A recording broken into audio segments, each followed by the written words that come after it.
Have you ever wondered how Google Maps, autocorrect and chatbots work? It is all due to AI and deep learning. Artificial intelligence is changing business at a rapid rate. AI and deep learning are also impacting our lives outside the office. Self-driving cars, smart assistants like Amazon Alexa, and disease mapping are a few examples of AI that are impacting our personal lives each and every day. Companies like Tesla and Uber use AI and machine learning to develop reliable transportation solutions for everyone, everywhere. AI and deep learning are lurking in the background every time you open your Facebook newsfeed, do a Google search, get a movie recommendation from Netflix, or book a hotel online on Trivago. Artificial intelligence has become an important part of the gaming industry in recent years. AI is a branch of computer science that deals with building intelligent machines capable of performing complex tasks and taking decisions by mimicking the human brain. Deep learning, on the other hand, is a subset of machine learning that is used to build and train artificial neural networks. Deep in deep learning refers to a neural network comprised of more than 3 layers. Yann LeCun, the director of AI research at Facebook and professor at New York University, says deep learning combined with reasoning and planning is one area of research making promising advances right now. AI and deep learning together can solve repetitive problems, data-intensive tasks, and other superhuman jobs. While AI and deep learning bring more efficiency into our lives, we encounter new problems developed by integrating AI into our lives. With this understanding of AI and deep learning, let's go ahead and learn them in detail.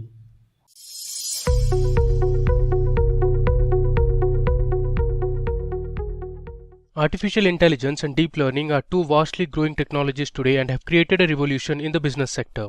Hi everyone, welcome to this video tutorial on AI and deep learning full course. In this video, we will cover everything that will help you become an expert in artificial intelligence and deep learning. Our highly experienced instructors will teach you everything from scratch. But before we begin, make sure to subscribe to the Simplilearn channel and hit the bell icon to never miss an update.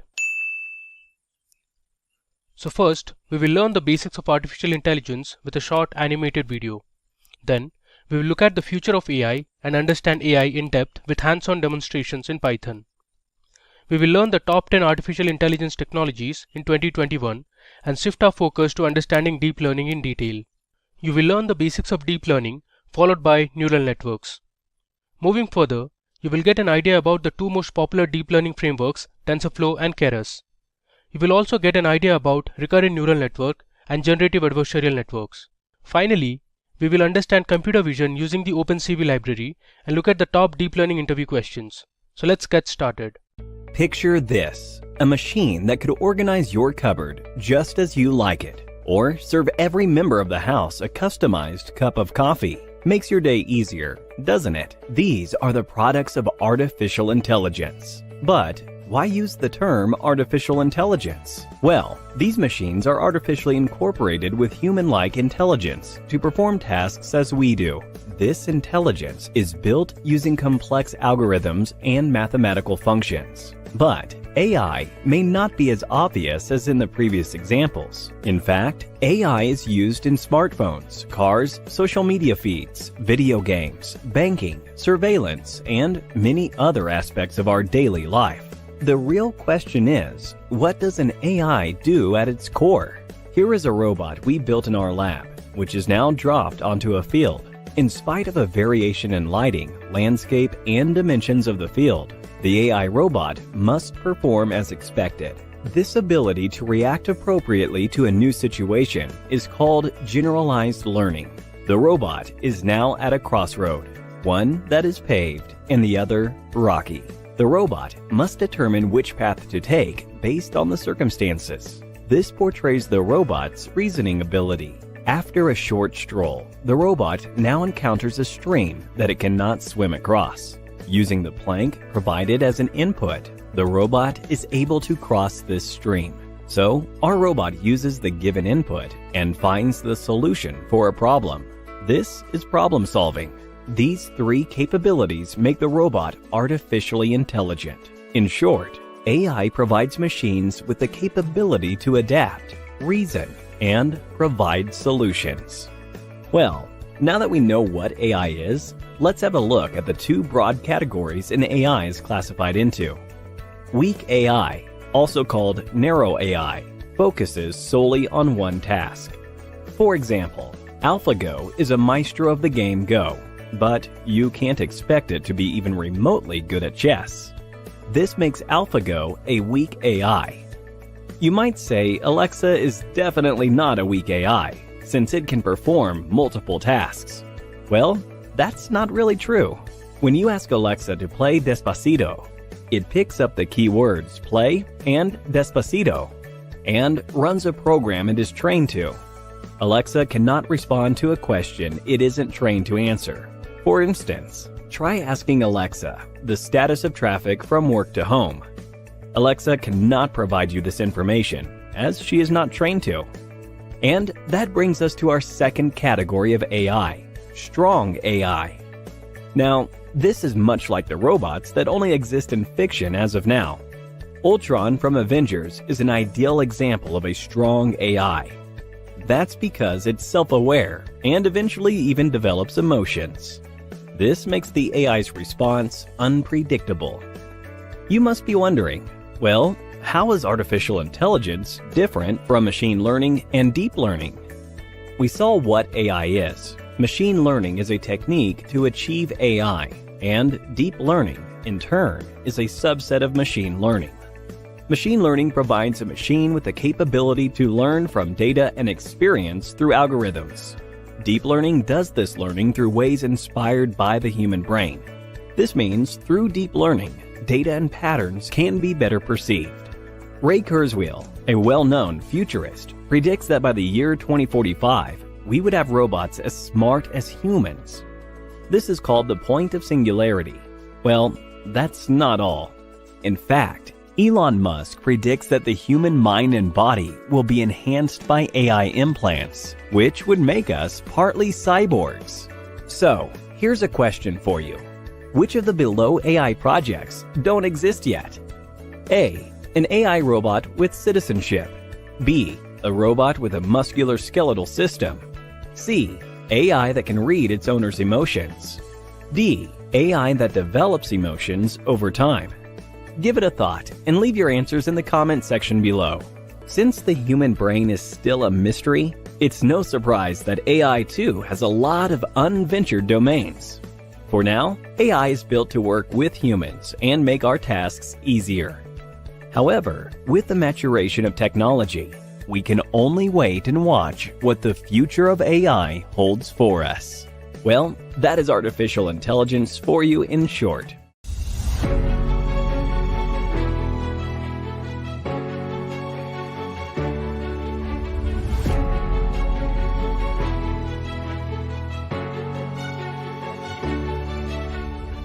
What's interesting to me is we will use AI, as we have been, to specifically target tasks that we need or want done in place of ourselves. That's how AI will ultimately unfold. It is a renaissance.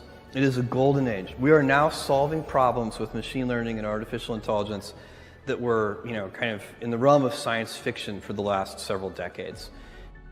AI is probably the most important thing humanity has ever worked on. I think of it as something more profound than electricity or fire. And anytime you work with technology, you need to learn to harness the benefits and while minimizing the downsides.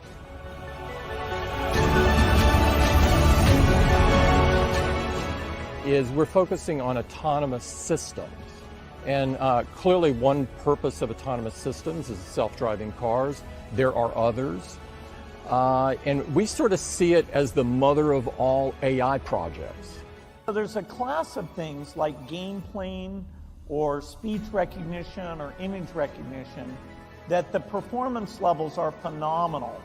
If you compare human speech recognition to computer speech recognition, the computer is slightly better. And that's, mind-blowing. Certainly we use AI to do drug discovery. These biological systems are very complicated. And so the fact that we have vaccines for TB and HIV coming, that's partly enabled by this rich data, advance in biology, and machine learning. When I look at Seeing AI, which is an application we just launched for anybody with visual impairment, they can go download this app that uses the latest cutting-edge computer vision technology in our cloud to give anyone the ability to see. And in fact, Angela Mills, who's a colleague of mine, was just telling me about how it's changed her life inside of Microsoft. She can go into our cafeteria, order food using this app with confidence, walk into conference rooms with confidence because she knows she's walking into the right conference room. Or what we've done with our OneNote and Word learning tools. Anyone who has dyslexia can now use AI to be able to read better. The latest release of Windows 10 has this capability called eye gaze, which is something that we learned working with Steve Gleason and the ALS patients, to saying, if all you have is the eye muscle and the gaze, can we help you type? Yeah, you have to be careful when there's advances. In a sense, we're all better off. If the machines can make all the food and the clothes and none of us have to work, you think, okay, now we have all the freedom. If we want to stand behind the counter and, make sandwiches, okay, you can if you want, but there's this other way to make those goods and services. But it will be very disruptive because, say you're mid-career in manufacturing or driving, then it's a disruption. Now, we've had that in a slow way for hundreds of years. We used to all be farmers. Now, very few of us are farmers. I said it's right to be concerned. Absolutely. You have to worry about it, otherwise you're not going to solve it, right? And it's important to understand tomorrow whether Google is there or not. Artificial intelligence is going to progress. Technology has this nature. It's going to evolve. I think pulling back, history shows pulling back, countries which pull back don't do well with the change. We know that. 20, 30 years ago, you educated yourself and that carried you through for the rest of your life. That is not going to be true for the generation which is being born now. They have to learn continuously over their lives. We know that. So we have to transform how we do education. Look, you nailed it. Anything that's repetitive and done, on the back of technology or, is going to be fundamentally vulnerable. Yeah. So I think technology, and in particular AI, can in fact bring more empowerment, more inclusiveness. And at the same time, we should be clear-eyed about displacement, clear-eyed about unintended consequences like any other technology, and work both skilling so that people can find the jobs of the future, create new jobs, and lastly, I think have a set of policy decisions that really help people as they go through this change.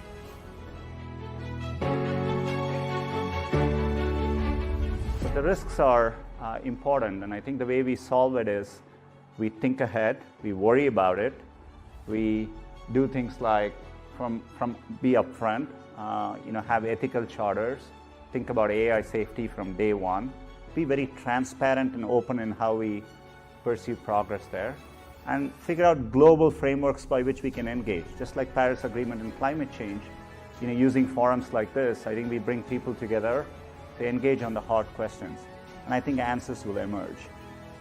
I have exposure to the very most cutting edge AI, and I think people should be really concerned about it. I keep sounding the alarm bell, but until people see like robots going down the street killing people, they don't know how to react, because it seems so ethereal. I think we should be really concerned about AI, and I think we should. AI is a rare case where I think we need to be proactive in regulation instead of reactive, because I think by the time we are reactive in AI regulation, it's too late. Right now we have machine learning algorithms that can solve an incredibly complex problem beyond any human intelligence, but they're essentially complete idiots and like 2-year-olds at anything that's not that problem. They're dumb. Mm-hmm. You can give them this enormous data set and they come up with brilliant correlations and insights, but they're not going to plug into Skynet and threaten us anytime soon.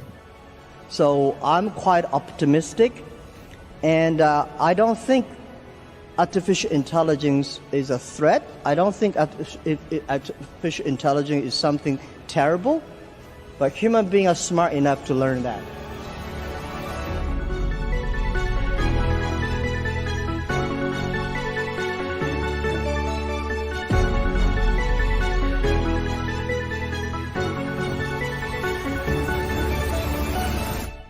what is artificial intelligence? In today's world, it's probably one of the most exciting advancements that we're in the middle of experiencing as humans. So, what is artificial intelligence? And here we have a robot with nice little clampy hands. Hey, what am I? You are what we call artificial intelligence. I am your creator, reminding him who programmed him and who he's supposed to take care of. Artificial intelligence is a branch of computer science dedicated to creating intelligent machines that work and react like humans. In today's place where we're at with artificial intelligence, I really want to highlight the fact that they work and react like humans, because that is where the development of artificial intelligence is, and that's what we're comparing it to, is how it looks like next to a human. Thanks. Any tasks you want me to do for you? Get me a cup of coffee? Poof, here you go. And he brings him a cup of coffee. That's my kind of robot. I love my coffee in the morning. You'll see there's kind of a side theme of coffee today's tutorial. So here we have a robot that's able to bring him a cup of coffee. It seems pretty far out there,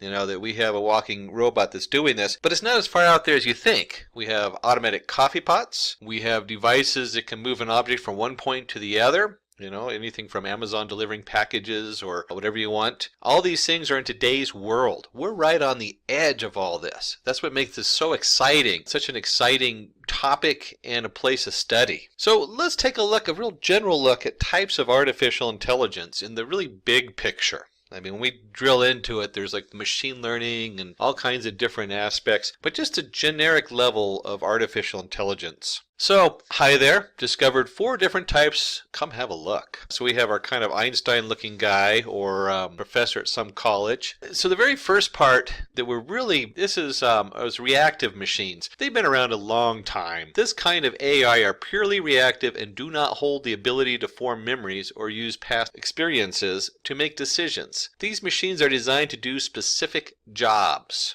Remember I talked about the programmable coffee maker that makes coffee in the morning? It doesn't remember yesterday from tomorrow. It runs its program. Even going back to our washing machines, they have automatic load balancers that have been around for decades. So reactive machines, we program to do certain tasks, and they have no memory, but they're very functional. Then we have limited memory. And this is kind of right where we're at right now. This kind of AI uses past experience and the present data to make a decision. Self-driving cars are kind of limited memory AI. We bring up self-driving cars because that's a big thing, especially in today's market. They have all these images that they brought in and videos of what's gone on before, and they use that to teach the automatic car what to do. So it's based on a limited memory. Limited memory means it's not evolving new ideas. They have to actually, when they need to make a change, they have the program built on the memory, but then they have to make those changes outside of that and then put the new setup in there. So it's continually reprogramming itself. Theory of mind. These AI machines can socialize and understand human emotions. Machines with such abilities are yet to be developed. Of course, that's under debate because there's a lot of places that are working on the theory of mind and having it be able to cognitively understand somebody based on the environment, their facial features, all kinds of things, and evolve with them. So they have some kind of reflective ability to evolve with that. And finally, self-awareness. This is the future of AI. These machines will be super intelligent, sentient, and conscious. So they'll be able to react very much like a human being, although they'll have their own flavor, I'm sure. Achieving artificial intelligence. So how in today's world right now are we going to achieve artificial intelligence? Well, the main arena right now is machine learning. Machine learning provides artificial intelligence with the ability to learn. This is achieved by using algorithms to discover patterns and generate insights from the data they are exposed to. And here we have a computer as we get more and more to the human realm of artificial intelligence. You see this guy splits in 2 and he's inside his hidden networks and machine learning programs. Deep learning, which is a subcategory of machine learning. Deep learning provides artificial intelligence the ability to mimic a human brain's neural network. It can make sense of patterns, noise, and sources of confusion in the data. Let's try to segregate different kinds of photos using deep learning. So first we have our pile of photographs, much more organized than my boxes in my closet of photographs. The machine goes through the features of every photo to distinguish them. This is called feature extraction. Bingo, it figures out the different features in the photos. And so based on those different features, labels of photos, it says these these are landscapes, these are portraits, these are others. So it separates them in there. And if you've ever been on Google Photos, a favorite of mine, I go through there and I type in dog and I get all the images of my dog. It's pretty amazing how it's able to pull those features out. So when we're achieving artificial intelligence and the deep learning, let's take a closer look and see just how deep learning works. There are a lot of models out there. This is the most basic model used. This is a neural network. There are 3 main layers in a neural network. The photos that we want to segregate go into the input layer. And so we have a picture of Mona Lisa, it looks like, and a couple of people. When it goes into the first input layer, the arrows are drawn to like individual dots. Each one of those white dots in the yellow layer or in the input layer would be a pixel in the picture, maybe, a value for that pixel. So the picture of the mountains goes in there and it fills in that whole input layer. And then the next picture of the nightscape goes in there. The hidden layers are responsible for all the mathematical computations or feature extraction on our inputs. So when you see here, we have the 2 kind of orangish red layers here, and there's all these lines in there. Those lines are the weights. Each one of those represents usually a float number or a decimal number. And then it multiplies it by the value in the input layer. And you'll see that as it adds all these up in the hidden layer, each one of those dots in the hidden layer then has a value based on the sum of the weights. And then it takes those and it puts it into another hidden layer. And you might ask, well, why do we have multiple hidden layers? Well, the hidden layers function as different alternatives to some degree. So the more hidden layers you have, the more complex the data that goes in and what they can produce coming out. The accuracy of the predicted output generally depends on the number of hidden layers we have.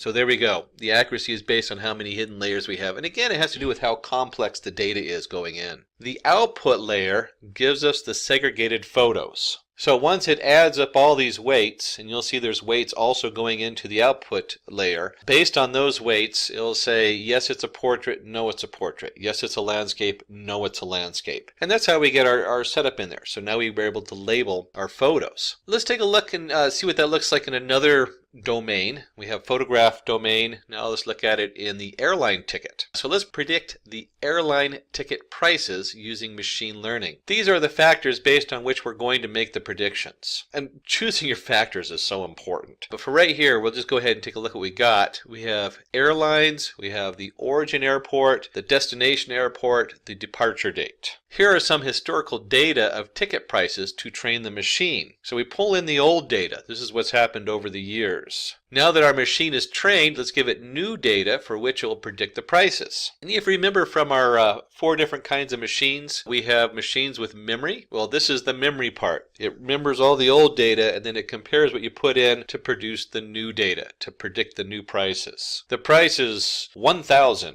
That's an expensive flight. Of course, if that is US dollars, if it's India, I don't know what the price range is on that. Hopefully it's a good deal for wherever you're going. So we predict the prices, and this is kind of nice because if you're looking way ahead, it'd be nice to know if you're planning a trip for next year, how much those tickets are going to cost, and they certainly fluctuate a lot. So let's take a look at the applications of artificial intelligence. We're going to dive just a little deeper because we talked about photos, we've talked about airline ticket prices, kind of very specific, you get one specific number. But let's look at some more things that are probably more in-home, more common right now. Speaking of in-home, this young gentleman is entering his room. Of course, makes the comment like we all do when we walk into a room. This room is dark, isn't it? Let's see what happens when I enter it.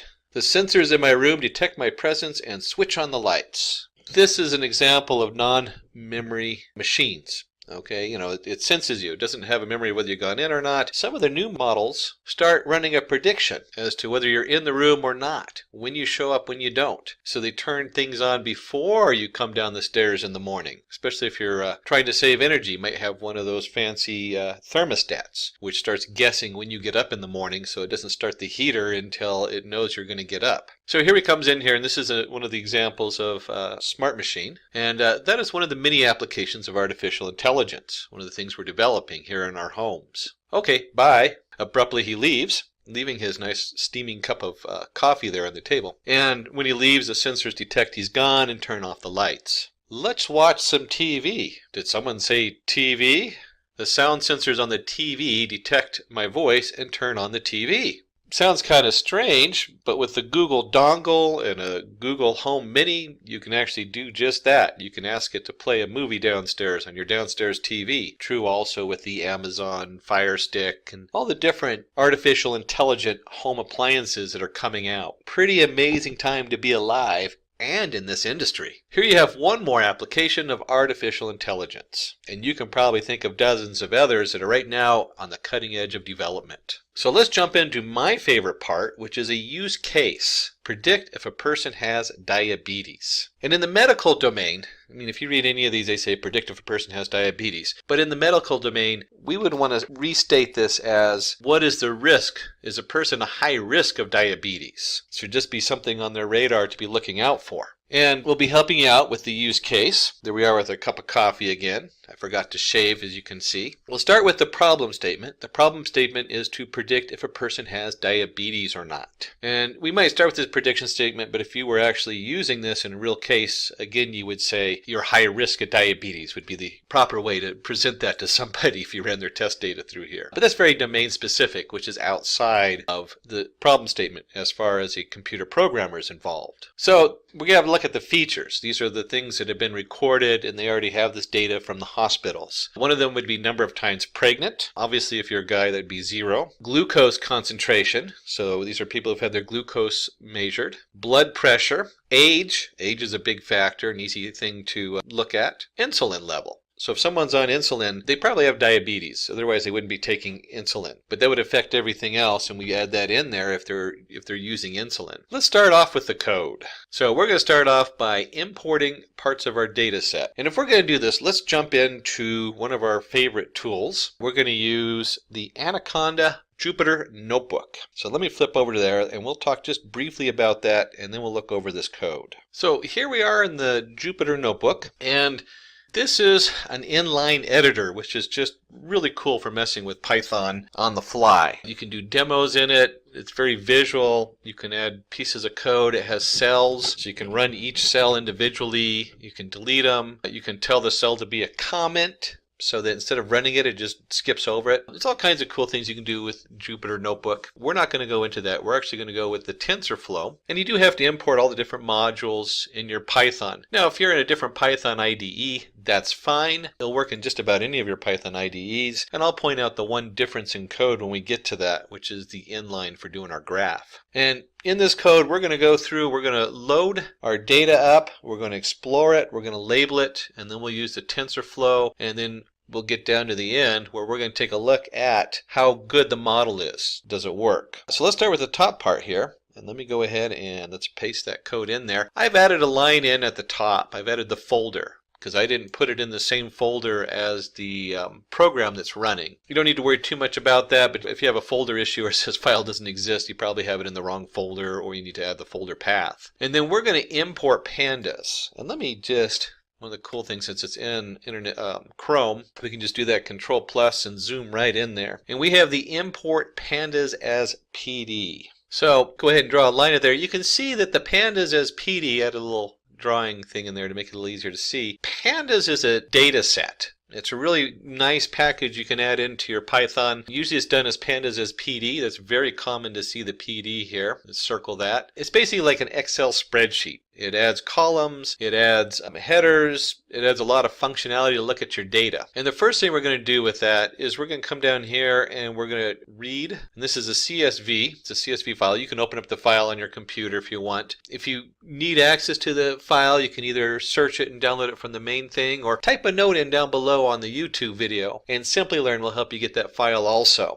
And that's true of any questions you have on this. You can add comments down there, and somebody at Simplilearn actually keeps an eye on that, and we'll try to answer those questions for you. I put in the full path. You don't have to if you have your data file saved in the same folder you're running your program in. And this is just a CSV file, comma-separated variables. And with the pandas, we can read it in there, and we're going to give it, put it right in a variable called diabetes. And then finally, we take diabetes, and you'll see diabetes.head. This is a pandas command, and it's really nice because it just displays the data for us. Let me go ahead and erase that. And so we go up to the run button up here in our Jupyter Notebook, which runs the script in this. That's the cell we're in. And as you can see with the diabetes.head, since it's a pandas data frame, it prints everything out nice and neat for us. And this is really great. And if I go ahead and do a control minus, I can get it all to fit on the same screen. And this is the first 5 lines. When you do the head of the data, it just prints out the first 5 lines. In programming, of course, we start with 0. So we have 0, 1, 2, 3, and 4. Here we go. Here we go. We start with 0. We have 0, 1, 2, 3, and 4. We have our titles going across the top. And of course, the first column is number of pregnancies, glucose concentration for the second one, blood pressure, measurements of triceps. As we keep going, you'll see, you can guess what most of these things are. Group, I'm not sure, this is probably the test group. I didn't look it up to see specifically what that is. Anytime you start exploring data, and for this example, we don't really need to get too much in detail, you want to know the domain. What does this information mean? Are we duplicating information going in? That's beyond the scope of this. For right now, though, we're just going to look at this data and we're going to take apart the different pieces of this data. So let's jump in there and take a look at what the next set of code is. So in our next setup, or our next step, we got to start looking at cleaning the data. We got to start looking at these different columns and how are we going to bring them in? Which columns are what? And I'm going to jump ahead a little bit, and also as we look at the columns, we're going to do our import our TensorFlow as TF. That's a common import, but that's our TensorFlow model. TensorFlow was developed by Google, and then they put it into open source so that it's free for everybody to use, which is always a nice thing. So let's take a look at what these 2 steps look like in our Jupyter notebook. So let's paste this code in here, and this is something that happens when you're messing with data, is you'll repeat yourself numerous times. We already have diabetes head, so I'm going to put the little pound sign, which tells Python that this is just going to be a comment. We're not going to run it a second time. In here we have diabetes.columns, and then diabetes columns to norm equals diabetes columns to norm dot apply lambda x. Let's talk about that, but let me first run that, and let's see what that comes out with that. And then let's put the next set of code in also. And I'm going to run that. Let me just hit the run button. It doesn't really have an output, but we did a lot of stuff here. So let's go over what we did on this. So I've turned on my drawing implement to help go through all this, because there's a lot going on here. The first thing is we have all of our columns up here, all of our column names. Let me just highlight that and draw a circle around that like we did earlier. And we want to look at just specific columns. And we're going to start, let me change the color on this so it really sticks out. I'll use like a blue. I'm going to look at these columns. And we're not going to do age, class, or group. We're going to look at those in a different way. And I'll explain in a little bit what that's about. So we're looking at number of pregnancies, basically anything that can be read as a float number. And you might say age could be read as a float number. We're going to address that differently because when you're doing statistics, we usually take the ages and we group them into buckets. And we'll talk about that. And so we're going to take these columns and we're going to do what they call normalize them. Column to normalize. What is normalize? If you're using the sklearn module, one of their neural networks, they call it scaling or scalar. This is in all of these neural networks. What happens is if I have 2 pieces of data, and let's say one of them is, in this case, 0 to 6, and one of them is in insulin level is 0 to maybe 0.2 would be a very high level. I don't know what they actually go to. A neural network will look at this 6, and it'll go 0 to 6, and as you get into 0, 6, here's an 8, even a higher number, it'll weight those heavier. And so it'll skew the results based more on the number of pregnancies than based on the insulin or based on the blood pressure. So we want to level the playing field. We want these values to all be in the same area. We do that by normalizing it here. And we use a lambda function. This is always a kind of a fun thing. We take the diabetes. It's a panda setup, and let me just erase all that so we can go down here, put it back to red. And we take our diabetes, which is a panda data set, and we only want to look at the columns to normalize, because that's what we built. We built a list of those columns, and we're going to apply a lambda function. And you'll see lambda in all kinds of Python programming. It just means it's a function. We put x in, and whatever is outside of the x over here, it then takes that and returns that value. So the new value is going to be whatever x is minus x min. Again, it's a pandas data set, so we can get by with that, which is really cool. Makes it easy to read. So we take x, we look for the minimum value of x, and then we divide that by the maximum value x minus the x min, or the width. And what this essentially does is if you're going from 0 to 15, it's going to divide by 15, and then we subtract it. Let's make this 2 instead of 0. Or 20 to 115. There we go. First off, we set this to 0. So we subtract x min.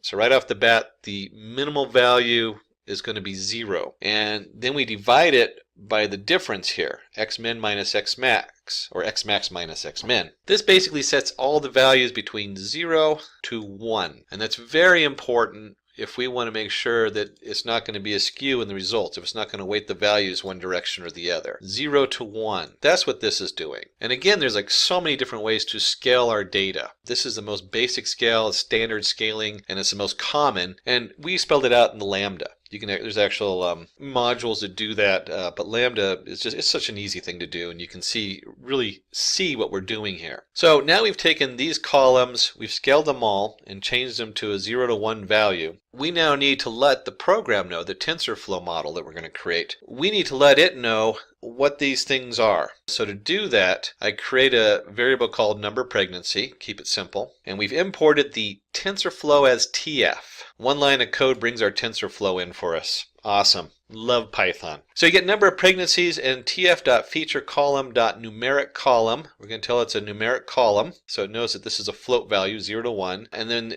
number underscore pregnant. So we're taking that column and we've reshaped that column from 0 to 1. And no, that doesn't mean you have a 0.1 pregnancy. It just means 0.1 equals 1 or something. Number pregnant. So we're just mapping this data. So TensorFlow knows what to do with it. And we go through all of these. We go through all the way up to, again, we're not doing age. Let me just separate age down here. These have all been adjusted. Age, we're going to handle differently. We still put it as a numerical column because it is. So let me just circle age. And group, we didn't even touch group yet. We're going to look at group and age, and we're going to do some special stuff with that. Class, we're going to look at last. Why? Because this is whether they have diabetes or not. That's what we're testing for. So this is our history. We know these people have diabetes or not, and we want to find out, we want to create a model, and then we want to test that model predicting whether somebody new has diabetes or not. So here I am still with my cup of coffee working away, refill number 3. Let's explore both the categorical group, which is going to be the A, B, C, and D on the end, and also the age. We're going to talk about those a little bit more. And then we're going to combine all those features, and we'll jump into splitting the data, although that's kind of the next step. But we'll put that all together. What are we doing with the age, and what are we doing with the group down there? So let's flip on over and take a look at our Jupyter Notebook. So the first thing is let's put this new set of code in here and run it. And let's talk about what we're doing on this set of code. And I actually want to go one more step forward on the next set of code, or part of it. There we go. And I can go ahead and just run that while we have it. That's fine. Let's just scroll up a little bit here, and let's go through what we just did with this set of code. If we go back up here to the top part, we have group B, C, B, B, C, we learned from the header. So when I come down here, we're going to create assigned group.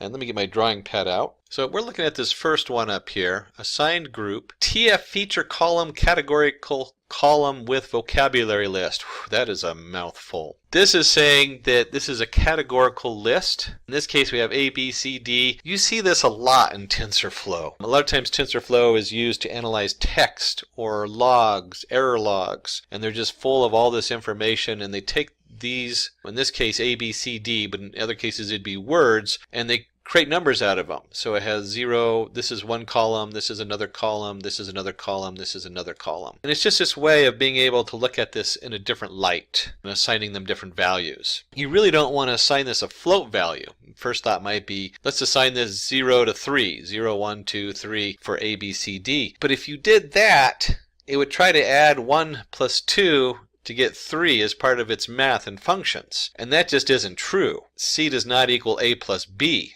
C is just a categorical name. It could have been the Frank group and Laura's group and Abid's group, but it's not. They're not float numbers. So very important that you have that distinction in your data. The next step we're looking at is our map plot. And we're going to do this. This is a cool, useful tool. We're going to import matplotlibary.pyplot as PLT, a standard import. And this next line here is really important. We're doing the matplot library. We want it to be inline. That's because we're in a Jupyter notebook. Remember I told you before that if you're running this in a different IDE, you might get a different result.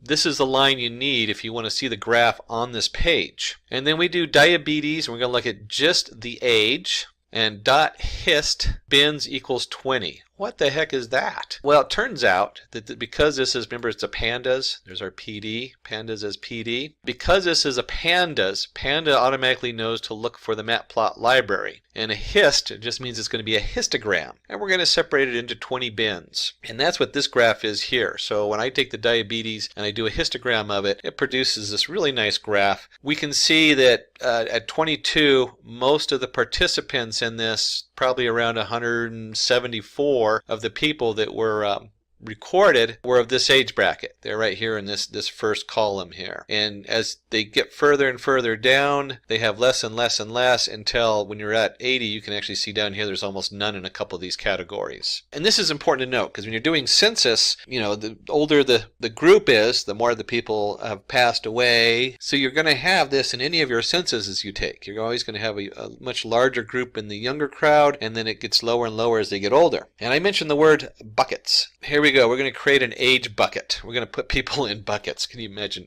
people sitting in buckets? Kind of a funny way of looking at it. This just makes it easier for us to separate it. When I go to the doctor's office, I don't want to be told, well, you're age 22. This is your, you'll get a decent one at 22.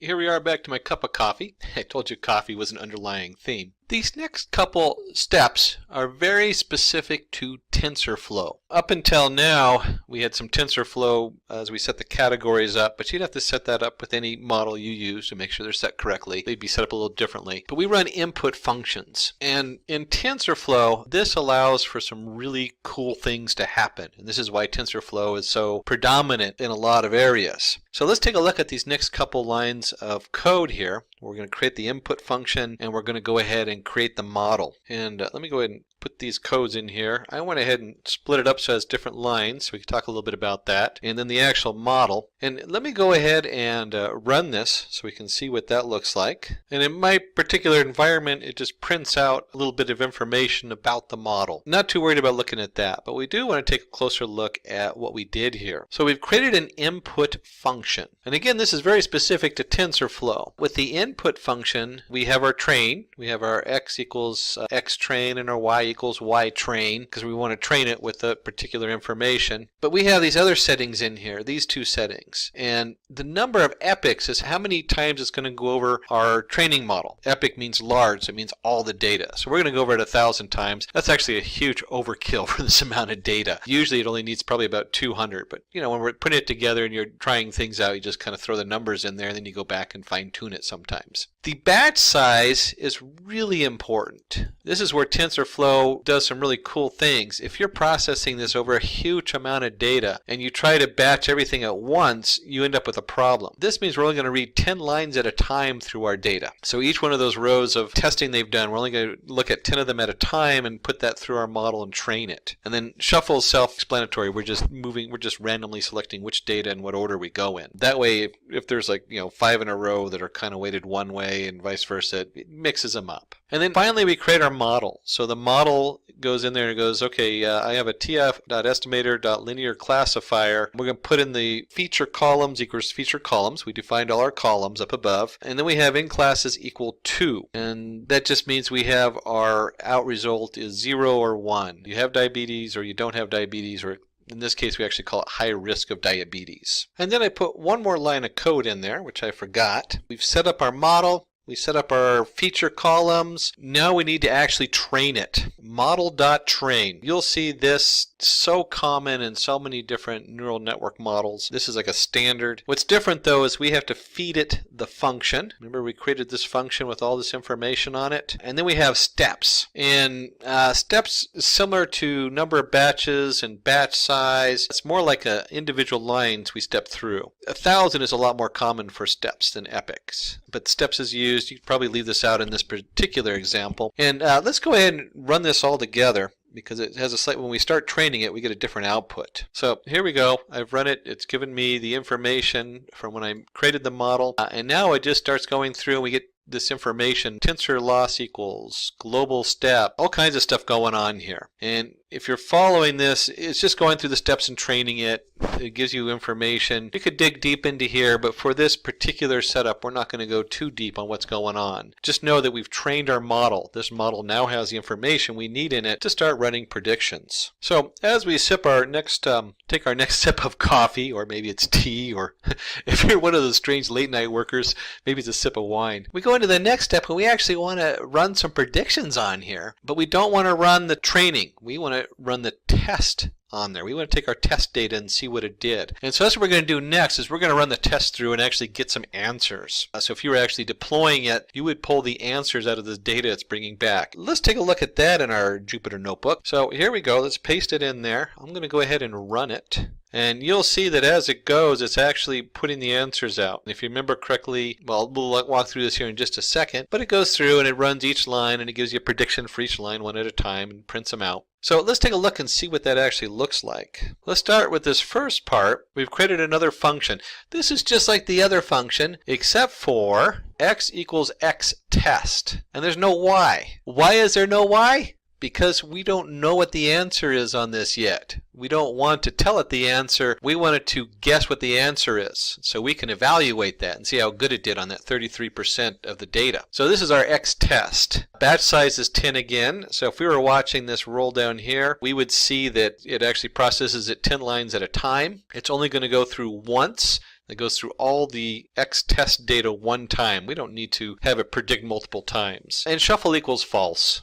Very important we set the shuffle to false, because if we were tracking this and actually giving people answers, we'd want to make sure it connects to the right person so they get the right results. Of course, we're just doing this to evaluate it. So let's take a look down here what it put out. And as I scroll down in my Jupyter Notebook, we have some information as far as the Tensorflow running and then the actual output. And if we look at the output, we know by this first bracket in Python it's an array. We know by this squiggly bracket that this is a dictionary, so that this is a label. The dictionary has logistic, probabilities, class IDs, classes, and so this whole first part, let me redo that. This whole first part is one output. And we know that because there is the bracket there, and there is this bracket here for the dictionary. And it's a dictionary of terms. So if I pulled this out and I looked at object 0 in here, I would go down to, and let me just find it, here it is, classes. Remember how we define classes? We define classes as our answer. And so it's guessing, our TensorFlow says, based on all the information you gave me, I'm guessing this first entry of our first test data is high-risk diabetes. Uh-oh, go get tested. Change your diet. Watch what you're eating. You know, high risk, 1. And if we go down far enough, we can see down here is another one where classes equals 0. I skipped a couple because they're all 1s up here. The B,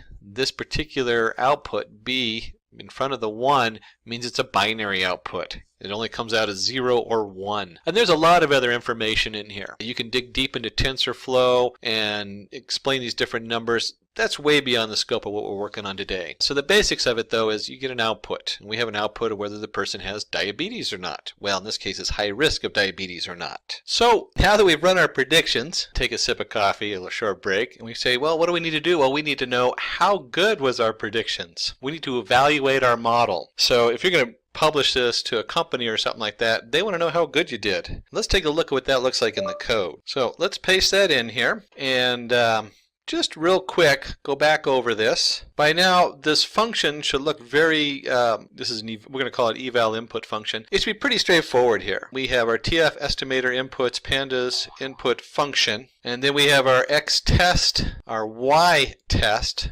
This time we want to give it the answer so it has something to see how good it did on. Batches 10, processing 10 at a time. We're only going to go once through the data. We're not shuffling it, although it doesn't really matter with this. And then we're going to do results equals model.evaluate. And we put our evaluation function in there. This should all look familiar because we're repeating the same thing. It's very similar with a couple different changes as far as what we're feeding it and the fact that we're doing an evaluation. Let's see what that looks like when we run it. And we go up here to our run model. You'll see warnings on some of these because I didn't install this on its own install. So a lot of it is just temporary files because I'm using the Jupyter Notebook instead of setting it up on a regular machine. And we get our output, and we'll go ahead and just look at this output real quick, and then we'll flip over. And from here you'll see that it generates an accuracy, a baseline, average loss, the mean, gives you precision, prediction. It gives you all kinds of information on here. So let's flip over and see what's important, and we'll look at the slide. Here we are in this slide, and this should be exciting because we've just about wrapped up our whole TensorFlow, and TensorFlow is one of the more complicated models out there. So give yourself a pat on the back for getting all the way through this. When we look at this output, we have an accuracy of 0.7165. That's really what we want to look at. That means that we have an accuracy, if you're just truncating it, of 71%. That's quite good for our model. Given a small amount of data, we came up with a 71% of letting people know they're high risk or not with diabetes. So we created a model that can predict if a person has diabetes based on some previous records of people who were diagnosed with diabetes. And we managed to have an accuracy of 71%, which is quite good. The model was implemented on Python using TensorFlow. Again, pat yourself on the back because TensorFlow is one of the more complicated scripts out there, but it's also one of the more diverse and useful ones. I am Kirtana, and today we shall be talking about the top 10 artificial intelligence technologies. So, without further ado, let's quickly jump into the topic. In the list we have natural language generation, smart devices, virtual agents, speech recognition, augmented reality, machine learning, robotic process automation, decision management, deep learning, and finally image recognition. Please note that the list is in no particular order. Natural language generation. Communicating or conveying the information efficiently and transparently is very much crucial in communication. To say the right words in the right sequence, to convey the message clearly, humans often find it tricky, and when it comes to machines, it's trickier. Natural language generation is a subdiscipline of artificial intelligence and is a trendy technology that converts the structured data into a native language. The machines are programmed in such a way that the algorithms convert the data into a desirable format for the users. This technology is widely used in customer service, report generation, and summarizing business intelligence insights.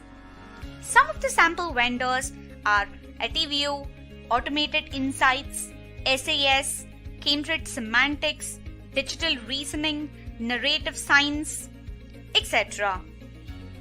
On the list next we have smart devices. With every passing day, smart devices are becoming more popular and more trendy. Technologies that people were using once upon a time are now remodeled and modified as smart devices. They can be used in almost every industry to improve efficiency and optimize the operations. Smart devices are everyday objects made intelligent with advanced computations, which include artificial intelligence and machine learning. They are electronic gadgets that are able to connect, share, and interact with its users and other smart devices.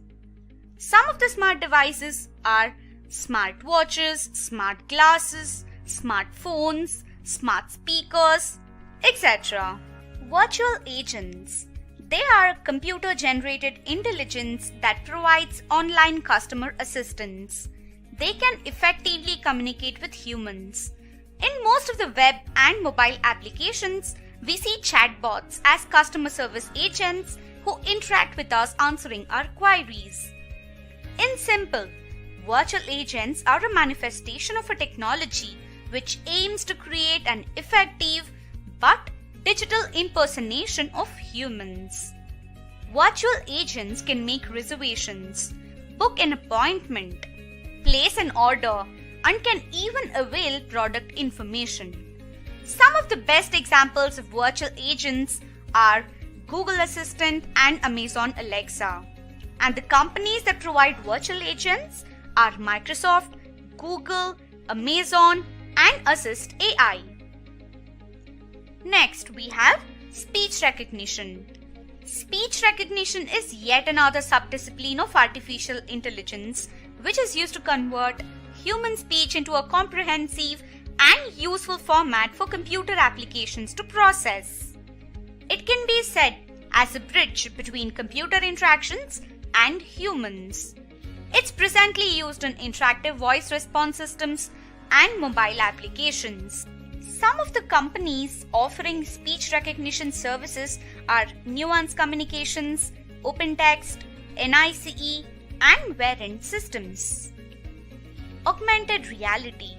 Yet another trendy technology in the field of artificial intelligence, augmented reality is an enhanced version of the real physical world that is achieved using sound, digital visual elements, and other sensory stimuli delivered via technology. Augmented reality uses the existing environment and adds information to it to make a new artificial environment. It alters the perception of the real-world environment. Augmented reality is making its way into several retail stores that make makeup selection and furnishing much more fun and interactive. If getting your learning started is half the battle, what if you could do that for free? Visit SkillUp by Simplilearn. Click on the link in the description to know more. Machine learning. Machine learning is an application and an important branch of artificial intelligence which refers to machines being able to learn by themselves without being explicitly programmed. It enables systems to learn and improve from experience automatically. Machine learning platforms are becoming more and more popular with the help of algorithms, APIs, big data, and applications and training tools. Enterprises are heavily investing in machine learning to reap its benefits for the various domains. Machine learning is widely used for categorization and prediction. Some of the sample vendors are Amazon, Fractal Analytics, Google, Microsoft, etc. Robotic process automation. Configuring a robot to interpret, communicate, and analyze data is robotic process automation. It uses scripts and other methods to automate the human actions, which in turn supports efficient business processes. Robotic process automation is widely used in those areas where the physical presence of a human is dangerous. Fields like warfare, mining, etc. is where it's currently being used. We need to remember that artificial intelligence is not meant to replace humans, but instead it is to complement their abilities and reinforce human talent. Companies that are focusing on robotic process automation are Keras Systems, Automation Anywhere, Blue Prism, etc. Next on the list we have decision management. Decision management is yet another technology in artificial intelligence that helps companies make valid decisions by providing up-to-date and relevant information and performing analytic functions. Artificial intelligence, when combined with decision management, helps translate customer data into predictive models of key trends. It also helps in making quick decisions, avoidance of risks, and in the automation of the process. Decision management is widely used in the healthcare sector, financial sector, insurance sector, e-commerce, and many more. Some of the companies that provide this service are Informatica, Advanced Systems Concepts, Keras Systems, Mana, etc. Deep learning. Deep learning is a branch of artificial intelligence that mimics the workings of the human brain in processing data. This data is used for a variety of purposes like recognizing speech, detecting objects, translating languages, and making decisions. Deep learning uses hierarchical level of artificial neural networks for carrying out the process of machine learning, which is used across several industries for various applications. Some of the sample vendors are Deep Instinct, Fluid AI, MathWorks, Saffron Technology, etc. At last, we have image recognition. Image recognition is the process of detecting an object or feature in a digital image or video. It can be used to analyze clients and their opinions, verify users based on their faces, detect license plates, and diagnose diseases. The present-day image recognition is comparable to human visual perception. Many social media platforms like Facebook use this technology to enhance image search and aid visually impaired users. Clarify, Googums, and SenseTime provide this technology. What do you think is making our lives easier of late? And how do you think the world is rapidly changing? Imagine getting into a car, feeding your destination as the input, and automatically getting dropped off at your destination. At the same time, you sit back and relax through the ride without having to do anything at all. Physically, whoa. Life has become so much simpler with all kinds of automation taking us through everyday life. What do you think is making all this possible? Artificial intelligence. Thanks to numerous advancements in technology which is bringing about a lot of changes in our day-to-day lives. To drive innovation, AI is using machine learning, taking things one step further. So what exactly do you mean by artificial intelligence? In simple terms, AI refers to simulating a machine with human intelligence and programming the device to think and act like humans. Artificial intelligence, also called machine intelligence, is far beyond robots as portrayed by science fiction. From Google's search algorithm to Amazon's Alexa, to Apple's Siri to self-driven cars, AI progresses rapidly towards a harmonious future between technology and man, bringing together the best of both worlds. Since the machines are artificially incorporated with human-like intelligence and perform tasks as we do, it's termed as artificial intelligence, and it was coined in 1956. The programs that were developed after AI was founded was simply astonishing. People could witness computers proving theorems in geometry, solving algebra word problems, and much more. Between the 1950s and 1970s, neural networks emerged. From the 1980s until the last decade, machine learning took over the world. Now is the era of deep learning. The boons of AI. Undoubtedly, AI has changed our lives in many ways. At number 1, we have safety factor. There are many fields like defense, mining, etc. where human health is at significant risk. AI is the biggest boon in these fields where a robo or a drone does the work instead of a human. With the invention of self-driven cars, AI is aiding at our road safety by reducing the number of road traffic accidents compared to those caused by humans. Speaking of language processing and speech recognition, AI helps in effective communication by processing and understanding the language spoken by humans. It is also capable of comprehending the words spoken by humans and reciprocate in the same way. All this is possible by the voice assistant feature which the AI bots have. At number 3, we have daily needs. Be it Alexa or Apple Siri, we are surrounded by various applications that run on AI. Fingerprint detection, face detection, GPS, Grammarly, all these run on artificial intelligence. Google Maps calculate the traffic congestion to find the best route to your destination, which works on AI. Whether it is the mathematical calculations, booking a ticket, buying a product online, and driving a car, AI has limited human interaction and provides various services. In all the unexpected ways, AI is helping humans in their day-to-day needs. At number 4, we have healthcare. AI is a promising tool for supporting healthcare administration. It helps healthcare workers and stakeholders to manage vast amounts of data and transform them into potentially life-saving information. In the present scenario, people are threatened by the growing health emergency due to the spread of the COVID-19 coronavirus. A WHO report released said that AI is a vital part of the response to this disease. AI systems are being developed, predicting people's temperatures and survival rates with more than 90% accuracy. One promising approach of AI in the field of healthcare is it guides vaccine design. As COVID-19 began to spread globally, machine learning tools were used to search immunogenic components of the virus that would make good vaccine candidates. Yet another field where the ML is significantly evolving is genomics, which is the study of the complete set of genes within an organism. AI can sequence and analyze DNA much faster, cheaper, and accurate than the researchers ever will. At number 5, we have robos. One of the most amazing inventions by humans that thinks intelligently and acts autonomously.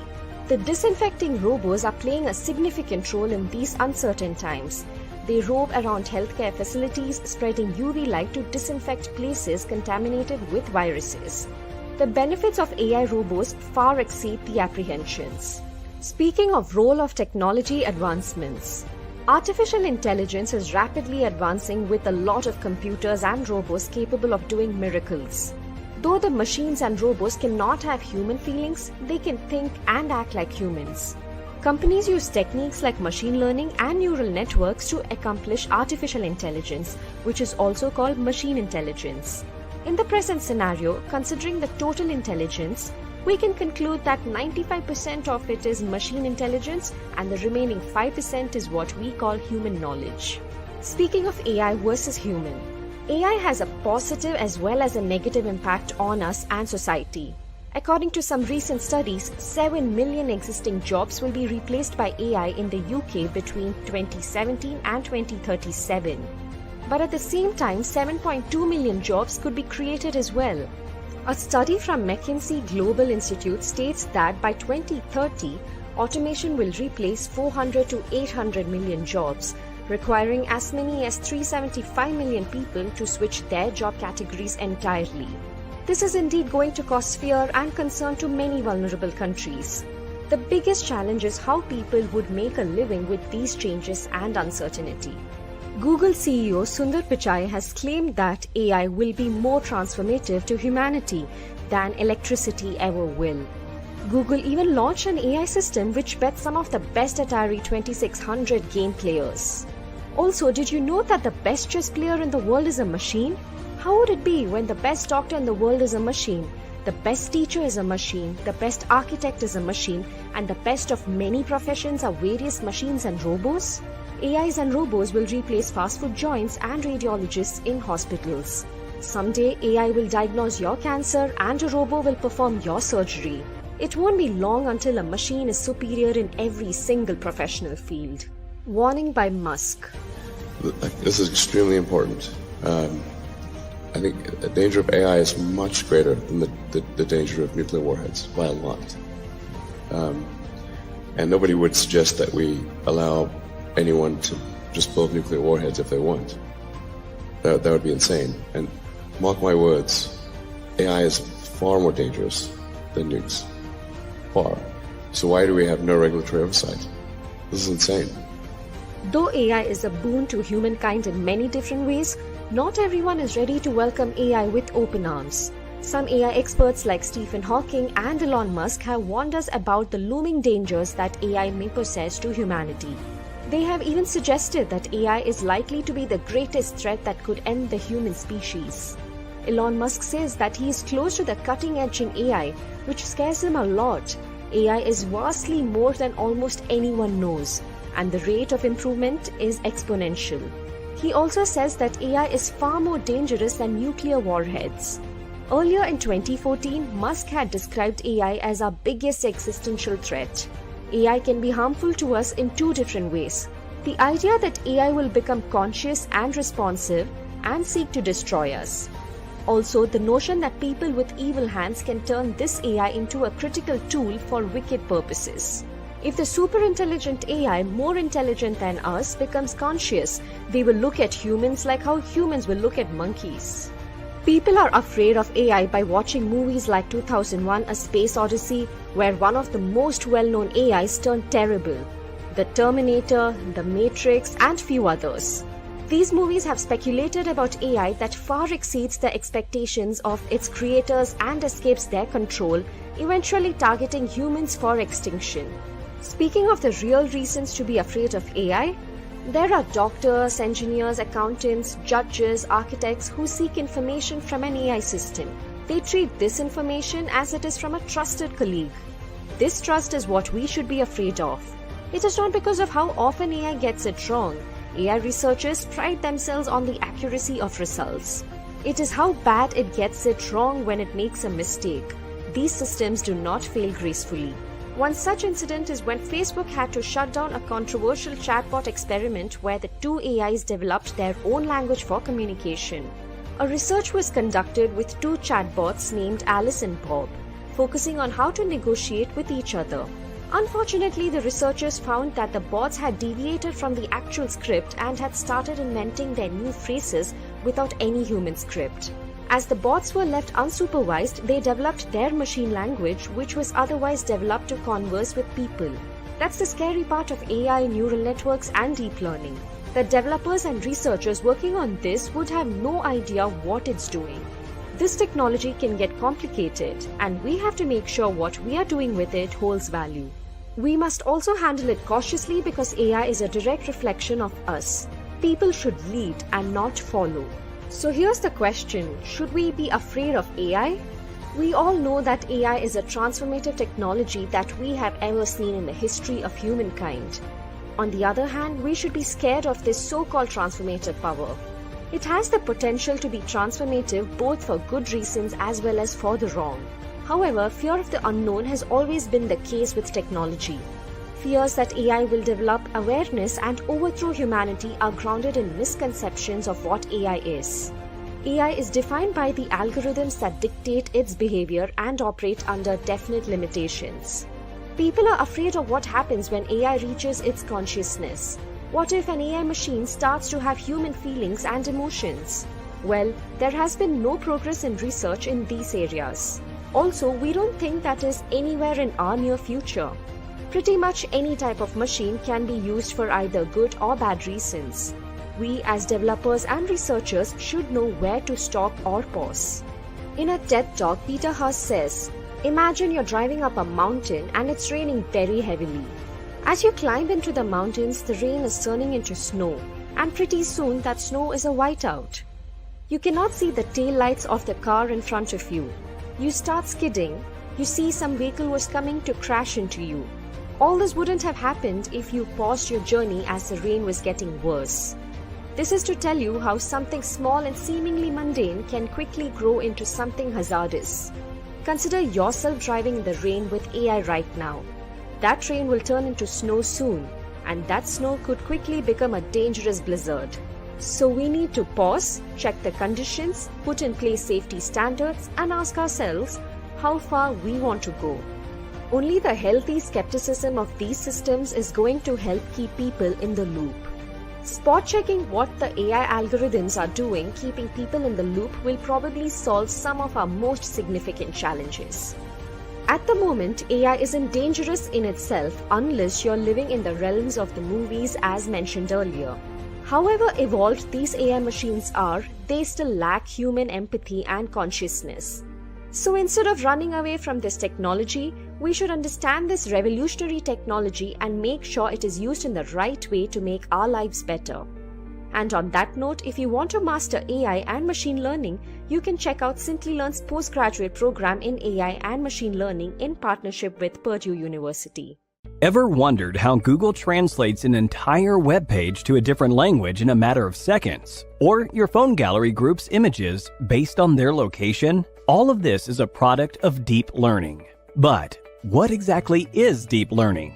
Deep learning is a subset of machine learning, which in turn is a subset of artificial intelligence. Artificial intelligence is a technique that enables a machine to mimic human behavior. Machine learning is a technique to achieve AI through algorithms trained with data. And finally, deep learning is a type of machine learning inspired by the structure of the human brain. In terms of deep learning, this structure is called an artificial neural network. Let's understand deep learning better and how it's different from machine learning. Say we create a machine that could differentiate between tomatoes and cherries. If done using machine learning, we'd have to tell the machine the features based on which the two can be differentiated. These features could be the size and the type of stem on them. With deep learning, on the other hand, the features are picked out by the neural network without human intervention. Of course, that kind of independence comes at the cost of having a much higher volume of data to train our machine. Now, let's dive into the working of neural networks. Here, we have 3 students. Each of them write down the digit 9 on a piece of paper. Notably, they don't all write it identically. The human brain can easily recognize the digits. But what if a computer had to recognize them? That's where deep learning comes in. Here's a neural network trained to identify handwritten digits. Each number is present as an image of 28 times 28 pixels. Now, that amounts to a total of 784 pixels. Neurons, the core entity of a neural network, is where the information processing takes place. Each of the 784 pixels is fed to a neuron in the first layer of our neural network. This forms the input layer. On the other end, we have the output layer, with each neuron representing a digit with the hidden layers existing between them. The information is transferred from one layer to another over connecting channels. Each of these has a value attached to it, and hence is called a weighted channel. All neurons have a unique number associated with it called bias. This bias is added to the weighted sum of inputs reaching the neuron, which is then applied to a function known as the activation function. The result of the activation function determines if the neuron gets activated. Every activated neuron passes on information to the following layers. This continues up till the second last layer. The one neuron activated in the output layer corresponds to the input digit. The weights and bias are continuously adjusted to produce a well-trained network. So, where is deep learning applied? In customer support. When most people converse with customer support agents, the conversation seems so real, they don't even realize that it's actually a bot on the other side. In medical care, neural networks detect cancer cells and analyze MRI images to give detailed results. Self-driving cars. What seemed like science fiction is now a reality. Apple, Tesla, and Nissan are only a few of the companies working on self-driving cars. So, deep learning has a vast scope, but it too faces some limitations. The first, as we discussed earlier, is data.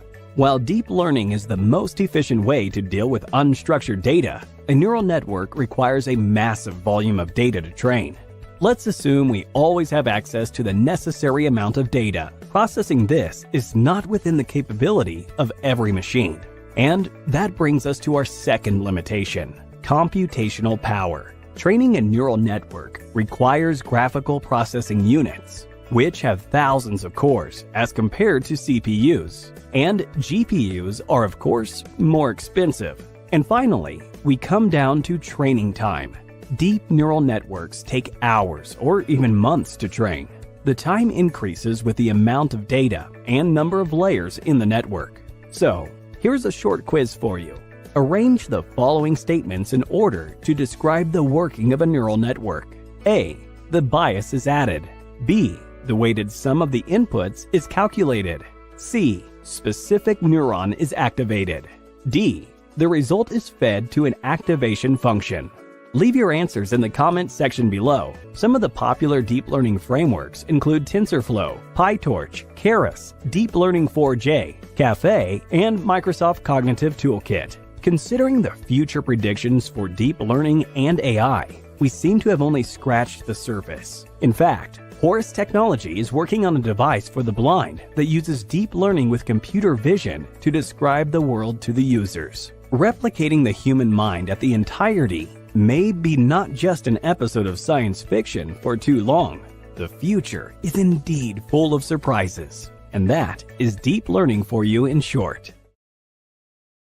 There are several applications of deep learning, really very interesting and innovative applications, and one of them is identifying the geographic location based on a picture. And how does this work? The way it works is pretty much we train an artificial neural network with millions of images which are tagged, their geolocation is tagged, and then when we feed a new picture, it will be able to identify the geolocation of this new image. For example, you have all these images, especially with maybe some significant monuments or significant locations, and you train with millions of such images, and then when you feed another image, it need not be exactly one of those that you have trained. It can be completely different. That is the whole idea of training. It will be able to recognize, for example, that this is a picture from Paris because it is able to recognize the Eiffel Tower. So the way it works internally, if we have to look a little bit under the hood, is these images are nothing but this is digital information in the form of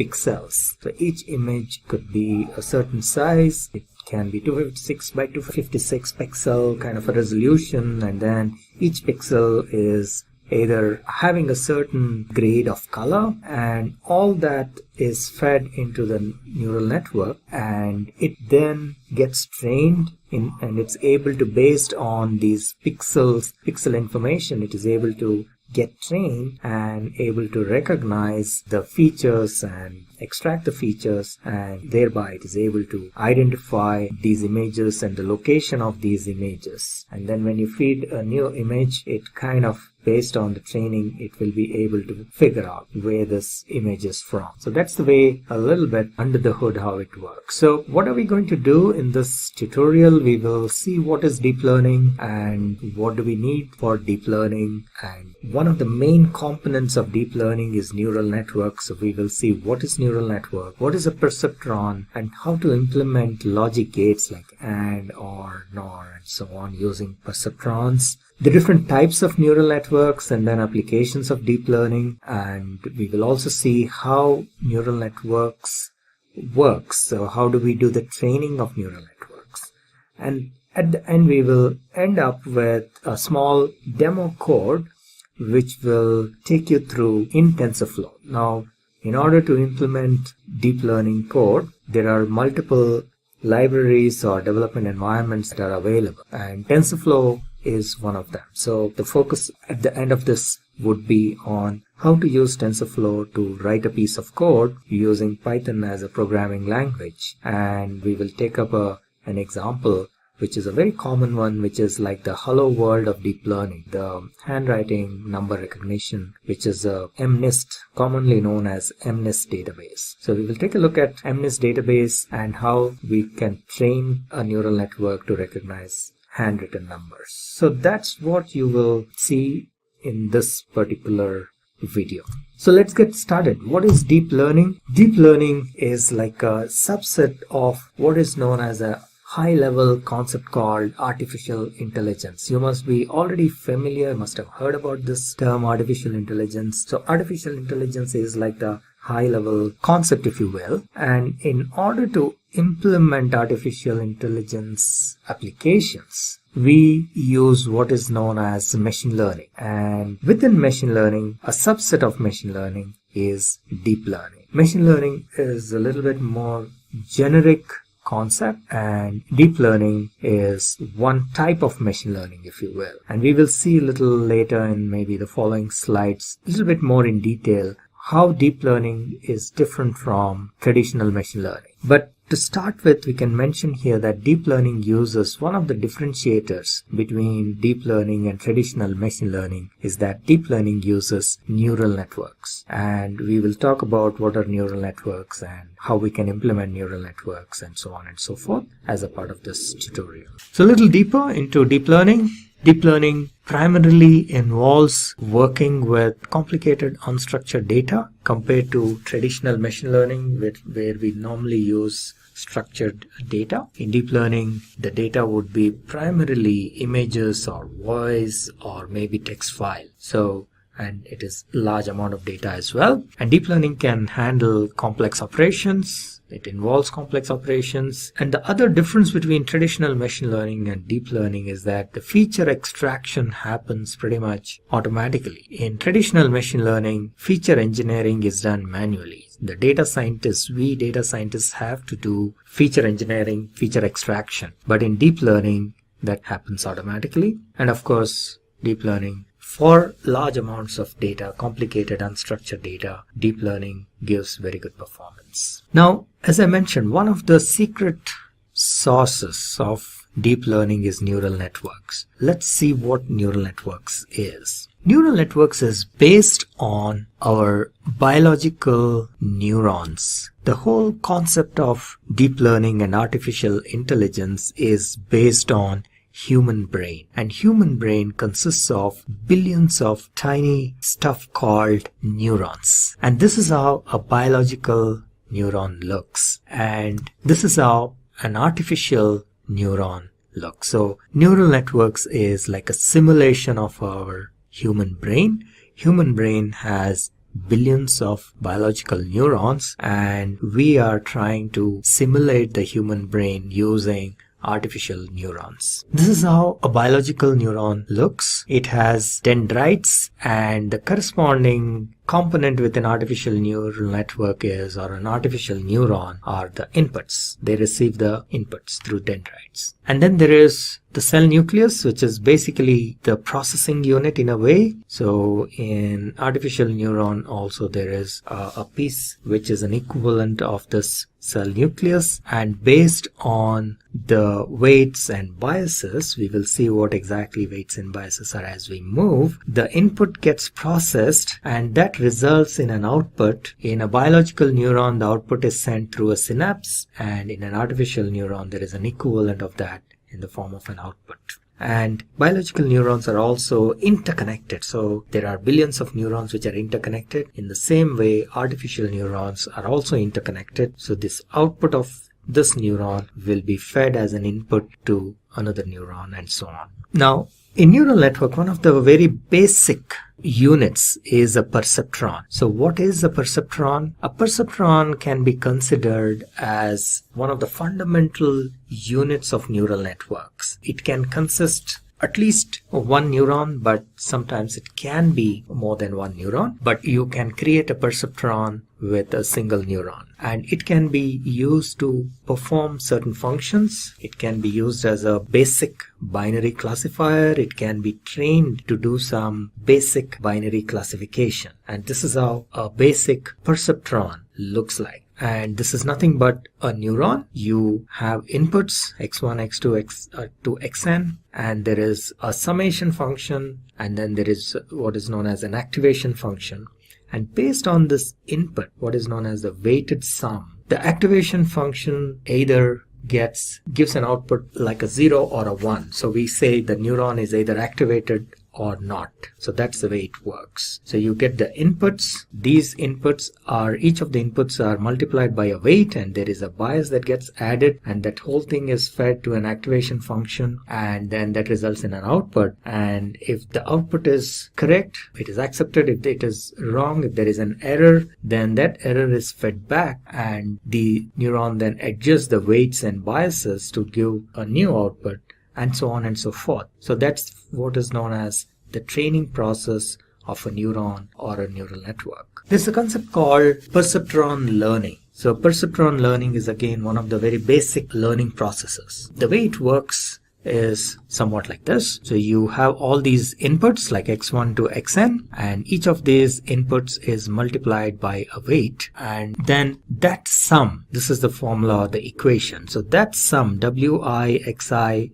sigma of that, which is the sum of all these product of x and w, is added up, and then a bias is added to that. The bias is not dependent on the input or the input values, but the bias is common for one neuron. However, the bias value keeps changing during the training process. Once the training is completed, the values of these weights, W1, W2, and so on, and the value of the bias gets fixed. So that is basically the whole training process, and that is what is known as the perceptron training. So the weights and biases keep changing till you get the accurate output. And the summation is of course passed through the activation function. As you see here, this WIXI summation plus B is passed through activation function, and then the neuron gets either fired or not. And based on that, there will be an output. That output is compared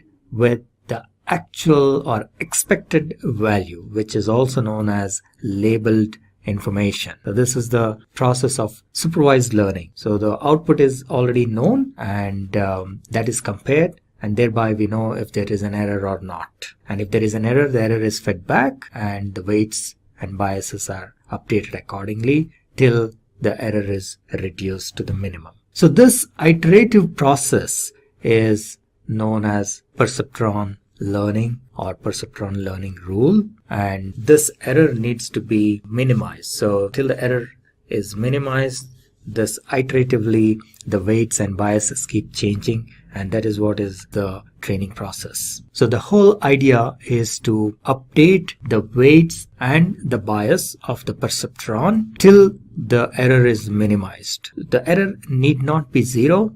The error may not ever reach zero, but the idea is to keep changing these weights and bias so that the error is minimum, the minimum possible that it can have. So this whole process is an iterative process, and this is the iteration continues till either the error is zero, which is unlikely situation, or it is the minimum possible within these given conditions. Now in 1943, two scientists, Warren McCulloch and Walter Pitts, came up with an experiment where they were able to implement the logical functions like AND, OR, and NOR using neurons. And that was a significant breakthrough in a sense. So they were able to come up with the most common logical gates. They were able to implement some of the most common logical gates, which could take two inputs like A and B and then give a corresponding result. So for example, in case of an AND gate, A and B, and then the output is AB. In case of an OR gate, it is A plus B, and so on and so forth. And they were able to do this using a single layer perceptron. Now, most of these gates, it was possible to use single layer perceptron except for XOR, and we will see why that is in a little bit. So this is how an AND gate works. The inputs A and B, the output should be fired, or the neuron should be fired only when both the inputs are 1. So if you have 0, 0, the output should be 0. For 0, 1, it is again 0, 1, 0, again 0, and 1, 1, the output should be 1. So how do we implement this with a neuron? So it was found that by changing the values of weights, it is possible to achieve this logic. So for example, if we have equal weights like 0.7, 0.7, and then if we take the sum of the weighted product, so for example 0.7 into 0, and then 0.7 into 0 will give you 0, and so on and so forth. And in the last case, when both the inputs are 1, you get a value which is greater than 1, which is the threshold. So only in this case the neuron gets activated and the output is, there is an output. In all the other cases, there is no output because the threshold value is 1. So this is implementation of an AND gate using a single perceptron or a single neuron. Similarly, an OR gate. In order to implement an OR gate, in case of an OR gate, the output will be 1 if either of these inputs is 1. So for example, 0, 1 will result in 1, or rather, in all the cases it is 1 except for 0, 0. So how do we implement this using a perceptron? Once again, if you have a perceptron with weights, for example 1.2, now if you see here, if in the first case when both are 0, the output is 0. In the second case, when it is 0 and 1, 1.2 into 0 is 0, and then 1.2 into 1 is 1. And in the second case, similarly, the output is 1.2. In the last case, when both the inputs are 1, the output is 2.4. So during the training process, these weights will keep changing, and then at one point where the weights are equal to W1 is equal to 1.2 and W2 is equal to 1.2, the system learns that it gives the correct output. So that is implementation of OR gate using a single neuron or a single layer perceptron. Now XOR gate. This was one of the challenging ones. They tried to implement an XOR gate with a single level perceptron, but it was not possible. And therefore, in order to implement an XOR, so this was like a roadblock in the progress of neural network. However, subsequently they realized that this can be implemented, an XOR gate can be implemented using a multi-level perceptron or MLP.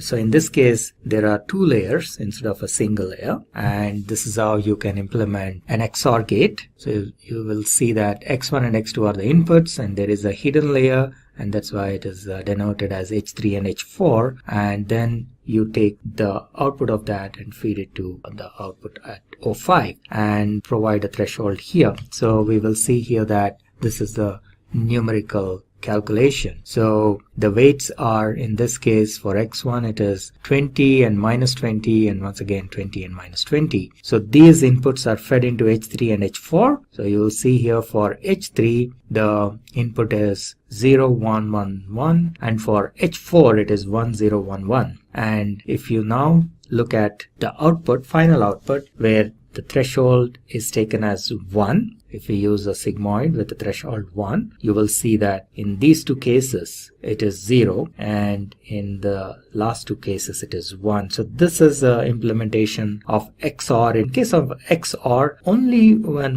one of the inputs is 1, you will get an output. So that is what we are seeing here. If we have either both the inputs are 1 or both the inputs are 0, then the output should be 0. So that is what is an exclusive OR gate. So it is exclusive because only one of the inputs should be 1, and then only you will get an output of 1, which is satisfied by this condition. So this is a special implementation. XOR gate is a special implementation of perceptron. Now that we got a good idea about perceptron, let's take a look at what is a neural network. So we have seen what is a perceptron, we have seen what is a neuron, so we will see what exactly is a neural network. So neural network is nothing but a network of these neurons, and they are different types of neural networks. There are about 5 of them. These are artificial neural network, convolutional neural network, then recursive neural network or recurrent neural network, deep neural network, and deep belief network. So, and each of these types of neural networks have a special, they can solve a special kind of problems. For example, convolutional neural networks are very good at performing image processing and image recognition and so on, whereas RNN are very good for speech recognition and also text analysis and so on. So each type has some special characteristics, and they are good at performing certain special kind of tasks. What are some of the applications of deep learning? Deep learning is today used extensively in gaming. You must have heard about AlphaGo, which is a game created by a startup called DeepMind, which got acquired by Google. And AlphaGo is an AI which defeated the human world champion Lee Sedol in this game of Go. So gaming is an area where deep learning is being extensively used, and a lot of research happens in the area of gaming as well. In addition to that, nowadays there are neural networks or special type called generative adversarial networks, which can be used for synthesizing either images or music or text and so on, and they can be used to compose music. So the neural network can be trained to compose a certain kind of music. And autonomous cars, you must be familiar with Google's self-driving car, and today a lot of automotive companies are investing in this space, and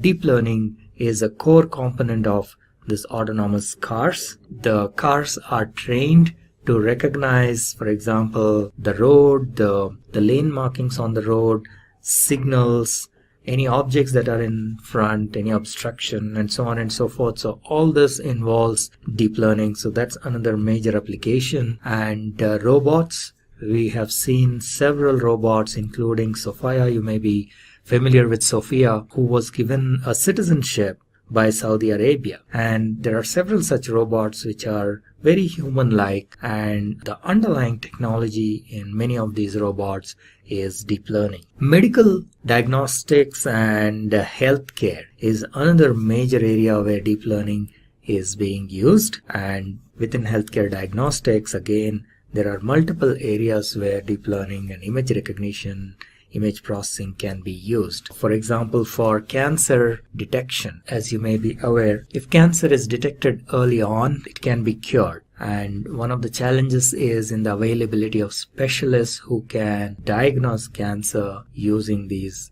diagnostic images and various scans and so on and so forth. So the idea is to train neural network to perform some of these activities so that the load on the cancer specialist doctors or oncologists comes down. And there is a lot of research happening here, and there are already quite a few applications that are claimed to be performing better than human beings in this space. It can be lung cancer, it can be breast cancer, and so on and so forth. So healthcare is a major area where deep learning is being applied. Let's take a look at the inner working of a neural network. So how does an artificial neural network, let's say, can we train a neural network to identify the shapes like squares and circles and triangles when these images are fed? So this is how it works. Any image is nothing but it is a digital information of the pixels. So in this particular case, let's say this is an image of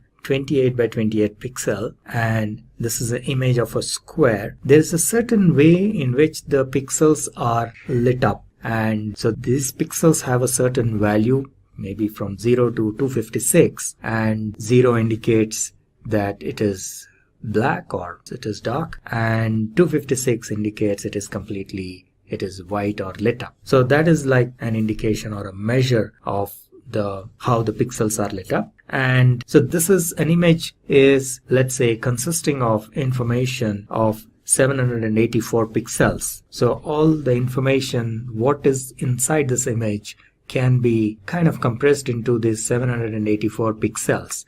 The way each of these pixels is lit up provides information about what exactly is the image. So we can train neural networks to use that information and identify the images. So let's take a look how this works. So each neuron, the value, if it is close to 1, that means it is white, whereas if it is close to 0, that means it is black. Now this is an animation of how this whole thing works. So these pixels, one of the ways of doing it is we can flatten this image and take this complete 784 pixels and feed that as input to our neural network. The neural network can consist of probably several layers.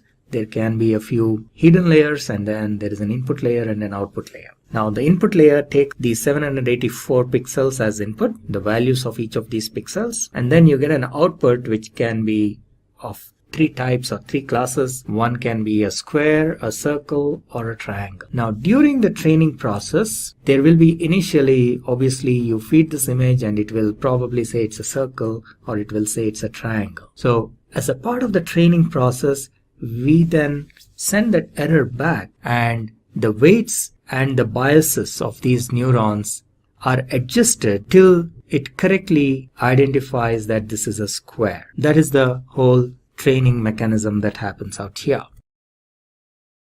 Now let's take a look at a circle. Same way. So you feed these 784 pixels. There is a certain pattern in which the pixels are lit up, and the neural network is trained to identify that pattern. And during the training process, once again, it would probably initially identify it incorrectly, saying this is a square or a triangle, and then that error is fed back and the weights and biases are adjusted finally till it finally gets the image correct. So that is the training process. So now we will take a look at same way a triangle.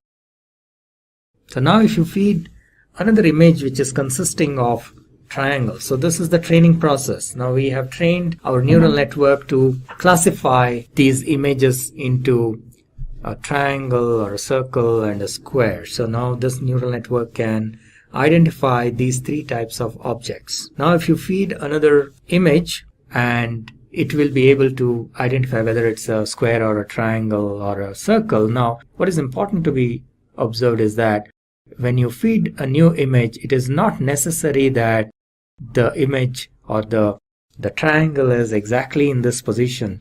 Now, the neural network actually identifies the patterns. So even if the triangle is, let's say, positioned here, not exactly in the middle, but maybe at the corner or in the side, it would still identify that it is a triangle. And that is the whole idea behind pattern recognition. So how does this training process work? This is a quick view of how the training process works. So we have seen that a neuron consists of inputs. It receives inputs, and then there is a weighted sum, which is nothing but this xi, wi, summation of that plus the bias. And this is then fed to the activation function, and that in turn gives us a output. Now, during the training process, initially, obviously, when you feed these images, when you send maybe a square, it will identify it as a triangle, and when you maybe feed a triangle, it will identify as a square, and so on. So that error information is fed back, and initially these weights can be random. Maybe all of them have 0 values, and then it will slowly keep changing. So as a part of the training process, the values of these weights, W1, W2, up to Wn, keep changing in such a way that towards the end of the training process, it should be able to identify these images correctly. So till then, the weights are adjusted, and that is known as the training process. And these weights are numeric values. It could be 0.5, 0.25, 0.35, and so on. It could be positive or it could be negative, and the value that is coming here is the pixel value. As we have seen, it can be anything between 0 to 1. You can scale it between 0 to 1 or 0 to 256, whichever way. 0 being black and 256 being white, and then all the other colors in between. So that is the input. So these are numerical values. This multiplication or the product, wi, xi, is a numerical value, and the bias is also a numerical value. We need to keep in mind that the bias is fixed for a neuron. It doesn't change with the inputs, whereas the weights are 1 per input. So that is one important point to be noted. So, but the bias also keeps changing. Initially, it will again have a random value, but as a part of the training process, the weights, the values of the weights W1, W2, Wn, and the value of B will change. And ultimately, once the training process is complete, these values are fixed for this particular neuron. W1, W2 up to Wn, and plus the value of the B is also fixed for this particular neuron. And in this way, there will be multiple neurons, and there may be multiple levels of neurons here, and that's the way the training process works. So this is another example of multi-layer. So there are 2 hidden layers in between, and then you have the input layer, values coming from the input layer, then it goes through multiple layers, hidden layers, and then there is an output layer. And as you can see, there are weights and biases for each of these neurons in each layer, and all of them keeps changing during the training process. And at the end of the training process, all these weights have a certain value, and that is a trained model, and those values will be fixed once the training is completed. Alright, then there is something known as activation function. Neural networks consists of one of the components in neural networks is activation function, and every neuron has an activation function, and there are different types of activation functions that are used. It could be a ReLU, it could be sigmoid, and so on and so forth. And the activation function is what decides whether a neuron should be fired or not. So whether the output should be 0 or 1 is decided by the activation function. And the activation function in turn takes the input, which is the weighted sum. Remember, we talked about wi, xi plus b. That weighted sum is fed as an input to the activation function, and then the output can be either a 0 or a 1. And there are different types of activation functions which are covered in an earlier video you might want to watch. Alright, so as a part of the training process, we feed the inputs, the labeled data or the training data, and then it gives an output, which is the predicted output by the network, which we indicate as y hat. And then there is a labeled data, because for supervised learning, we already know what should be the output. So that is the actual output. And in the initial process, before the training is complete, obviously there will be error. So that is measured by what is known as a cost function. So the difference between the predicted output and the actual output is the error, and the cost function can be defined in different ways. There are different types of cost functions. So in this case, it is like the average of the squares of the error. So, and then all the errors are added, which can sometimes be called as sum of squares, sum of square errors, or SSE, and that is then fed as a feedback in what is known as backward propagation or back propagation, and that helps in the network adjusting the weights and biases. And so the weights and biases get updated till this value, the error value or the cost function, is minimum. Now there is a optimization technique which is used here called gradient descent optimization, and this algorithm works in a way that the error, which is the cost function, needs to be minimized. So there's a lot of mathematics that goes behind this. For example, they find the local minima, the global minima using the differentiation and so on and so forth. But the idea is this. So as a training process, as the part of training, the whole idea is to bring down the error, which is like, let's say this is the function, the cost function. At certain levels it is very high, the cost value of the cost function, the output of the cost function is very high. So the weights have to be adjusted in such a way, and also the bias of course, that the cost function is minimized. So there is this optimization technique called gradient descent that is used, and this is known as the learning rate. Now gradient descent, you need to specify what should be the learning rate, and the learning rate should be optimal, because if you have a very high learning rate, then the optimization will not converge, because at some point it will cross over to the side. On the other hand, if you have very low learning rate, then it might take forever to convert. So you need to come up with the optimum value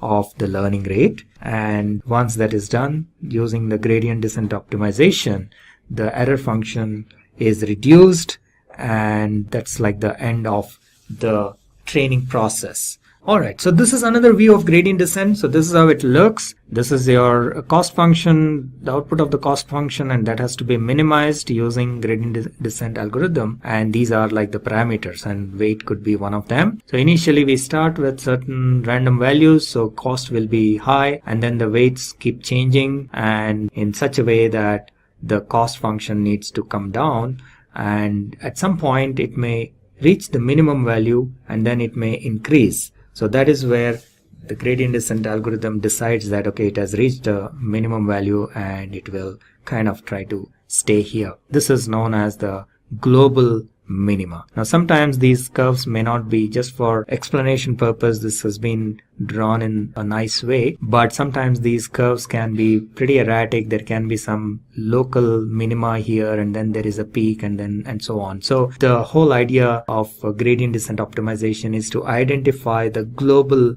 minima and to find the weights and the bias at that particular point. So that's what is gradient descent. And then this is another example.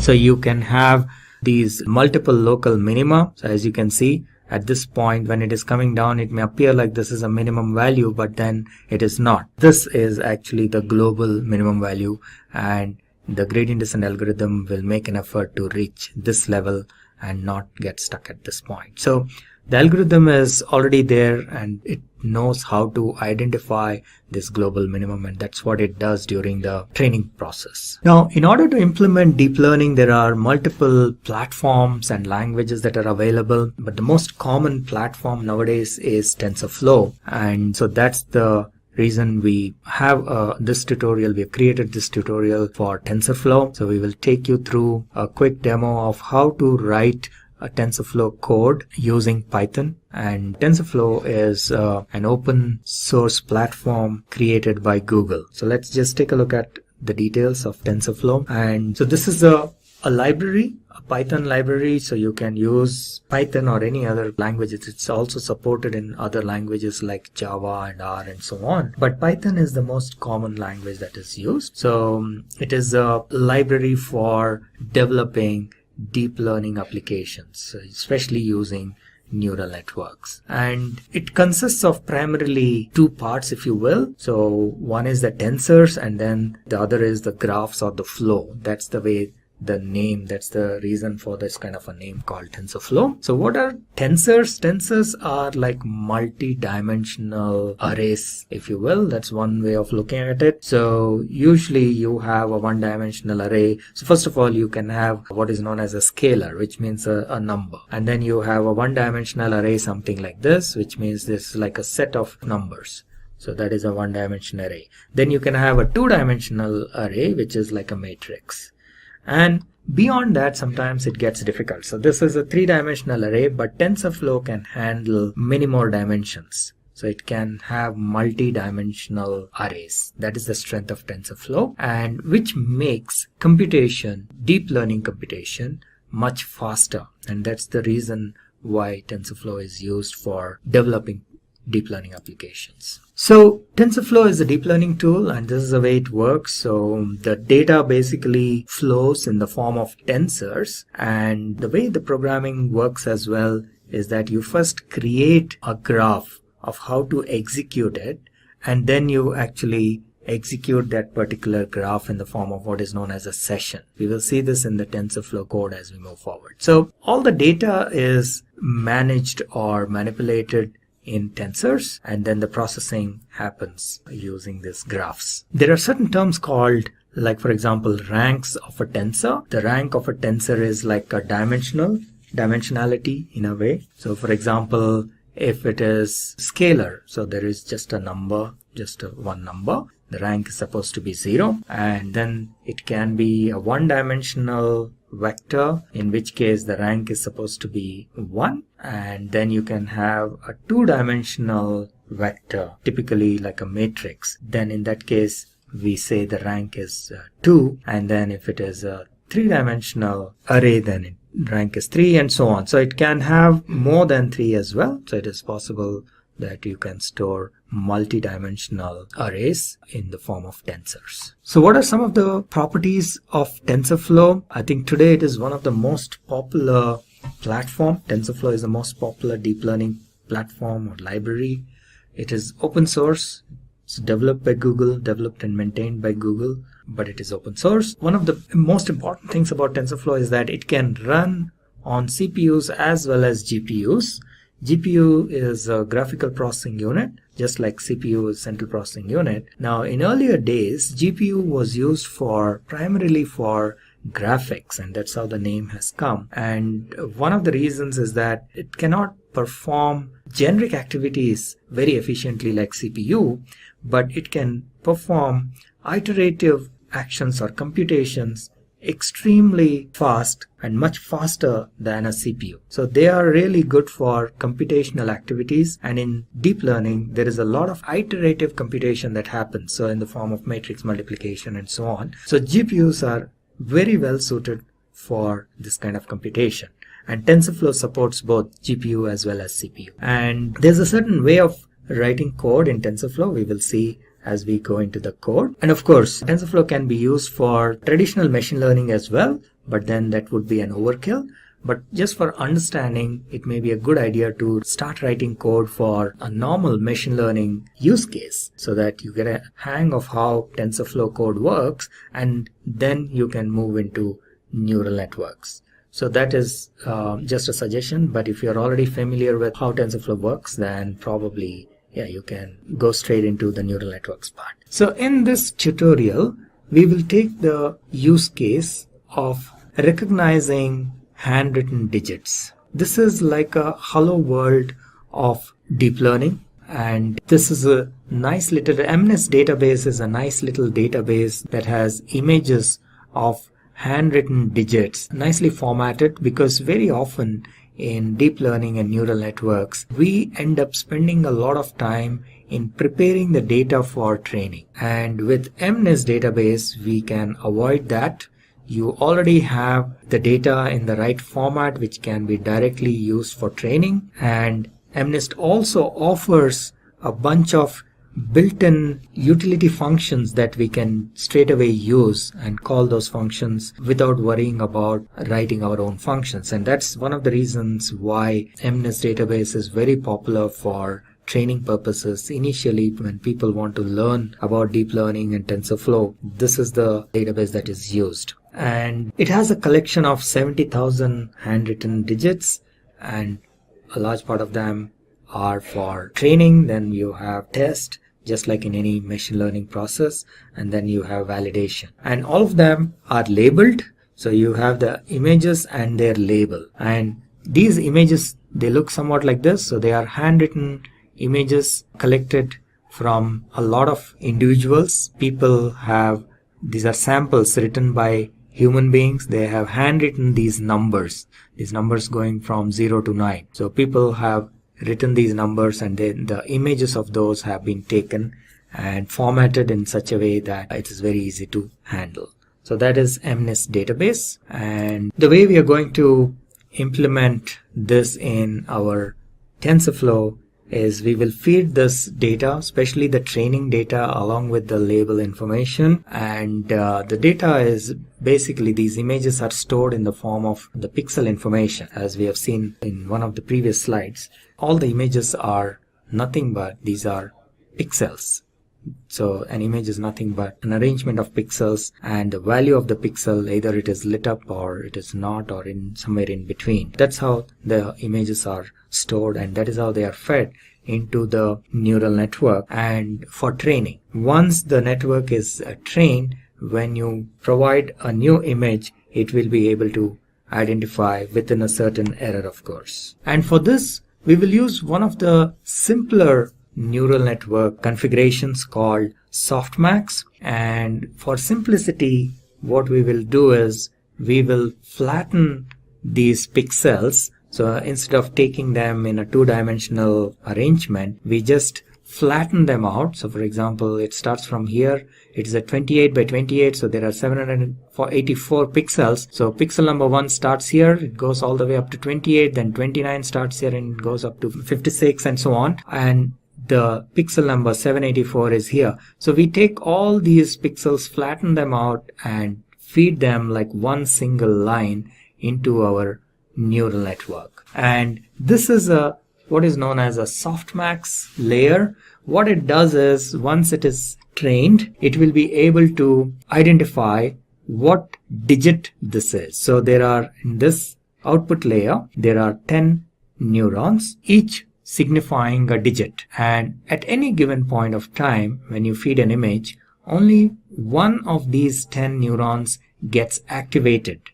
So for example, if this is trained properly, and if you feed a number 9 like this, then this particular neuron gets activated. So you get an output from this neuron. Let me just use a pen or a laser to show you here. Okay, so you're feeding a number 9.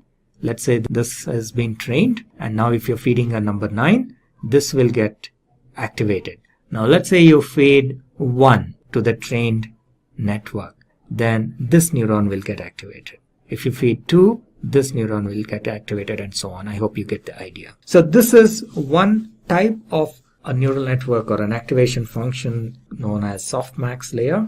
So that's what we will be using here. This is one of the simpler ones for quick and easy understanding. So this is how the code would look. We will go into our lab environment in the cloud, and we will show you there directly. But very quickly, this is how the code looks. And let me run you through briefly here, and then we will go into the Jupyter notebook where the actual code is, and we will run that as well. So as a first step, first of all, we are using Python here, and that's why the syntax of the language is Python. And the first step is to import the TensorFlow library. So, and we do this by using this line of code saying import TensorFlow as TF. TF is just for convenience, so you can give any name. And once you do this, TensorFlow is available as an object in the name of TF, and then you can run its methods and accesses its attributes and so on and so forth. And MNIST database is actually an integral part of TensorFlow, and that's again another reason why we, as a first step, we always use this example MNIST database example. So you just simply import MNIST database as well using this line of code, and you slightly modify this so that the labels are in this format, what is known as one hot true, which means that the label information is stored like an array. And let me just use the pen to show what exactly it is. So when you do this one hot true, what happens is each label is stored in the form of an array of 10 digits, and let's say the number is 8. Okay, so in this case all the remaining values, there will be a bunch of zeros. So this is like array at position 0, this is at position 1, position 2, and so on and so forth. Let's say this is position 7, then this is position 8. That will be 1 because our input is 8. And again, position 9 will be 0. Okay, so one hot encoding, this one hot encoding true will kind of load the data in such a way that the labels are in such a way that only one of the digits has a value of 1, and that indicates, so based on which digit is 1, we know what is the label. So in this case the 8th position is 1, therefore we know this sample data, the value is 8. Similarly, if you have a 2 here, let's say, then the labeled information will be somewhat like this. So you have your labels, so you have this as 0, the 0th position.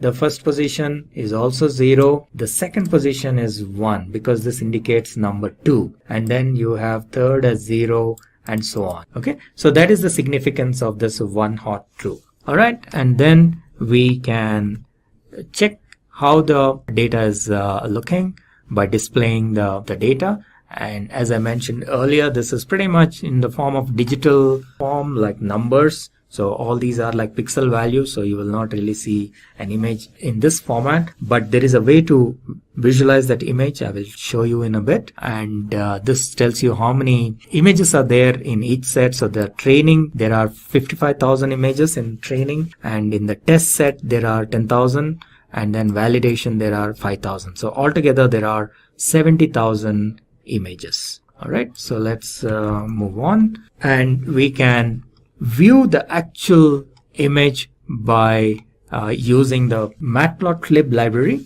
And this is how you can view. This is the code for viewing the images, and you can view them in color or you can view them in grayscale. So the CMap is what tells in what way we want to view it, and what are the maximum values and the minimum values of the pixel values. So these are the max and minimum values, so of the pixel values. So maximum is 1 because this is a scaled value.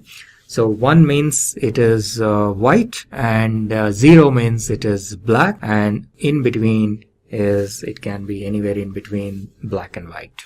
And the way to train the model, there is a certain way in which you write your TensorFlow code. And the first step is to create some placeholders, and then you create a model. In this case, we will use the softmax model, one of the simplest ones. And placeholders are primarily to get the data from outside into the neural network. So this is a very common mechanism that is used. And then, of course, you will have variables, which are your, remember, these are your weights and biases. So for, in our case, there are 10 neurons, and each neuron actually has 784 because each neuron takes all the inputs. If we go back to our slide here, actually every neuron takes all the 784 inputs. Right? This is the first neuron. It receives all the 784. This is the second neuron. This also receives all the 708. So each of these inputs needs to be multiplied with a weight, and that's what we are talking about here. So this is a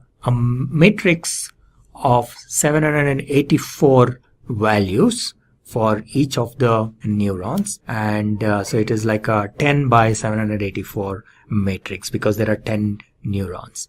And similarly, there are biases. Now remember, I mentioned biases only 1 per neuron, so it is not 1 per input, unlike the weights. So therefore there are only 10 biases because there are only 10 neurons in this case. So that is what we are creating a variable. for biases. So this is something little new in TensorFlow. You will see, unlike our regular programming languages where everything is a variable, here the variables can be of three different types. You have placeholders, which are primarily used for feeding data. You have variables, which can change during the course of computation. And then a third type, which is not shown here, are constants. So these are like fixed numbers. All right. So in a regular programming language, you may have everything as variables or at the most variables and constants. But in TensorFlow, you have three different types: placeholders, variables, and constants. And then you create what is known as a graph. So TensorFlow programming consists of graphs and tensors, as I mentioned earlier. So this can be considered ultimately as a tensor. And then the graph tells how to execute the whole implementation, so that the execution is stored in the form of a graph. And in this case, what we are doing is we are doing a multiplication. TF, you remember this TF was created as a TensorFlow object here. One more level, one more. So TF is available here. Now TensorFlow has what is known as a matrix multiplication or matmul function. So that is what is being used here in this case. So we are using the matrix multiplication of TensorFlow so that you multiply your input values x with w, right? This is what we were doing, xw plus b. You're just adding b, and this is in very similar to one of the earlier slides where we saw sigma xi wi. So that's what we are doing here. Matrix multiplication is multiplying all the input values with the corresponding weights and then adding the bias. So that is the graph we created. And then we need to define what is our loss function and what is our optimizer. So in this case, we again use the TensorFlow's APIs. So tf.nn softmax cross entropy with logits is the API that we will use, and reduce mean is what is like the mechanism whereby which says that you reduce the error. And optimizer for doing reduction of the error, what optimizer are we using? So we are using gradient descent optimizer. We discussed about this in a couple of slides earlier. And for that, you need to specify the learning rate. You remember we saw that there was a slide somewhat like this, and then you define what should be the learning rate, how fast you need to come down. That is the learning rate. And this again needs to be tested and tried, and to find out the optimum level of this learning rate. It shouldn't be very high, in which case it will not converge, or shouldn't be very low, because it will, in that case, it will take very long. So you define the optimizer, and then you call the method minimize for that optimizer, and that will kickstart the training process. And so far we've been creating the graph, and in order to actually execute that graph, we create what is known as a session, and then we run that session. And once the training is completed, we specify how many times, how many iterations we want it to run. So for example, in this case, we are saying 1000 steps. So that is a exit strategy in a way. So you specify the exit condition. So a training will run for 1000 iterations. And once that is done, we can then evaluate the model using some of the techniques shown here. So let us get into the code quickly and see how it works. So this is our cloud environment. Now you can install TensorFlow on your local machine as well. I'm showing this demo on our existing cloud, but you can also install TensorFlow on your local machine, and there is a separate video on how to set up your TensorFlow environment. You can watch that if you want to install your local environment. Or you can go for any cloud service, like for example Google Cloud, Amazon, or Cloud Labs. Any of these you can use and run and try the code. Okay, so it has got started. We will log in. Alright, so this is our deep learning tutorial code, and this is our TensorFlow environment. And so let's get started. We have seen a little bit of a code walkthrough in the slides as well. Now you will see the actual code in action. So the first thing we need to do is import TensorFlow, and then we will import the data. And we need to adjust the data in such a way that the one hot is encoding is set to true, one hot encoding, right? As I explained earlier. So in this case, the label values will be shown appropriately. And if we just check what is the type of the data, so you can see that this is a data sets, Python data sets. And if we check the number of images, the way it looks, so this is how it looks. It is an array of type float 32. Similarly, the number, if you want to see what is the number of training images, there are 55,000, then there are test images 10,000, and then validation images 5,000. Now let's take a quick look at the data itself, visualization. So we will use matplotlib for this. And if we take a look at the shape, now shape gives us like the dimension of the tensors or the arrays, if you will. So in this case, the training data set, if we see the size of the training data set using the method shape, it says there are 55,000 and 55,000 by 784. So remember, the 784 is nothing but the 28 by 28, 28 into 28. So that is equal to 784. So that's what it is showing. Now we can take just one image and just see what is the first image and see what is the shape. So again, size, obviously it is only 784. Similarly, you can look at the image itself, the data of the first image itself. So this is how it shows. So large part of it will probably be zeros, because as you can imagine, in the image only certain areas are written, rest is blank. So that's why you will mostly see zeros, either it is black or white. But then there are these values are, so the values are actually, they are scaled, so their values are between 0 and 1. Okay, so this is what you're seeing. So certain locations there are some values, and then other locations there are zeros. So that is how the data is stored and loaded. If we want to actually see what is the value of the handwritten image, if you want to view it, this is how you view it. So you create, like, do this reshape, and matplotlib has this feature to show you these images. So we will actually use the function called imshow, and then if you pass this parameters appropriately, you will be able to see the different images. Now I can change the values in this position, so which image we are looking at, right? So we can say, if I want to see what is there in maybe 5,000, right? So 5,000 has 3. Similarly, you can just say 5. What is in 5? 5 has 8. What is in 50?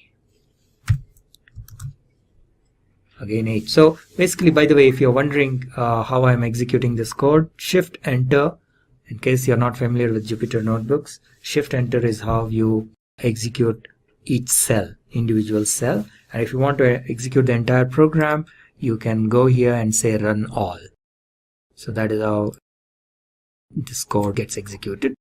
And here again, we can check what is the maximum value and what is the minimum value of this pixel values. As I mentioned, it is scaled, so therefore it is between, the values lie between 1 and 0. Now this is where we create our model.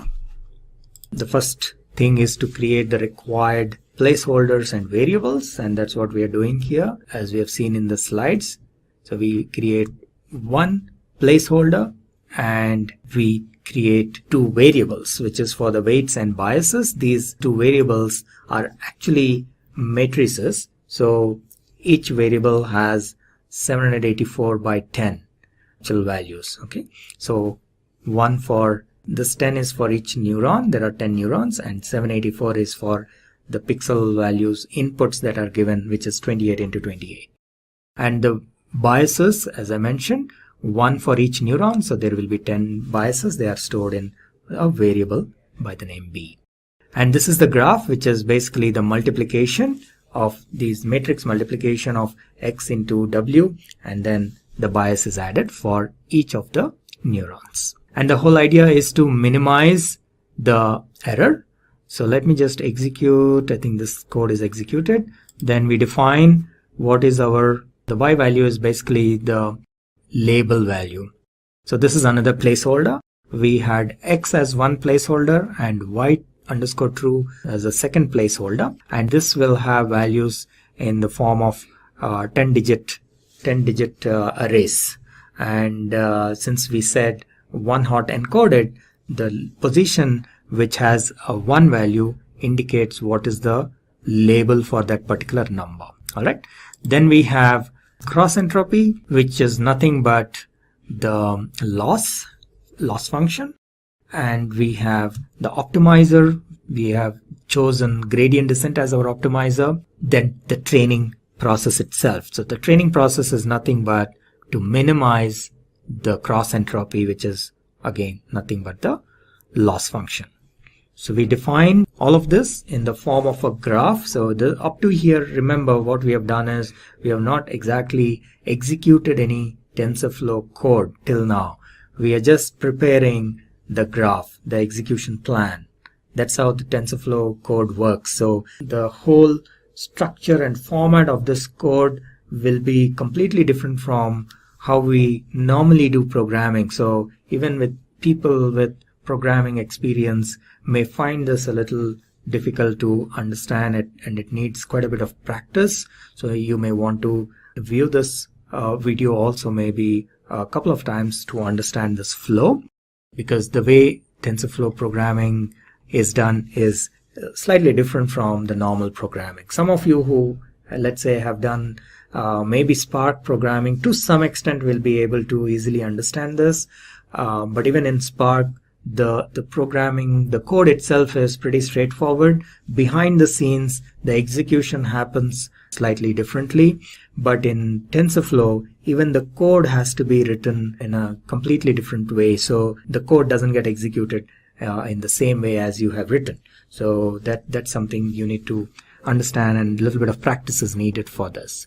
So far what we have done up to here is creating the variables and feeding the variables, and or rather not feeding but setting up the variables and the graph. That's all. Defining maybe the what kind of a network you want to use. For example, we want to use softmax and so on. So you have created the variables, how to load the data, loaded the data, viewed the data, and prepared everything, but you have not yet executed anything in TensorFlow. Now the next step is the execution in TensorFlow. So the first step for doing any execution in TensorFlow is to initialize the variables. So anytime you have any variables defined in your code, you have to run this piece of code always. So you need to basically create what is known as a node for initializing. So this is a node. You still are not yet executing anything here. You just created a node for the initialization.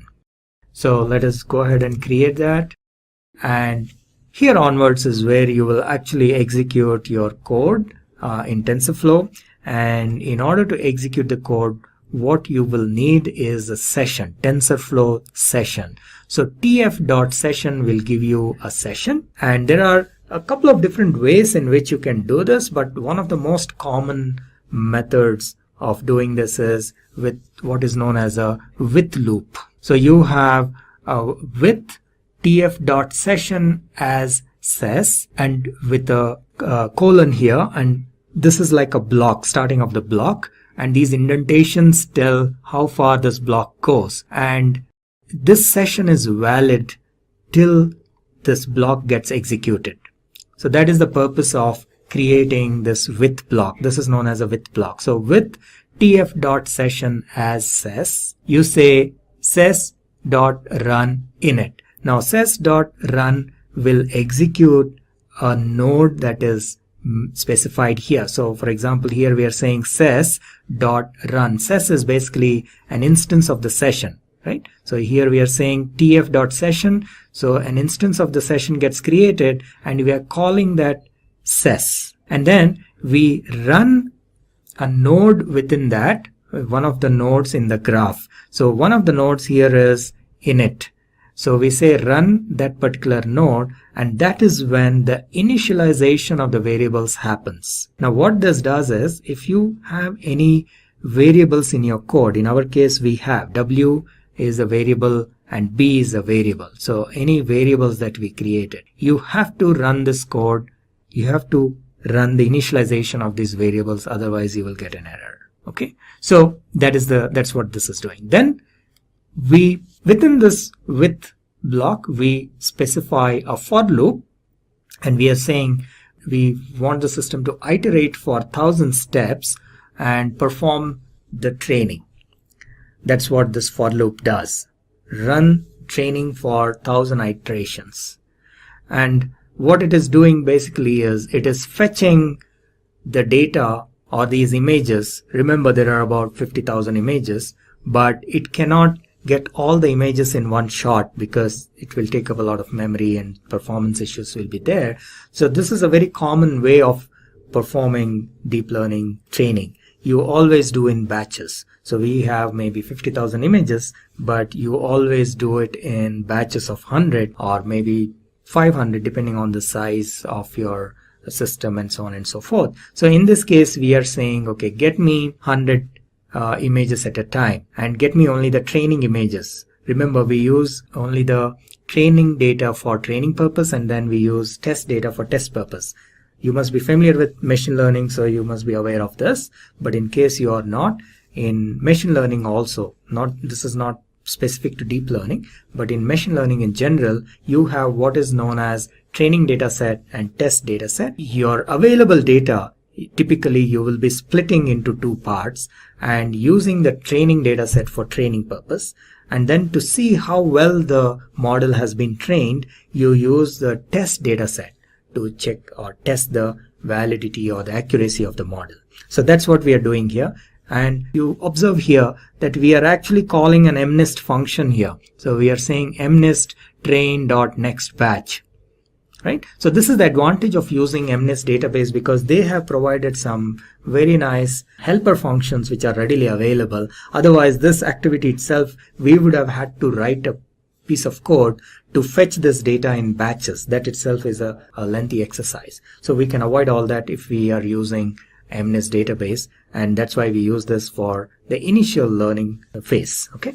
So when we say fetch, what it will do is it will fetch the images into X and the labels into Y. And then you use this batch of 100 images and you run the training. So ses.run, basically what we are doing here is we are running the training mechanism, which is nothing but it passes this through the neural network, passes the images through the neural network, finds out what is the output, and if the output, obviously initially it will be wrong, so all that feedback is given back to the neural network, and thereby all the W's and B's get updated till it reaches 1000 iterations. In this case, the exit criteria is 1000, but you can also specify probably accuracy rate or something like that for as an exit criteria. So here it just says that, okay, this particular image was wrongly predicted, so you need to update your weights and biases.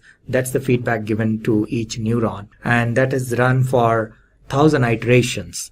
And typically by the end of these 1000 iterations, the model would have learned to recognize these handwritten images. Obviously it will not be 100% accurate.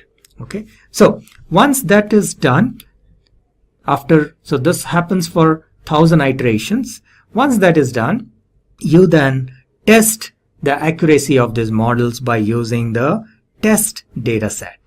Right? So this is what we are trying to do here. The code may appear a little complicated because if you're seeing this for the first time, you need to understand the various methods of TensorFlow and so on. But it is basically comparing the output with what is actually there. That's all it is doing. So you have your test data and you're trying to find out what is the actual value and what is the predicted value and seeing whether they are equal or not, tf.equal, right? And how many of them are correct and so on and so forth. And based on that, the accuracy is calculated as well. So this is the accuracy, and that is what we are trying to see, how accurate the model is in predicting these numbers or these digits. Okay, so let us run this. This entire thing is in one cell. So we will have to just run it in one shot. It may take a little while. Let us see. And Not bad. So it has finished the 1000 iterations. And what we see here as an output is the accuracy. So we see that the accuracy of this model is around 91%. Okay. Now, which is pretty good for such a short exercise. Within such a short time, we got 90% accuracy. However, in real life, this is probably not sufficient. So there are other ways to increase the accuracy. We will see probably in some of the later tutorials how to improve this accuracy, how to change maybe the hyperparameters like number of neurons or number of layers and so on and so forth, and so that this accuracy can be increased beyond 90%. Let's look at the different types of artificial neural networks. And this is like the biggest area growing, is how these all come together. Let's see the different types of neural network. And again, we're comparing this to human learning. So here's a human brain. I feel sorry for that poor guy. So we have a feed-forward neural network. Simplest form of they call it an ANN, a neural network. Data travels only in one direction, input to output. This is what we just looked at. So as the data comes in, all the weights are added, it goes to the hidden layer, all the weights are added, it goes to the next hidden layer, all the weights are added, and it goes to the output. The only time you use the reverse propagation is to train it. So when you actually use it, it's very fast. When you're training it, it takes a while because it has to iterate through all your training data. And you start getting into big data because you can train these with a huge amount of data. The more data you put in, the better trained they get. The applications, vision and speech recognition, actually they're pretty much everything we talked about. Almost all of them use this form of neural network at some level. Radio basis function neural network. This model classifies the data point based on its distance from a center point. What that means is that you might not have training data, so you want to group things together and you create central points, and it looks for all the things, some of these things are just like the other. If you've ever watched the Sesame Street as a kid, that dates me. So it brings things together. And this is a great way, if you don't have the right training model, you can start finding things that are connected you might not have noticed before. Applications, power restoration systems. They try to figure out what's connected, and then based on that, they can fix the problem if you have a huge power system. Cohonen self-organizing neural network. Vectors of random dimensions are input to discrete map comprised of neurons. So they basically find a way to draw, and they say dimensions, or vectors, or planes, because they actually chop the data in 1 dimension, 2 dimension, 3 dimension, 4, 5, 6. They keep adding dimensions and finding ways to separate the data and connect different data pieces together. Applications used to recognize patterns in data, like in medical analysis. The hidden layer saves its output to be used for future prediction. Recurrent neural networks. So the hidden layers remember its output from last time, and that becomes part of its new input. You might use that especially in robotics or flying a drone. You want to know what your last change was and how fast it was going to help predict what your next change you need to make is to get to where the drone wants to go. Applications, text-to-speech, conversation model. So, I talked about drones, but, just identifying on Lex or Google Assistant or any of these, they're starting to add in, I'd like to play a song on my Pandora and I'd like it to be at volume 90%. So you now can add different things in there and it connects them together. The input features are taken in batches like a filter. This allows a network to remember an image in parts. Convolution neural network. Today's world in photo identification and taking apart photos and trying to, have you ever seen that on Google where you have 5 people together? This is the kind of thing separates all those people so then it can do a face recognition on each person. Applications used in signal and image processing. In this case, I use facial images or Google picture images as one of the options. Modular neural network. It has a collection of different neural networks working together to get the output. So, wow, we just went through all these different types of neural networks, and the final one is to put multiple neural networks together. And I mentioned that a little bit when we separated people in a larger photo, individuals in the photo, and then do the facial recognition on each person. So one network is used to separate them, and the next network is then used to figure out who they are and do the facial recognition. Applications still undergoing research. This This is the cutting edge. You hear the term pipeline, and there's actual in Python code and in almost all the different neural network setups out there, they now have a pipeline feature usually. And it just means you take the data from one neural network and maybe another neural network, or you put it into the next neural network, and then you take 3 or 4 other neural networks and feed them into another one. So how we connect the neural networks is really just cutting edge, and it's so experimental. I mean, it's almost creative in its nature. There's not really a science to it because each specific domain has different things it's looking at. So if you're in the banking domain, it's going to be different than the medical domain, than the automatic car domain. And suddenly figuring out how those all fit together is just a lot of fun and really cool. So we have our types of artificial neural network. We have our feed-forward neural network. We have our radial basis function neural network. We have our Cohennon self-organizing neural network, recurrent neural network, convolution neural network, and modular neural network, where it brings them all together. And the colors on the brain do not match what your brain actually does, but they do bring it out that most of these were developed by understanding how humans learn. And as we understand more and more of how humans learn, we can build something in the computer industry to mimic that, to reflect that. And that's how these were developed. So, exciting part, use case, problem statement. So this is where we jump in. This is my favorite part. Let's use the system to identify between a cat and a dog. If you remember correctly, I said we're going to do some Python code, and you can see over here my hair is kind of sticking up over the computer, a cup of coffee on one side, and then a little bit of old school, a pencil and a pen on the other side. Yeah, most people now take notes. I love the stickies on the computer. That's great. That is my computer. I have sticky notes on my computer in different colors. So not too far from today's programmer. So the problem is we want to classify photos of cats and dogs using a neural network. And you can see over here we have quite a variety of dogs in the pictures and cats, and just sorting out it is a cat is pretty amazing. And why would anybody want to even know the difference between a cat and a dog?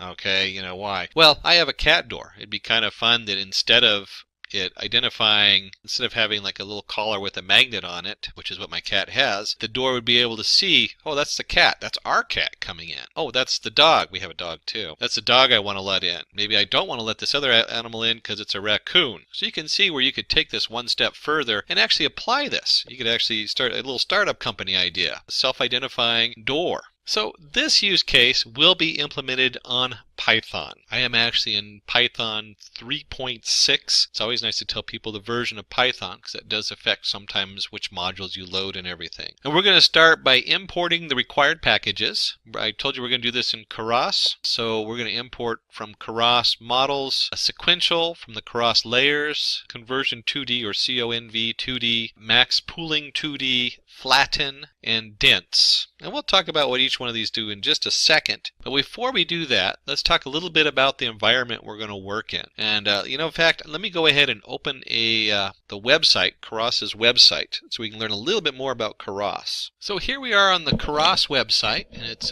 keras.io.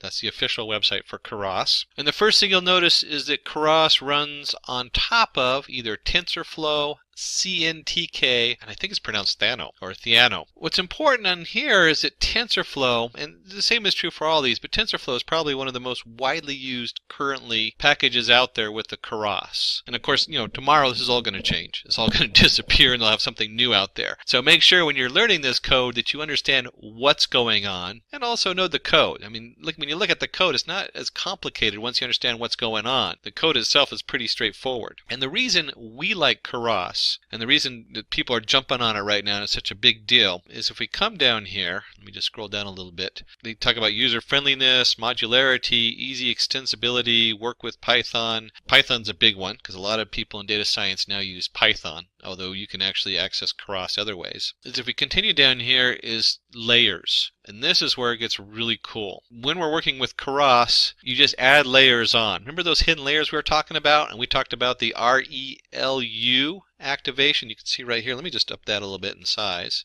There we go. That's big. I can add in an ReLU layer, and then I can add in a softmax layer in the next instance. We didn't talk about softmax. So you can do each layer separate. Now, if I'm working in some of the other kits I use, I take that and I have one setup, and then I feed the output into the next one. This one, I can just add hidden layer after hidden layer with the different information in it, which makes it very powerful and very fast to spin up and try different setups and see how they work with the data you're working on. And we'll dig a little bit deeper in here. And a lot of this is very much the same, so when we get to that part, I'll point that out to you also. Now, just a quick side note, I'm using Anaconda with Python in it, and I went ahead and created my own package, and I called it the Keras Python 3.6 because I'm in Python 3.6. Anaconda is cool that way. You can create different environments real easily. If you're doing a lot of different experimenting with these different packages, you probably want to create your own environment in there. And the first thing is you can see right here, there's a lot of dependencies. A lot of these you should recognize by now if you've done any of these videos. If not, kudos for you for jumping in today. Pip install numpy, scipy, the scikit-learn,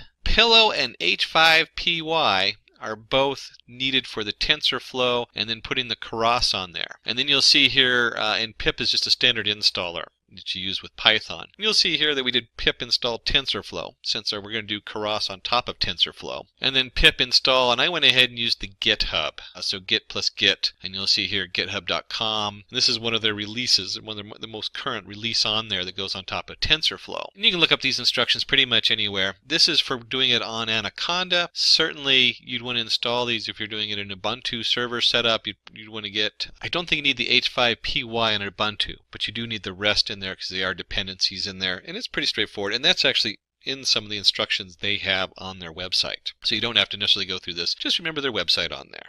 And then when I'm under my Anaconda Navigator, which I like, you'll see where I have environments, and on the bottom I created a new environment and I called it Keras Python 36, just to separate everything. You can say I have Python 30.5 and Python 3.6. I used to have a bunch of other ones, but I kind of cleaned house recently. And of course, once I go in here, I can launch my Jupyter Notebook, making sure I'm using the right environment that I just set up.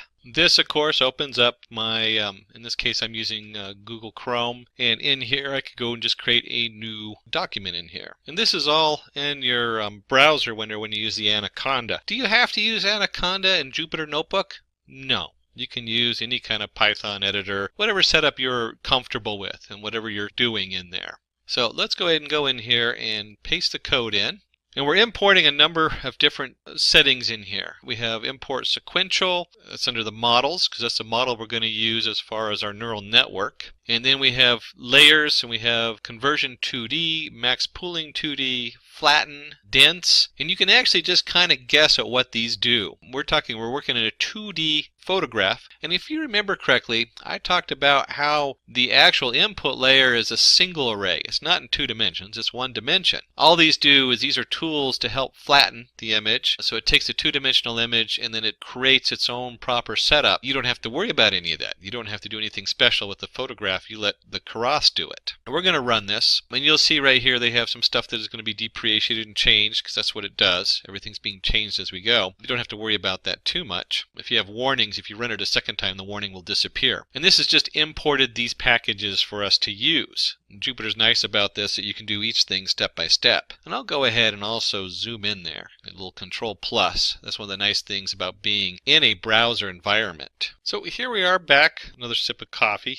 If you're familiar with my other videos, you notice I'm always sipping coffee. I always have in my case, latte next to me, an espresso. So the next step is to go ahead and initialize, we're going to call it the CNN, or classifier neural network. And the reason we call it a classifier is because it's going to classify it between 2 things. It's going to be cat or dog. So when you're doing classification, you're picking specific objects. You're specific, it's a true or false, yes, no, it is something or it's not. So first thing, we're going to create our classifier, and it's going to equal sequential. So their sequential setup is the classifier. That's the actual model we're using. That's the neural network. So we call it a classifier. And the next step is to add in our convolution. And let me just do let me shrink that down in size so you can see the whole line. And let's talk a little bit about what's going on here. I have my classifier and I add something. What am I adding? Well, I'm adding my first layer. This first layer we're adding in is probably the one that takes the most work to make sure you have it set correct. And the reason I say that, this is your actual input. And we're going to jump here to the part that says input shape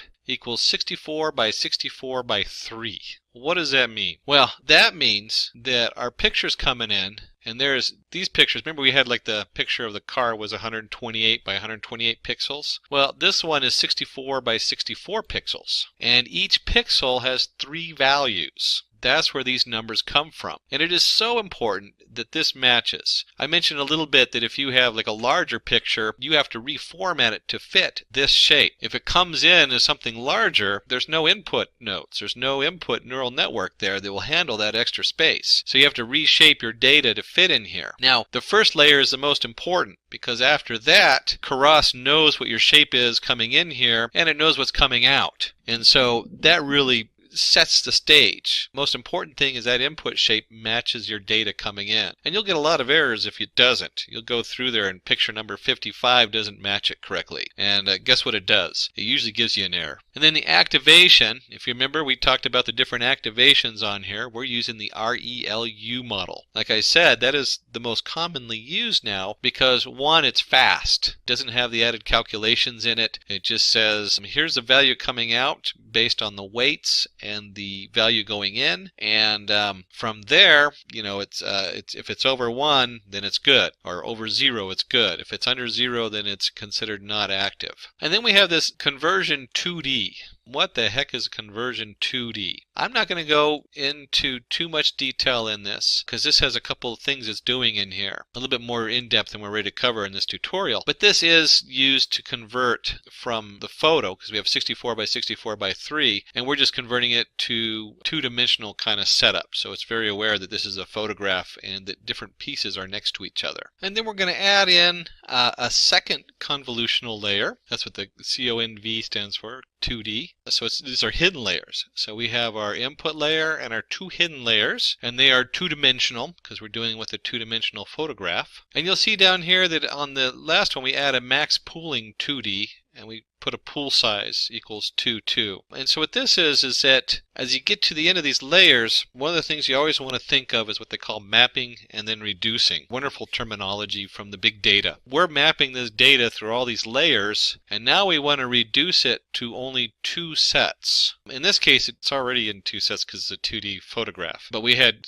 2 dimensions we actually have 64 by 64 by 3. So now we're just getting it down to a 2 by 2, just the two-dimensional instead of having the third dimension of colors. And we'll go ahead and run these. We're not really seeing anything on our run script because we're just setting up. This is all set up. And this is where you start playing, because maybe you'll add a different layer in here to do something else to see how it works and see what your output is. That's what makes Keras so nice, is I can, with just a couple flips of code, put in a whole new layer that does a whole new processing and see whether that improves my run or makes it worse. And finally, we're going to do the final setup, which is to flatten. Classifier add a flatten setup, and then we're going to also add a dense layer, and then we're going to add in another dense layer, and then we're going to build it. We're going to compile this whole thing together. So let's flip over and see what that looks like. And we've even numbered them for you, so we're going to do the flattening. And flatten is exactly what it sounds like. We've been working in a two-dimensional array of picture, which actually is in 3 dimensions because of the pixels. The pixels have a whole other dimension to it of 3 different values. And we've kind of resized those down to 2 by 2, but now we're just going to flatten it. I don't want to have multiple dimensions being worked on by Tensor and by Keras. I want just a single array, so it's flattened out. And then step 4, full connection. So we add in our final 2 layers, and you could actually do all kinds of things with this. You could actually leave out this some of these layers and play with them. You do need to flatten it. That's very important. Then we want to use the dense. Again, we're taking this and we're taking whatever came into it. So once we take all those the 2 dimensions or 3 dimensions as they are, and we flatten it to 1 dimension, we want to take that and we're going to pull it into units of 128. They got that. You can say, where did they get 128 from? You could actually play with that number and get all kinds of weird results. But in this case, we took the 64 plus 64 is 128. You could probably even do this with 64 or 32. Usually you want to keep it in the same multiple of whatever the data shape you're already using is in. And we're using the activation, the RELU, just like we did before. And then we finally filter all that into a single output. And it has how many units? 1. Why? Because we want to know whether true or false. It's either a dog or a cat. You could say 1 is dog, 0 is cat. Or maybe you're a cat lover and it's 1 is cat and 0 is dog. And if you love both dogs and cats, you're going to have to choose. And then we use the sigmoid activation. If you remember from before, we had the RELU and there's also the sigmoid. The sigmoid just makes it clear it's yes or no. We don't want any kind of in-between number coming out. And we'll go ahead and run this, and you'll see it's still all in setup. And then finally we want to go ahead and compile. And let's put the compiling our classifier neural network, and we're going to use the optimizer Atom. And I hinted at this just a little bit before. Where does Atom come in? Where does an optimizer come in? Well, the optimizer is the reverse propagation. When we're training it, it goes all the way through and says error, and then how does it readjust those weights? There are a number of them. Atom is the most commonly used, and it works best on large data. Most people stick with the Atom because when they're testing on smaller data, see if their model is going to go through and get all their errors out before they run it on larger data sets. They're going to run it on Atom anyway, so they just leave it on Atom, most commonly used.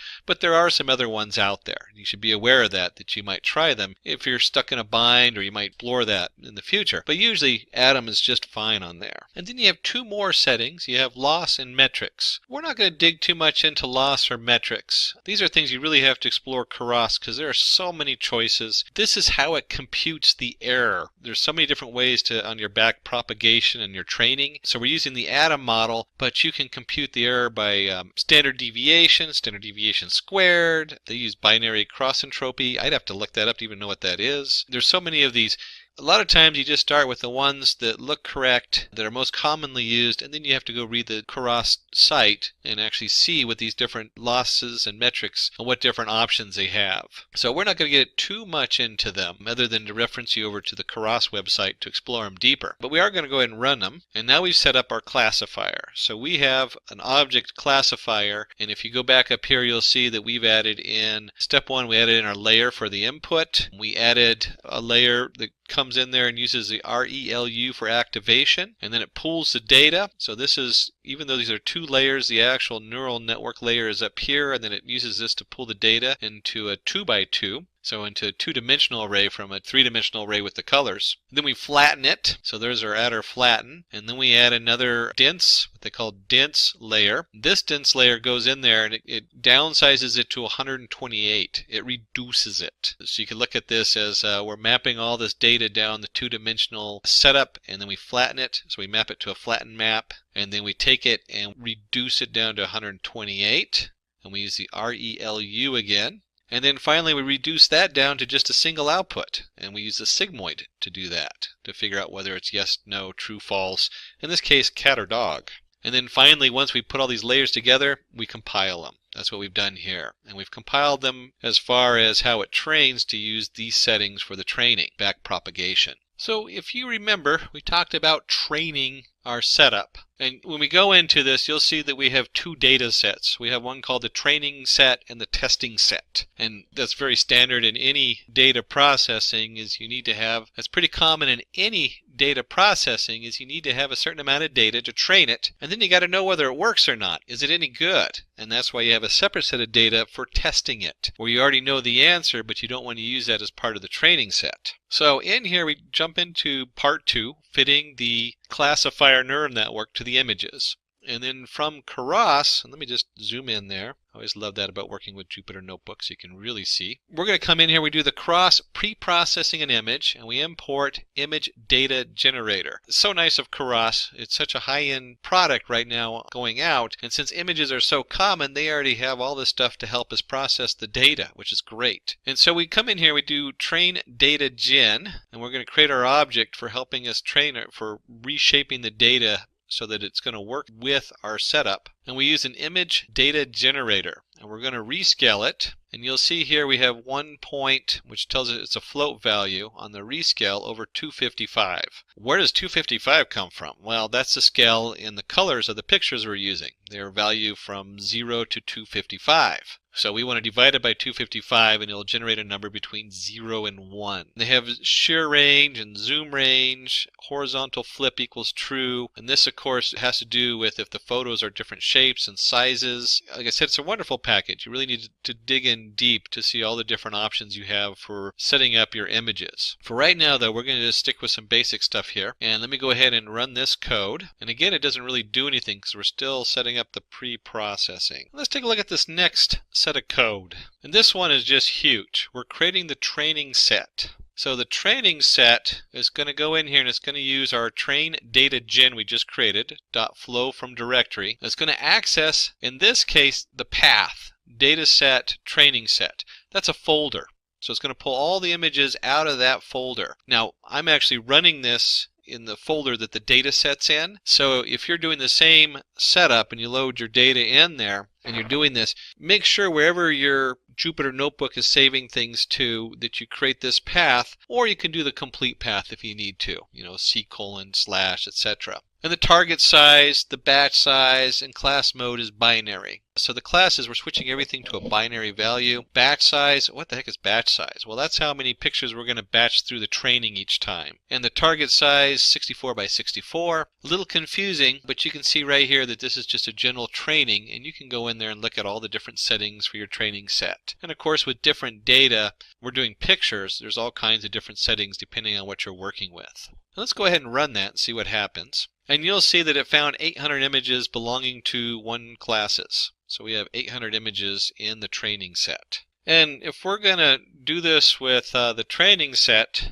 we also have to format the pictures in the test set. Now, we're not actually doing any predictions. We're not actually programming the model yet. All we're doing is preparing the data. So we're going to prepare a training set and the test set. So any changes we make to the training set at this point also have to be made to the test set. So we've done this thing, we've done a train data generator, we've done our training set, and then we also have, remember, our test set of data. So I'm going to do the same thing with that. I'm going to create a test data gen, and we're going to do this image data generator. We're going to rescale 1/255. We don't need the other settings, just the single setting for the test data gen. And we're going to create our test set. We're going to do the same thing we did with the test set, except that we're pulling it from the test set folder. And we'll run that, and you'll see in our test set we found 2,000 images. That's about right. We're using 20% of the images as test and 80% to train it. And then finally we've set up all our data. We've set up all our layers, which is where all the work is cleaning up that data, making sure it's going in there correctly. And we are actually going to fit it. We're going to train our data set. And let's see what that looks like. And here we go. Let's put the information in here. And let's just take a quick look at what we're looking at with our fit generator. We have our classifier.fit generator. That's our back propagation. So the information goes through forward with a picture, and it says, oh, you're either right or you're wrong, and then the error goes backward and reprograms all those weights. So we're training our neural network. And of course we're using the training set. Remember, we created the training set up here, and then we're going steps per epoch. So it's 8,000 steps. Epoch means that's how many times we go through all the pictures. So we're going to rerun each of the pictures, and we're going to go through the whole data set 25 times. But we're going to look at each picture during each epoch 8,000 times. So we're really programming the heck out of this and going back over it. And then they have validation data equals test set. So we have our training set, and then we're going to have our test set to validate it. So we're going to do this all in one shot. And we're going to look at that, and they're going to do 200 steps for each validation. And we'll see what that looks like in just a minute. Let's go ahead and run our training here.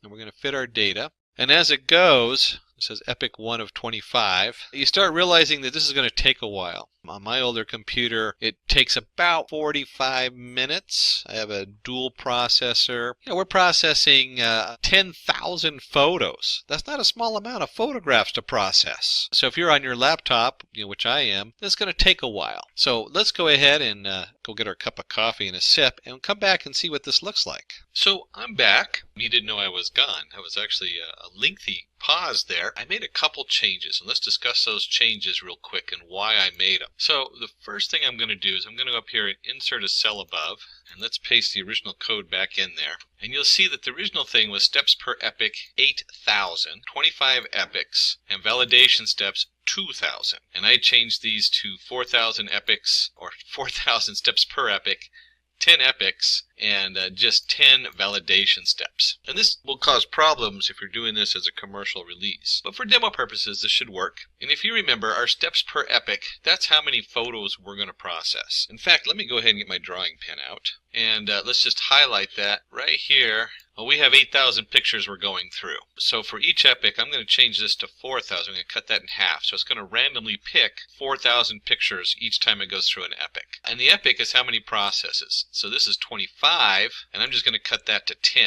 So instead of doing 25 runs through 8,000 photos each, which you can do the math of 25 times 8,000, I'm only going to do 10 through 4,000. So I'm going to run this 40,000 times through the processes. And the next thing I noted you'll want to notice is that I also changed the validation step. And this would cause some major problems in releasing because I dropped it all the way down to 10. What the validation step does is it says we have 2,000 photos in our trainings or in our testing set. And we're going to use that for validation. Well, I'm only going to use a random 10 of those to validate. So not really the best settings, but let me show you why we did that. Let's scroll down here just a little bit.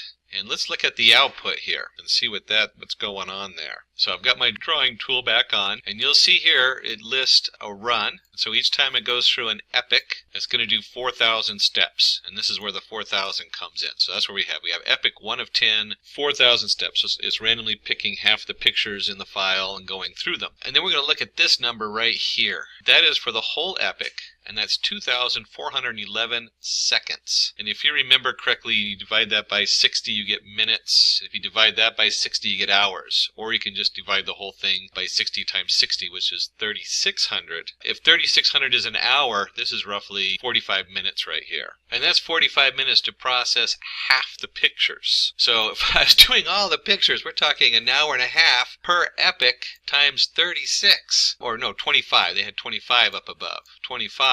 So that's roughly a couple days of processing. Well, for this demo, we don't want to do that. I don't want to come back the next day. Plus, my computer did a reboot in the middle of the night. So we look at this and we say, okay, we're just testing this out. My computer that I'm running this on is a dual core processor, runs 0.9 gigahertz per second. For a laptop, it was good about 4 years ago, but for running something like this, it's probably a little slow. So we cut the times down, and the last one was validation. We're only validating it on a random 10 photos. And this comes into effect because you're going to see down here where we have accuracy, value loss, value accuracy, and loss. Those are very important numbers to look at. So the 10 means I'm only validating across 10 pictures. That is where, here we have value, this is ACC is for accuracy. Value loss, we're not going to worry about that too much, and accuracy. Now accuracy is while it's running, it's putting these two numbers together. That's what accuracy is. And value accuracy is at the end of the epoch. What's our accuracy at the end of the epoch? What is it looking at? In this tutorial, we're not going to go so deep, but these numbers are really important when you start talking about these two numbers reflect bias. That is really important. I'll just put that up there. And bias is a little bit beyond this tutorial, but the short of it is if this accuracy, which is being our validation per step, is going down, and the value accuracy continues to go up, that means there's a bias. That means I'm memorizing the photos I'm looking at. I'm not actually looking for what makes a dog, what makes a cat. I'm just memorizing them. And so the more this discrepancy grows, the bigger the bias is. And that is really the beauty of the Keras neural network. It has a lot of built-in features like this that make that really easy to track. So let's go ahead and take a look at the next set of code. So here we are into part 3. We're going to make a new prediction. And so we're going to bring in a couple tools for that, and then we have to process the image coming in and find out whether it's an actual dog or cat, if we can actually use this to identify it. And of course the final step of part 3 is to print prediction. We'll go ahead and combine these, and of course you can see me there adding more sticky notes to my computer screen, hidden behind the screen, and last one was don't forget to feed the cat and the dog. So let's go ahead and take a look at that and see what that looks like in code and put that in our Jupyter notebook. All right, and let's paste that in here. And we'll start by importing NumPy as NP. NumPy is a very common package. I pretty much import it on any Python project I'm working on. Another one I use regularly is pandas. They're just ways of organizing the data. And then NP is usually the standard in most machine learning tools as the return for the data array. Although, you can use a standard data array from Python. And we have Keras pre-processing, import image. This should all look familiar because we're going to take a test image and we're going to set that equal to, in this case, cat or dog 1, as you can see over here. And you know what, let me get my drawing tool back on. So let's take a look at this. We have our test image we're loading, and in here we have test image 1, and this one data hasn't seen this one at all, so this is all new. Oh, let me shrink the screen down. Let me start that over. So here we have my test image, and we went ahead and the Keras processing has this nice image setup. So we're going to load the image and we're going to alter it to a 64 by 64 print. So right off the bat, Keras is nice that way. It automatically sets it up for us so we don't have to redo all our images and find a way to reset those. And then we use all those to set the image to an array. So again, we're all in pre-processing the data, just like we pre-processed before with our test information and our training data. And then we use the NumPy. Here's our NumPy. That's from our, right up here, import NumPy as NP. Expand the dimensions test image axes equals 0. So it puts it into a single array. And then finally, all that work, all that pre-processing, and all we do is we run the result. We click on here and we go result equals classifier predict test image, and then we find out, well, what is the test image? And let's just take a quick look and just see what that is. And you can see when I ran it, it comes up dog, and if we look at those images, there it is, cat or dog, image number 1. That looks like a nice floppy-eared lab.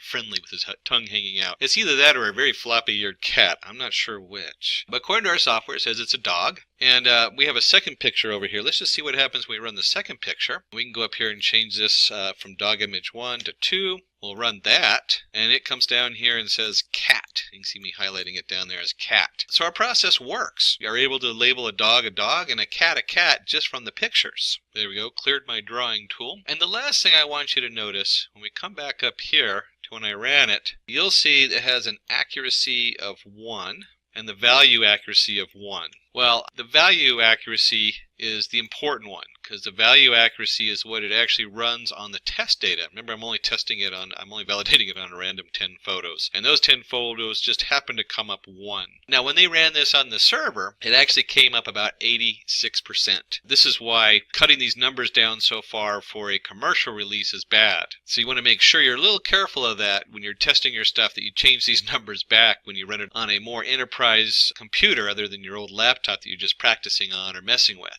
And we come down here and again, we had the validation of cat. And so we have successfully built a neural network that could distinguish between photos of a cat and a dog. Imagine all the other things you could distinguish. Imagine all the different industries you could dive into with that, just being able to understand those two different pictures. What about mosquitoes? Could you find the mosquitoes that bite versus the mosquitoes that are friendly? It turns out the mosquitoes that bite us are only 4% of the mosquito population, if even that, maybe 2%. There's all kinds of industries that use this, and there's so many industries that are just now realizing how powerful these tools are. Just in the photos alone, there is a myriad of industries sprouting up. And I said it before, I'll say it again, what an exciting time to live in with these tools that we get to play with. Let's start with deep learning frameworks. To start with, this chart doesn't even do the filled justice because it's just exploded. These are just some of the major frameworks out there. There's Keras, which happens to sit on TensorFlow, so they're very integrated. There's Tensorflow. PyTorch is out there, Caffe, Theano, DL4J, and Chainer. These are just a few of the deep learning frameworks. We're talking about neural networks. If you're just starting out and never seen a neural network, you can go into Python in the scikit and do the neural network in there, which is probably the most simplest version I know. But the most robust version out there, the most top of the ladder as far as the technology right now, is TensorFlow. And that, of course, is changing from day to day, and some of these are better for different purposes. So let's dive into TensorFlow. Let's see, what is TensorFlow? What is TensorFlow? TensorFlow is a popular open source library released in 2015 by Google Brain Team for building machine learning and deep learning models. It is based on Python programming language and performs numerical computations using data flow graphs to build models. So let's take a look at some of the features of TensorFlow. It works efficiently with multi-dimensional arrays. If you've ever played with any of the simpler packages of neural networks, you're going to find that you have to pretty much flatten them and make sure your stuff is set in a flat model. TensorFlow works really good. So we're talking pictures here, where you have X and Y coordinates and where the picture is, and then each pixel has 3 or 4 different channels. That's a very complicated array, a very multidimensional array. It provides scalability of computation across machines and large data sets. This is so new right now, and you might think that's a minor thing, but when Python is operating on one computer and it has a float value and it truncates it differently on each computer, you don't get the same results. And so your training model might work on one machine and then on another it doesn't. This is one of the things that TensorFlow addresses and does a very good job on. It supports fast debugging and model building. This is why I love TensorFlow. I can go in there and I can build a model with different layers. Each layer might have different properties. They have like the convolutional neural network, which you can then sit on top of a regular neural network with reverse propagation.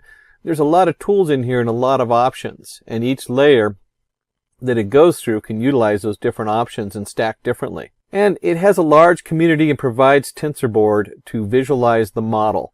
TensorBoard's pretty recent, but it's a really nice tool to have so when you're working with other people or showing your clients or the shareholders in the company, you can give them a nice visual model so they know what's going on. What are they paying for? And let's take a glance at some of the different uses or applications for TensorFlow. When we talk about TensorFlow applications, clearly this is data analytics. We're getting into the data science. I like to use data science as probably a better term because this is the programming side. And it's really the sky is the limit. We can look at face detection, language translation, fraud detection, video detection. There are so many different things out there that TensorFlow can be used for. When you think of neural networks, because TensorFlow is a neural network, think of complicated chaotic data. This is very different than if you have a set numbers like you're looking at the stock market. You can use this on the stock market, but if you're doing something where the numbers are very clear and not so chaotic as you have in a picture, then you're talking more about linear regression models and different regression models when you're looking at that. When you're talking about these really complicated data patterns, then you're talking neural networks in TensorFlow.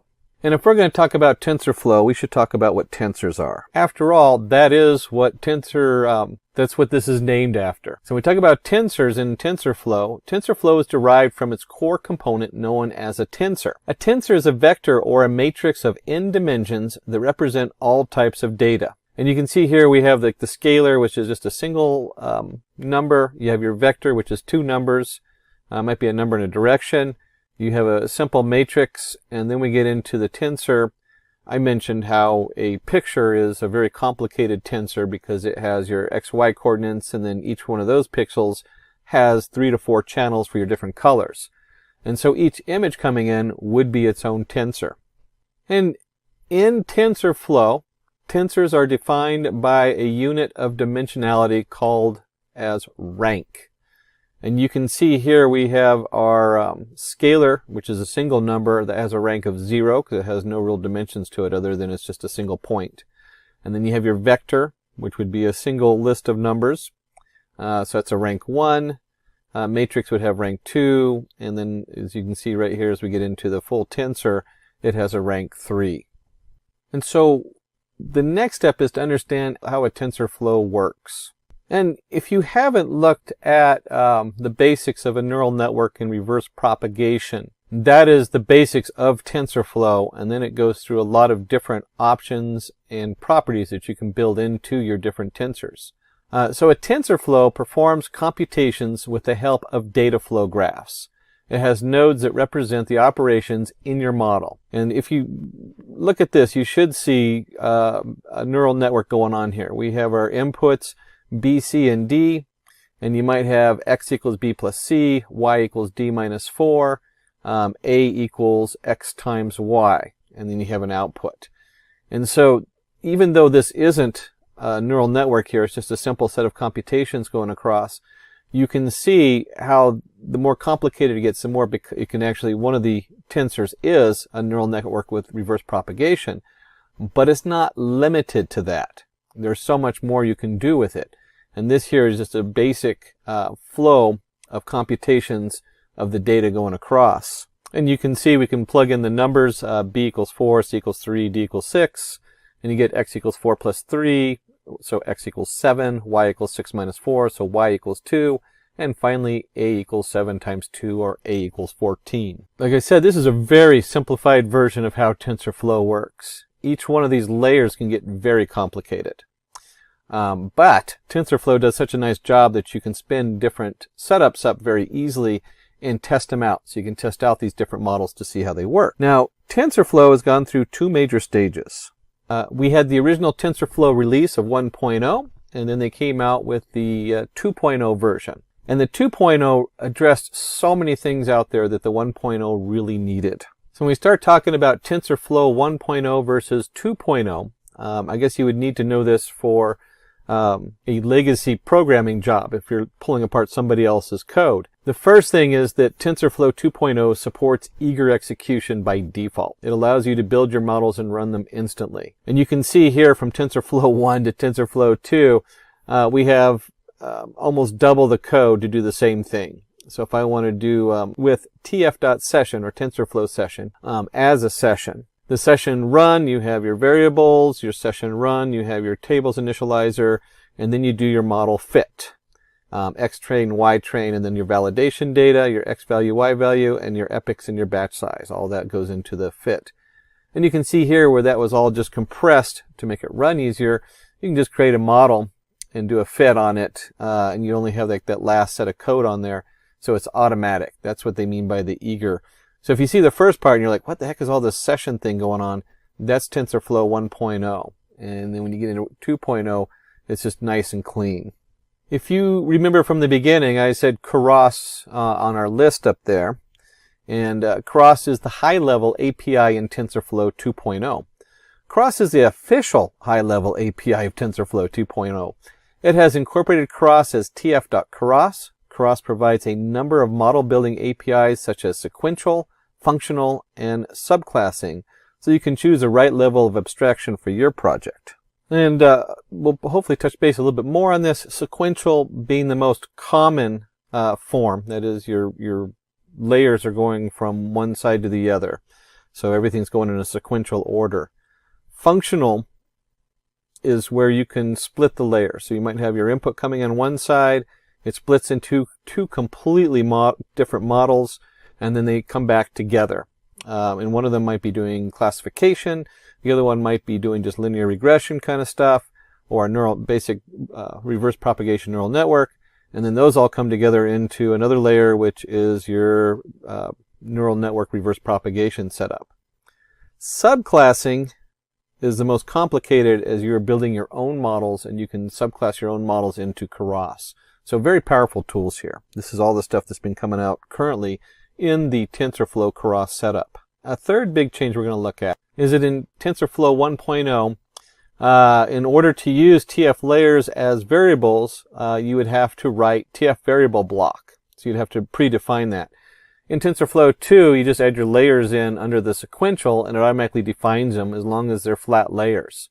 Of course, this changes a little bit as the more complicated tensor you have coming in, but all of it's very easy to do, and that's what 2.0 does a really good job of. And here we have a little bit more on the scope of this, and you can see how TensorFlow 1 asks you to do these different layers and values. If you look at the scope and the default name, you start looking at all the different code in there to create the variable scope. That's not even necessary in Tensor 2.0. So you'd have to do one before you do what you see the code in 2.0. In 2.0, you just create your model. It's a sequential model, and then you can add all your layers in. You don't have to pre-create the variable scope. So if you ever see the variable scope, you know that came from an older version. And then we have the last two, which is our API cleanup and the autograph. In the API cleanup, TensorFlow 1, you could build models using TF GANs, TF app, TF contrib, TF flags, etc. In TensorFlow 2, a lot of APIs have been removed. And this is they just cleaned them up because people weren't using them, and they've simplified them. And that's your TF app, your TF flags, and your TF logging are all gone. So those are 3 legacy features that are not in 2.0. And then we have our TF function and autograph feature. In the old version, TensorFlow 1.0, the Python functions were limited and could not be compiled or exported re-imported. So you were continually having to redo your code, and you couldn't very easily just put a pointer to it and say, hey, let's reuse this. In TensorFlow 2, you can write a Python function using the TF function to mark it for the JIT compilation, for the Python JIT, so that TensorFlow runs it as a single graph. Autograph feature of TF function helps to write graph code using natural Python syntax. Now we just threw in a new word in you, graph. Graph is not a picture of a person. You'll hear graph X and some other things. Graph is what are all those lines that are connecting different objects. So if you remember from before, where we had the different layers going through sequentially, each one of those white lined arrows would be a graph X. That's where that computation is taken care of, and that's what they're talking about. And so if you had your own special code or Python way that you're sending that information forward, you can now put your own function in there instead of using whatever function they're using. In neural networks, this would be your activation function, although it could be almost anything out there depending on what you're doing. Next, let's go for hierarchy and architecture, and then we'll cover 3 basic tools in TensorFlow before we roll up our sleeves and dive into the example. So let's just take a quick look at TensorFlow toolkits and their hierarchy. At the high level, we have our object-oriented API. So this is what you're working with. You have your TF Keras, you have your estimators. This sits on top of your TF layers, TF losses, TF metrics. So you have your reusable libraries for model building. This is really where TensorFlow shines, is between the Keras, running your estimators, and then being able to swap in different layers. Your losses, your metrics, all of that is so built into TensorFlow. It makes it really easy to use. And then you can get down to your low-level TF API. You have extensive control over this. You can put your own formulas in there, your own procedures or models in there. You could have it split. We talked about that earlier. So with the 2.0, you can now have it split one direction where you do a linear regression model and then go to the other where it does a neural network. And maybe each neural network has a different activation set on it. And then it comes together into another layer, which is another neural network. So you can build these really complicated models, and at the low level you can put in your own APIs, you can move that stuff around. And most recently we have the TF code can run on multiple platforms. And so you have your CPU, which is basically like on the computer I'm running on, I have 8 cores and 16 dedicated threads. I hear they now have one out there that has over 100 cores. So you have your CPU running, and then you have your GPU, which is your graphics card. And most recently, they also include the TPU setup, which is specifically for TensorFlow models, neural network kind of setup. So now you can export the TF code, and it can run on all kinds of different platforms for the most diverse setup out there. And moving on from the hierarchy to the architecture, in the TensorFlow 2.0 architecture, we have, you can see on the left, this is usually where you start out with, and 80% of your time in data science is spent pre-processing data, making sure it's loaded correctly and everything looks right. So the first level in TensorFlow is going to be your read and pre-processed data, your TF data feature columns. This is going to feed into your TF Keras or your pre-made estimators, and kind of you have your TensorFlow hub that sits on top of there so you can see what's going on. Once you have all that set up, you have your distribution strategy. Where are you going to run it? Are you going to be running it on just your regular CPU? Are you going to be running it with the GPU added in? Like I have a pretty high-end graphics card, so it actually grabs that GPU processor and uses it. Or do you have a specialized TPU set up in there that you paid extra money for? It could be if you're later on, when you're distributing the package, you might need to run this on some really high processors because you're processing it at a server level for let's say you might be processing this at you're distributing it, not the distribution strategy, but you're distributing it into a server where that server might be analyzing thousands and thousands of purchases done every minute. And so you need that higher speed to give them a recommendation or a suggestion so they can buy more stuff off your website. Or maybe you're looking for data fraud analysis working with the banks. You want to be able to run this at a high speed so that when you have hundreds of people sending their transactions in, it says, hey, this doesn't look right. Someone's scamming this person and probably has their credit card. So when we're talking about all those fun things, we're talking about saved model. We were talking about that earlier, where It used to be when you did one of these models, it wouldn't truncate the float numbers the same. And so a model going from 1, you build the model on your machine in the office, and then you need to distribute it.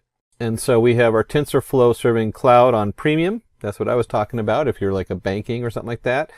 Now they have TensorFlow Lite, so you can actually run a TensorFlow on an Android or an iOS or Raspberry Pi, a little breakout board there. In fact, they just came out with a new one that has a built-in, it's just a little mini TPU with the camera on it so it can pre-process a video. So you can load your TensorFlow model onto that. Talking about an affordable way to beta test a new product. You have the TensorFlow JS, which is for browser and node server. So you can get that out on the browser for some simple computations that don't require a lot of heavy lifting, but you want to distribute to a lot of endpoints. And now they also have other language bindings. So you can now create your TensorFlow backend, save it, and have it accessed from C, Java, Go, C#, Rust, R, or from whatever package you're working on.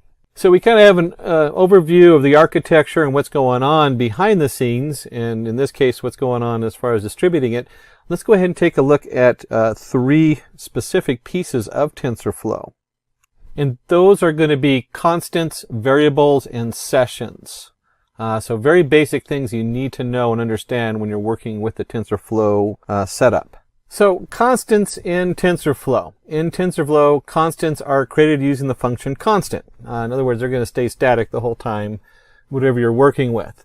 The syntax for constant value, dtype 9, shape equals none, name constant, verify shape equals false. That's kind of the syntax you're looking at. And we'll explore this with our hands on a little more in depth.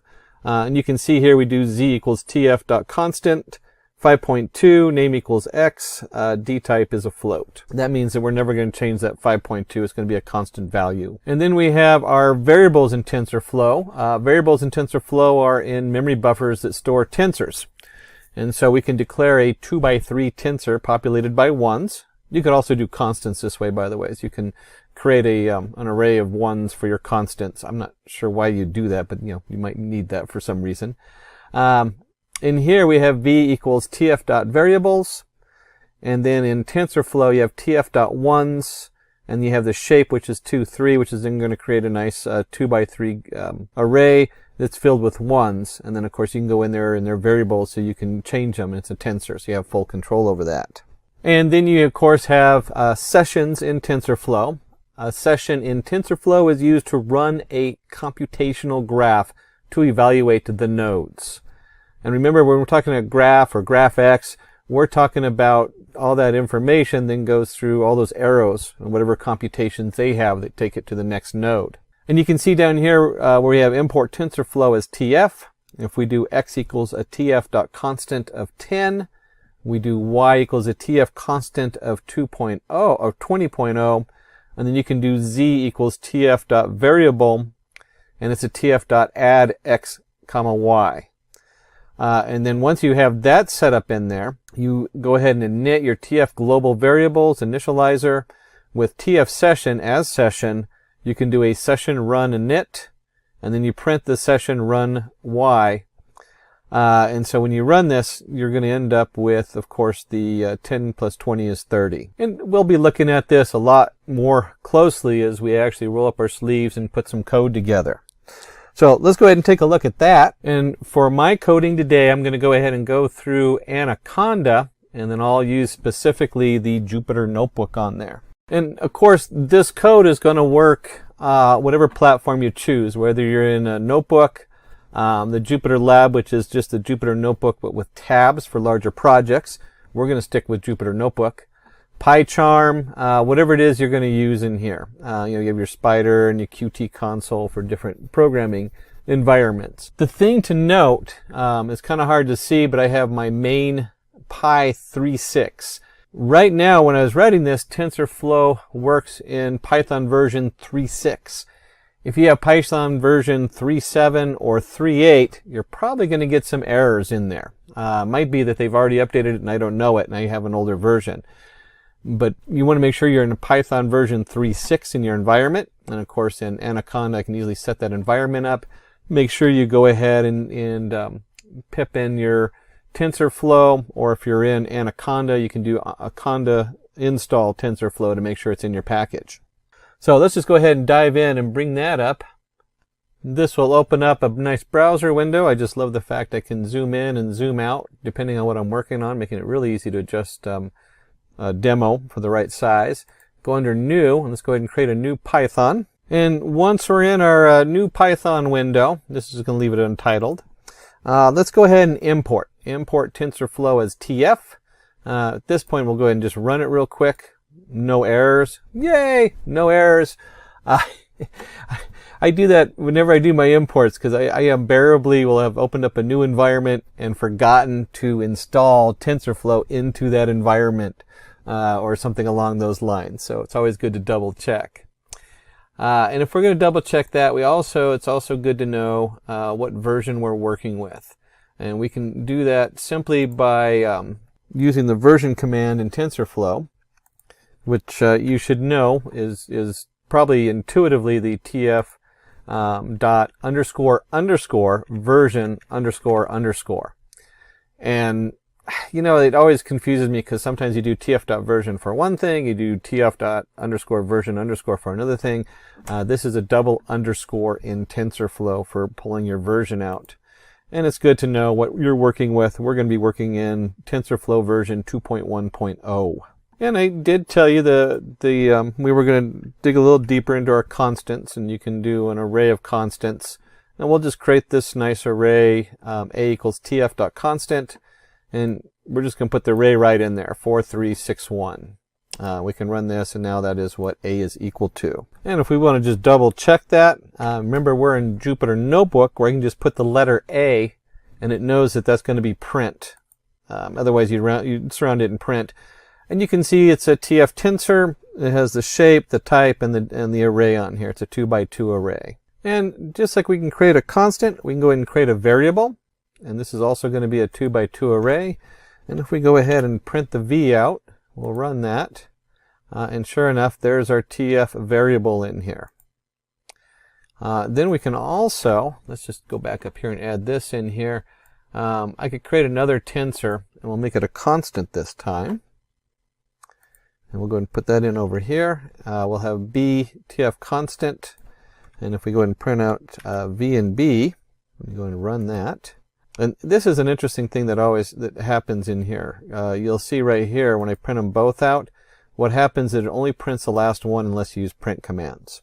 So important to remember that in Jupyter Notebooks. But we can easily fix that by go ahead and print and surround V with brackets. And now we can see with the two different variables we have the 3152, which is a variable, and this is just a flat constant, so it comes up as a TF tensor shape 2 kind of 2. And that's interesting to note that this label is a TF.tensor and this is a TF variable.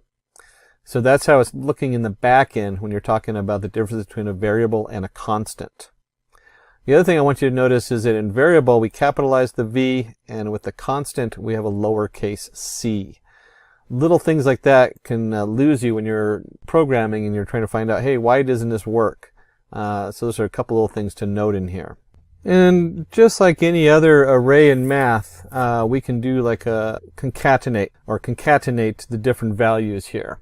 And you can see we can take AB concatenated. You just do a tf.concat values, and there's our AB axes on 1. Hopefully you're familiar with axes and how that works when you're dealing with matrices. And if we go ahead and print this out, you'll see right here we end up with a tensor. So let's put it in as a constant, not as a variable. And you have your array 4378 and 6145. It's concatenated the two together. And again, I want to highlight a couple things on this. Our axes equals 1. This means we're doing the columns. So if you had a longer array, like right now we have an array that is like, has a shape 1, whatever it is, 2, 2. Axes 0 is going to be your first one, and axes 1 is going to be your second one. And it translates as columns and rows. If we had a shape, let me just put the word shape here. So you know what I'm talking about, and it's very clear. And this is, I'll tell you what, I spend a lot of time looking at these shapes and trying to figure out which direction I'm going in and whether to flip it or whatever. So you can get lost in which way your matrix is going, and which is column, which is rows. Are you dealing with the third axis or the second axis? Axis 1, 0, 1, 2, that's going to be our columns. And if you can do columns, then we also can do rows, and that is simply just changing the concatenate. We'll just grab this one here and copy it. We'll do the whole thing over. Control copy, Control V, and change this from axis 1 to axis 0. And if we run that, you'll see that now we concatenate by row as opposed to column. And you have 4, 3, 6, 1, 7, 8, 4, 7. So it just brings it right down and turns it into rows versus columns. You can see the difference there, your output. This really, you want to look at the output sometimes just to make sure your eyes are looking at it correctly and it's in the format. I find visually looking at it is almost more important than understanding what's going on, because conceptually your mind just too many dimensions sometimes.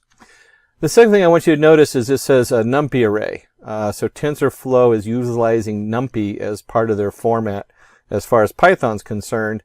And so you can treat this output like a NumPy array because it is just that. It's going to be a NumPy array. Another thing that comes up more than you would think is filling one of these with zeros or ones. And so you can see here we just create a tensor tf.zeros, and we give it a shape. We tell it what kind of data type it is. In this case we're doing an integer. And then if we print out our tensor, again we're in Jupyter, so I can just type out tensor, and I run this, you can see I have a nice array of with shape 3, 4 of zeros. One of the things I want to highlight here is integer 32. If I go to the TensorFlow data types, I want you to notice how we have float 16, float 32, float 64, complex. If we scroll down, you'll see the integer down here, 32. The reason for this is that we want to control how many bits are used in the precision. This is for exporting it to another platform. So what would happen is I might run it on this computer where Python does a float to indefinite, however long it wants to. And then we can take it, but we want to actually say, hey, we don't want that high precision. We want to be able to run this on any computer. And so we need to control whether it's a TF float 16. In this case, we did an integer 32. We could also do this as a float. So if I run this as a float 32, that means this has a 32-bit precision. You'll see 0 point whatever. And then to go with zeros, we have ones. If we're going from the opposite side, and so we can easily just create a TensorFlow with ones. And you might ask yourself, why would I want zeros and ones? And your first thought might be to initiate a new tensor. Usually we initiate a lot of this stuff with random numbers because it does a better job solving it. If you start with a uniform set of ones or zeros, you're dealing with a lot of bias. So be very careful about starting a neural network for one of your rows or something like that with ones and zeros. On the other hand, I use this for masking. You can do a lot of work with masking. You can also have, it might be that one tensor row is masked, 0 is false, 1 is true, or whatever you want to do it. And so in that case, you do want to use the zeros and ones. And there are cases where you do want to initialize it with all zeros or all ones, and then swap in different numbers as the tensor learns. So it's another form of control. But in general, you see zeros and ones, you usually are talking about a mask over another array. And just like in NumPy, you can also do reshapes. So if we take our, remember this is shaped 3, 4, maybe we want to swap that to 4, 3. And if we print this out, you will see, let me just go ahead and do that, Control V, let me run that, and you'll see that the order of these is now switched. Instead of 4 across, now we have 3 across and 4 down.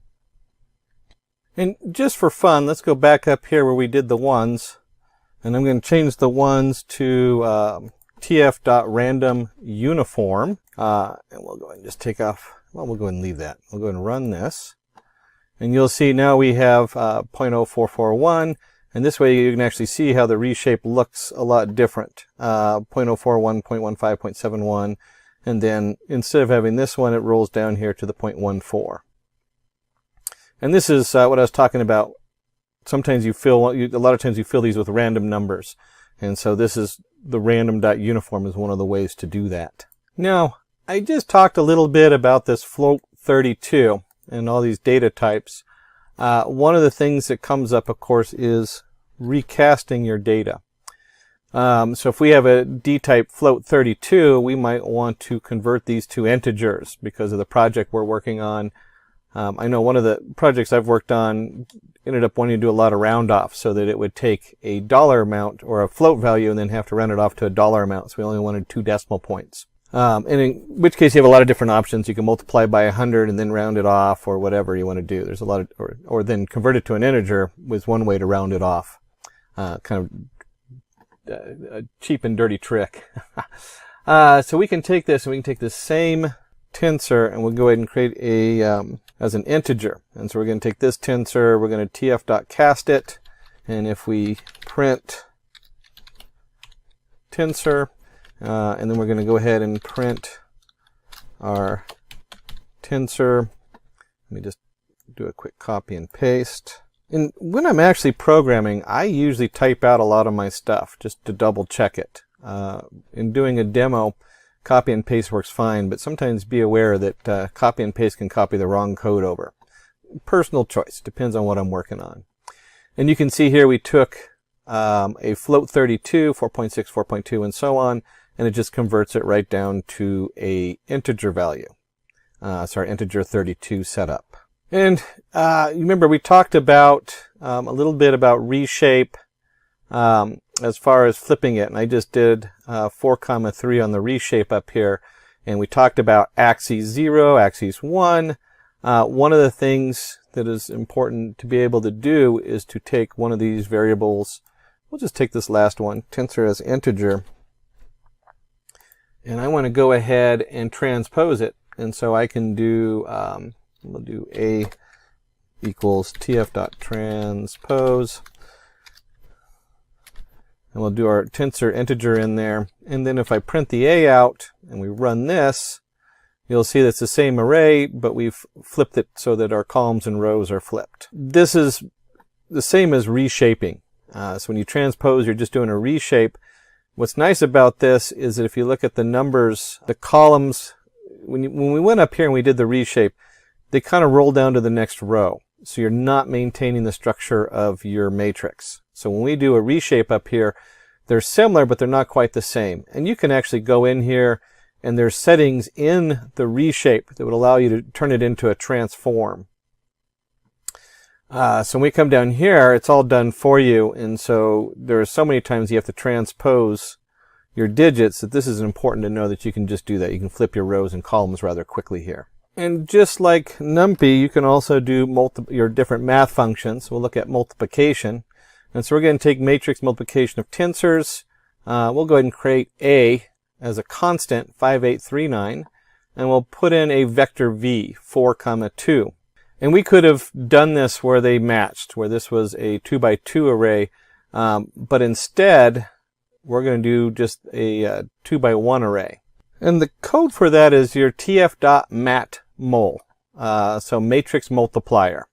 And we have A times V, and if we go ahead and run this, let's make sure we print out our AV on there. And if we go ahead and run this, you'll see that we end up with 36 by 30. And if it's been a while since you've seen the matrix math, this is 5 times 4 plus 8 times 2. 3 times 4 plus 9 times 2. And that's where we get the 36 and 30. Now, I know we're covering a lot really quickly as far as the basic functionality.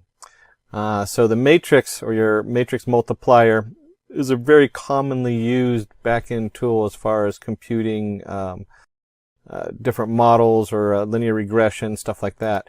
One of the things is to note is that just like in NumPy, you have all of your different math. So we have our TF math, and if we go in here, we have functions, we have our cosines, absolute, angle, all of that's in here. So all of these are available for you to use in the TensorFlow model.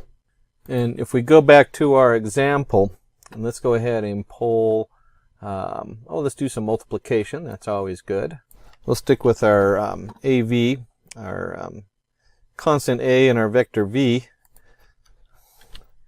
And we'll go ahead and do some bitwise multiplication, and we'll create an AV, which is a times v. Let's go and print that out.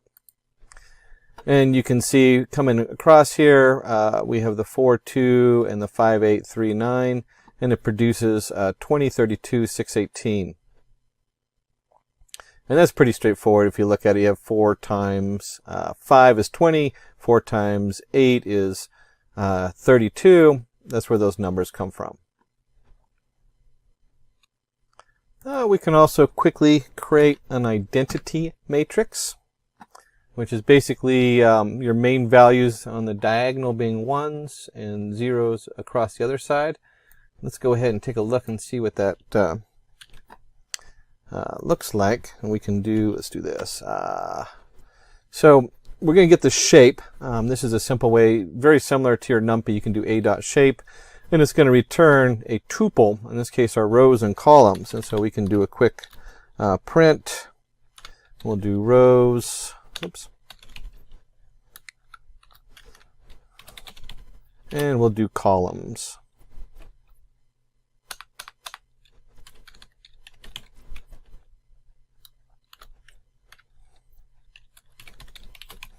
And if we run this, you can see we have 3 rows, 2 columns. And then if we go ahead and create an identity matrix, the script for that, got a wrong button there. The script for that looks like this, where we have the number of rows equals rows, the number of columns equals columns, and D type is a 32. And then if we go ahead and just print out our identity,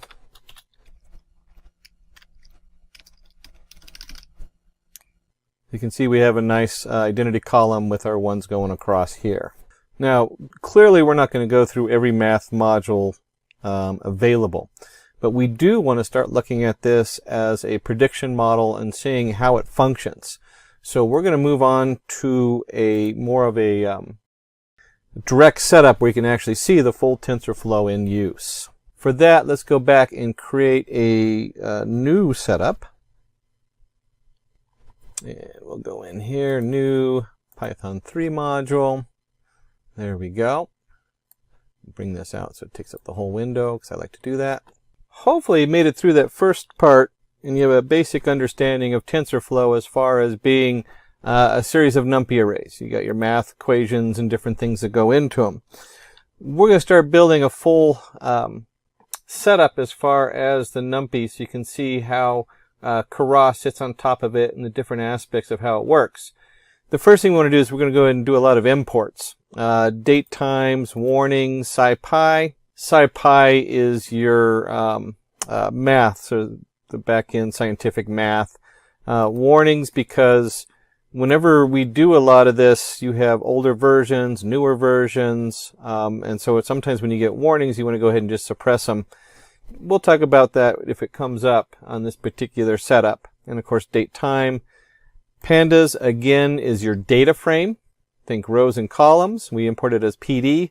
NumPy is your numbers array, which of course TensorFlow is integrated heavily with. Seaborn for our graphics, and the Seaborn as SNS is going to be set on top of our matplot library, which we import as MPL. And then of course we're going to import our matplot library pyplot as PLT. And right off the bat, we're going to set some graphic colors. Patch force edge color equals true. The style, we're going to use the 538 style. You can look this all up. When you get into matplot library into Seaborn, there are so many options in here. It's just kind of nice to make it look pretty when we start up. That way we don't have to think about it later on.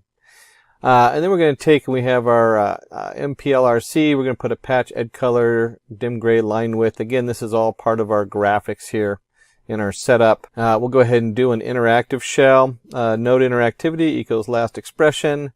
Here we are, PD for pandas, options display max columns, so we don't want to display more than 50. And then our matplot library is going to be inline. This is a Jupyter notebook thing, the matplot library inline. Then warnings, we're going to filter our warnings, and we're just going to ignore warnings. That way when they come up, we don't have to worry about them.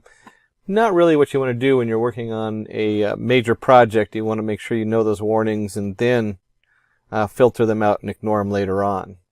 And if we run this, it's just going to be loading all that into the background. So that's a little back-end kind of stuff. Then what we want to go ahead and do is we want to go ahead and import our specific packages that we're going to be working with, which is under Keras. Now remember, Keras kind of sits on TensorFlow. So when we're importing Keras and the sequential model, we are in effect importing TensorFlow underneath of it. We just brought in the math, probably should have put that up above. And then we have our Keras models. We're going to import sequential. Now if you remember from our slide, there was 3 different options. Let me just flip back over there so we can have a quick recall on that. And so in Keras, we have sequential, functional, and subclassing. So remember those 3 different setups in here we talked about earlier. And if you remember from here, we have sequential, where it's going one TensorFlow layer at a time. You go kind of think of it as going from left to right or top to bottom or whatever direction it's going in. But it goes in one direction all the time.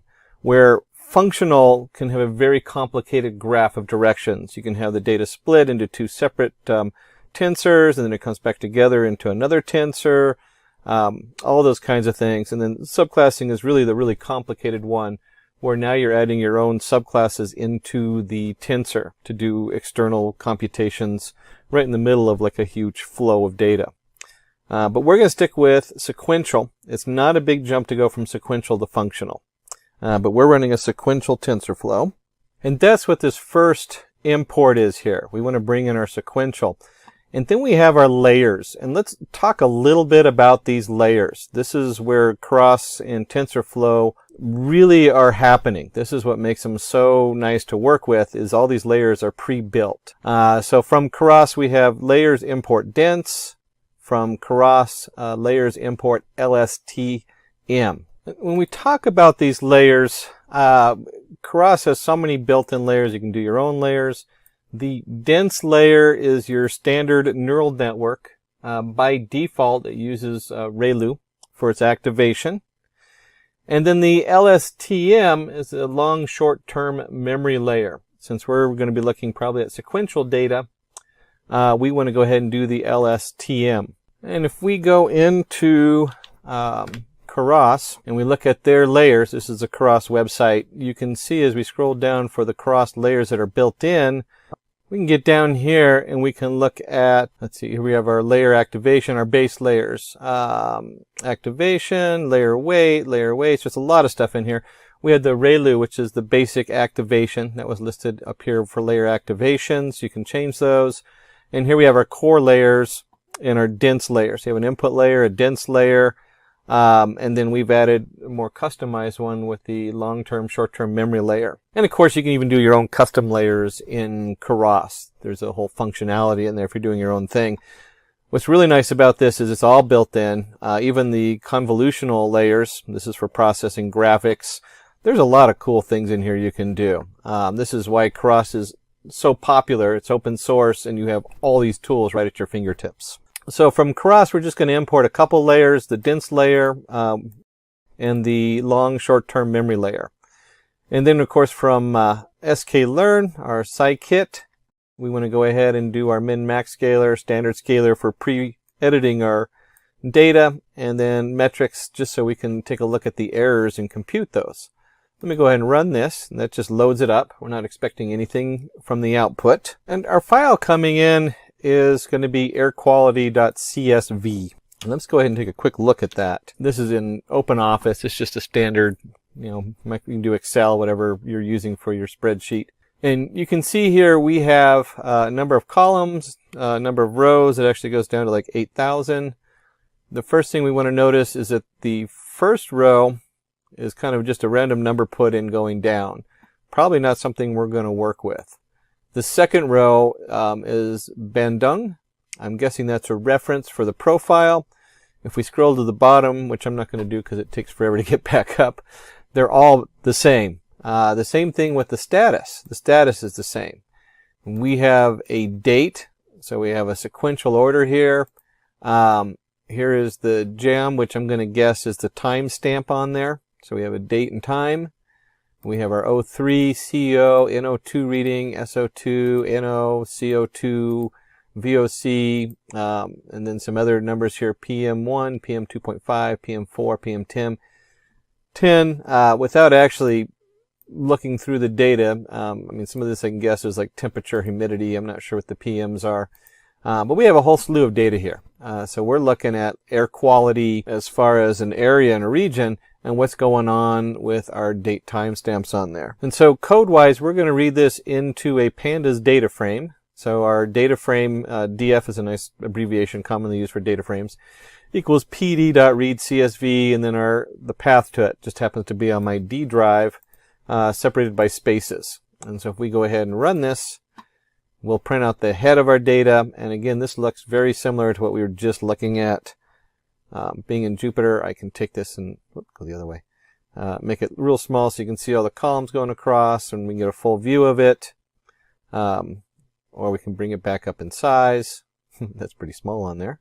Overshot. But you can see it's the same data we were just looking at. We're looking at the number, we're looking at the profile, which is the Bandung, the date, we have a timestamp, our O3 count, CO, and so forth on here. And this is just your basic pandas printing out the top 5 rows. We could easily have done 3 rows, 5 rows, 10, whatever you want to put in there. By default, that's 5 for pandas. Now, I talk about this all the time, so I know I've already said it at least once or twice during this video. Most of our work is in pre-formatting data. What are we looking at? How do we bring it together? So we want to go ahead and start with our date time. It's come in 2 columns. We have our date here, and we have our time. And we want to go ahead and combine that. And then we have, this is just a simple script in there that says combine date time. That's our formula we're building. We're going to submit our pandas data frame and the tab name. When we go ahead and do this, that's all of our information that we want to go ahead and create. And then goes for I in range DF shape 0. So we're going to go through the whole setup, and we're going to list tab append DF location I. And here is our date going in there, and then return the numpy array list tab d types date time 64. That's all we're doing. We're just switching this to a date timestamp. And if we go ahead and do df date time equals combine date time, and then I always like to print. We'll do df head just so we can see what that looks like. And so when we come out of this, we now have our setup on here, and of course it's edited on to the far right. Here's our date time. You can see the format's changed. So we've added in the date time column, and we've brought the date over, and we've taken this format here, and it's an actual variable with a 000 on here. Well, that doesn't look good. So we need to also include the time part of this, and we want to convert it into hourly data. So let's go ahead and do that. To do that, to finish combining our date time, let's go ahead and create a little script here to combine the time in there. Same thing we just did. We're just creating a numpy array, returning a numpy array, and forcing this into a date time format. And we can actually spend hours just going through these conversions. How do you pull it from the pandas data frame? How do you set it up? So I'm kind of skipping through it a little fast because I want to stay focused on TensorFlow and Keras. Keep in mind, this is like 80% of your coding when you're doing a lot of this stuff is going to be reformatting these things, resetting them back up so that it looks right on here. And, it just takes time to get through all that. But that is usually what the companies are paying you for. That's what the big bucks are for.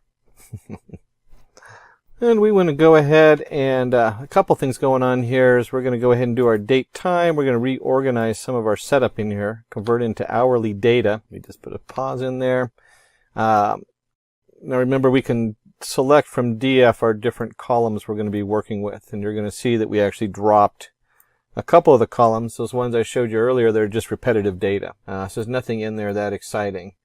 And then we want to go ahead and we'll create a second data frame here. Let me just get rid of the DF head. And DF2 is we're going to group by date time, and we're looking at the mean value. And then we'll print that out so you can see what we're talking about.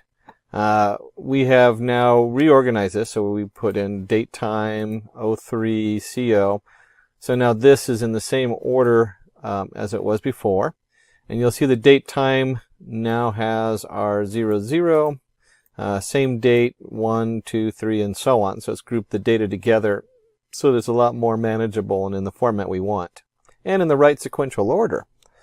And if we go back to, there we go, our air quality, you can see right here we're looking at these columns going across. We really don't need, since we're going to create our own date time column, we can get rid of those. These are the different columns of information we want, and that should reflect right here in the columns we picked coming across. So this is all the same columns on there. That's all we've done is reformatted our data, grouped it together by date, and then you can see the different data coming out set up on there. And then as a data scientist, first thing I want to do is get a description. What am I looking at? And so we can go ahead and do the df2 describe. And this gives us our, describe gives us our basic data analytics information we might be looking for, like what is the mean, standard deviation, minimum amount, maximum amount. We have our first quarter, second quarter, and third quarter numbers also in there. So you can get a quick look at a glance describing the data or descriptive analysis. And even though we have our quantile information in here, we're going to dig a little deeper into that. We're going to calculate the quantile for each variable. We're going to look at a number of things for each variable. And we'll see right here, Q1, we can simply do the quantile 0.25%, which should match our 25% up here. And we're going to be looking at the min, the max, and we're just going to do this. It's basically we're breaking this down for each different variable in there.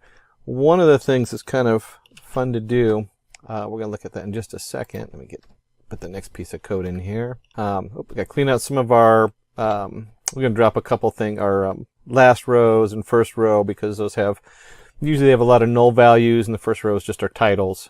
So that's important. It's important to drop those rows in here. And so this right here, as we look at our different quantiles, again, it's the same, we're still looking at the 25 quantile here. We're going to do a little bit more with this. So now that we've cleared off our first and last rows, we're going to go ahead and go through all of our columns, and this way we can look at each column individually. And so we'll just create a Q1, Q3, min, max, min IQR, max IQR, and calculate the quantile of I of DF2. We're basically doing the math that they did up here, but we're splitting it apart. That's all this is. And this happens a lot because you might want to look at individual. If this was my own project, I would probably spend days and days going through what these different values mean. One of the biggest data science things we can look at that's important is use your common sense. If you're looking at this data and it doesn't make sense, and you go back in there and you're like, wait a minute, what the heck did I just do? At that point, you probably should go back and double check what you have going on. Now, we're looking at this, and you can see right here, here's our attribute for our 03. So we've broken it down. We have our Q1 5.88, Q3 10.37. If we go back up here, here's our 5.8. We've rounded it off. 10.37's in there. So we've basically done the same math, just split it up. We have our minimum and our max IQR, and that's computed, let's see, where is it? Here we go. Q1 minus 1.5 times IQR. And the IQR is your Q3 minus Q1. So that's the difference between our two different quarters. And this is all data science. As far as the hard math, we're really not, we're actually trying to focus on Keras and Tensorflow. You still got to go through all this stuff. I told you 80% of your programming is going through and understanding what the heck happened here. What's going on? What does this data mean? And so when we're looking in that, we're going to go ahead and say, hey, we've computed these numbers, and the reason we've computed these numbers is if you take the minimum value and it's less than your minimum IQR, that means something's going wrong there. And that usually, in this case, is going to show us an outlier.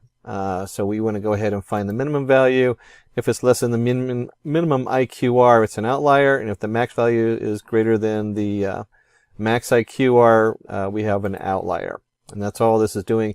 Low outlier is found, minimum value, high outlier is found. Really important, actually. Outliers are almost everything in data sometimes. Sometimes you do this project just to find the outliers because you want to know crime detection. What are we looking for? We're looking for the outliers. What doesn't fit a normal business deal? And then we'll go ahead and throw in, just threw in a lot of code. Oh my goodness. So we have, if your max is greater than IQR, print outlier is found. What we want to do is we want to start cleaning up these outliers. And so we want to convert, create a convert nan, x max IQR equals max underscore IQR, min IQR equals min IQR. So this is just saying this is the data we're going to send. That's all that is in Python. And if x is greater than the max IQR and x is less than the min IQR, x equals null. We're going to set it to null. Why? Because we want to clear these outliers out of the data. Now, again, if you're doing fraud detection, you would do the opposite. You would be cleaning everything else that's not in that series so that you can look at just the outlier. And then we're going to convert the nan hum. Again, we have x max IQR is 100%, min IQR is min IQR. If x is greater than max IQR and x is less than min IQR, again, we're going to return a null value. Otherwise, it's going to remain the same value x equals x. And you can see as we go through the code, if I equals our HUM, then we go ahead and do, that's a column specific to humidity. That's your HUM column. Then we're going to go ahead and run a map on there and convert the non-HUM. You can see here this is just cleanup. We found out that humidity probably has some weird values in it. We have our outliers. That's all this is. And so when we go ahead and finish this and we take a look at our outliers and we run this code here, we have a low outlier, 2.04. We have a high outlier, 99.06. Outliers have been interpolated. That means we've given them a new value. Chances are these days when you're looking at something like these sensors coming in, they probably have a failed sensor in there. Something went wrong. That's the kind of thing that you really don't want to do your data analysis on. So that's what we're doing is we're pulling that out and then converting it over and setting it up method linear. So we interpolate method linear is it's going to fill that data in based on a linear regression model of similar data. Same thing with this up here with the df2i interpolate. That's what we're doing. Again, this is all data prep. We're not actually talking about TensorFlow. We're just trying to get all our data set up correctly so that when we run it, it's not going to cause problems or have a huge bias. So we've dealt with outliers specifically in humidity. And again, this is one of these things where when we start running, we ran through this, you can see down here that we have our outliers found, high-low outliers, we migrated them in. We also know there's other issues going on with this data. How do we know that? Some of it's just looking at the data, playing with it until you start understanding what's going on. Let's take the temp value, and we're going to go ahead and use a logarithmic function on the temp value. And it's interesting because it's like, how the heck do you even know to use logarithmic on the temp value? That's domain specific. We're talking about being an expert in air care. I'm not an expert in air care. It's not what I go look at. I don't look at air care data. In fact, this is probably the first air care data setup I've looked at. But the experts come in there and they come to you and say, hey, in data science, this is a exponentially variable on here, so we need to go ahead and do transform it and use a logarithmic scale on that. So at that point, that would be coming from your data. Here we go. Data science programmer overview, does a lot of stuff connecting the database and connecting in with the experts. Data analytics, a lot of times you're talking about somebody who is a data analysis, might be all the way usually a PhD level. Data science, programming level interfaces, database manager, that's going to be the person who's your admin working on it.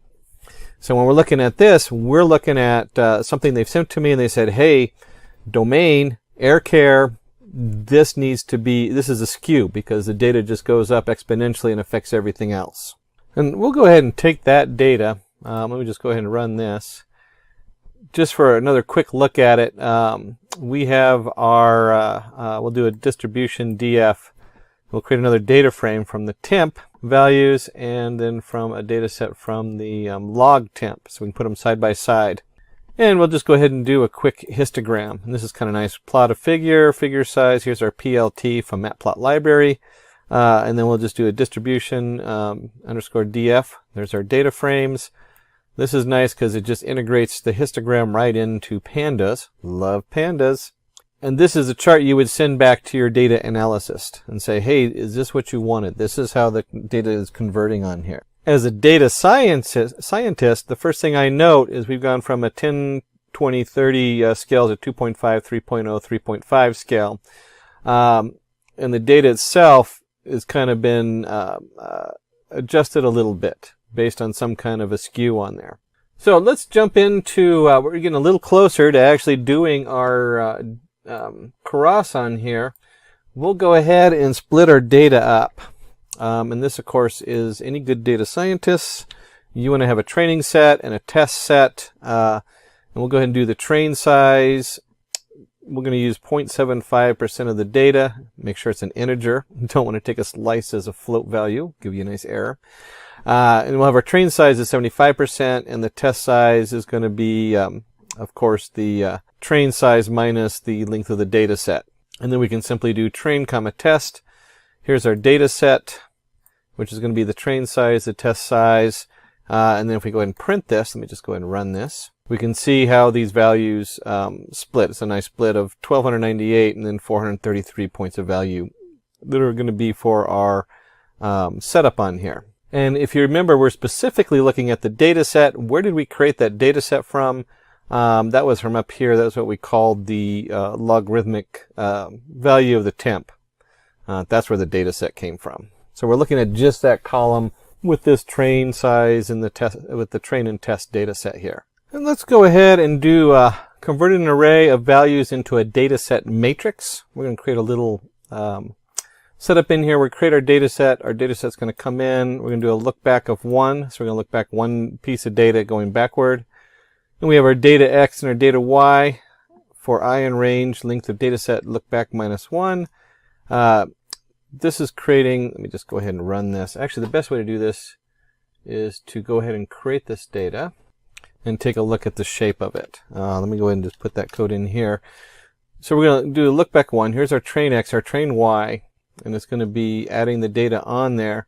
And then when we come up here and we take a look at the shape, there we go. And we run this piece of code here. We look at the shape on this and we have a new, slightly different change on here, but we have a shape of X, 1296, 1, shape of Y, train Y, test X, test Y. And so what we're looking at is that the X comes in, and we're only having a single value out. We want to predict what the next one is. That's what this little piece of code is here for. What are we looking for? Well, we want to look back 1. That's the what we're going to train the data with is yesterday's data. Yesterday says, hey, the humidity was at 97%. What should today's humidity be at? If it's 97% yesterday, is it going to go up or is it going to go down today? If 97, does it go up to 100? What's going on there? And so we're looking forward to the next piece of data, which says, hey, tomorrow's is going to, today's humidity is this. This is what tomorrow's humidity is going to be. That's all that is. All that is stacking our data so that our Y is basically X plus 1, or X could be Y minus 1. And then a couple things to note is our X data. We're only dealing with the one column, but you need to have it in a shape that has it by the columns. So you have the two different numbers. And since we're doing just a single point of data, we have, and you'll see with the train Y, we don't need to have the extra shape on here. Now, this is going to run into a problem. And the reason is that we have what they call a time step. And the time step is that long-term, short-term memory layer. So we're going to add another reshape on here. Let me just go down here and put it into the next cell. And so we want to reshape the input array in the form of sample time step features. We're only looking at one feature. And I mean, this is one of those things when you're playing with this, you're like, why am I getting an error in the numpy array? Why is this giving me something weird going on? So what we're going to do is we're going to add one more level on here. Instead of being 1299.1, we want to go one more. And when they put the code together in the back, you can see we kept the same shape, the 1299. We added the one dimension, and then we have our train X shape 1. And this could have, depends again on how far back in the long short-term memory you want to go. That is what that piece of code is for, and that reshape is. And you can see the new shape is now 1299.11 versus the 1299.1. And then the other part of the shape, 432.11. Again, this is our X in, and of course our test X. And then our Y is just a single column because we're just doing one output that we're looking for. So now we've done our 80%. That's all the writing all the code, reformatting our data, bringing it in. Now we want to go ahead and do the fun part, which is we're going to go ahead and create and fit the LSTM neural network. And if we're going to do that, the first thing we need is we're going to need to go ahead and create a model. And we'll do this sequential model. And if you remember, sequential means it just goes in order. That means if you have 2 layers, the layers go from layer 1 to layer 2, or layer 0 to layer 1. This is different than functional. Functional allows you to split the data and run 2 completely separate models and then bring them back together. We're doing just sequential on here. And then we decided to do the long short-term memory. And we have our input shape, which it comes in. Again, this is what all this switching was. We could have easily made this 1, 2, 3, or 4 going back as far as the end number on there. We just stuck to going back 1. And it's always a good idea when you get to this point, where the heck is this model coming from? What kind of models do we have available?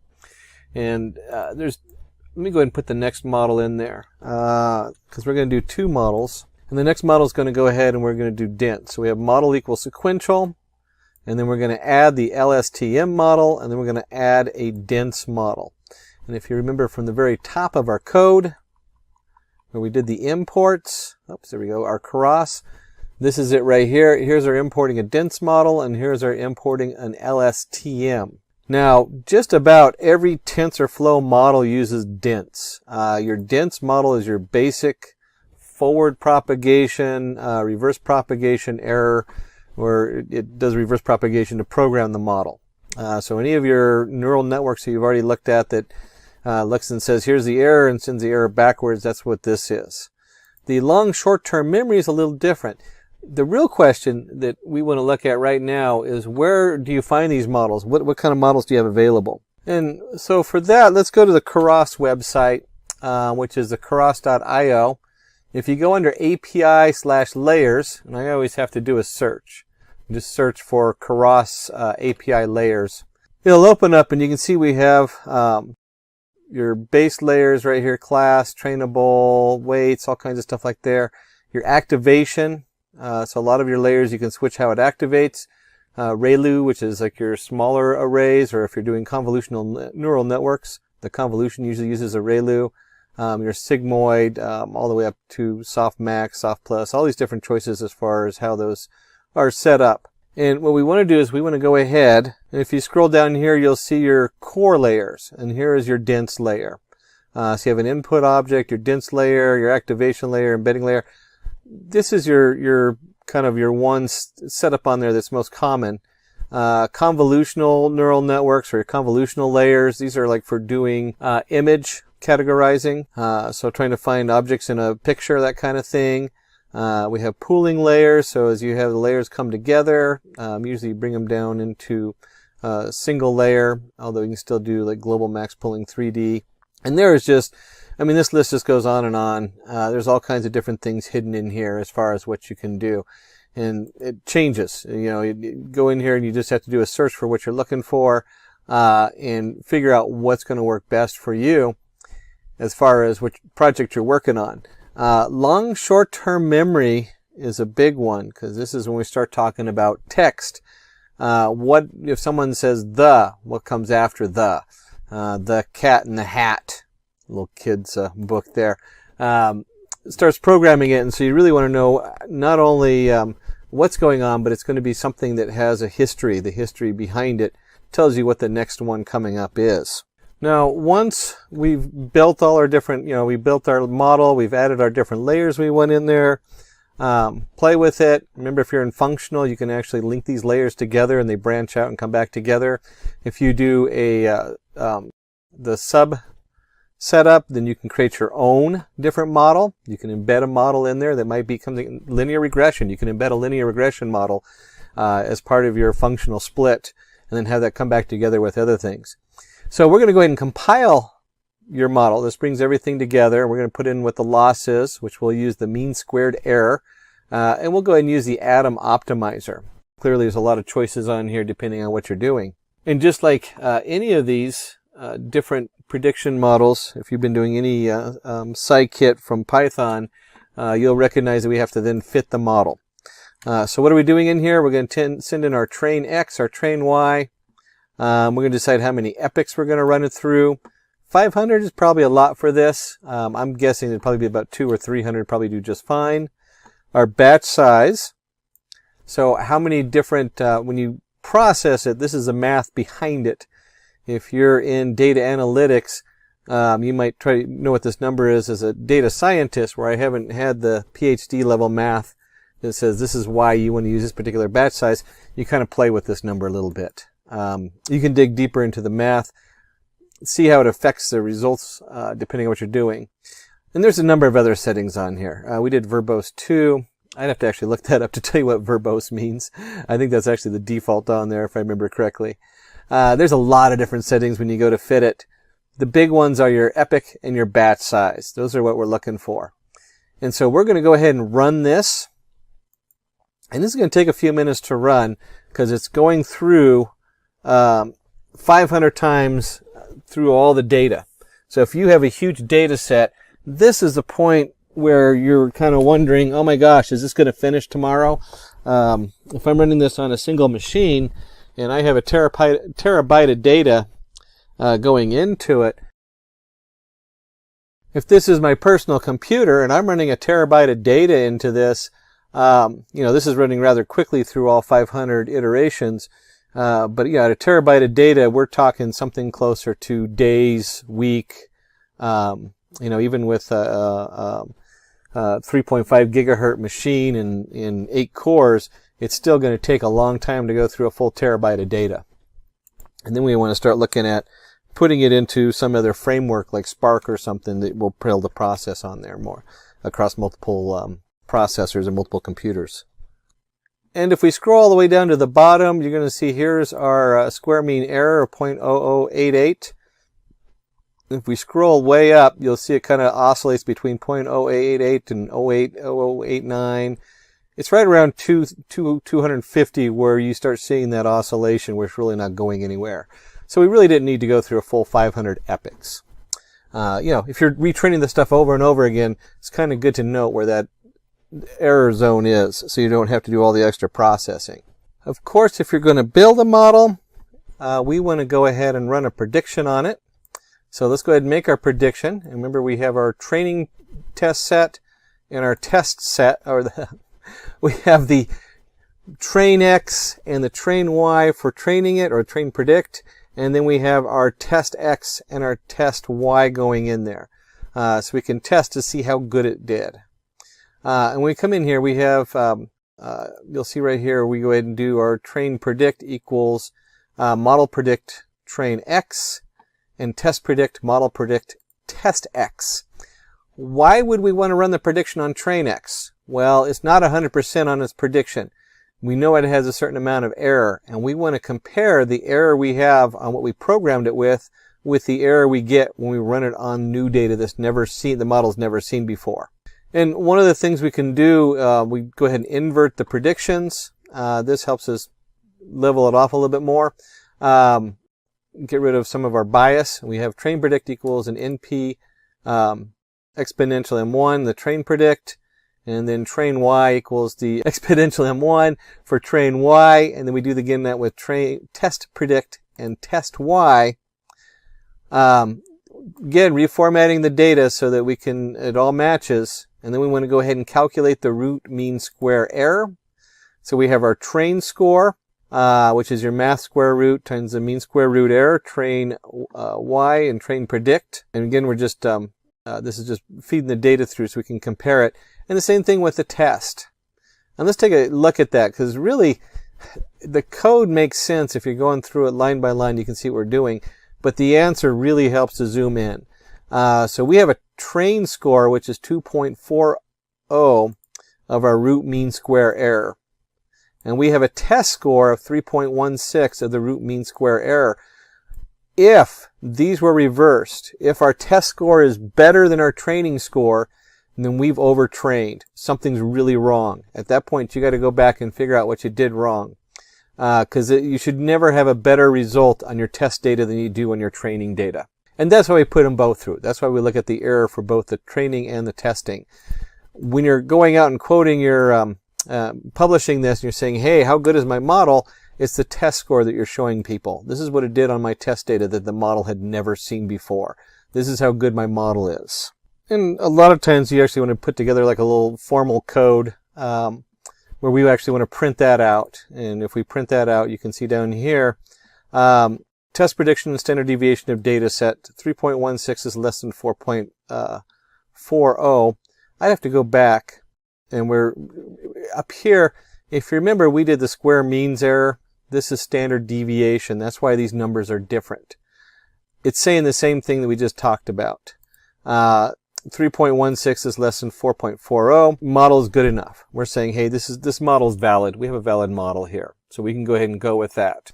And along with putting a formal print out of there, we want to go ahead and plot what's going on. And this, we just want a pretty graph here so that people can see what's going on. When I walk into a meeting and I'm dealing with a number of people, they really don't want these numbers. They don't want to say, hey, standard deviation, unless you know what statistics are. You might be dealing with a number of different departments. Head of sales might not work with standard deviation or have any idea what that really means number-wise. And so at this point, we really want to put it in a graph so we have something to display. And with displaying, you got to remember that we're looking at the data today going into it and what's going to happen tomorrow. So let's take a quick look at this. We're going to go ahead and shift the train predictions for plotting. We have our train predict plot, NP empty like data set, train predict plot, set it up with null values. You know, it's just kind of a weird thing where we're creating the data groups as we like them, and then putting the data in there is what's going on here. So we have our train predict plot, which is going to be our look back, our length, plus look back. Is going to equal train predict. So we're creating this, basically we're taking this and we're dumping the train predict into it. So now we have our nice train predict plot. And then we have the shift test predictions for the plotting. We're going to continue more of that. Oops, looks like I put it in here double. No, it's just, yeah, they put it in here double. Didn't mean to do that. We really only need to do it once. Oh, here we go. This is where the problem is because this is the test predict. So we have our training prediction. We're doing the shift on here. And then the test predict, we're going to look at that. Same thing, we're just creating those two data sets. Test predict plot, length prediction, set up on there. And then we're going to go through the plotting, the original data set, and the predictions. So we have a time axis. Always nice to have your time set on there. Set that to the time array, time axis lap. All this is setting up the time variable for the bottom. And then we have a lot of stuff going on here as far as setting up our figure. Let's go ahead and run that, and then we'll break it down. We have on here our main plot. We have two different plots going on here. The ISPU going up and the data, and the ISPU here with all these different settings on it. And so when we look at this, we have our AX1. That's the main plot. I mean our AX. That's the main plot, and we have our AX1, which is the secondary plot over here. So we're doing a figure PLT, or plt.figure, and we're going to dump those two graphs on there. And so we take, and if you go through the code piece by piece, which we're not going to do, we're going to do the data set here, exponential, reverse exponential, so that it looks correctly. We're going to label it the original data set. We're going to plot the train predict plot. That's what we just created. We're going to make that orange, and we'll label it train prediction. Test predict plot, we're going to make that red and label it test prediction, and so forth. Set our ticks up. This actually just put ticks, time axes gets its ticks. The little marks there going along the axes, that kind of thing. And let's take a look and see what these graphs look like. And these are just kind of fun. You know, when you show up into a meeting and this is the final output and you say, hey, this is what we're looking at. Here's our original data in blue. Here's our training prediction. You can see that it trains pretty close to what the data is up there. I would also probably put a like a little timestamp and do just right before and right after, where we go from train to test prediction. And you can see with the test prediction, the data comes in red. And then you can also see what the original data set looked like behind it and how it differs. And then we can just isolate that here on the right. That's all this is just the test prediction on the right. And it's, you know, you'll see with the original data set, there's a lot of peaks we're missing and a lot of lows we're missing. But as far as the actual test prediction, it does pretty good. It's pretty right on. You can get a good idea of what to expect for your ISPU. And so from this, we would probably publish it and say, hey, this is what you expect, and this is our this is a range of error. That's the kind of thing I'd put out on a daily basis. Maybe we predict the cells are going to be this, or maybe weekly. So you kind of get you kind of flatten the data coming out, and you say, hey, this is what we're looking at. The big takeaway from this is that we're working with, let me go back up here. Whoops, oh, too far. There we go. Is this model here. This is what this is all about. We worked through all of those pieces, all the TensorFlows, and that is to build this sequential model. And we're only putting in the 2 layers. This can get pretty complicated. If you get too complicated, it never verges into a usable model. So if you have like 30 different layers in here, there's a good chance you might crash it, kind of thing. So don't go too haywire on that. And that you kind of learn as you go. Again, it's domain knowledge, and also starting to understand all these different layers and what they mean. The data analytics behind those layers is something that your data analysis professional would come in and say, this is what we want to try. But I tell you, as a data scientist, a lot of these basic setups are common, and I don't know how many times working with somebody and they're like, oh my gosh, if I only did a tangent H instead of a ReLU activation, I worked for 2 weeks to figure that out. Well, as a data science, I can run it through the model in 5 minutes instead of spending 2 weeks doing the math behind it. So that's one of the advantages of data scientists, is we do it from programming side, and a data analytics is going to look for it. How does it work in math? And this is really the core right here of TensorFlow and Keras, is being able to build your data model quickly and efficiently. And of course, with any data science, putting out a pretty graph so that your shareholders, again, we want to take and reduce the information down to something people can look at and say, oh, that's what's going on. They can see what's going on as far as the dates and the change in the ISPU.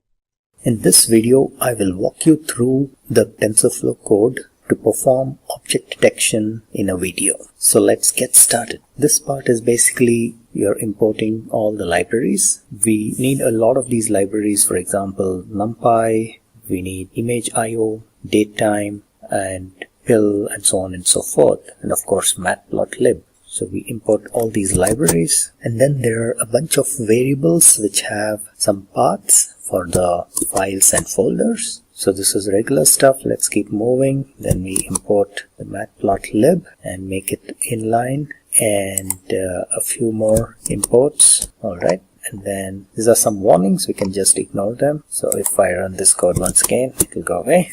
right? And then here onwards we do the model preparation. Now what we're going to do is we are going to use an existing neural network model. So we are not going to train a new one because that really will take a long time, and it needs a lot of computation resources and so on, and it is really not required. There are already models that have been trained, and in this case it is the SSD with MobileNet. That's the model that we are going to use, and this model is trained to detect objects, and it is readily available as open source, so we can actually use this. And if you want to use other models, there are a few more models available, so you can click on this link here, and let me just take you there. There are a few more models, but we have chosen this particular one because this is faster. It may not be very accurate, but that is one of the faster models. But on this link you will see a lot of other models that are readily available. These are trained models. Some of them would take a little longer, but they may be more accurate and so on, so you can probably play around with these other models. Okay, so we will be using that model. So this piece of code, this line, is basically importing that model, and this is also known as frozen model. The term we use is frozen model. So we import, download and import that, and then we will actually use that model in our code. Alright, so these two cells, we have downloaded and imported the model, and then once it is available locally, we will then load this into our program. Alright, so we are loading this into memory, and you need to perform a couple of additional steps, which is basically we need to map the numbers to text. As you may be aware, when we actually build the model and when we run predictions, the model will not give a text. The output of the model is usually a number. So we need to map that to a text. So for example, if the network predicts that the output is 5, we know that 5 means it is an aeroplane. Things like that. So this mapping is done in this next cell. Alright, so let's keep moving, and then we have a helper code which will basically load the data or load the images and transform into NumPy arrays. This is also used in doing object detection in images, so we are actually going to reuse, because video is nothing but it consists of frames which in turn are images. So we are going to pretty much reuse the same code which we used for doing object detection in images. So this is where the actual detection starts. So here, this is the path for where the images are stored. So this is, here once again we are reusing the code which we wrote for detecting objects in an image. So this is the path where the images were stored, and this is the extension, and this was done for about 2 or 3 images. So we will continue to use this, and if we go down, I'll skip this section. So this is the cell where we are actually loading the video and converting it into frames, and then using frame by frame we are detecting the objects in the image. So in this code what we are doing basically is, there are a few lines of code. What they do is basically once they find an object, a box will be drawn around those each of those objects, and the input file, the name of the input video file is traffic. It is the extension is MP4, and we have this video reader. It's an excellent object which is basically part of this class called image.io, so we can read and write videos using that. And the video that we are going to use is traffic.mp4. You can use any MP4 file, but in our case I picked up video which has like cars. So let me just show you. So this is in this object detection folder. I have this MP4 file. I'll just quickly play this video. It's a little slow. Yeah, okay. So here we go. This is the video. It's a short one, relatively small video, so that for this particular demo. And what it will do is, once we run our code, it will detect each of these cars and it will annotate them as cars. So in this particular video we only have cars. We can later on see with another video. I think I have cat here, so we can also try with that, but let's first check with this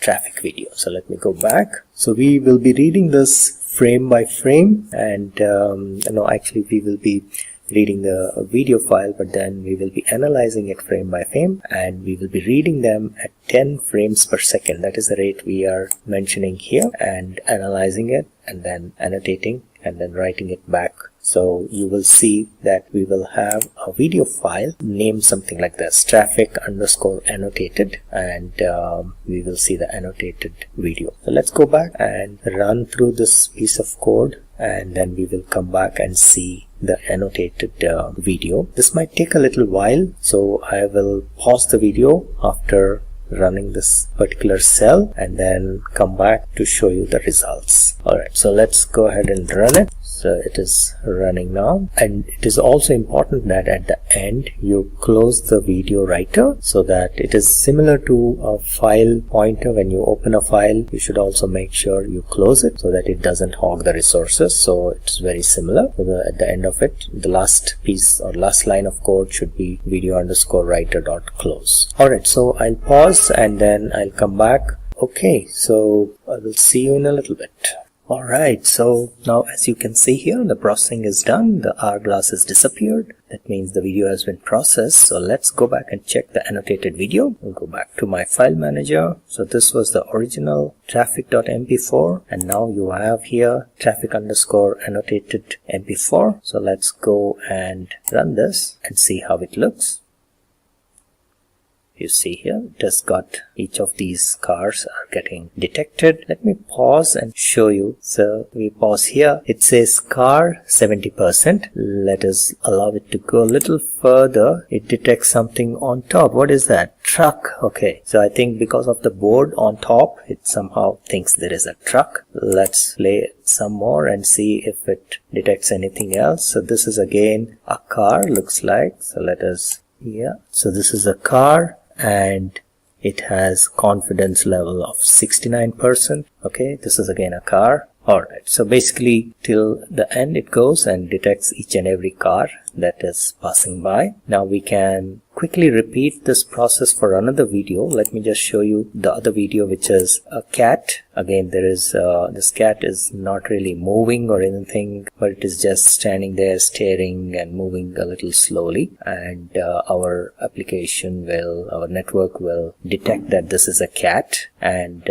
even when the cat moves a little bit in the other direction, it will continue to detect and show that it is a cat. Okay, so yeah, so this is how the original video is. Let's go ahead and change our code to analyze this one and see if it detects, our network detects this cat. Close this, here we go, and I'll go back to my code. All we need to do is change this traffic to cat. The extension, it will automatically up because it is given here, and then it will run through. So very quickly, once again, what it is doing is this video reader, video_reader, has a neat little feature or interface whereby you can say for frame in video_reader. So it will basically provide frame by frame. So you are in a loop frame by frame, and then you take that each frame that is given to you, you take it and analyze it as if it is an image, individual image. So that's the way it works. So it is very easy to handle this. Alright, so now let's once again run just this cell. The rest of the stuff remains the same. So I will run this cell. Again, it will take a little while, so the hourglasses come back. I will pause and then come back in a little while. Alright, so the processing is done. Let's go and check the annotated video. Go here. So we have cat annotated.mp4. Let's play this. Alright, so you can see here it is detecting the cat, and in the beginning you also saw it detected something else here. There looks like it detected one more object. So let's just go back and see what it has detected here. Let's see. Yes. So what is it trying to show here? It's too small, not able to see, but it is trying to detect something. I think it is saying it is a car. I don't know. Alright, okay, so in this video there's pretty much only one object, which is the cat, and let's wait for some time and see if it continues to detect it when the cat turns around and moves as well. Just in a little bit that's going to happen, and we will see. There we go. And in spite of turning the other way, I think our network is able to detect that it is a cat. So let me freeze and then show here it is actually still continues to detect it as a cat. Alright, so that's pretty much it. I think that's the only object that it detects in this particular video. Convolution neural network tutorial. Do you know how deep learning recognizes the objects in an image? And really, this particular neural network is how image recognition works. It's very central, one of the biggest building blocks for image recognition. It does it using convolution neural network. And over here we have the basic picture of a hummingbird. Pixels of an image fed as input. You have your input layer coming in. So it takes that graphic and puts it into the input layer. You have all your hidden layers. And then you have your output layer, and your output layer, one of those is going to light up and say, oh, it's a bird. We're going to go into depth. We're going to actually go back and forth on this a number of times today. So if you're not catching all the image, don't worry, we're going to get into the details. So we have our input layer accepts the pixels of the image as input in the form of arrays. And you can see up here where they've actually labeled each block of the bird in different arrays. So we'll dive into deep as to how that looks like and how those matrices are set up. Your hidden layer carry out feature extraction by performing certain calculations and manipulations. So this is the part that kind of reorganizes that picture multiple ways until we get some data that's easy to read for the neural network. This layer uses a matrix filter and performs convolution operation to detect patterns in the image. And if you remember that convolution means to coil or to twist. So we're going to twist the data around and alter it and use that operation to detect a new pattern. There are multiple hidden layers like convolution layer. ReLU is how that is pronounced. And that's the rectified linear unit. That has to do with the activation function that's used. Pooling layer also uses multiple filters to detect edges, corners, eyes, feathers, beak, etc. And just like the term says, pooling is pooling information together. And we'll look into that a lot closer here. So if it's a little confusing now, we'll dig in deep and try to get you squared away with that. And then finally, there is a fully connected layer that identifies the object in the image. So we have these different layers coming through in the hidden layers, and they come into the final area, and that's where we have, say, one node or one neural network entity that lights up that says it's a bird. What's in it for you? We're going to cover an introduction to the CNN. What is convolution neural network? How CNN recognizes images. We're going to dig deeper into that and really look at the individual layers in the convolutional neural network. And finally, we do a use case implementation using the CNN. We'll begin our introduction to the CNN by introducing the pioneer of convolutional neural network, Yann LeCun. He was the director of Facebook AI Research Group. Built the first convolutional neural network called LeNet in 1988. So these have been around for a while and have had a chance to mature over the years. It was used for character recognition tasks like reading zip code digits. Imagine processing mail and automating that process. CNN is a feed-forward neural network that is generally used to analyze visual images by producing data with a grid-like topology. A CNN is also known as a convnet. And very key to this is we are looking at images. That was what this was designed for. And you'll see the different layers as we dig in mirror some of them are actually now used since we're using Tensorflow and Keras in our code later on. You'll see that some of those layers appear in a lot of your other neural network frameworks. But in this case, this is very central to processing images and doing so in a variety that captures multiple images and really drills down into their different features. In this example here you see flowers of two varieties, orchid and a rose. I think the orchid is much more dainty and beautiful, and the rose smells quite beautiful. I have a couple rose bushes in my yard. They go into the input layer. That data is then sent to all the different nodes in the next layer, one of the hidden layers, based on its different weights and its setup. It then comes out and gives those a new value. Those values then are multiplied by their weights and go to the next hidden layer, and so on. And then you have the output layer, and one of those nodes comes out and says it's an orchid, and the other one comes out and says it's a rose, depending on how well it was trained.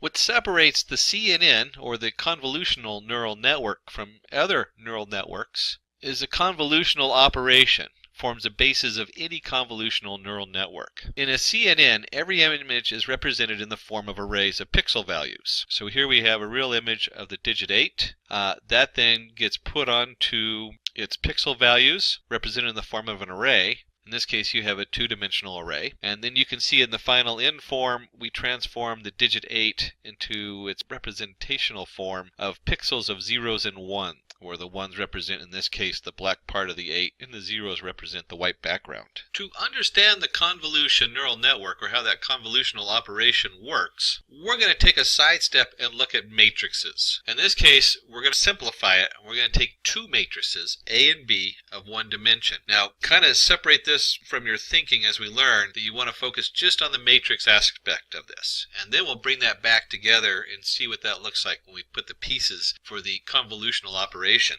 Here we've set up two arrays. We have, in this case, they're a single dimension matrix. And we have A equals 5, 3, 7, 5, 9, 7.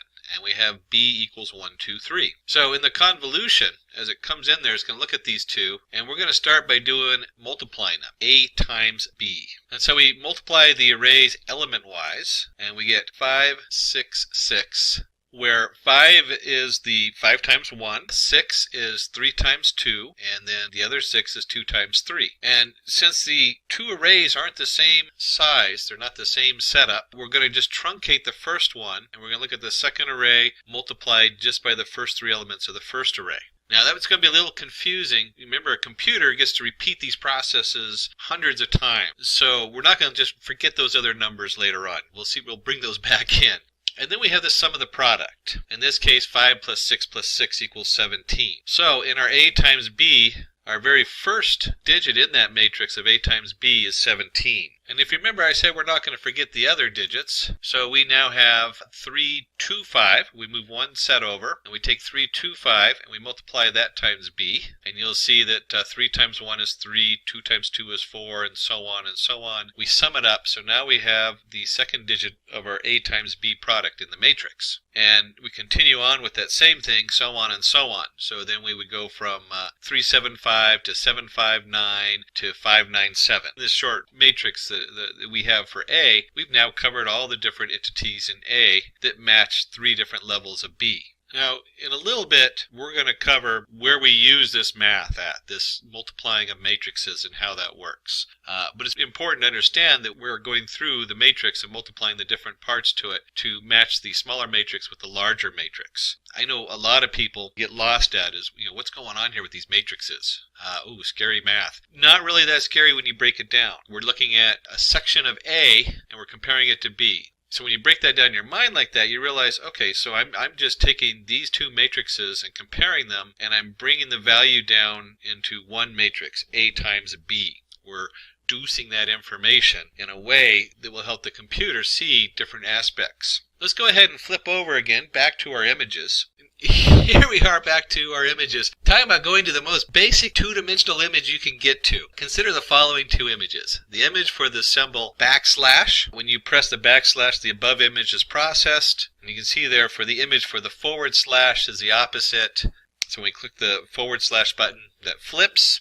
Very basic. We have 4 pixels going in. Can't get any more basic than that. Here we have a little bit more complicated picture. We take a real image of a smiley face. Then we represent that in the form of black and white pixels. So if this was an image in the computer, it's black and white. And like we saw before, we convert this into the zeros and ones. So where the other one would have just been a matrix of just 4 dots, now we have a significantly larger image coming in. So don't worry, we're going to bring this all together here in just a little bit. Layers in convolutional neural network. When we're looking at this, we have our convolution layer.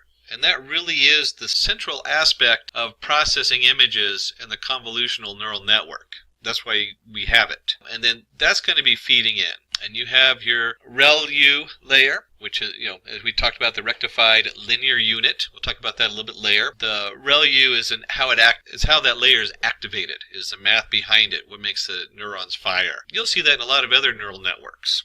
When you're using it just by itself, it's for processing smaller amounts of data, where you use the atom activation feature for large data coming in. Now, because we're processing small amounts of data in each image, the ReLU layer works great. You have your pooling layer. That's where you're pooling the data together. Pooling is a neural network term. It's very commonly used. I like to use the term reduce. So if you're coming from the map and reduce side, you'll see that we're mapping all this data through all these networks, and then we're going to reduce it. We're going to pool it together. And then finally we have the fully connected layer. That's where our output's going to come out. So we have started to look at matrices. We've started to look at the convolutional layer and where it fits in and everything. We've taken a look at images. So we're going to focus more on the convolution layer, since this is a convolutional neural network. A convolution layer has a number of filters and perform convolution operation. Every image is considered as a matrix of pixel values. Consider the following 5x5 image whose pixel values are only 0 and 1.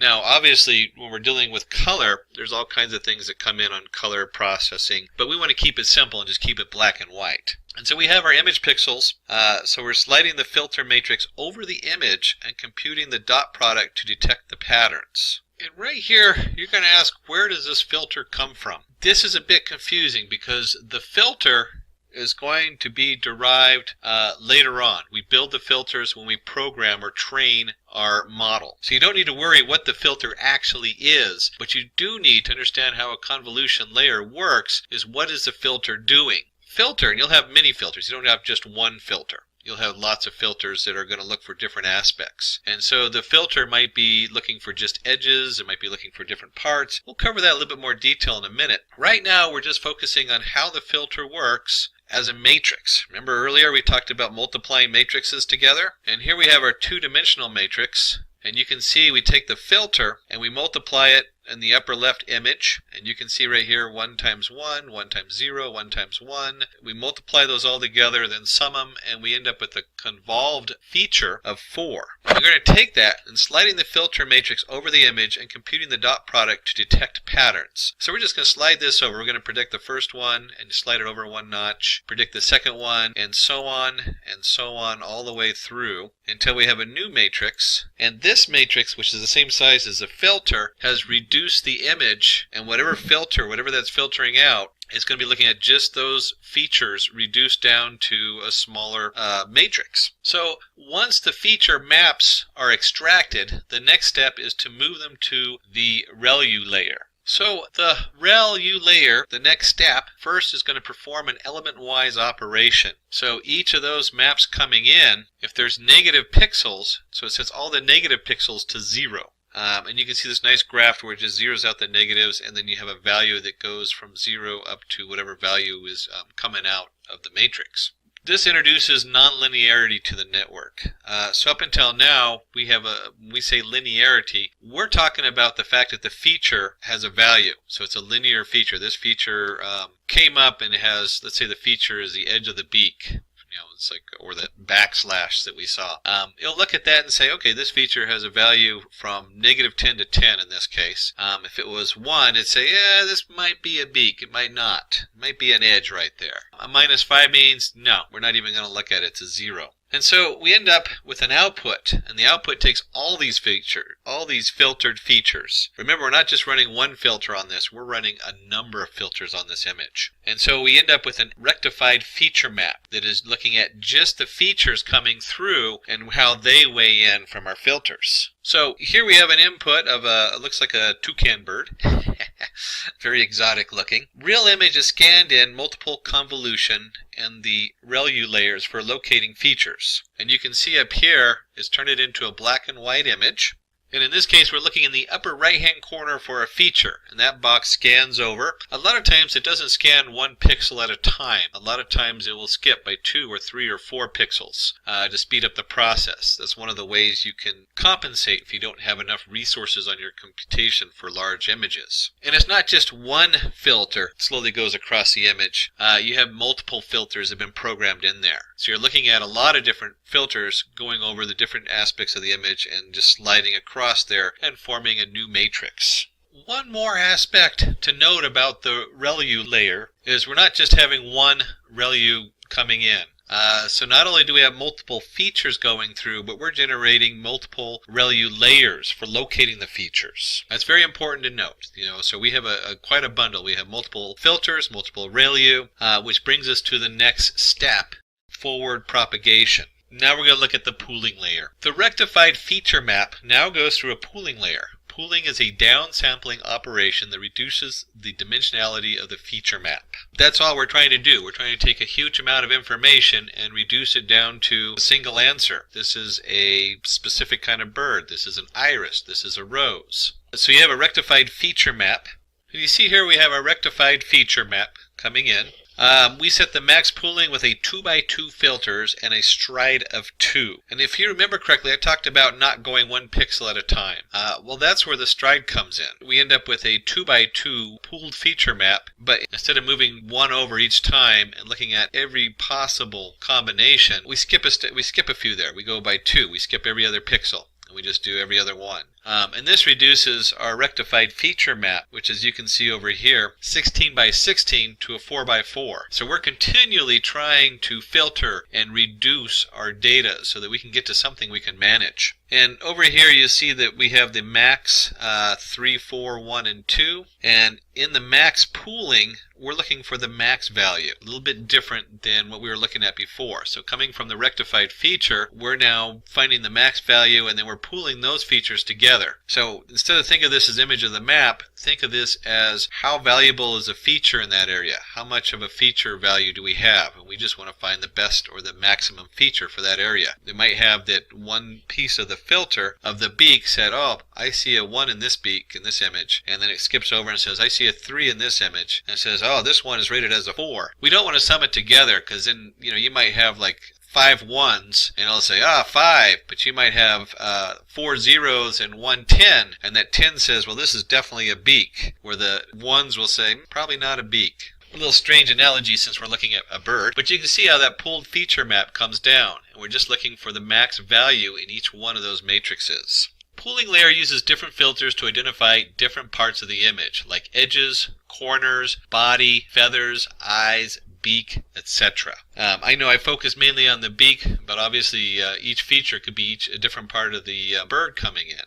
So let's take a look at what that looks like. Structure of a convolution neural network so far. This is where we're at right now. We have our input image coming in, and then we use our filters, and there's multiple filters on there that are being developed to kind of twist and change that data, and so we multiply the matrices. We take that little filter, maybe it's a 2 by 2, we multiply it by each piece of the image, and if we step 2, then it's every other piece of the image. That generates multiple convolution layers. So we have a number of convolution layers we have set up in there that is looking at that data. We then take those convolution layers, we run them through the ReLU setup, and then once we've done through the ReLU setup, and we have multiple ReLUs going on, multiple layers that are ReLU, then we're going to take those multiple layers and we're going to be pooling them. So now we have the pooling layers, or multiple poolings going on. Up until this point, we're dealing with, sometimes it's multiple dimensions. You can have 3 dimensions. Some strange data setups that aren't doing images but looking at other things, they can have 4, 5, 6, 7 dimensions.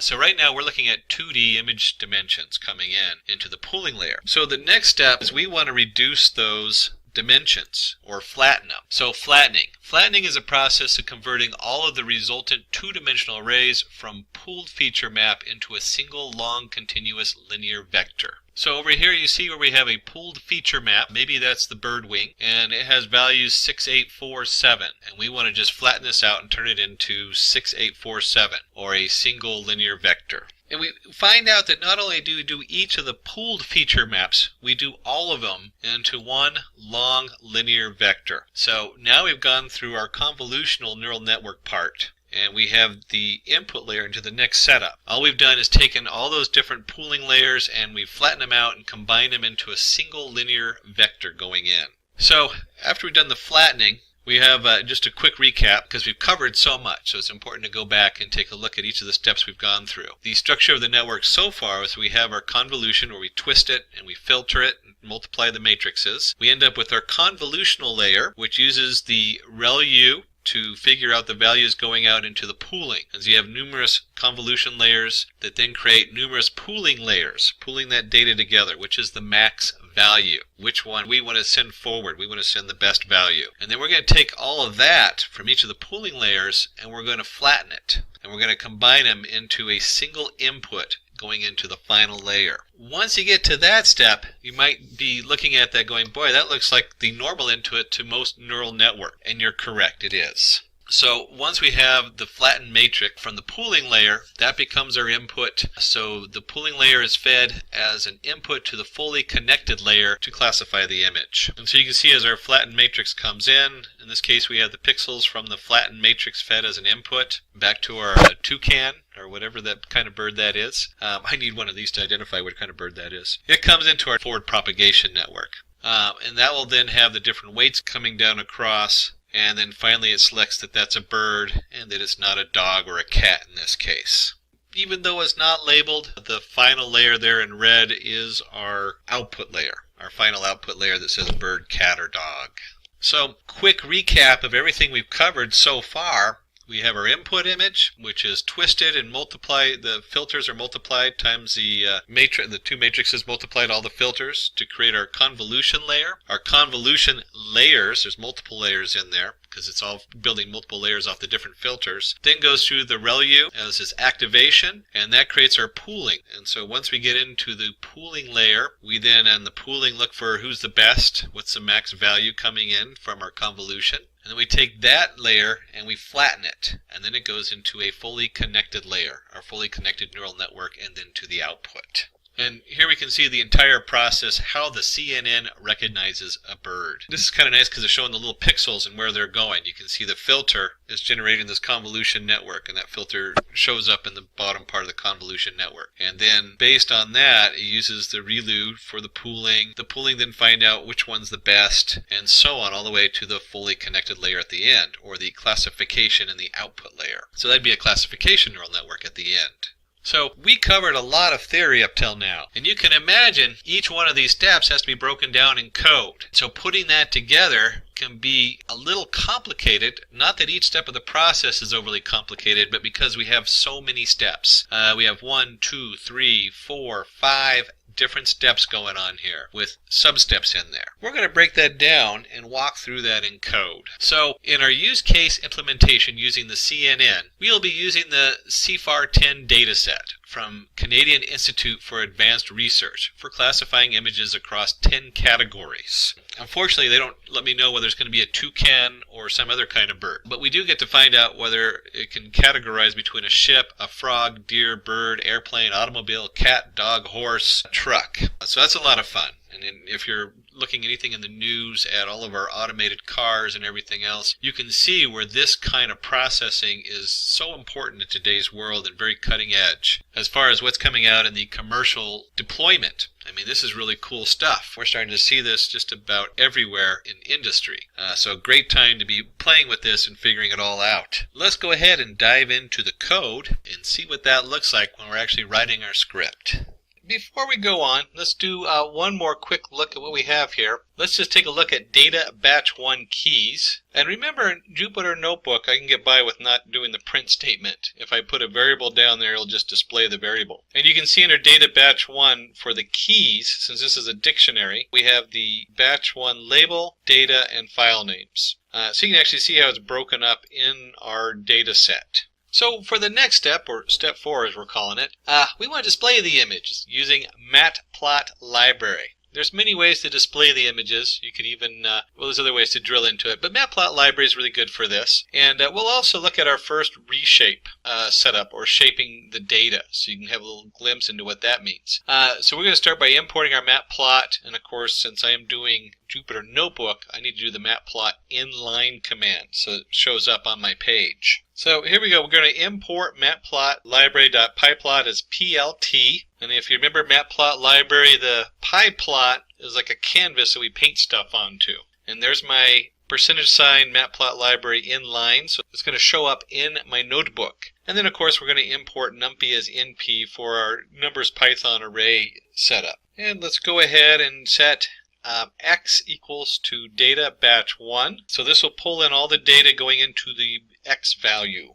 And then, because this is just a long stream of binary data, we need to go a little bit of reshaping. So in here we have to go ahead and reshape the data. We have 10,000 images. Okay, that looks correct. And this is kind of an interesting thing. It took me a little bit I had to go research this myself to figure out what's going on with this data. And what it is it's a 32 by 32 picture. And let me do this. let me go ahead and do a drawing pad on here. So we have 32 bits by 32 bits, and it's in color. So there's 3 bits of color. Now, I don't know why the data is particularly like this. It probably has to do with how they originally encoded it. But most pictures put the 3 afterward. So what we're doing here is we're going to take the shape, we're going to take the data, which is just a long stream of information, and we're going to break it up into 10,000 pieces, and those 10,000 pieces then are broken into 3 pieces each, and those 3 pieces then are 32 by 32. You could look at this like an old-fashioned projector where they have the red screen, or the red projector, the blue projector, and the green projector, and they add them all together, and each one of those is a 32 by 32 bit. So that's probably how this was originally formatted, was in that kind of ideal. Things have changed, so we're going to transpose it, and we're going to take the 3, which was here, and we're going to put it at the end. So the first part is reshaping the data from a single line of bit data, or whatever format it is, into 10,000 by 3 by 32 by 32, and then we're going to transpose the color factor to the last place. So it's the image, then the 32 by 32 in the middle, that's this part right here, and then finally we're going to take this, which is 3 bits of data, and put it at the end. So it's more like we process images now. And then as type, this is really important that we're going to use an integer 8. You can come in here and you'll see a lot of these, they'll try to do this with a float or a float 64. What you got to remember though is a float uses a lot of memory. So once you switch this into something that's not integer 8, which goes up to 128, you are just going to, the amount of RAM, let me just put that in here, is going to go way up. The amount of RAM that it loads. So you want to go ahead and use this. You can try the other ones and see what happens if you have a lot of RAM on your computer. But for this exercise, this will work just fine. And let's go ahead and take that and run this. So now our X variable is all loaded and it has all the images in it from the batch 1, data batch 1. And just to show what we were talking about with the as type on there, if we go ahead and take X0 and just look for its max value, let me go ahead and run that.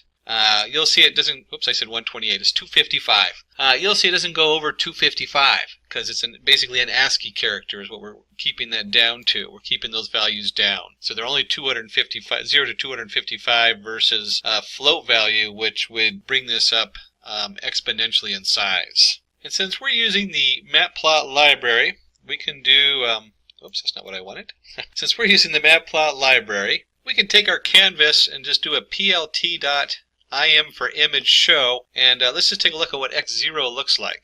And it comes in, I'm not sure what that is, but you can see it's a very low grade image broken down to the minimal pixels on there. And if we did the same thing, let's see what 1 looks like. Hopefully it's a little easier to see. Run on there, not enter. Let's hit the run on that. And we can see this is probably a semi-truck. That's a good guess on there. And I can just go back up here instead of typing the same line in over and over. And we'll look at 3. That looks like a dump truck unloading, and so on. You can do any of the 10,000 images. We can just jump to 55. Looks like some kind of animal looking at us there, probably a dog. And just for fun, let's do just one more run on there, and we can see a nice car for our image number 4. So you can see we paste through all the different images, and it's very easy to look at them. And they've been reshaped to fit our view and what the matplot library uses for its format. So the next step is we're going to start creating some helper functions. We'll start by a one-hot encoder to help us when we're processing the data. Remember that your labels, they can't just be words. They have to switch it, and we use the one-hot encoder to do that. And then we'll also create a class CFAR helper, so it's going to have an init and a setup for the images. And then finally we'll go ahead and run that code so you can see what that looks like. And then we get into the fun part where we're actually going to start creating our model, our actual neural network model. So let's start by creating our one-hot encoder. We're going to create our own here, and it's going to return an out. And we'll have our vector coming in and our values equal 10. What this means is that we have the 10 values, the 10 possible labels. And remember, we don't look at the labels as a number, because a car isn't one more than a horse. That'd be just kind of bizarre to have horse equals 0, car equals 1, plane equals 2, cat equals 3. So a cat plus a car equals what? So instead, we create a numpy array of zeros. And there's going to be 10 values, so we have 10 different values in there. So you have 0 or 1. 1 means it's a cat, 0 means it's not a cat. In the next line it might be that 1 means it's a car, 0 means it's not a car. So instead of having one output with a value of 0 to 10, you have 10 outputs with the values of 0 to 1. That's what the one-hot encoder is doing here. And we're going to utilize this in code in just a minute. So let's go ahead and take a look at the next helpers. We have a few of these helper functions we're going to build. And when you're working with a very complicated Python project, dividing it up into separate definitions and classes is very important. Otherwise, it just becomes really ungainly to work with. So let's go ahead and put in our next helper, which is a class. And there's a lot in this class, so we'll break it down here. And let's just start, oops, we can put a space right in there. There we go. Now this is a little bit more readable. Add a second space. So we're going to create our class, the Cipher Helper. And we'll start by initializing it. Now, there's a lot going on in here. So let's start with the init part. Self.I equals 0. That'll come in a little bit. We'll come back to that in the lower part. We want to initialize our training batches. So when we went through this, there was like a meta batch. We don't need the meta batch, but we do need the data batch 1, 2, 3, 4, 5, and we do not want the testing batch in here. This is just the self-all train batches. So we're going to make an array of all those different images. And then, of course, we left the test batch out, so we have our self.test batch. We're going to initialize the training images and the training labels, and also the test images and the test labels. So this is just to initialize these variables in here.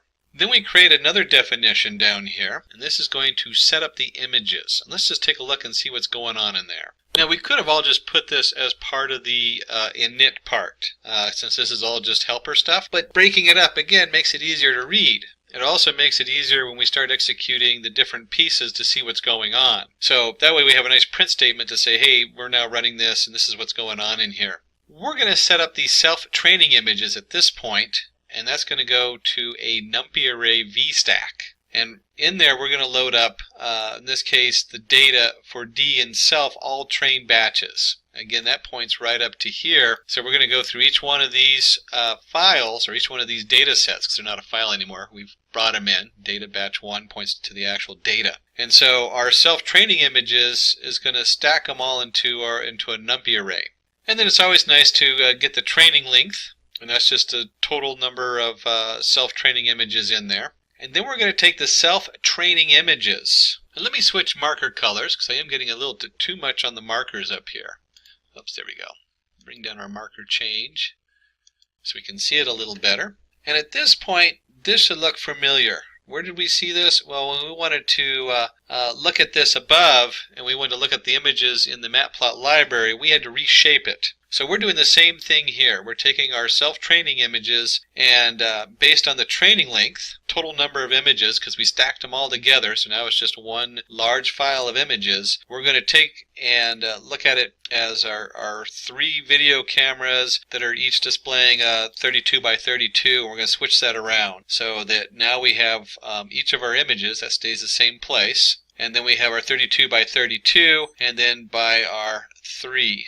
Our 3 different values for the color. And of course we want to go ahead and they run this where you say divide by 255. That was from earlier. It just brings all the data into 0 to 1. That's what this is doing. So we're turning this into a 0 to 1 array, which is all the pictures 32 by 32 by 3. And then we're going to take the self-training labels, and we're going to pump those through our one-hot encoder we just made, and we're going to stack them together. And again, we're converting this into an array that goes from, instead of having horse equals 1, dog equals 2, and then horse plus dog would equal 3, which would be cat. No, it's going to be an array of 10 where each one is 0 to 1. Then we want to go ahead and set up our test images and labels. And when we're doing this, you're going to see it's the same thing we just did with the rest of them. We just changed colors right here. This is no different than what we were doing up here with our training set. We're going to stack the different images. We're going to get the length of them so we know how many images are in there.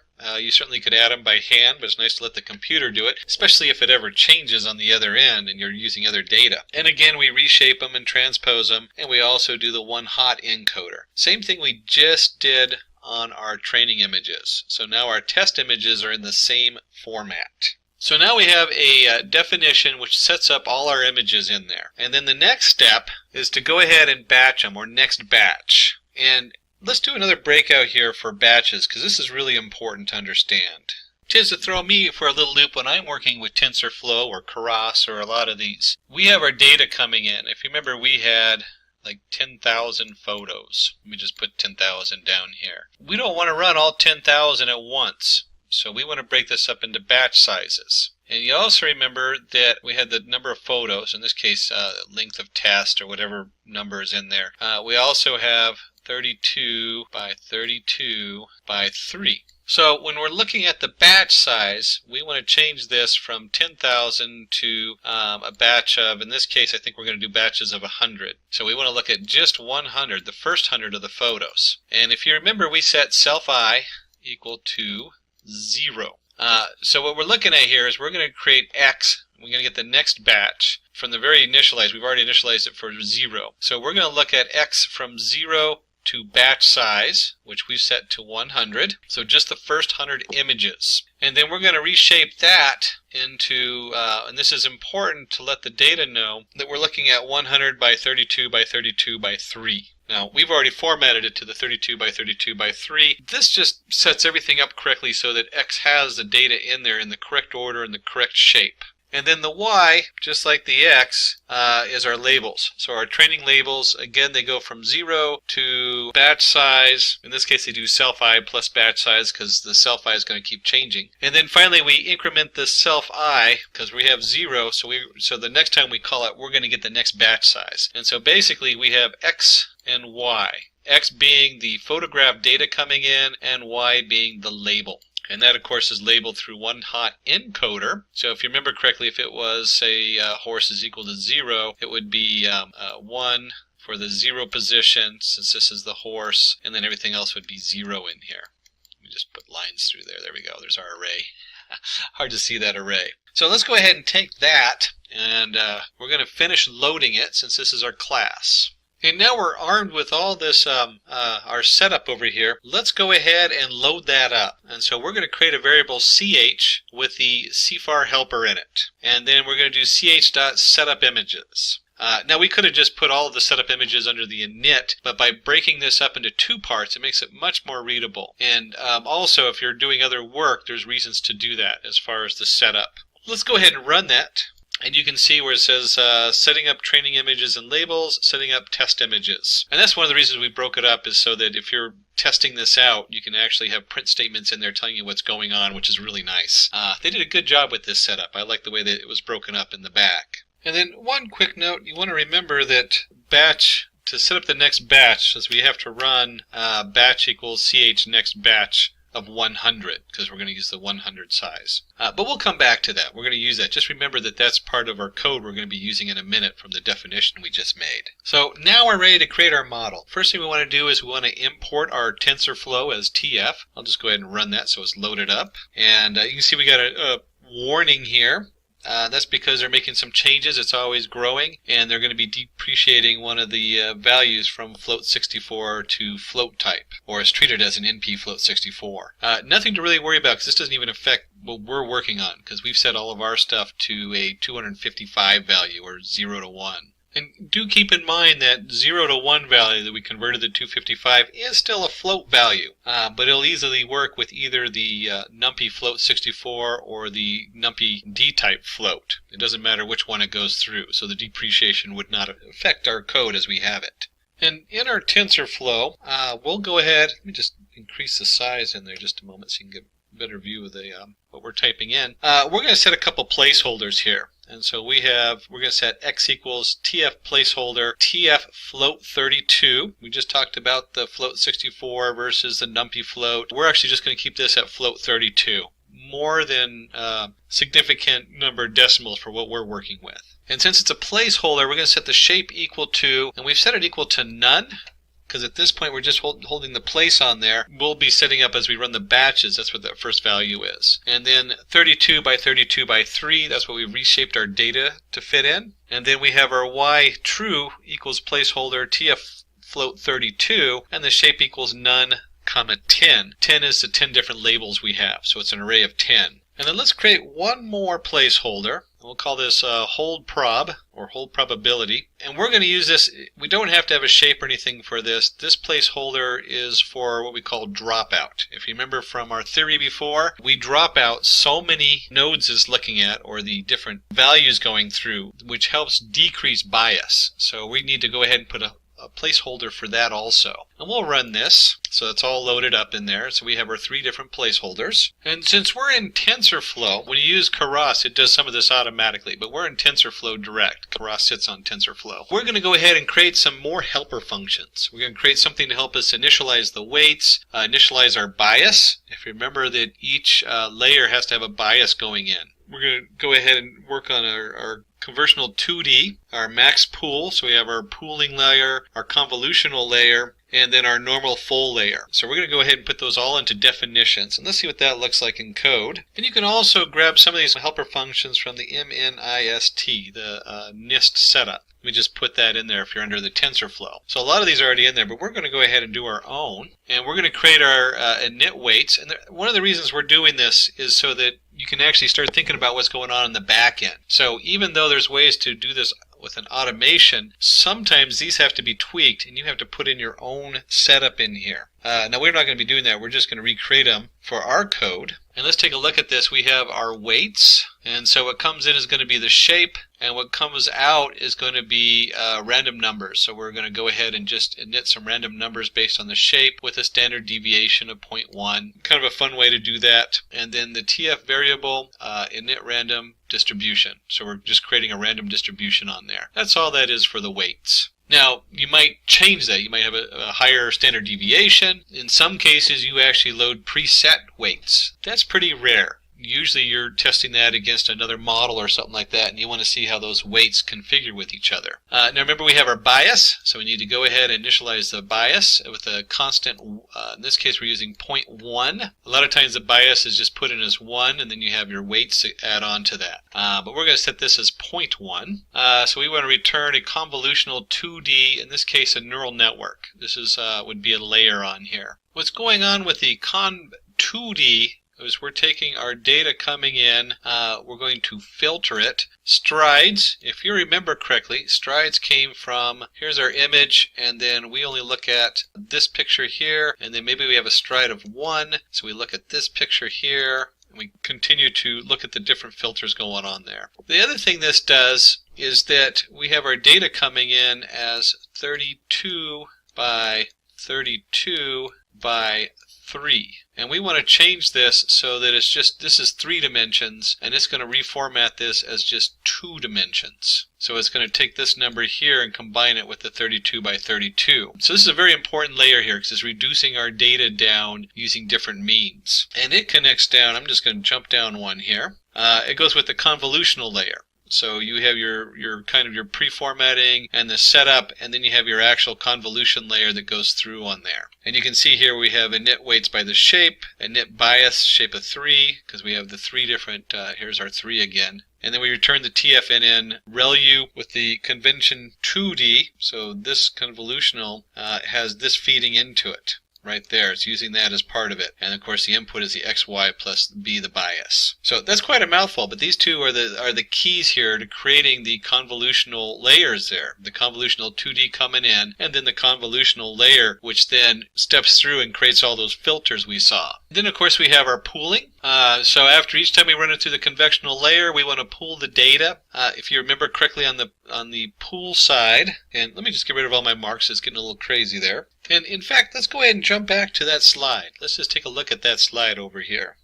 So we have our image coming in. We create our convolutional layer with all the filters. Remember, the filters go, the filters coming in here, and it looks at these 4 boxes. And then if it's a step, let's say step 2, it then goes to these 4 boxes, and then the next step, and so on. So we have our convolutional layer that we generate, or convolutional layers. They use the ReLU function. There's other functions out there. For this, though, the ReLU is the the one that works the best, at least so far. I'm sure that will change. And then we have our pooling. Now, if you remember correctly, the pooling was max. So if we had the filter coming in, and they did the multiplication on there, and we have a 1, and maybe a 2 here, and another 1 here, and a 3 here, 3 is the max. And so out of all of these, you then create an array that would be 3, and if the max is over here 2 or whatever it is, that's what goes into the pooling of what's going on in our pooling.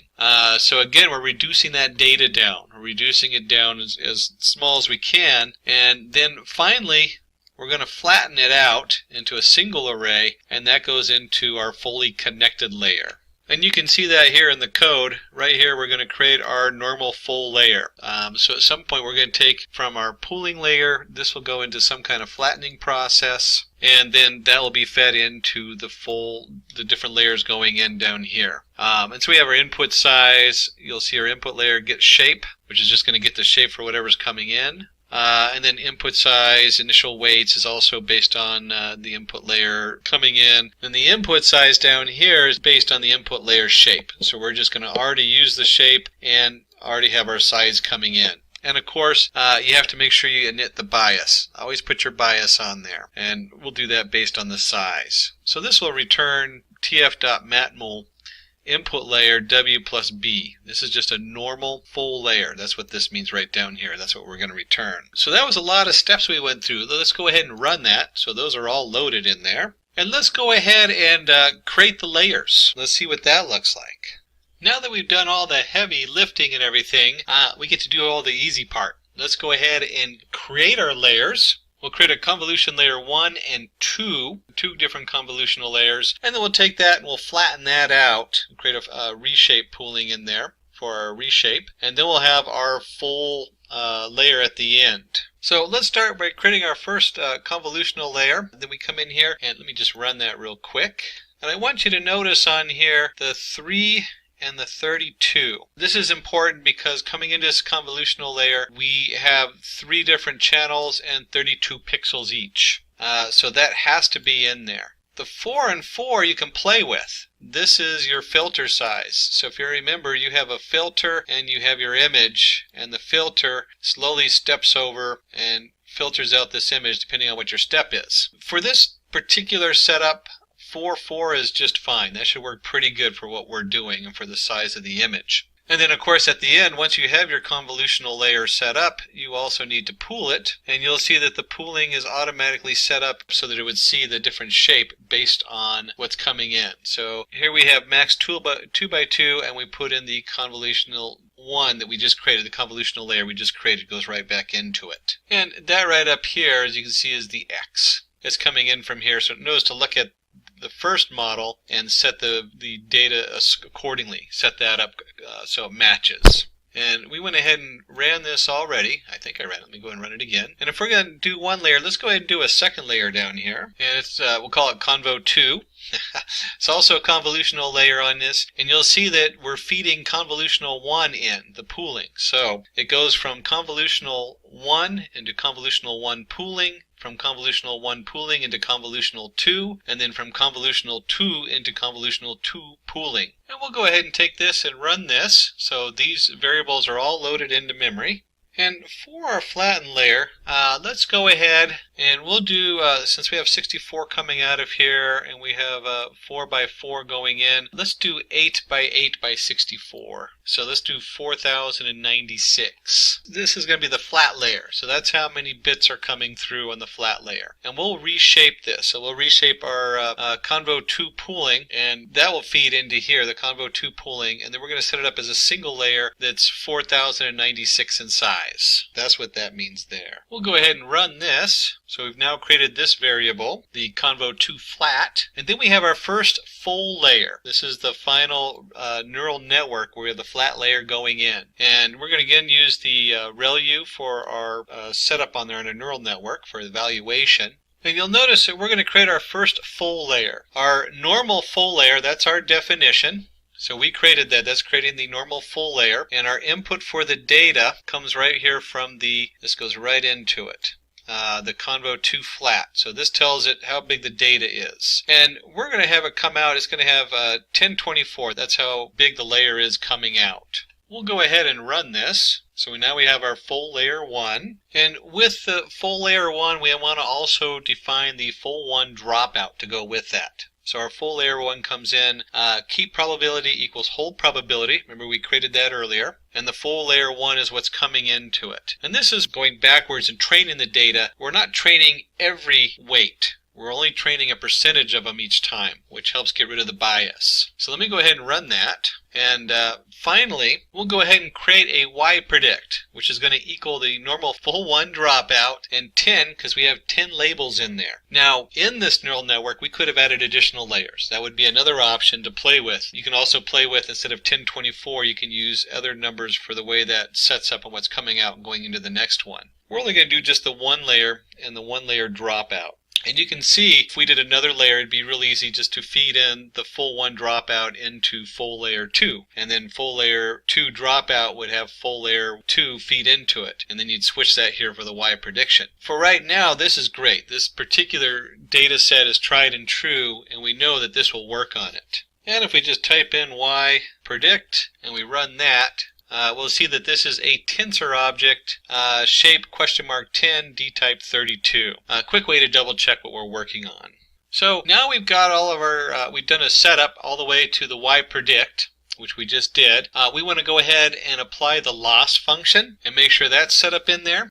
Create the optimizer. And then train our optimizer and create a variable to initialize all the global TF variables. So before we dive into the loss function, let me point out one quick thing, or just kind of a rehab over a couple things. And that is, when we're playing with these setups, we pointed out up here we can change the 4-4 and use different numbers there. They change your outcome. So depending on what numbers you use here will have a huge impact on how well your model fits. And that's the same here with the 1024 also. This is also another number that if you continue to raise that number, you'll get possibly a better fit. You might overfit. And if you lower that number, you'll use less resources. And generally, you want to use this in the exponential growth. An exponential being 2, 4, 8, 16. And in this case, the next one down would be 5, 12. You can use any number there, but those would be the ideal numbers when you look at this data. So the next step in all this is we need to also create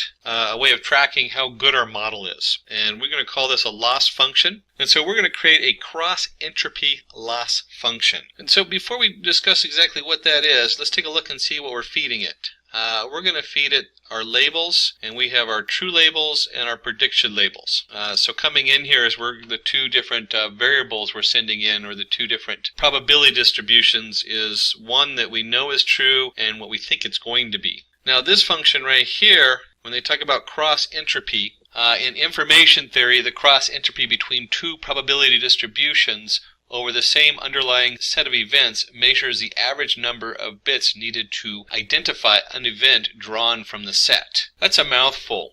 Really, we're just looking at the amount of error in here. How many of these are correct and how many of these are incorrect? So how much of it matches? And we're going to look at that. We're just going to look at the average. That's what the mean, the reduced to the mean means here. So we're looking at the average error on this.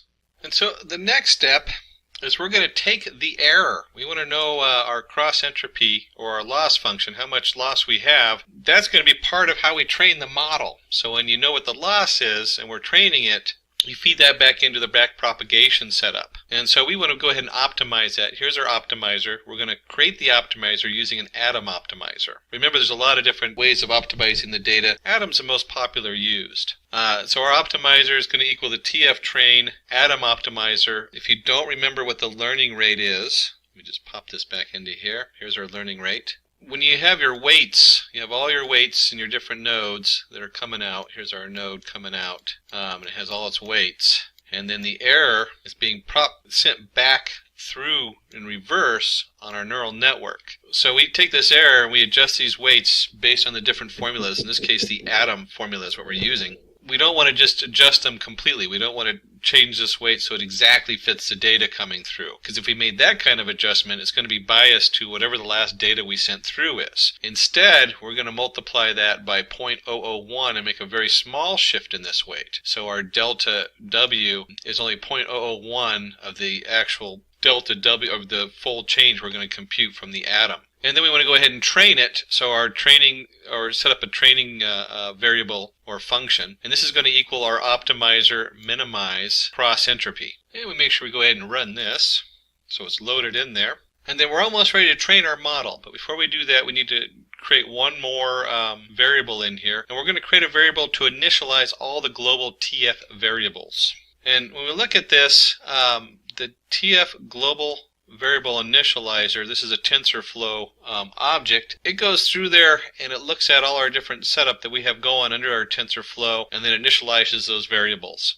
So it's kind of like a magic wand because it's all hidden in the back end of TensorFlow. All you need to know about this is that you have to have the initialization on there, which is an operation, and you have to run that once you have your setup going. So we'll go ahead and run this piece of code, and then we're going to go ahead and train our data. So let me run this so it's loaded up there. And so now we're going to go ahead and run the model by creating a graph session. Graph session is a TensorFlow term. So you'll see that coming up. It's one of the things that throws me because I always think of GraphX and Spark and graph as just general graphing. But they talk about a graph session. So we're going to go ahead and run the model. And let's go ahead and walk through this, what's going on here. And let's paste this data in here. And here we go. So we're going to start off with a TF session as ses. So that's our actual TF session that we've created.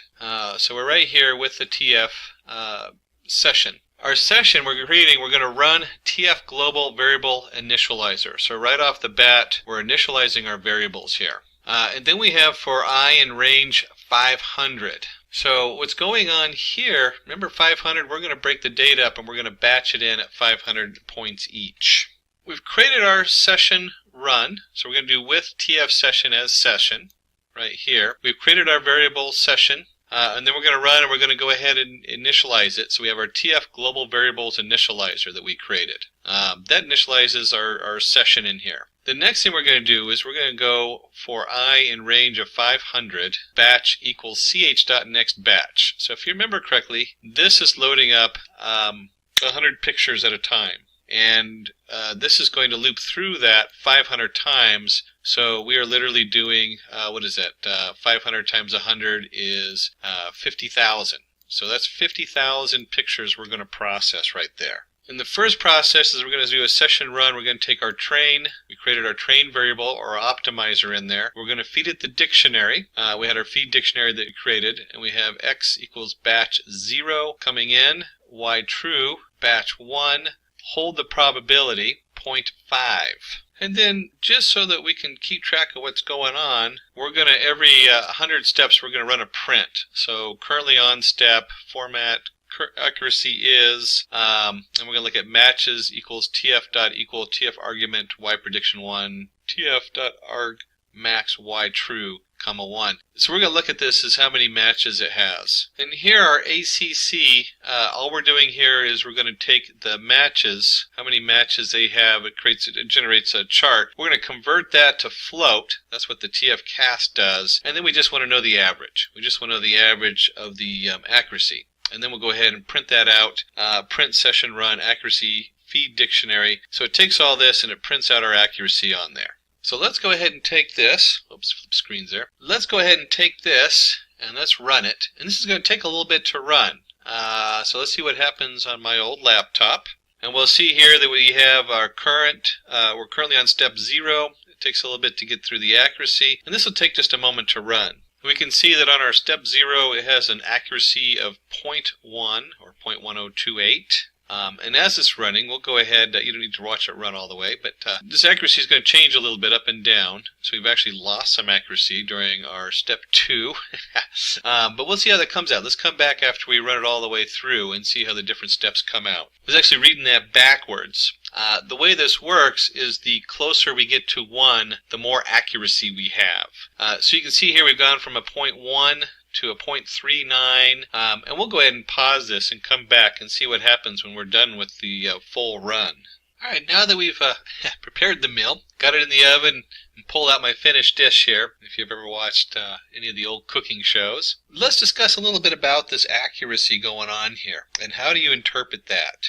We've done a couple things. first, we've defined accuracy. The reason I got it backwards before is you have loss or accuracy. And with loss, you'll get a graph that looks like this. It goes, oops, that's an S, by the way. There we go. You get a graph that curves down like this. And with accuracy, you get a graph that curves up. This is how good it's doing. Now, in this case, 1 is supposed to be really good accuracy. That means it gets close to 1, but it never crosses 1. So if you have an accuracy of 1, that is phenomenal. In fact, that's pretty much unheard of. And the same thing with loss. If you have a loss of 0, that's also unheard of. And the 0 is actually on this axis right here as we go in there. So how do we interpret that? Because, if I was looking at this and I go, oh, 0.51, that's 51%. You're doing 50-50. No, this is not percentage. Let me just put that in there. It is not percentage. This is logarithmic. What that means is that 0.2 is twice as good as 0.1. And when we see 0.4, that's twice as good as 0.2. Real way to convert this into a percentage. You really can't say this is a direct percentage conversion. What you can do, though, is in your head, if we were to give this a percentage, we might look at this as 50%, we're just guessing, equals 0.1. And if 50% roughly equals 0.1, that's where we started up here at the top. Remember at the top here, here's our 0.1028. The accuracy of 50%, then 75% is about 0.2, and so on and so on. Don't quote those numbers because that doesn't work that way. They say that if you have 0.95, that's pretty much saying 100%. And if you have anywhere between, you'd have to go look this up. Let me go ahead and remove all my drawings there. So the magic number is 0.5. We really want to be over a 0.5 in this whole thing. And we have both 0.5004. Remember, this is accuracy. If we were looking at loss, then we would be looking the other way.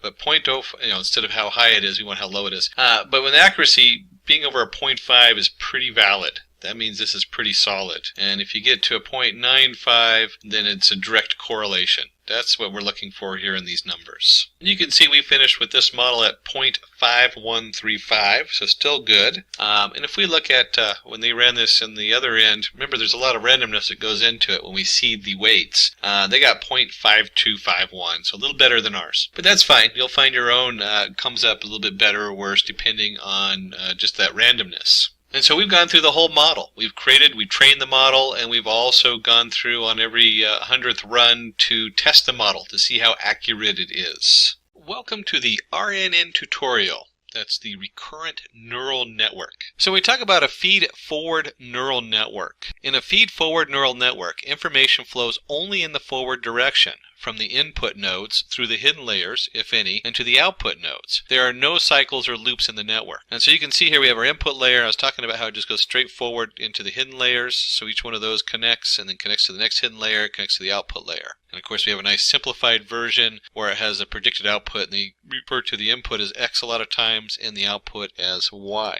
Decisions are based on current input, no memory about the past, no future scope. Why recurrent neural network? Issues in feed-forward neural network. So one of the biggest issues is because it doesn't have a scope of memory or time, a feed-forward neural network doesn't know how to handle sequential data. It only considers only the current input. So if you have a series of things, and because 3 points back affects what's happening now, and what your output affects what's happening, that's very important. So whatever I put as an output is going to affect the next one. A feed-forward doesn't look at any of that. It just looks at this is what's coming in. And it cannot memorize previous inputs. So it doesn't have that list of inputs coming in. Solution to feed-forward neural network.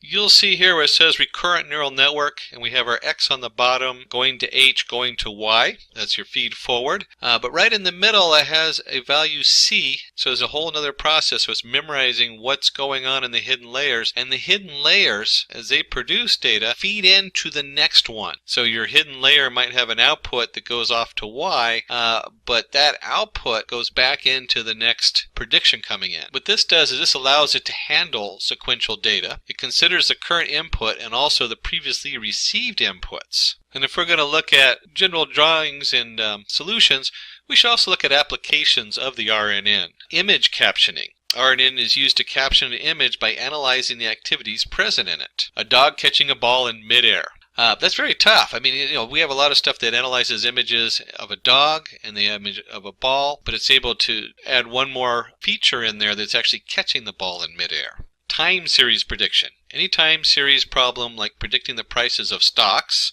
in a particular month can be solved using RNN. And we'll dive into that in our use case and actually take a look at some stock. One of the things you should know about analyzing stock today is that it is very difficult. And if you're analyzing the whole stock, the stock market at the New York Stock Exchange in the U.S. produces somewhere in the neighborhood, if you count all the individual trades and fluctuations by the second, it's like 3 terabytes a day of data. So we're only going to look at one stock. Just analyzing one stock is really tricky. In here, we'll give you a little jump on that, so that's exciting, but don't expect to get rich off of it immediately. Another application of the RNN is natural language processing. Text mining and sentiment analysis can be carried out using RNN for natural language processing. And you can see right here the term natural language processing, when you stream those 3 words together, is very different than if I said processing language naturally. So the time series is very important when we're analyzing sentiments. It can change the whole value of a sentence just by switching the words around. Or if you're just counting the words, you might get one sentiment where if you actually look at the order they're in, you get a completely different sentiment. When it rains, look for rainbows. When it's dark, look for stars. Both of these are positive sentiments, and they're based upon the order of which the sentence is going in. Machine translation. Given an input in one language, RNN can be used to translate the input into a different languages as output. I myself am very linguistically challenged. But if you study languages and you're good with languages, you know right away that if you're speaking English, you would say big cat. And if you're speaking Spanish, you would say cat big. So that translation is really important to get the right order, to get, there's all kinds of parts of speech that are important to know by the order of the words. Here this person is speaking in English and getting translated. And you can see here a person is speaking in English in this little diagram. I guess that's denoted by the flags. I have a flag. I own it. No. But they're speaking in English and it's getting translated into Chinese, Italian, French, German, and Spanish languages. Some of the tools coming out are just so cool. So somebody like myself who's very linguistically challenged, I can now travel into worlds I would never think of, because I can have something translate my English back and forth readily, and I'm not stuck with a communication gap. So let's dive into what is a recurrent neural network. Recurrent neural network works on the principle of saving the output of a layer and feeding this back to the input in order to predict the output of the layer. Sounds a little confusing. When we start breaking it down, it'll make more sense. And usually we have a propagation forward neural network with the input layers, the hidden layers, the output layer. With the recurrent neural network, we turn that on its side. So here it is, and now our X comes up from the bottom into the hidden layers into Y, and they usually draw it very simplified, X to H, with C as a loop, A to Y, where A, B, and C are the perimeters. A lot of times you'll see this kind of drawing in here, digging closer and closer into the H and how it works. Going from left to right, you'll see that the C goes in, and then the X goes in. So the X is going upward bound, and C is going to the right. A is going out. And C is also going out. That's where it gets a little confusing. So here we have X in, C in, and then we have Y out and C out. And C is based on HT minus 1. So our value is based on the Y and the H value are connected to each other. They're not necessarily the same value because H can be its own thing. And usually we draw this, or we represent it as a function. H of T equals a function of C, where H of T minus 1, that's the last H output, and X of T going in. So it's the last output of H combined with the new input of X, where HT is the new state, FC is a function with the parameters C, that's a common way of denoting it, HT minus 1 is the old state coming out, and then X of T is an input vector at time of step T. Well, we need to cover types of recurrent neural networks. And so the first one is the most common one, which is a one-to-one single output.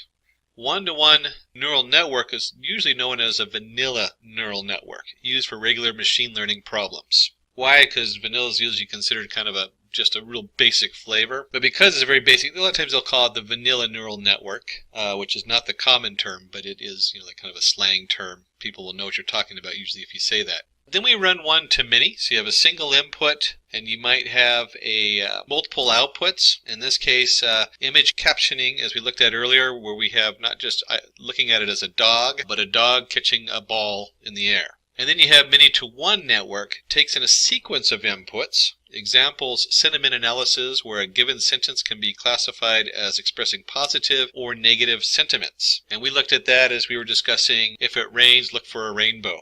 So positive sentiment, where rain might be a negative sentiment if you were just adding up the words in there.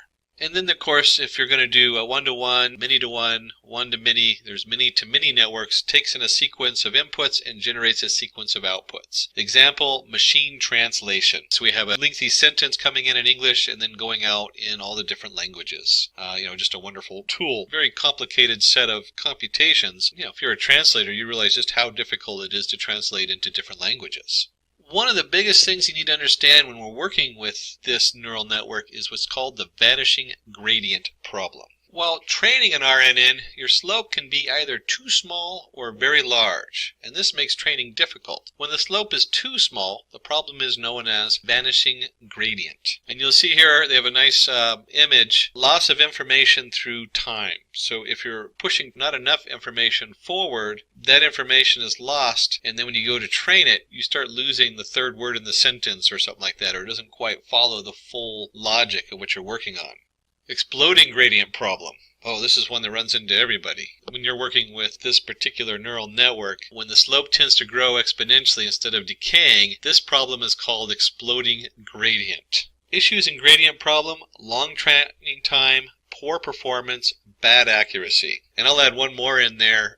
Your computer, if you're on a lower end computer testing out a model, will lock up and give you the memory error. Explaining gradient problem. Consider the following two examples to understand what should be the next word in the sequence. The person who took my bike and blank, a thief. The students who got into engineering with blank from Asia. And you can see in here we have our x value going in, we have the previous value going forward, and then you back propagate the error like you do with any neural network. And as we're looking for that missing word, maybe we'll have the person took my bike and blank was a thief. And the student who got into engineering with a blank were from Asia. Consider the following example, the person who took the bike. So we'll go back to the person who took the bike was blank a thief. In order to understand what would be the next word in the sequence, the RNN must memorize the previous context, whether the subject was singular noun or a plural noun. So was a thief is singular. The student who got into engineering, well, in order to understand what would be the next word in the sequence, the RNN must memorize the previous context, whether the subject was singular noun or a plural noun. And so you can see here the students who got into engineering with blank were from Asia. It might be sometimes difficult for the error to back propagate to the beginning of the sequence to predict what should be the output. So when you run into the gradient problem, we need a solution, the solution to the gradient problem. First, we're going to look at exploding gradient, where we have three different solutions depending on what's going on. One is identity initialization. So the first thing we want to do is see if we can find a way to minimize the identities coming in instead of having it identify everything, just the important information we're looking at. Next is to truncate the back propagation. So instead of having whatever information it's sending to the next series, we can truncate what it's sending. We can lower that particular set of layers, make those smaller. And finally is a gradient clipping. So when we're training it, we can clip what that gradient looks like and narrow the training model that we're using. When you have a vanishing gradient, the option problem, we can take a look at weight initialization, very similar to the identity, but we're going to add more weights in there so it can identify different aspects of what's coming in better. Choosing the right activation function. That's huge. So we might be activating based on one thing and we need to limit that. We haven't talked too much about activation functions, so we'll look at that just minimally. There's a lot of choices out there. And then finally there's long short-term memory networks, the LSTMS. And we can make adjustments to that. So just like we can clip the gradient as it comes out, we can also expand on that. We can increase the memory network, the size of it, so it handles more information. And one of the most common problems in today's setup is what they call long-term dependencies. Suppose we try to predict the last word in the text. The clouds are in the, and you probably said sky. Here we do not need any further context. It's pretty clear that the last word is going to be sky. Suppose we try to predict the last word in the text. I have been staying in Spain for the last 10 years. I can speak fluent Maybe you said Portuguese or French. No, you probably said Spanish. The word we predict will depend on the previous few words in context. Here we need the context of Spain to predict the last word in the text. It's possible that the gap between the relevant information and the point where it is needed to become very large. LSTMs help us solve this problem. So the LSTMs are a special kind of recurrent neural network capable of learning long-term dependencies. Remembering information for long periods of time is their default behavior.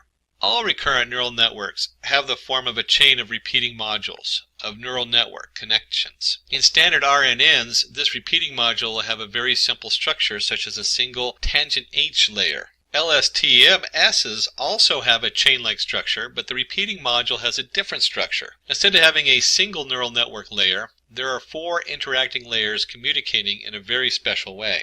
LSTMS are a special kind of recurrent neural network, capable of learning long-term dependencies. Remembering information for long periods of time is their default behavior. LSTMSs also have a chain-like structure, but the repeating module has a different structure. Instead of having a single neural network layer, there are 4 interacting layers communicating in a very special way. As you can see, the deeper we dig into this, the more complicated the graphs get. In here, I want you to note that you have x at t minus 1 coming in, you have x at t coming in, and you have x at t plus 1. And you have h at t minus 1, and h at t coming in, and h at t plus 1 going out. And of course, on the other side is the output A. In the middle, we have our tangent H, but it occurs in 2 different places. So not only when we're computing the x at t plus 1 are we getting the tangent H from x at t, but we're also getting that value coming in from the x at t minus 1. So the short of it is that as you look at these layers, not only does the propagate through the first layer, goes into the second layer, back into itself, but it's also going into the third layer. So now we're kind of stacking those up. And this can get very complicated as you grow that in size. It also grows in memory too, and in the amount of resources it takes. But it's a very powerful tool to help us address the problem of complicated, long sequential information coming in, like we were just looking at in the sentence. And when we're looking at our long, short-term memory network, there's 3 steps of processing in the LSTMS that we look at. The first one is we want to forget irrelevant parts of the previous state. A lot of times, like, is, as, in, a, unless we're trying to look at whether it's a plural noun or not, they don't really play a huge part in the language, so we want to get rid of them. Then selectively update cell state values. So we only want to update the cell state values that reflect what we're working on. And finally, we want to only output certain parts of the cell state. So whatever's coming out, we want to limit what's going out too. And let's dig a little deeper into this. Let's just see what this really looks like. So step 1 decides how much of the past it should remember. First step in the LSTM is to decide which information to be omitted from the cell in that particular time step. It is decided by the sigmoid function. It looks at the previous state, h at t minus 1, and the current input, x at t, and computes the function. So you can see over here we have a function of t equals the sigmoid function of the weight of f, the h at t minus 1, and then x at t, plus, of course you have a bias in there with any of our neural networks, so we have a bias function. So f at t equals forget gate, decides which information to delete that is not important from the previous time step. Considering an LSTM is fed with the following inputs from the previous and present time step. Alice is good in physics. John, on the other hand, is good in chemistry. So, previous output. John plays football well. He told me yesterday over the phone that he had served as a captain of his college football team. That's our current input. So as we look at this, the first step is the forget gate realizes there might be a change in context after encountering the first full stop. Compares with the current input sentence of x at t. So we're looking at that full stop and then compares it with the input of the new sentence. The next sentence talks about John, so the information on Alice is deleted.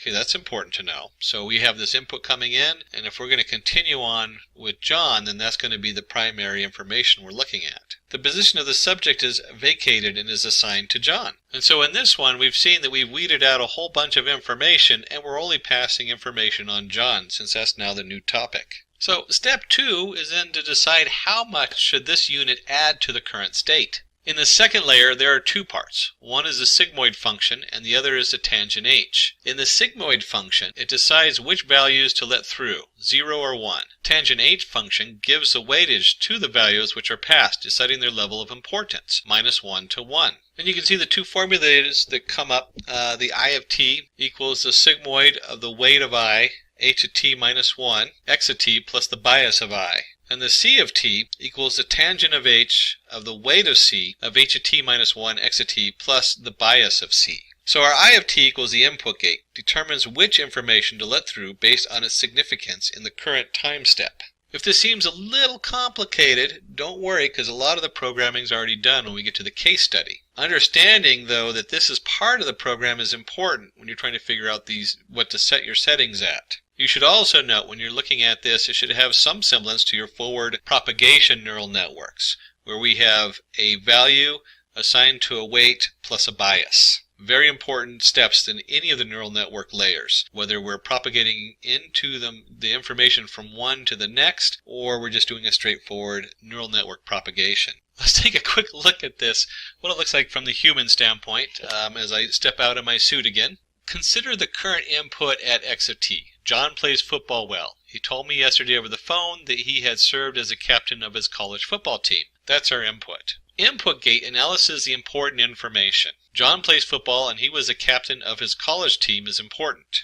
He told me over the phone yesterday is less important, hence it is forgotten. This process of adding some new information can be done via the input gate. Now this example is as a human form, and we'll look at training this stuff in just a minute. But as a human being, if I wanted to get this information from a conversation, maybe it's a Google Voice listening in on you or something like that, how do we weed out the information that he was talking to me on the phone yesterday? Well, I don't want to memorize that he talked to me on the phone yesterday, or maybe that is important. But in this case, it's not. I want to know that he was the captain of the football team. I want to know that he served. I want to know that John plays football and he was the captain of the college football team. Those are the two things that I want to take away as a human being. Again, we measure a lot of this from the human viewpoint, and that's also how we try to train them so we can understand these neural networks. Finally, we get to step 3, decides what part of the current cell state makes it to the output. The third step is to decide what will be our output. First, we run a sigmoid layer, which decides what parts of the cell state make it to the output.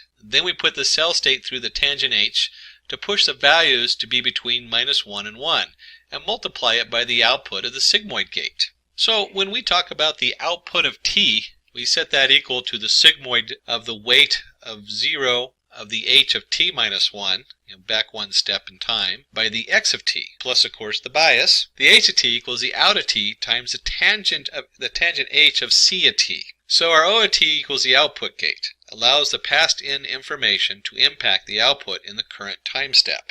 Let's consider the example to predicting the next word in the sentence. John played tremendously well against the opponent and won for his team. For his contributions, Brave blank was awarded player of the match. There are going to be a lot of choices for the empty space. Current input, Brave, is an adjective. Adjectives describe a noun. John could be the best output after Brave. Thumbs up for John, awarded player of the match. And if you were to pull just the nouns out of the sentence, team doesn't look right because that's not really the subject we're talking about. Contributions, brave contributions, or brave team, brave player, brave match.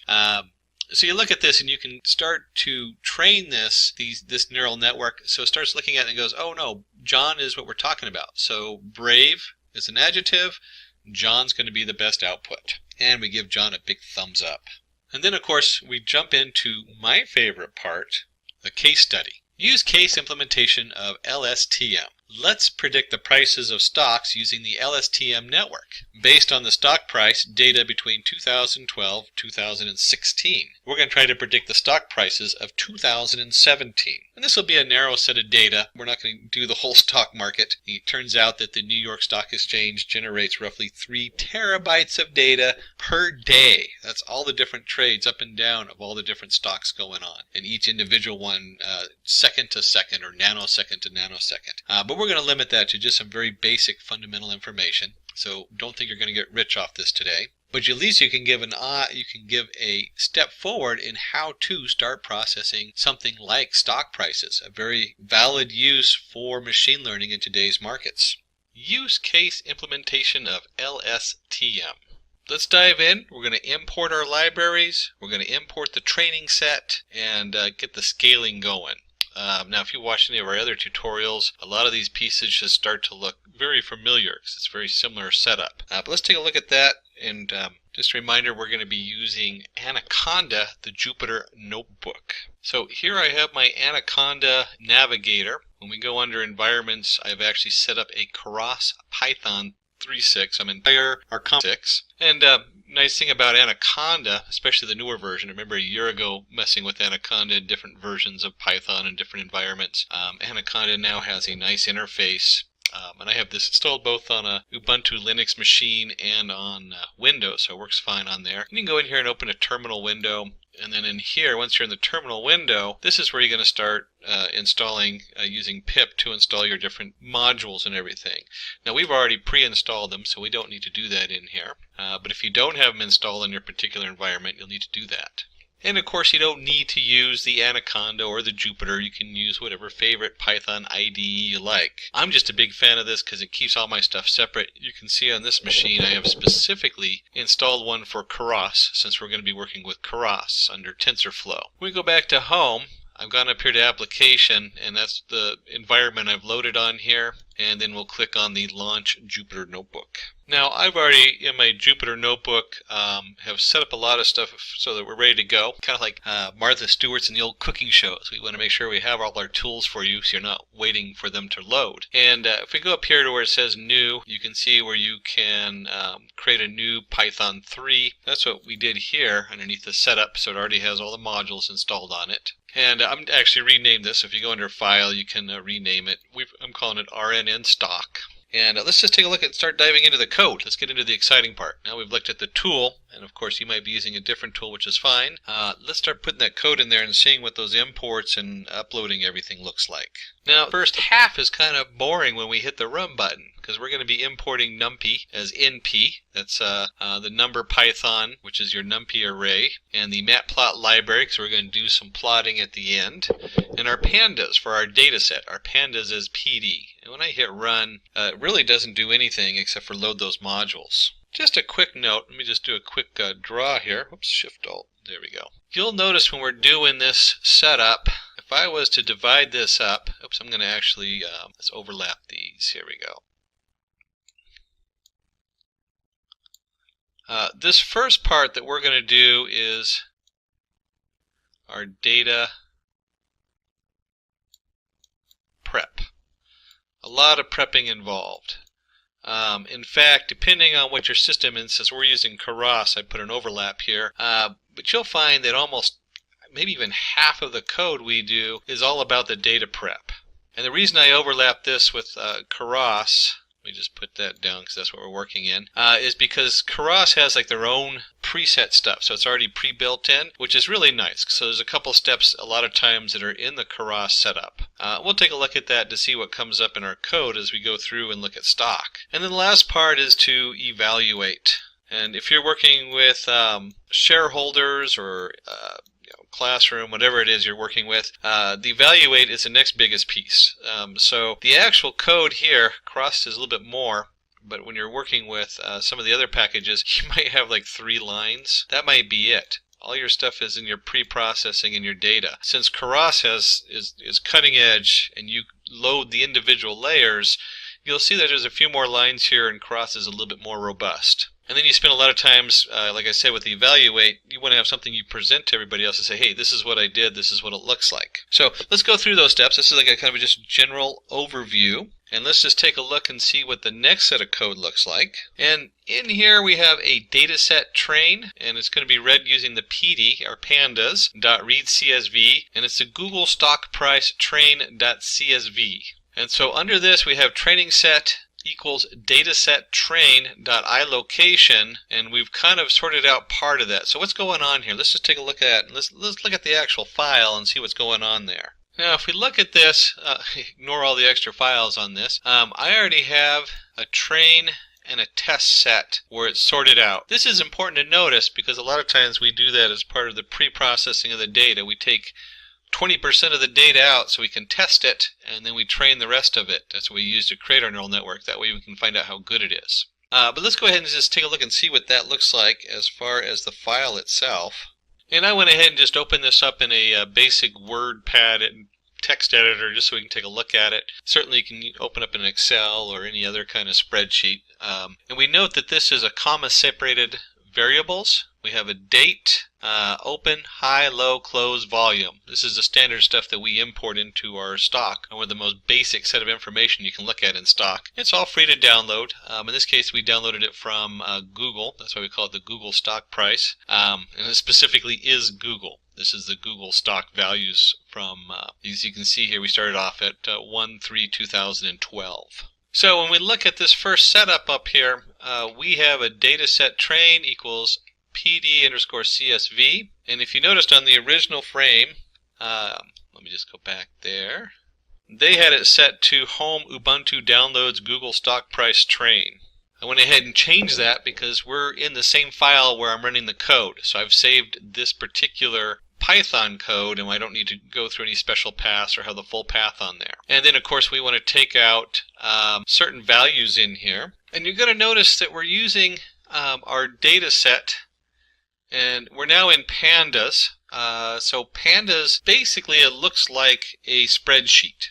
And in this case, we're going to do iLocation, which is going to get specific locations. The first value is going to show us that we're pulling all the rows in the data. And the second one is we're only going to look at columns 1 and 2.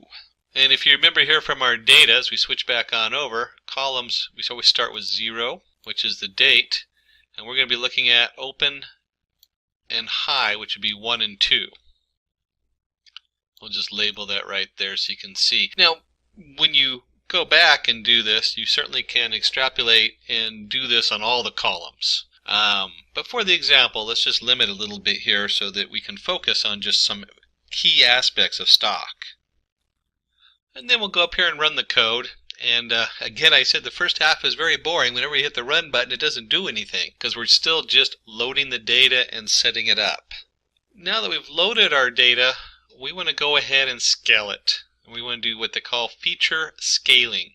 And in here, we're going to pull it up from the sklearn or the skKit preprocessing import min-max scaler. And when you look at this, you got to remember that biases in our data, we want to get rid of that. So if you have something that's like a really high value, let's just draw a quick graph. And I have something here like maybe the stock has a value, one stock has a value of 100, and another stock has a value of 5. You start to get a bias between different stocks. And so when we do this, we go ahead and say, okay, 100 is going to be the max, and 5 is going to be the min, and then everything else goes, and then we change this, so we just squish it down. I like the word squish. So it's between 1 and 0. So 100 equals 1, or 1 equals 100, and 0 equals 5. And you can just multiply. It's usually just a simple multiplication we're using. Multiplication. So it's going to be minus 5 and then 100 divided, or 95 divided by 1. So, or whatever value is divided by 95. And once we've actually created our scale, we've telling us going to be from 0 to 1. We want to take our training set and we're going to create a training set scaled. And we're going to use our scaler, SC, and we're going to fit. We're going to fit and transform the training set. So we can now use the SC, this particular object, we'll use it later on our testing set. Because remember, we have to also scale that when we go to test our model and see how it works. And we'll go ahead and click on the run. Again, it's not going to have any output yet because we're just setting up all the variables. Okay, so we paste the data in here, and we're going to create the data structure with the 60 time steps and output. First note, we're running 60 time steps, and that is where this value here also comes in. So the first thing we do is we create our xtrain and ytrain variables, and we set them to an empty Python array. Very important to remember what kind of array we're in and what we're working with. And then we're going to come in here, we're going to go for I in range 60 to 1258. There's our 60 time steps. And the reason we want to do this is as we're adding the data in, there's nothing below the 60. So if we're going to use 60 time steps, we have to start at point 60 because it includes everything underneath of it. Otherwise, you'll get a pointer error. And then we're going to take our xtrain and we're going to append training set scaled. This is a scaled value between 0 and 1. And then as I is equal to 60, this value is going to be 60 minus 60 is 0. So this actually is 0 to I, so it's going to be 0 to 60, 1 to 61, let me just circle this part right here, 1 to 61, 2 to 62, and so on and so on. And if you remember, I said 0 to 60, that's incorrect, because it does not count. Remember, it starts at 0, so this is a count of 60, so it's actually 59. Important to remember that as we're looking at this. And then the second part of this that we're looking at, so if you remember correctly, here we go from 0 to 59 of I, and then we have a comma, a 0 right here. And so finally, we're just going to look at the open value. Now, I know we did put it in there for 1 to 2. If you remember correctly, it doesn't count the second one, so it's just the open value we're looking at, just open. And then finally, we have ytrain.append training set, I to 0. And if you remember correctly, I comma 0. If you remember correctly, this is 0 to 59, so there's 60 values in it. So when we do I down here, this is number 60. So we're going to do this is we're creating an array, and we have 0 to 59. And over here we have number 60, which is going into the Y train. It's being appended on there. And then this just goes all the way up. So this is down here is 0 to 59, and we'll call it 60, since that's the value over here, and it goes all the way up to 1258. That's where this value here comes in. That's the length of the data we're loading. So we've loaded two arrays. We've loaded one array that has, which is filled with arrays from 0 to 59, and we loaded one array which is just the value. And what we're looking at, you want to think about this as a time sequence. Here's my open. What's the next one in the series? So we're looking at the Google stock, and each time it opens, we want to know what the next one, 0 through 59, what's 60? 1 through 60, what's 61? 2 through 62, what's 62? And so on going up. And then once we've loaded those in our for loop, we go ahead and take xtrain and ytrain equals np.array xtrain.nparray ytrain. We're just converting this back into a numpy array. That way we can use all the cool tools that we get with numpy array, including reshaping. So if we take a look and see what's going on here, we're going to take our xtrain, we're going to reshape it. Wow, what the heck does reshape mean? That means we have an array, if you remember correctly, so many numbers by 60. That's how wide it is. And so when you do xtrain.shape, that gets one of the shapes. And you get xtrain.shape of 1 gets the other shape. And we're just making sure the data is formatted correctly. And so you use this to pull the fact that it's 60 by, in this case, where's that value? 60 by 1199, 1258 minus 60, 1199, and we're making sure that that is shaped correctly, so the data is grouped into 1199 by 60 different arrays. And then the 1 on the end just means at the end, because when you're dealing with shapes and NumPy, they look at this as layers, and so the end layer needs to be one value. That's like the leaf of a tree, where this is the branch, and then it branches out some more, and then you get the leaf. np.reshape comes from, and using the existing shapes to form it. We'll go ahead and run this piece of code. Again, there's no real output. And then we'll import our different Keras modules that we need. So from Keras models, we're going to import the sequential model. We're dealing with sequential data. We have our dense layers. We have actually 3 layers we're going to bring in. Our dense, our LSTM, which is what we're focusing on, and our dropout. And we'll discuss these 3 layers more in just a moment. But you do need with the LSTM, you do need the dropout, and then the final layer will be the dense. But let's go ahead and run this, and that'll import our modules. And you'll see we get an error on here. And if you read it closer, it's not actually an error, it's a warning. What does this warning mean? These things come up all the time when you're working with such cutting-edge modules that are completely being updated all the time. We're not going to worry too much about the warning. All it's saying is that the H5P PY module, which is part of Keras, is going to be updated at some point. And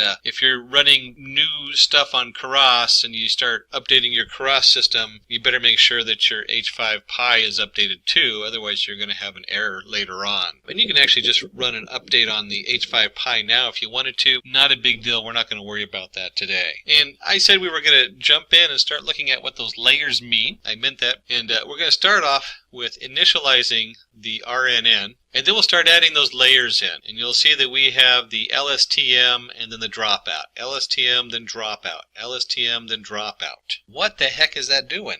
So let's explore that. We'll start by initializing the RNN, regressor equals sequential, because we're using the sequential model, and we'll run that and load that up. And then we're going to start adding our LSTM layer and some dropout regularization. And right there should be the Q, dropout regularization. And if we go back here and remember our exploding gradient, well, that's what we're talking about. The dropout drops out unnecessary data, so we're not just shifting huge amounts of data through the network.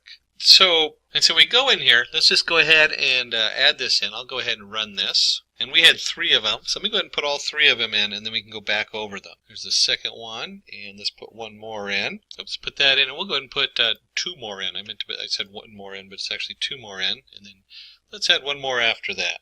And as you can see, each time I run these, they don't actually have an output. So let's take a closer look and see what's going on here. So we're going to add our first LSTM layer in here. We're going to have units 50. The units is the positive integer, and it's the dimensionality of the output space. This is what's going out into the next layer. So we might have 60 coming in, but we have 50 going out. We have a return sequence, because it is a sequence data, so we want to keep that true. And then you have to tell it what shape it's in. Well, we already know the shape by just going in here and looking at xtrain shape. So input shape equals the xtrain shape of 1, 1. It makes it real easy. You don't have to remember all the numbers that put in 60 or whatever else is in there. You just let it tell the regressor what model to use.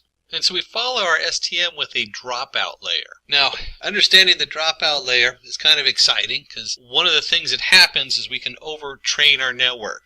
That means that our neural network will memorize such specific data that it has trouble predicting anything that's not in that specific realm. To fix for that, each time we run through the training mode, we're going to take 0.2 or 20% of our neurons and just turn them off. So we're only going to train on the other ones. And it's going to be random. That way, each time we pass through this, we don't overtrain. These nodes come back in the next training cycle. We randomly pick a different 20. And finally, I see a big difference as we go from the first to the second and third and fourth. The first thing is we don't have to input the shape. Because the shape's already, the output units is 50 here, the next step automatically knows this layer is putting out 50, and because it's the next layer, it automatically sets that and says, oh, 50 is coming out from our last layer. It's coming out, goes into the regressor, and of course we have our dropout. And that's what's coming into this one, and so on, and so on. And so the next 3 layers, we don't have to let it know what the shape is. It automatically understands that. And we're going to keep the units the same. We're still going to do 50 units. It's still a sequence coming through, 50 units and a sequence. Now, the next piece of code is what brings it all together. Let's go ahead and take a look at that. And we come in here, we put the output layer, the dense layer. And if you remember up here, we had the 3 layers. We had LSTM, dropout, and dense.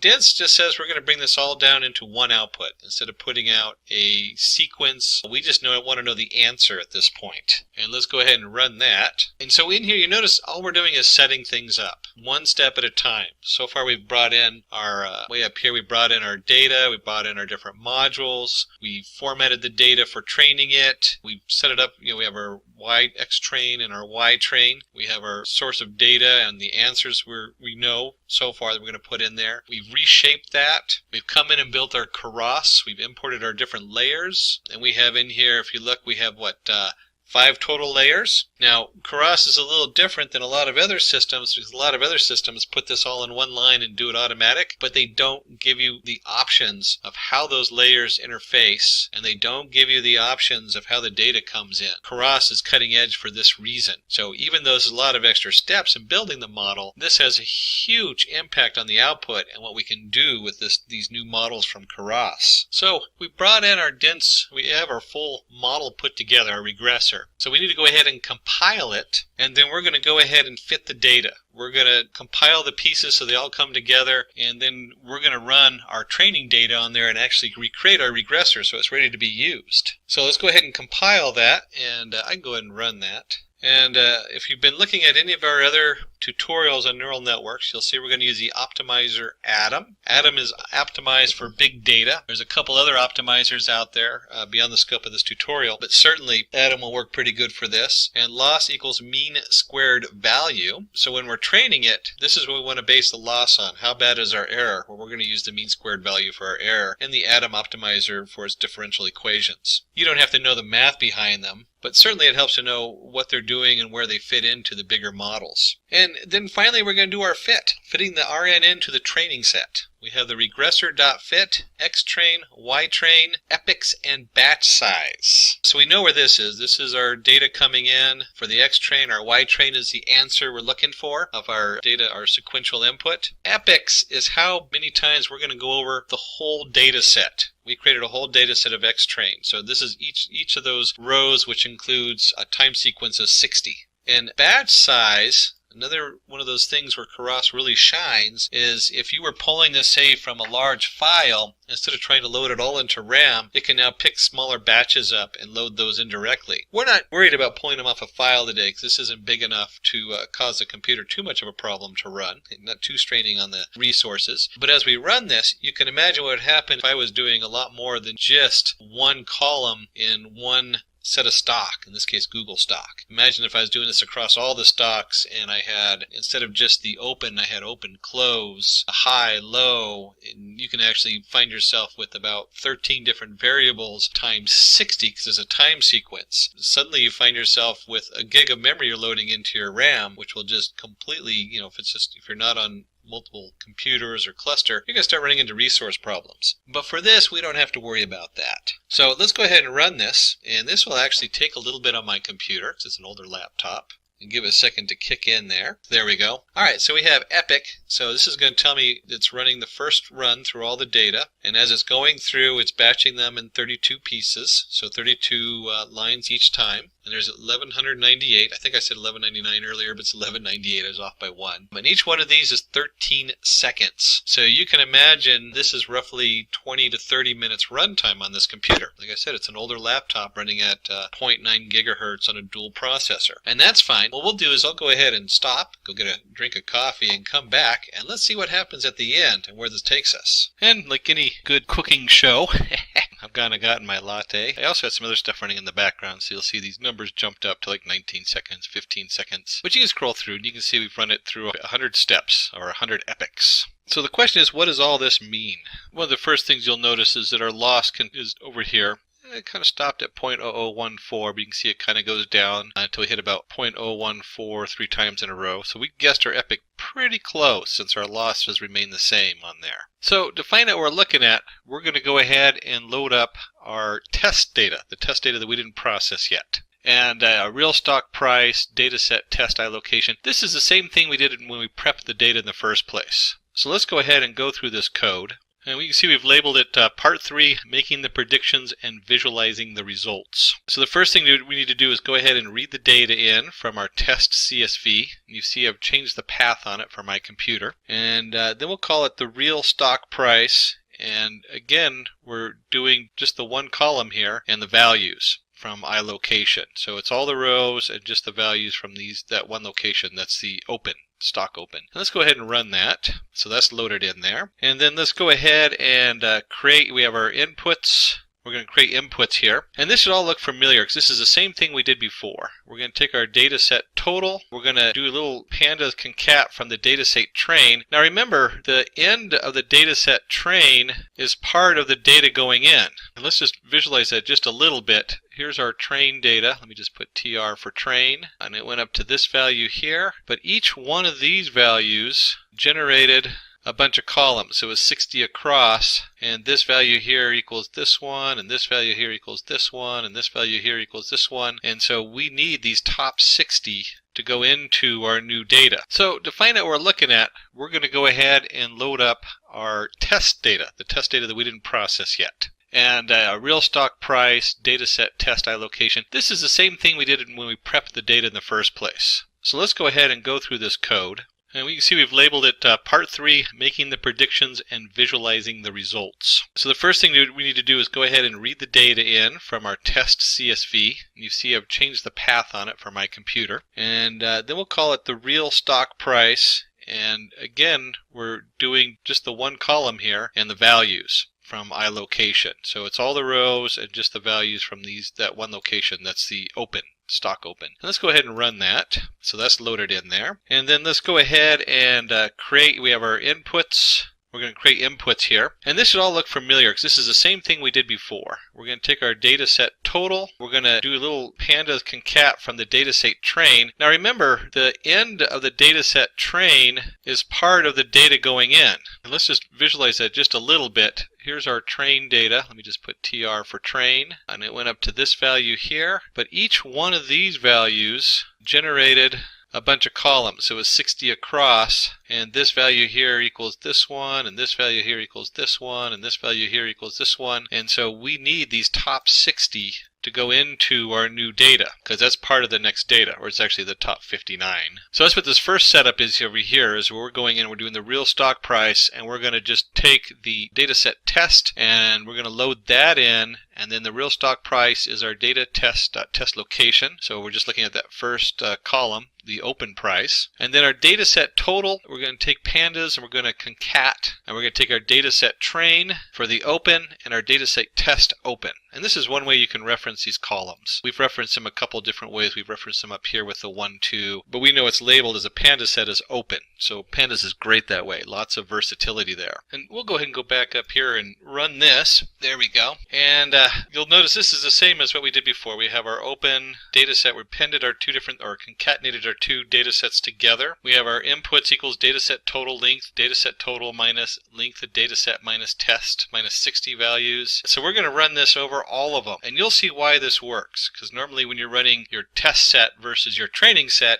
you run them completely separate. But when we graph this, you'll see that we'll be looking at the part that we didn't train it with to see how well it graphs. And we have our inputs equals inputs dot reshapes, or reshaping like we did before. We're transforming our inputs. So if you remember from the transform between 0 and 1. And finally, we want to go ahead and take our X test, and we're going to create that X test, and for I in range 60 to 80. So here's our X test, and we're appending our inputs I to 60, which remember is 0 to 59, and I comma 0 on the other side. So it's just the first column, which is our open column. And once again, we take our X test, we convert it to a NumPy array. We do the same reshape we did before, and then we get down to the final two lines, and here we have something new. Right here on these last two lines, let me just highlight those or mark them. Predicted stock price equals regressor.predicts X test. So we're predicting all the stock, including both the training and the testing model here. And then we want to take this prediction and we want to inverse the transform. So remember, we put them between 0 and 1. Well, that's not going to mean very much to me to look at a float number between 0 and 1. I want the dollar amounts. I want to know what the cash value is. And we'll go ahead and run this, and you'll see it runs much quicker than the training. That's what's so wonderful about these neural networks. Once you put them together, it takes just a second to run the same neural network that took us, what, a half hour to train? Head and plot the data. We're going to plot what we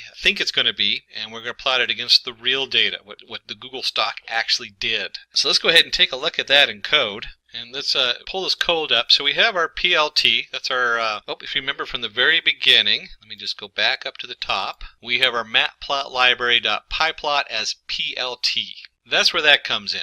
And we come down here, we're going to plot, and let me get my drawing thing out again. We're going to go ahead, and PLT is basically kind of like an object. It's one of the things that always threw me when I'm doing graphs in Python, because I always think you have to create an object, and then it loads that class in there. Well, in this case, PLT is like a canvas you're putting stuff on. So if you've done HTML5, you'll have the canvas object. This is the canvas. So we're going to plot the real stock price. That's what it actually is. And we're going to give that color red. So it's going to be in bright red, and we're going to label it real Google stock price. And then we're going to do our predicted stock, And we're going to do it in blue, and it's going to be labeled predicted. And we'll give it a title, because it's always nice to give a title to your graph, especially if you're going to present this to somebody, to your shareholders in the office. And the X label is going to be time, because it's a time series. And we didn't actually put the actual date and times on here, but that's fine. We just know they're incremented by time. And then, of course, the Y label is the actual stock price. PLT.legend tells us to build the legend on here so that the color red and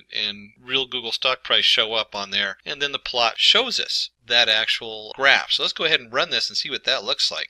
And you can see here we have a nice graph, and let's talk just a little bit about this graph before we wrap it up. Here's our legend I was telling you about. That's why we have the legend to show the prices. We have our title and everything. And you'll notice on the bottom we have a time sequence. We didn't put the actual time in here. Now we could have. We could have gone ahead and plotted the X, since we know what the dates are, and plotted this to dates. But we also know that it's only the last piece of data that we're looking at. So last piece of data, which ends somewhere probably around here on the graph, I think it's like about 20% of the data, probably less than that. We have the Google price, and the Google price has this little up jump and then down, and you'll see that the actual Google, instead of a turn down here, just didn't go up as high and didn't go down. So our prediction has the same pattern, but the overall value is pretty far off as far as stock. But then again, we're only looking at one column. We're only looking at the open price. We're not looking at how many volumes were traded. And like I was pointing out earlier, when we talk about stock,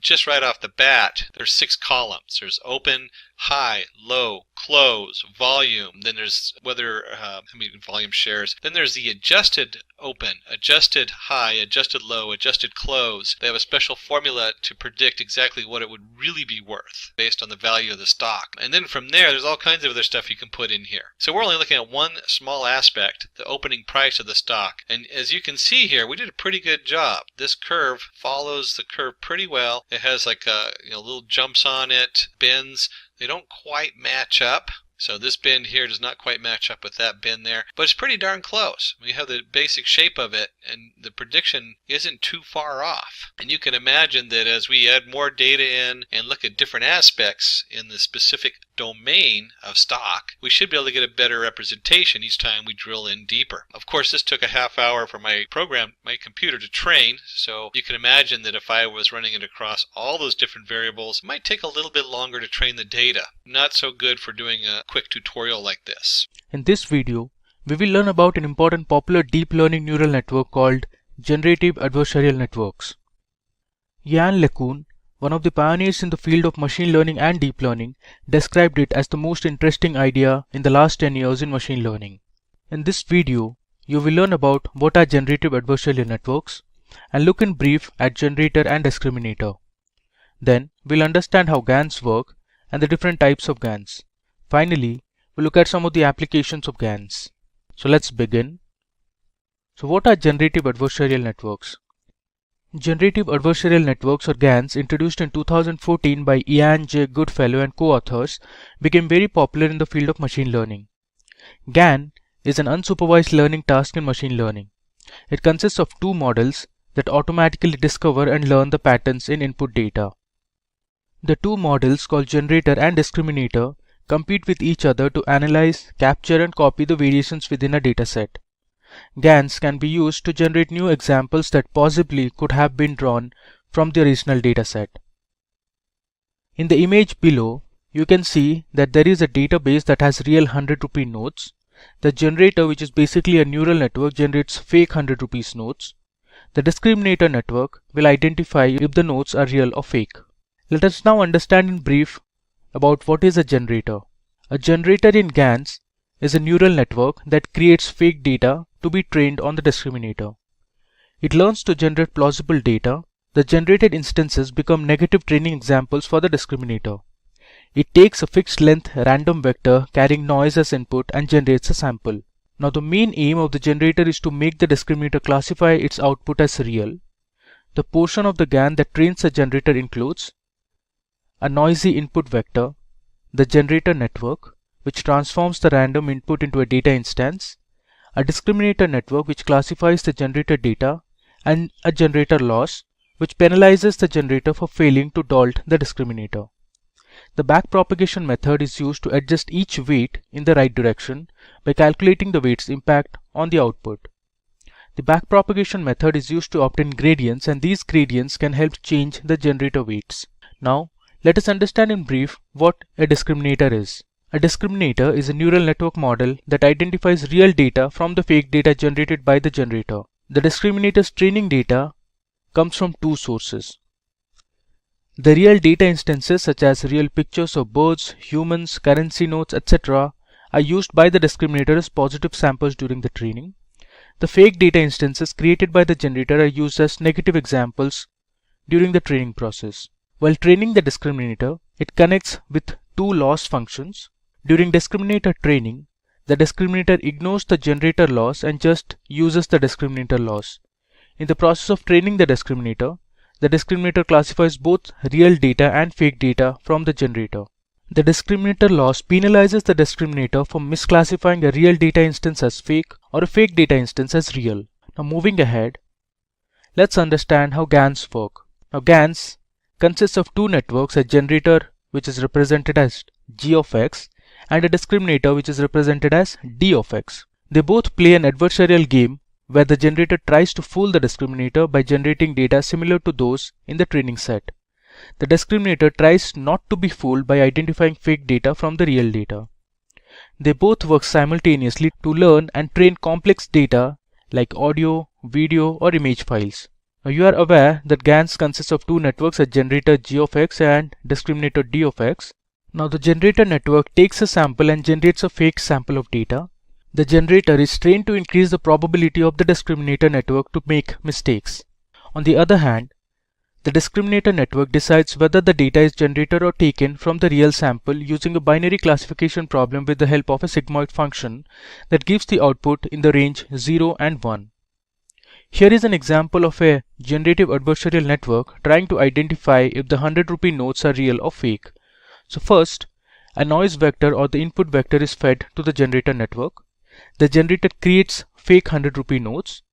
The real images of 100 rupee notes stored in a database are passed to the discriminator along with the fake notes. The discriminator then identifies the notes and classifies them as real or fake. We train the model, calculate the loss function at the end of the discriminator network, and backpropagate the loss into both discriminator and generator. Now the mathematical equation of training a GAN can be represented as, you can see here. Now this is the equation and these are the parameters. Here G represents generator, D represents the discriminator. Now P data of X is the probability distribution of real data, P of Z is the distribution of generator, X is the sample of probability data of X, Z is the sample size from P of Z, D of X is the discriminator network, and G of Z is the generator network. Now the discriminator focuses to maximize the objective function such that D of X is close to 1 and Z of Z is close to 0. It simply means that the discriminator should identify all the images from the training set as real, that is 1, and all the generated images as fake, that is 0. The generator wants to minimize the objective function such that D of Z of Z is 1. This means that the generator tries to generate images that are classified as real, that is 1, by the discriminator network. Next, let's see the steps for training a neural network. So we have to first define the problem and collect the data. Then we'll choose the architecture of GAN. Now depending on your problem, choose how your GAN should look like. Then we need to train the discriminator on real data. Now that will help us predict them as real for n number of times. Next, you need to generate fake inputs for the generator. After that, you need to train the discriminator on fake data to predict the generator data as fake. Finally, train the generator on the output of discriminator. With the discriminator predictions available, train the generator to fool the discriminator. Let us now look at the different types of GANs. So first we have vanilla GANs. Now vanilla GANs have min-max optimization formula that we saw earlier, where the discriminator is a binary classifier and is using sigmoid cross entropy loss during optimization. In vanilla GANs, the generator and the discriminator are simple multi-layer perceptrons. The algorithm tries to optimize the mathematical equation using stochastic gradient descent. Up next we have deep convolutional GANs or DC GANs. Now DC GANs support convolutional neural networks instead of vanilla neural networks at both discriminator and generator. They are more stable and generate higher quality images. The generator is a set of convolutional layers with fractional strided convolutions or transpose convolutions, so it unsamples the input image at every convolutional layer. The discriminator is a set of convolutional layers with strided convolutions, so it downsamples the input image at every convolutional layer. Moving ahead, the third type we have is conditional GANs or CGANs. Vanilla GANs can be extended into conditional models by using an extra label information to generate better results. In CGAN, an additional parameter called Y is added to the generator for generating the corresponding data. Labels are fed as input to the discriminator to help distinguish the real data from fake data generated. Finally, we have super resolution GANs. Now SR GANs use deep neural networks along with adversarial neural network to produce higher resolution images. Super resolution GANs generate a photorealistic high resolution image when given a low resolution image. Let's look at some of the important applications of GANs. So with the help of DC GANs, you can train images of cartoon characters for generating faces of anime characters and Pokemon characters as well. Next, GANs can be used on the images of humans to generate realistic faces. The faces that you see on your screens have been generated using GANs and do not exist in reality. Third application we have is GANs can be used to build realistic images from textual descriptions of objects like birds, humans, and other animals. We input a sentence and generate multiple images fitting the description. Here is an example of a text-to-image translation using GANs for a bird with a black head, yellow body, and a short beak. The final application we have is creating 3D objects. So GANs can generate 3D models using 2D pictures of objects from multiple perspectives. GANs are very popular in the gaming industry. GANs can help automate the task of creating 3D characters and backgrounds to give them a realistic feel. So we're going to dive right into what is Keras. We'll also go all the way through this into a couple of tutorials, because that's where you really learn a lot, is when you roll up your sleeves. So when we talk about what is Keras, Keras is a high-level deep learning API written in Python for easy implementation of neural networks. It uses deep learning frameworks such as Tensorflow, PyTorch, etc. as backend to make computation faster. And this is really nice because as a programmer, there is so much stuff out there and it's evolving so fast, it can get confusing. And having some kind of high-level order in there where you can actually view it and easily program these different neural networks is really powerful. It's really powerful to have something out really quick and also be able to start testing your models and seeing where you're going. So Keras works by using complex deep learning frameworks such as TensorFlow, PyTorch, MLPlaid, etc. as a backend for fast computation, while providing a user-friendly and easy-to-learn front-end. And you can see here we have the Keras API specifications, and under that you'd have like TF Keras for TensorFlow, Thano Keras, and so on. And then you have your TensorFlow workflow that this is all sitting on top of. And this is, like I said, it organizes everything. The heavy lifting is still done by TensorFlow or whatever underlying package you put in there.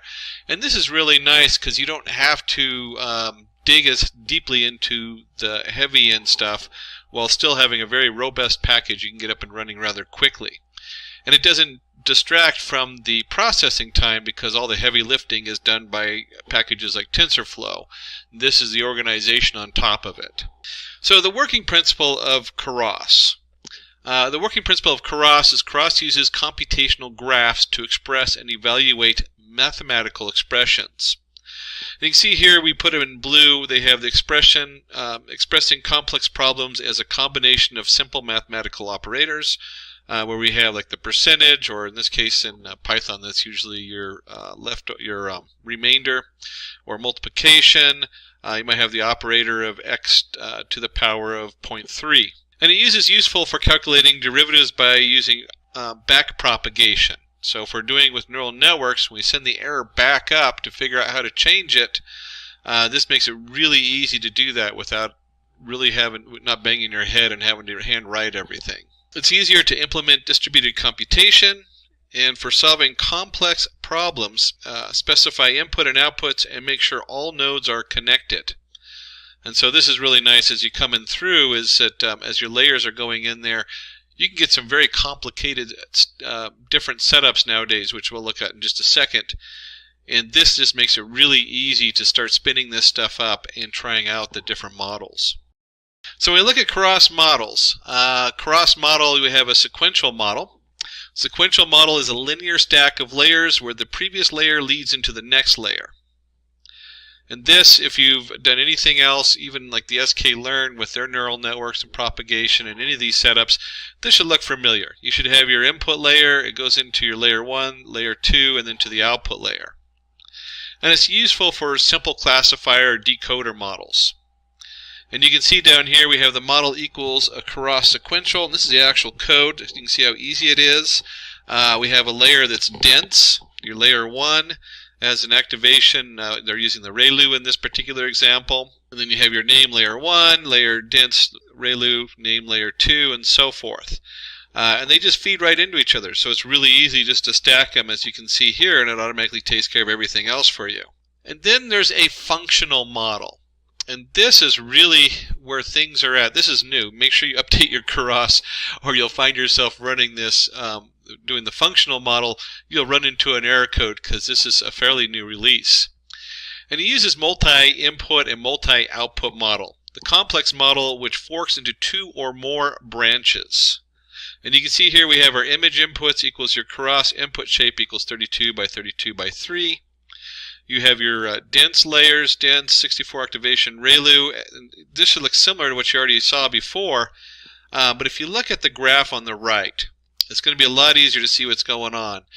You have 2 different inputs. And one way you could think of this is maybe one of those is a small image and one of those is a full-sized image. And that feedback goes into, you might feed both of them into one node because it's looking for one thing, and then only into one node for the other one. And so you can start to get kind of an idea that there's a lot of use for this kind of split and this kind of setup. We have multiple information coming in, but the information's very different even though it overlaps. And you don't want it to send it through the same neural network. And they're finding that this trains faster and also has a better result depending on how you split the data up and how you fork the models coming down. And so in here we do have the 2 complex models coming in. We have our image inputs, which is a 32 by 32 by 3, or 3 channels, or 4 if you're having an alpha channel. You have your dense, your layers, dense is 64 activation using the ReLU, very common. X equals dense inputs, X layers dense X64 activation equals ReLU, X outputs equals layers dense 10X, model equals Keras, model inputs equals inputs, outputs equals outputs, name equals minced model. So we add a little name on there. And again, this is this kind of split here. This is setting us up to have the input go into different areas.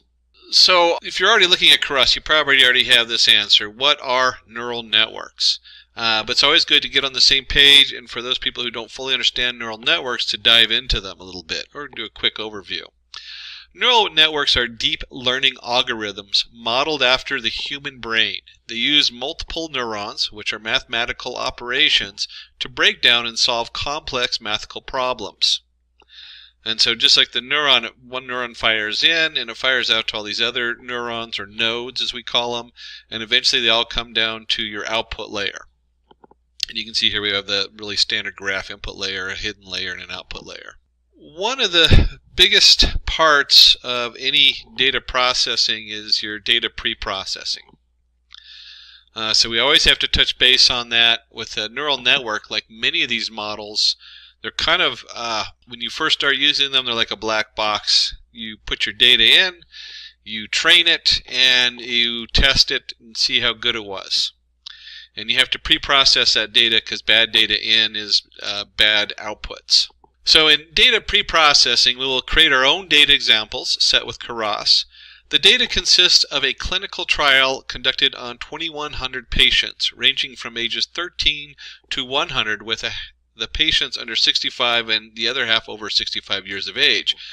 We want to find the possibility of a patient experiencing side effects due to their age. And you can think of this in today's world with COVID, what's going to happen on there. And we're going to go ahead and do an example of that in our live hands-on. Like I said, most of this you really need to have hands-on to understand. So let's go ahead and bring up our Anaconda and open that up and open up a Jupyter Notebook for doing the Python code in. Now, if you're not familiar with those, you can use pretty much any of your setups. I just like those for doing demos and showing people, especially shareholders. It really helps because it's a nice visual. So let me go ahead and flip over to our Anaconda. And the Anaconda has a lot of cool tools. They just added Data Lore and IBM Watson Studio Cloud into the Anaconda framework. But we'll be in the Jupyter Lab or Jupyter Notebook. I'm going to do Jupyter Notebook for this because I use the lab for like large projects with multiple pieces because it has multiple tabs. Where the Notebook will work fine for what we're doing. And this opens up in our browser window because that's how Jupyter Notebook is set to run.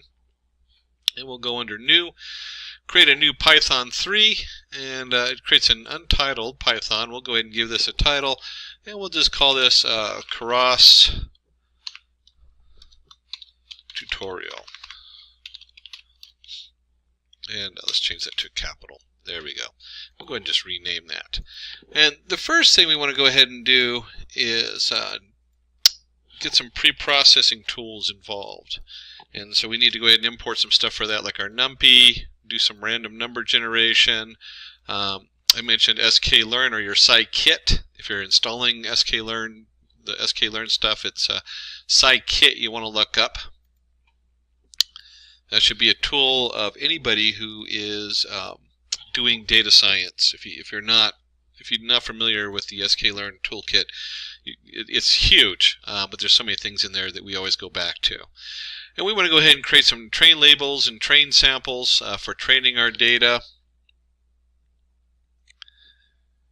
And then just a note of what we're actually doing in here. Let me go ahead and change this. This is kind of a fun thing you can do. We can change the code to Markdown. And then Markdown code is nice for doing examples once you've already built this. Our example data, we're going to do experimental. There we go.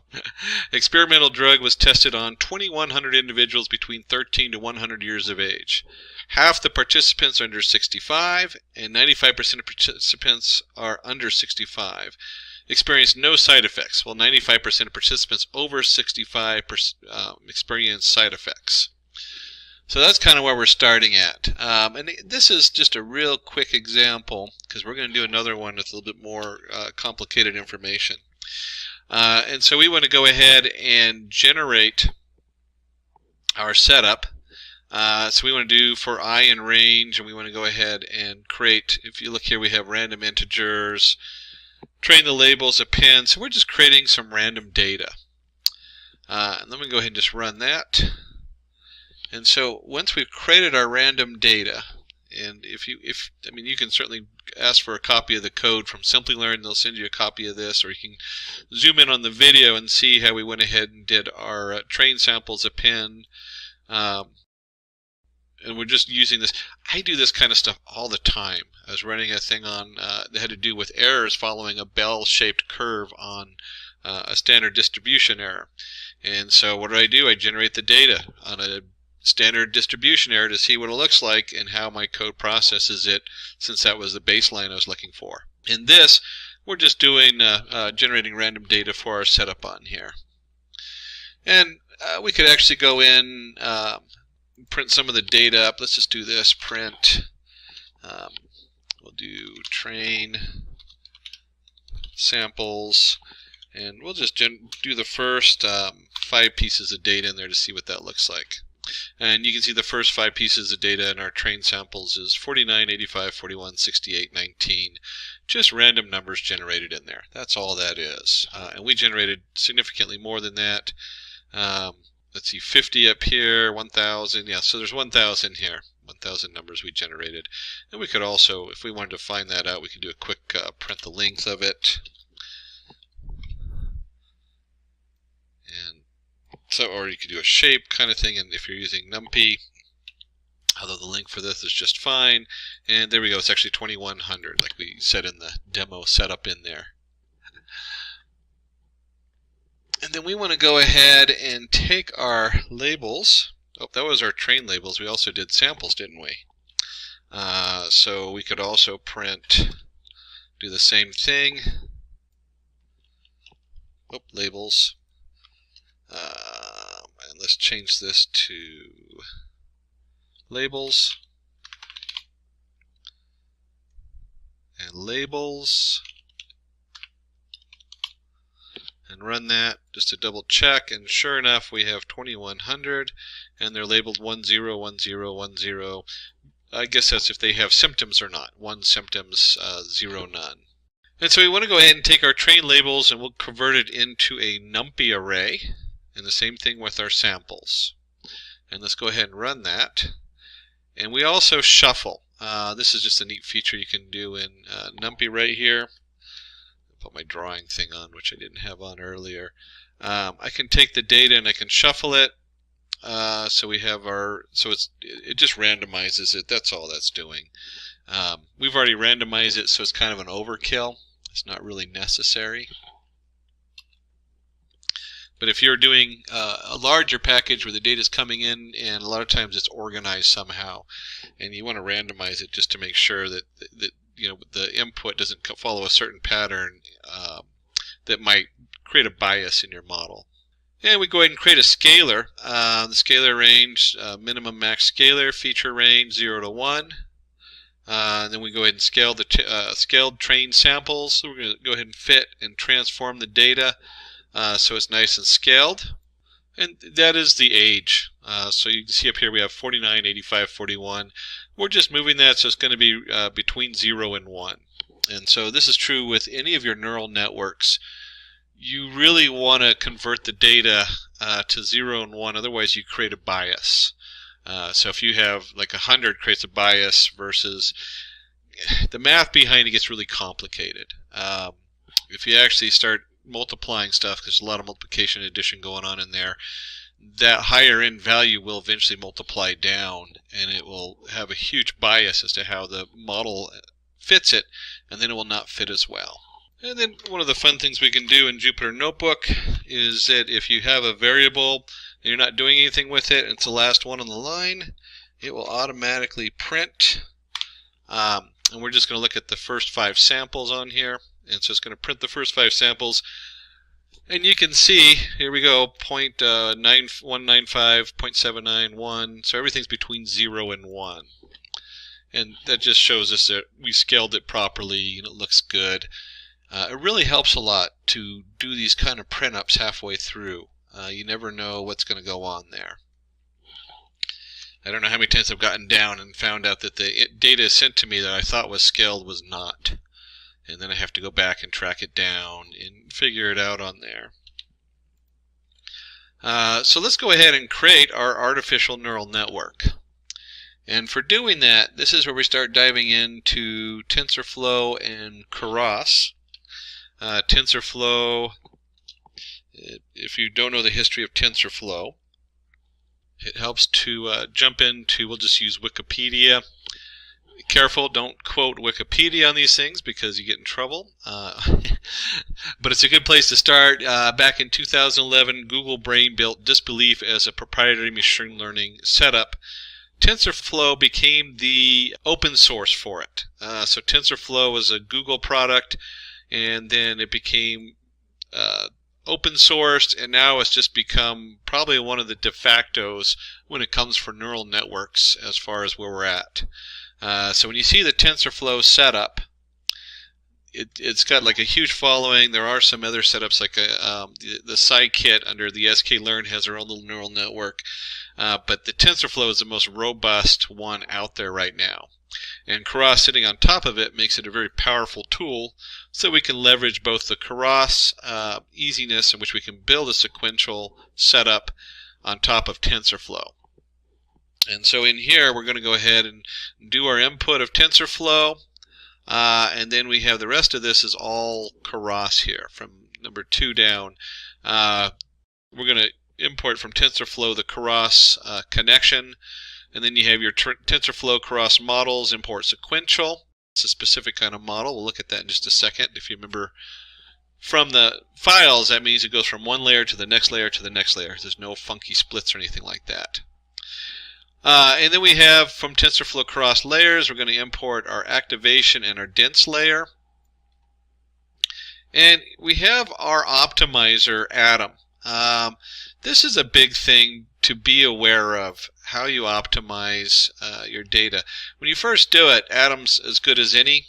Atom is usually, there's a number of optimizer out there. There's a couple of main ones, but Atom is usually assigned to bigger data. It works fine. Usually the lower data does it just fine, but Atom is probably the mostly used. But there are some more out there, and depending on what you're doing with your layers, your different layers might have different activations on them. And then finally down here you'll see our setup where we want to go ahead and use the metrics. And we're going to use the TensorFlow cross metrics for categorical cross entropy. So we can see how everything performs when we're done. That's all that is. A lot of times you'll see us go back and forth between TensorFlow, and then Scikit has a lot of really good metrics also for measuring these things. Again, it's the end of the at the end of the story. How good does your model do? And we'll go ahead and load all that, and then comes the fun part. I actually like to spend hours messing with these things. And 4 lines of code. You're like, you're going to spend hours on 4 lines of code? No, we don't spend hours on 4 lines of code. That's not what we're talking about when I say spend hours on 4 lines of code. What we have here, and I'm going to explain that in just a second, we have a model. And it's a sequential model. If you remember correctly, we mentioned the sequential up here where it goes from one layer to the next. And our first layer is going to be your input. It's going to be what they call dense, which is usually it's just dense, and then you have your input and your activation. How many units are coming in? We have 16. What's the shape? What's the activation? And this is where it gets interesting, because we have in here ReLU on 2 of these and softmax activation on 1 of these. There are so many different options for what these mean and how they function. How does the ReLU, how does the softmax function? And they do a lot of different things. We're not going to go into the activations in here. That is what really you spend hours doing, is looking at these different activations. And just some of it is just almost like you're playing with it. Like an artist, you start getting a feel for like a inverse tangent activation, or the tan-H activation. Takes up a huge processing amount. So you don't see it a lot. Yet it comes up with a better solution, especially when you're doing when you're analyzing Word documents and you're tokenizing the words. And so you'll see this shift from one to the other because you're both trying to build a better model. And if you're working on a huge data set, it'll crash the system. It'll just take too long to process. And then you see things like softmax. Softmax generates an interesting setup where a lot of these, when you talk about ReLU, oops, let me do this. ReLU, there we go. ReLU has a setup where if it's less than 0, it's 0, and then it goes up. And then you might have what they call lazy setup, where it has a slight negative to it so that the errors can translate better. Same thing with softmax. It has a slight laziness to it so that errors translate better. All these little details make a huge difference on your model. So one of the really cool things about data science that I like is you build your what they call you build to fail. And it's an interesting design setup. Oops, I forgot the end of my code here. The concept of build to fail is you want the model as a whole to work, so you can test your model out. So that you can do, you can get to the end and you can do your, let's see, where was it? Overshot down here. You can test out the quality of your setup on there. And see, where did I do my TensorFlow? Oh, here we go. It was right above me. There we go. We start doing your cross entropy and stuff like that. Is you need a full functional set of code so that when you run it, you can then test your model out and say, hey, it's either this model works better than this model and this is why. And then you can start swapping in these models. And so when I say I spend a huge amount of time on pre-processing data, it's probably 80% of your programming time. Well, between those two, it's like 80-20. You'll spend a lot of time on the models. Once you get the model down, once you get the whole code and the flow down set, depending on your data, your models get more and more robust as you start experimenting with different inputs, different data streams, and all kinds of things. And we can do a simple model summary here. Here's our sequential, here's our layer, our output, our parameter. This is one of the nice things about Keras is you can see right here, here's our sequential 1 model. Boom, boom, boom, boom. Everything's set and clear and easy to read. So once we have our model built, the next thing we're going to want to do is we're going to go ahead and train that model. And so the next step is, of course, model training. And when we come in here, this a lot of times is just paired with the model because it's so straightforward. It's nice to print out the model setup so you can have a tracking. But here's our model. The keyword in Keras is compile, optimizer atom, learning rate, another term right there that we're just skipping right over that really becomes the meat of the setup is your learning rate. So whoops, I forgot that I had an arrow, but I'll just underline it. A lot of times the learning rate set to 0.01. Depending on what you're doing, this learning rate can overfit and underfit, so you'd want to look up. I know we have a number of tutorials out on overfitting and underfitting that are really worth reading once you get to that point and understanding. And we have our loss, sparse categorical cross entropy. So this is going to tell Keras how far to go until it stops. And then we're looking for metrics of accuracy. So we'll go ahead and run that. And now that we've compiled our model, we want to go ahead and run it, fit it. So here's our model fit. We have our scaled train samples, our train labels, our validation split. In this case, we're going to use 10% of the data for validation. Batch size, another number you kind of play with. Not a huge difference as far as how it works, but it does affect how long it takes to run, and it can also affect the bias a little bit. Most of the time, though, a batch size is between 10 to 100, depending on just how much data you're processing in there. We want to go ahead and shuffle it. We're going to go through 30 epochs and put a verbose of 2. Let me just go ahead and run this.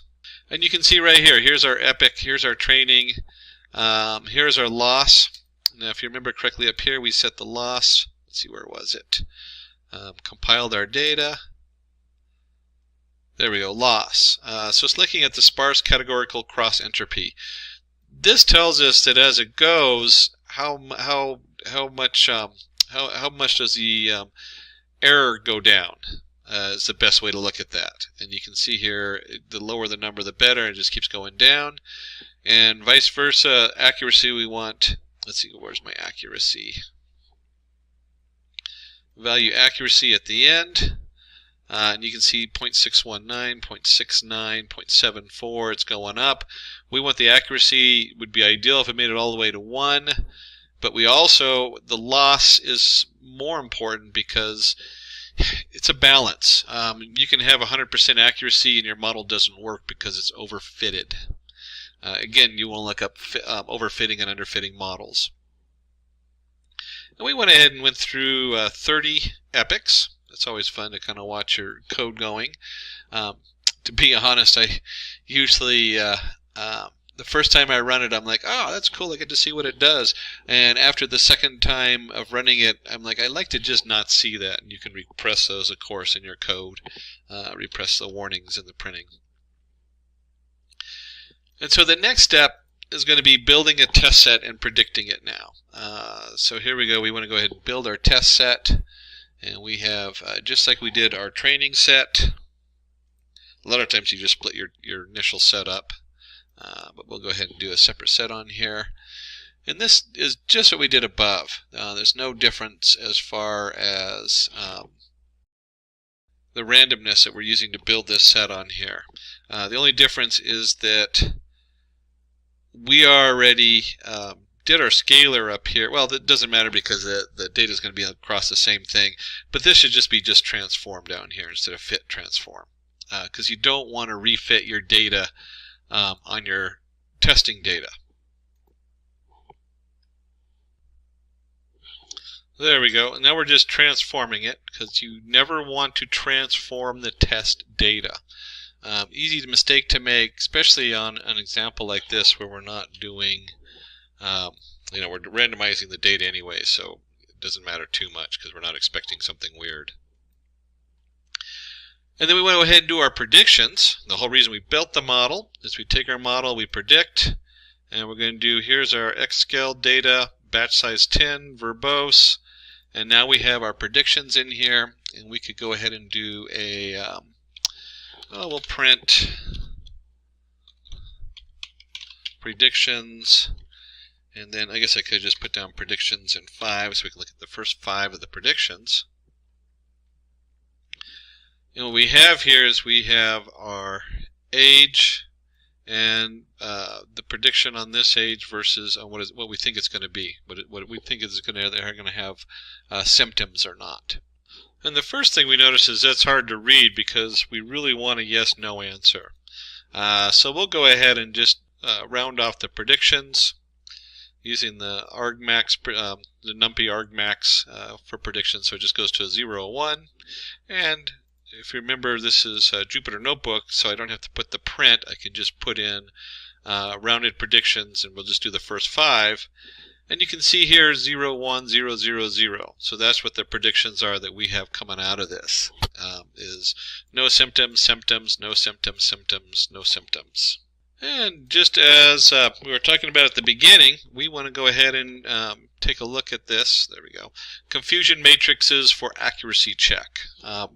Most important part when you get down to the end of the story, how accurate is your model before you go and play with the model and see if you can get a better accuracy out of it. And for this, we'll go ahead and use the scikit, the sklearn metrics, scikit being where that comes from. Import confusion matrix, some iteration tools, and of course a nice matplot library. That makes a big difference, so it's always nice to have a nice graph to look at. Picture's worth 1,000 words. And then we'll go ahead and call it CM for confusion matrix, y true equals test labels, y predict rounded predictions. And we'll go ahead and load in our CM. And I'm not going to spend too much time on the plotting, going over the different plotting code.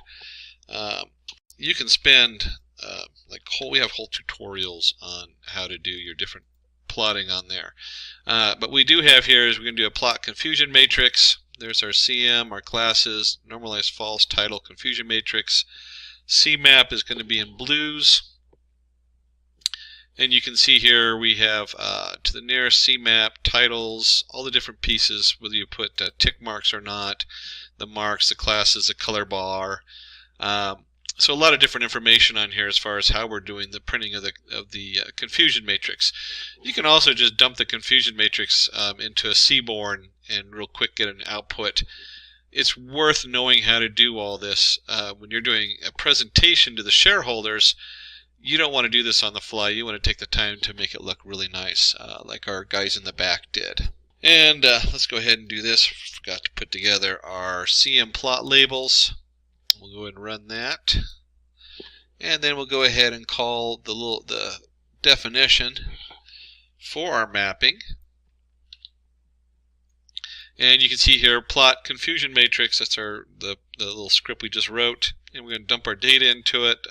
So our confusion matrix, our classes, title confusion matrix. And let's just go ahead and run that.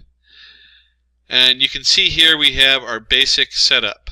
No side effects 195, had side effects 200, no side effects that had side effects. So we predicted the 10 of them who actually had side effects. And that's pretty good. I mean, I don't know about you, but you know, that's 5% error on this. And this is because there's 200 here. That's where I get 5% is.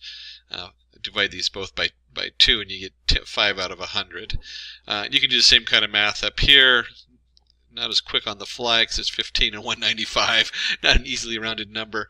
But you can see here where they have 15 people who predicted to have with the no side effects but had side effects kind of set up on there.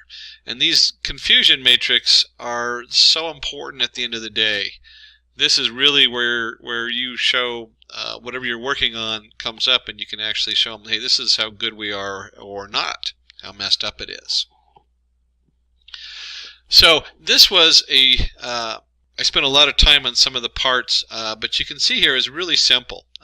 We did the random generation of data, but when we actually built the model coming up here, here's our model summary, and we just have the layers on here that we built with our model on this, and then we went ahead and trained it and ran the prediction.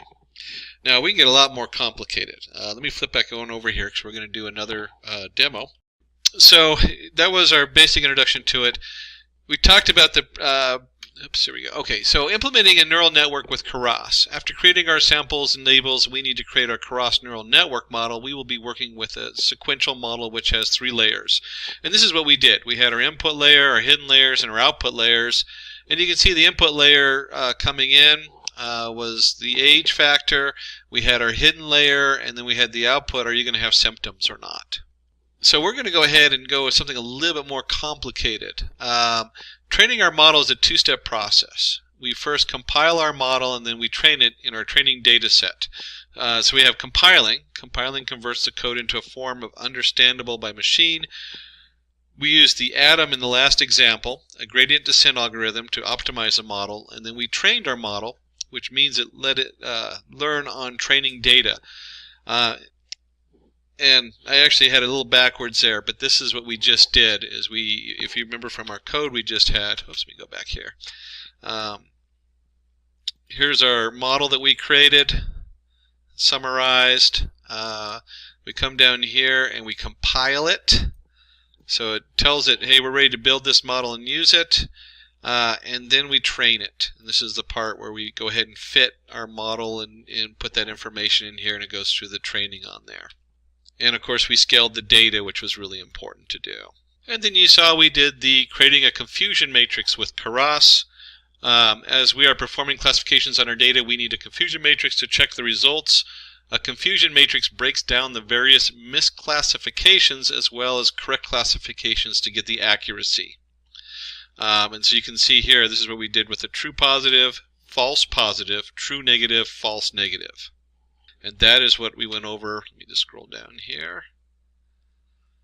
On the end, we printed it out, and you can see we have a nice printout of our confusion matrix with the true positive, false negative, true negative.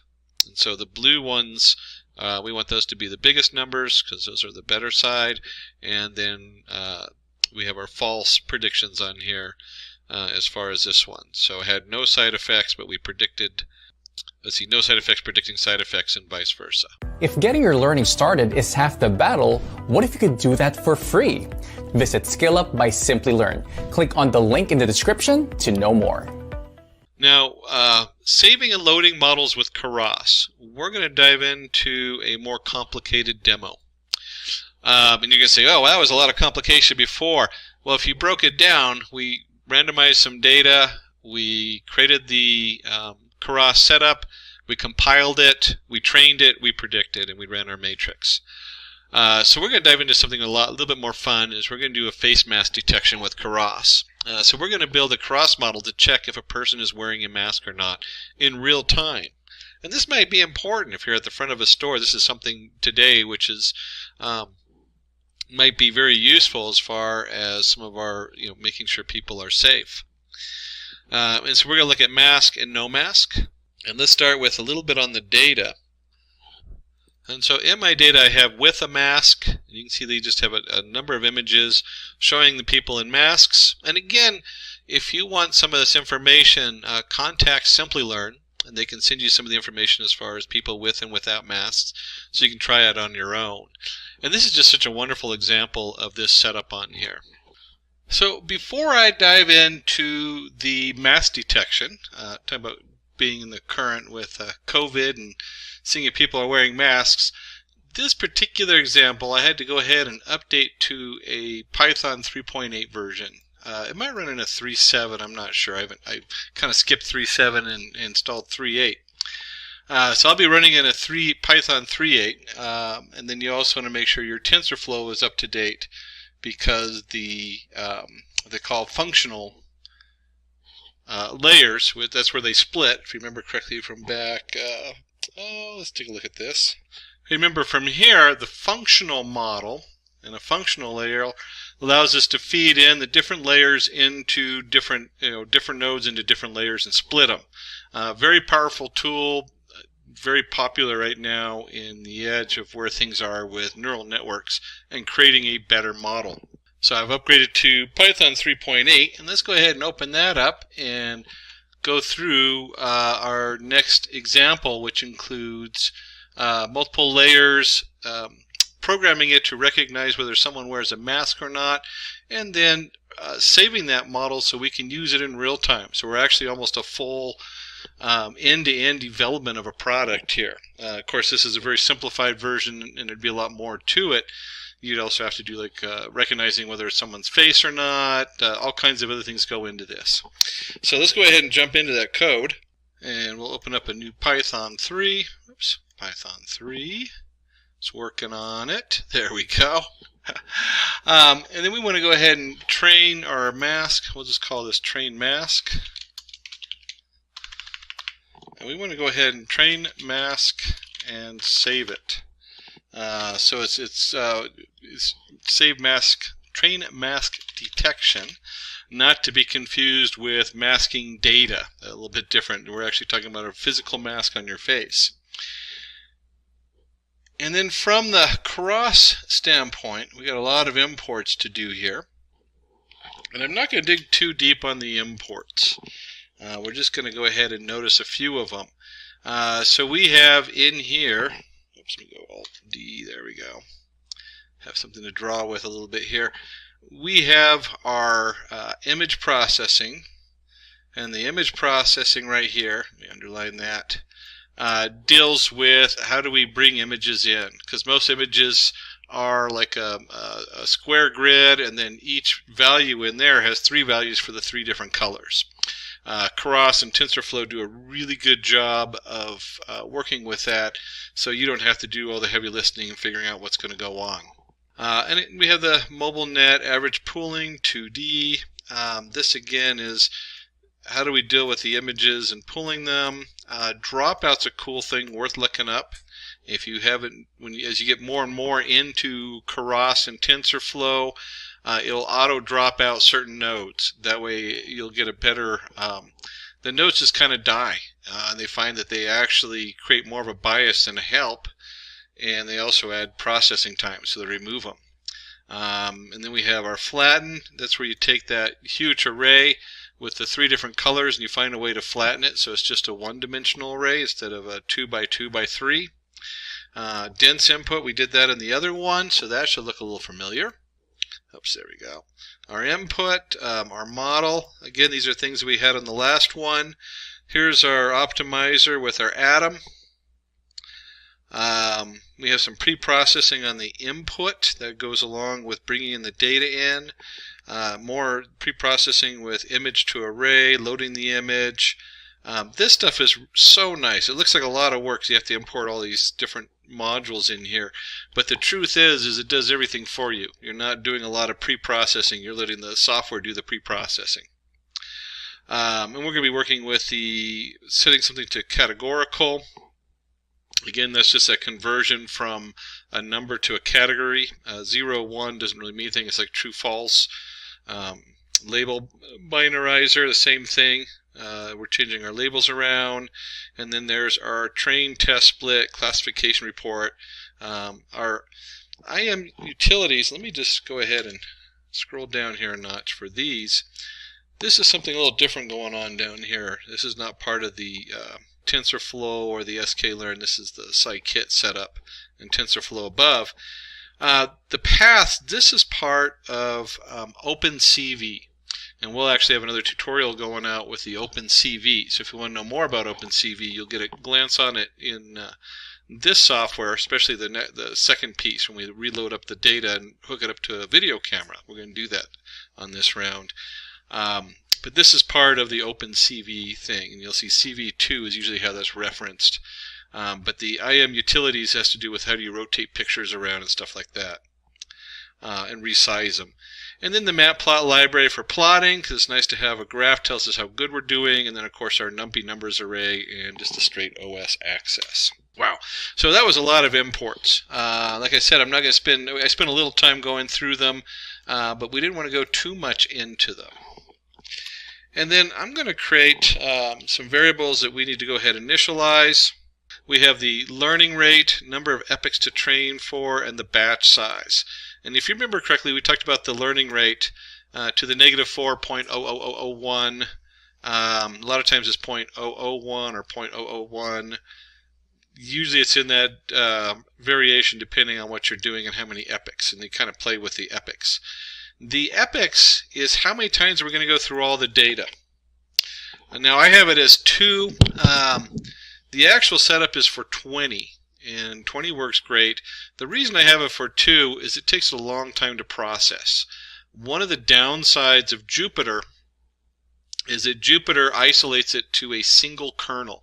So even though I'm on an 8-core processor with 16 dedicated threads, only one thread is running on this, no matter what. So it doesn't matter.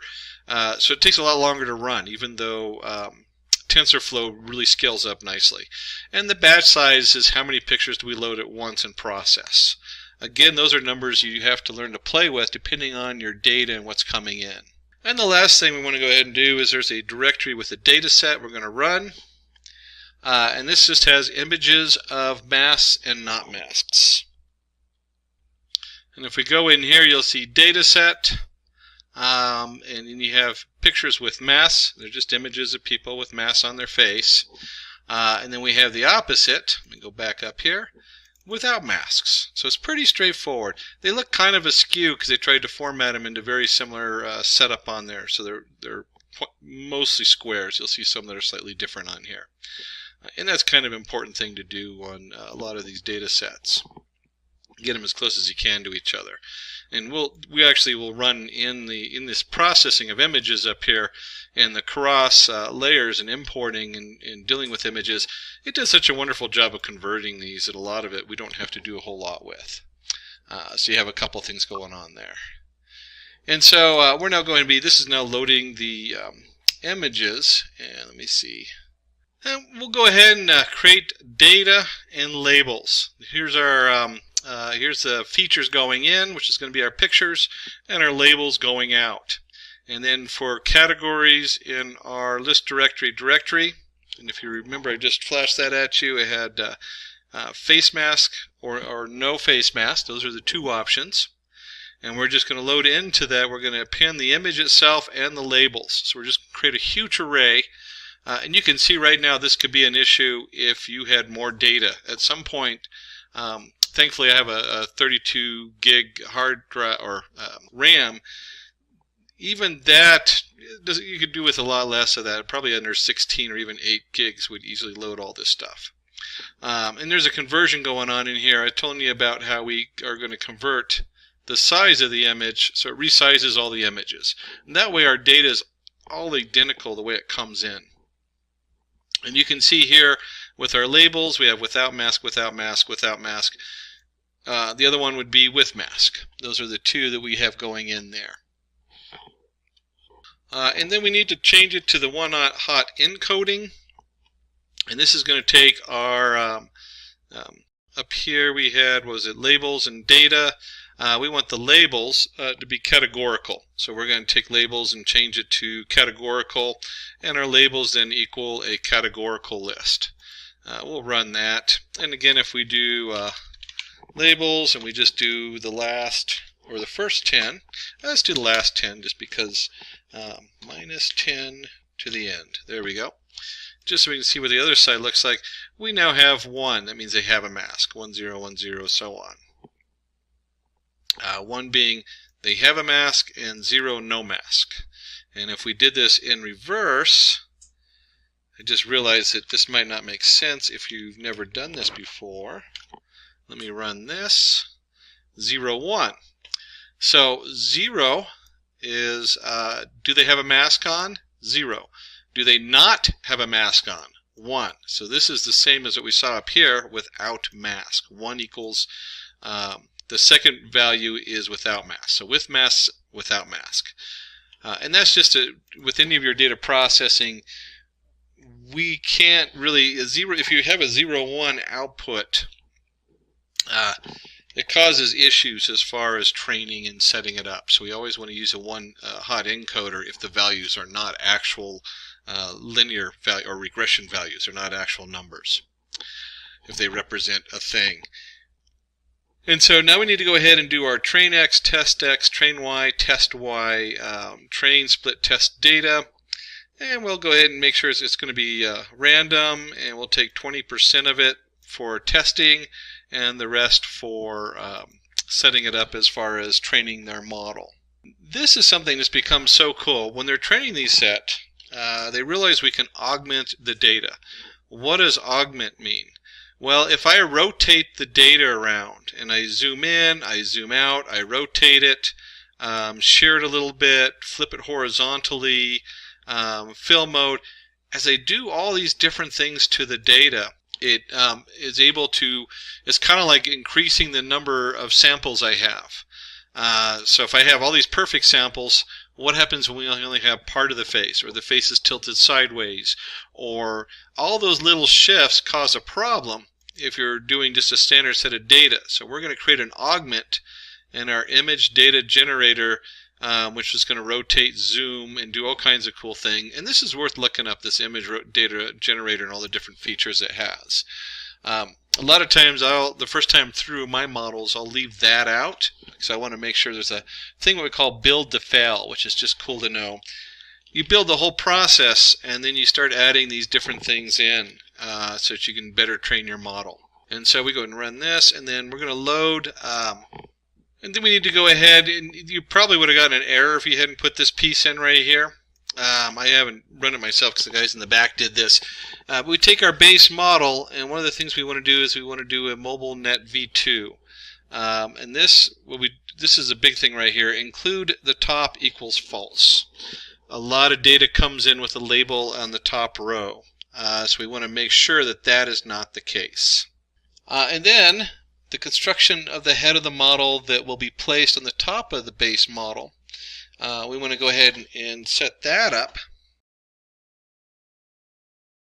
And you'll see a warning here. I'm kind of ignoring the warning because it has to do with the size of the pictures and the weights for input shape. So it'll switch things to defaults, just saying, hey, we're going to auto shape some of this stuff for you. You should be aware that with this kind of imagery, we're already augmenting it by moving it around and flipping it and doing all kinds of things to it. So that's not a bad thing in this. But in other data, it might be if you're working in a different domain. And so we're going to go back here, and we're going to we have our base model. We're going to do our head model equals our base model output. And what we got here is we have an average pooling 2D, pool size 7.7 head model. Head model flatten. So we're flattening the data. So this is all processing and flattening the images. And the pooling has to do with some of the ways it can process some of the data. We'll look at that a little bit when we get down to the lower level and is processing it. And then we have our dents. We've already talked a little bit about a dents, just what you think about. And then the head model has a dropout of 0.5. What we can do with a dropout, the dropout says that we're going to drop out a certain amount of nodes while training. So when you actually use the model, it will use all the nodes. But this drops certain ones out, and it helps stop biases from forming. So it's really a cool feature in here. They discovered this a while back. We have another dense mode, and this time we're using softmax activation. Lots of different activation options here. Softmax is a real popular one for a lot of things. And so is the ReLU. And you know, we could do a whole talk on activation formulas and what their different uses are and how they work. when you first start out, you'll use mostly the ReLU and the softmax for a lot of them, just because they're some of the basic setups. It's a good place to start. And then we have our model equals model, inputs equals base model dot input, outputs equals head model. So again, we're still building our model here. We'll go ahead and run that. And then we're going to loop over all the layers in the base model and freeze them so they will not be updated during the first training process. So for layer and base model layers, layers.trainable equals false. A lot of times when you go through your data, you want to kind of jump in partway through. I'm not sure why in the back they did this for this particular example, but I do this a lot when I'm working with series and specifically in stock data. I want it to iterate through the first set of 30 data before it does anything. I would have to look deeper to see why they froze it on this particular one. And then we're going to compile our model. So compiling the model, atom, init, layer, decay, initial learning rate over epochs, and we go ahead and compile. Our loss is going to be the binary cross entropy, which will have that print out. Optimizer for opt, metrics is accuracy. Same thing we had before, not a huge jump as far as the previous code.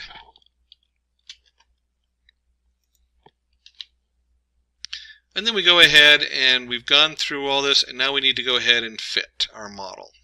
So train the head of the network, print info training head, run. Now I skipped a little time because you'll see the runtime here is at 80 seconds per epoch. It takes a couple minutes for it to get through on a single kernel. One of the things I want you to notice on here while it's finishing the processing is that we have up here our augment going on. So anytime the train X and train Y go in, there's some randomness going on there and is jiggling it around what's going into our setup. Of course, we're batch sizing it, so it's going through whatever we set for the batch values, how many we process at a time. And then we have the steps per epoch, the train X, the batch size, validation data. Here's our test X and test Y where we're sending that in. And this, again, it's validation. One of the important things to know about validation is when both our training data and our test data have about the same accuracy, that's when you want to stop. That means that our model isn't biased. If you have a higher accuracy on your testing, you've trained it, and your accuracy is higher on your actual test data, then something in there is probably has a bias and it's overfitted. So that's what this is really about right here with the validation data and validation steps. So it looks like let me go ahead and see if it's done processing. It looks like we've gone ahead and gone through 2 epochs. Again, you could run this through about 20 with this amount of data, and it would give you a nice refined model at the end. We're going to stop at 2 because I really don't want to sit around all afternoon, and I'm running this on a single thread. So now that we've done this, we're going to need to evaluate our model and see how good it is. And to do that, we need to go ahead and make our predictions. These are our predictions on our test X to see what it thinks are going to be. So now it's going to be evaluating the network, and then we'll go ahead and go down here, and we will need to turn the indexing, because remember it's either 0 or 1. It's 0, 1, 0, 1. So you have 2 outputs: not wearing a mask, not wearing a mask. And so we need to go ahead and take that argument at the end and change those predictions to a 0 or 1 coming out. And then to finish that off, we want to go ahead and let me just put this right in here and do it all in one shot. We want to show a nicely formatted classification report so we can see what that looks like on here. And there we have it. We have our precision. It's 97% with a mask. There's our F1 score, support without a mask, 97%. So that's pretty high setup on there. 3 people are going to sneak into this door who are without a mask and thinks they have a mask, and there's going to be 3 people with a mask that's going to flag the person at the front to go, oh hey, look at this person, he might not have a mask. That's I guess if it's a setup in front of a store. So there you have it. And of course, one of the other cool things about this is if someone's walking into the store and you take multiple pictures of them, you know, this is just it would be a way of flagging, and then you can take that average of those pictures and make sure they match or don't match if you're on the back end. And this is an important step because this is just cool. I love doing this stuff. So we're going to go ahead and take our model and we're going to save it. So model save massDetector.model. We're going to give it a name. We're going to save the format. In this case, we're going to use the H5 format.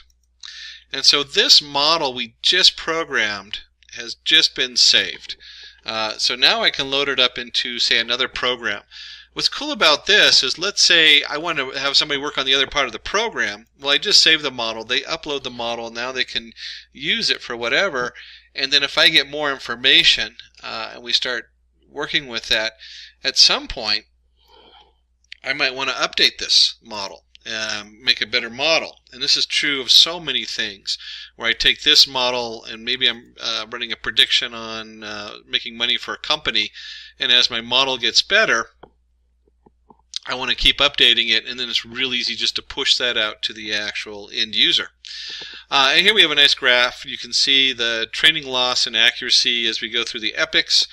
We only did the, only shows just the one epoch coming in here, but you can see right here as the value loss, train accuracy, and value accuracy start switching and they start converging. And you'll hear converging. This is the convergence they're talking about when they say I know when I work in the scikit with sklearn neural networks, this is what they're talking about, a convergence, is our loss and our accuracy come together, and also up here, and this is why I'd run it more than just 2 epochs. As you can see, they still haven't converged all the way. So that would be a cue for me to keep going. But what we want to do is we want to go ahead and create a new Python 3 program. And we just did our train mask. So now we're going to go ahead and import that and use it and show you in a live action. Get a view of both myself in the afternoon along with my background of an office, which is in the middle still of reconstruction for another month. And we'll call this mask detector. And then we're going to grab a bunch of a few items coming in. We have our MobileNet v2 import preprocessing input, because we're still going to need that.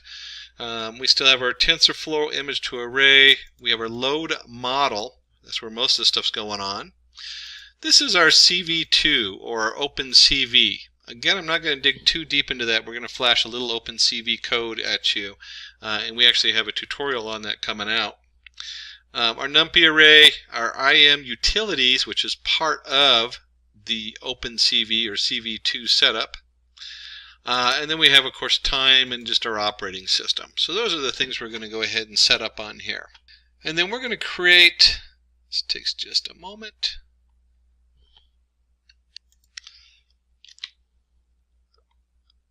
our module here, which is going to do all the heavy lifting. So we're going to detect and predict a mask. We have frame, FaceNet, MaskNet.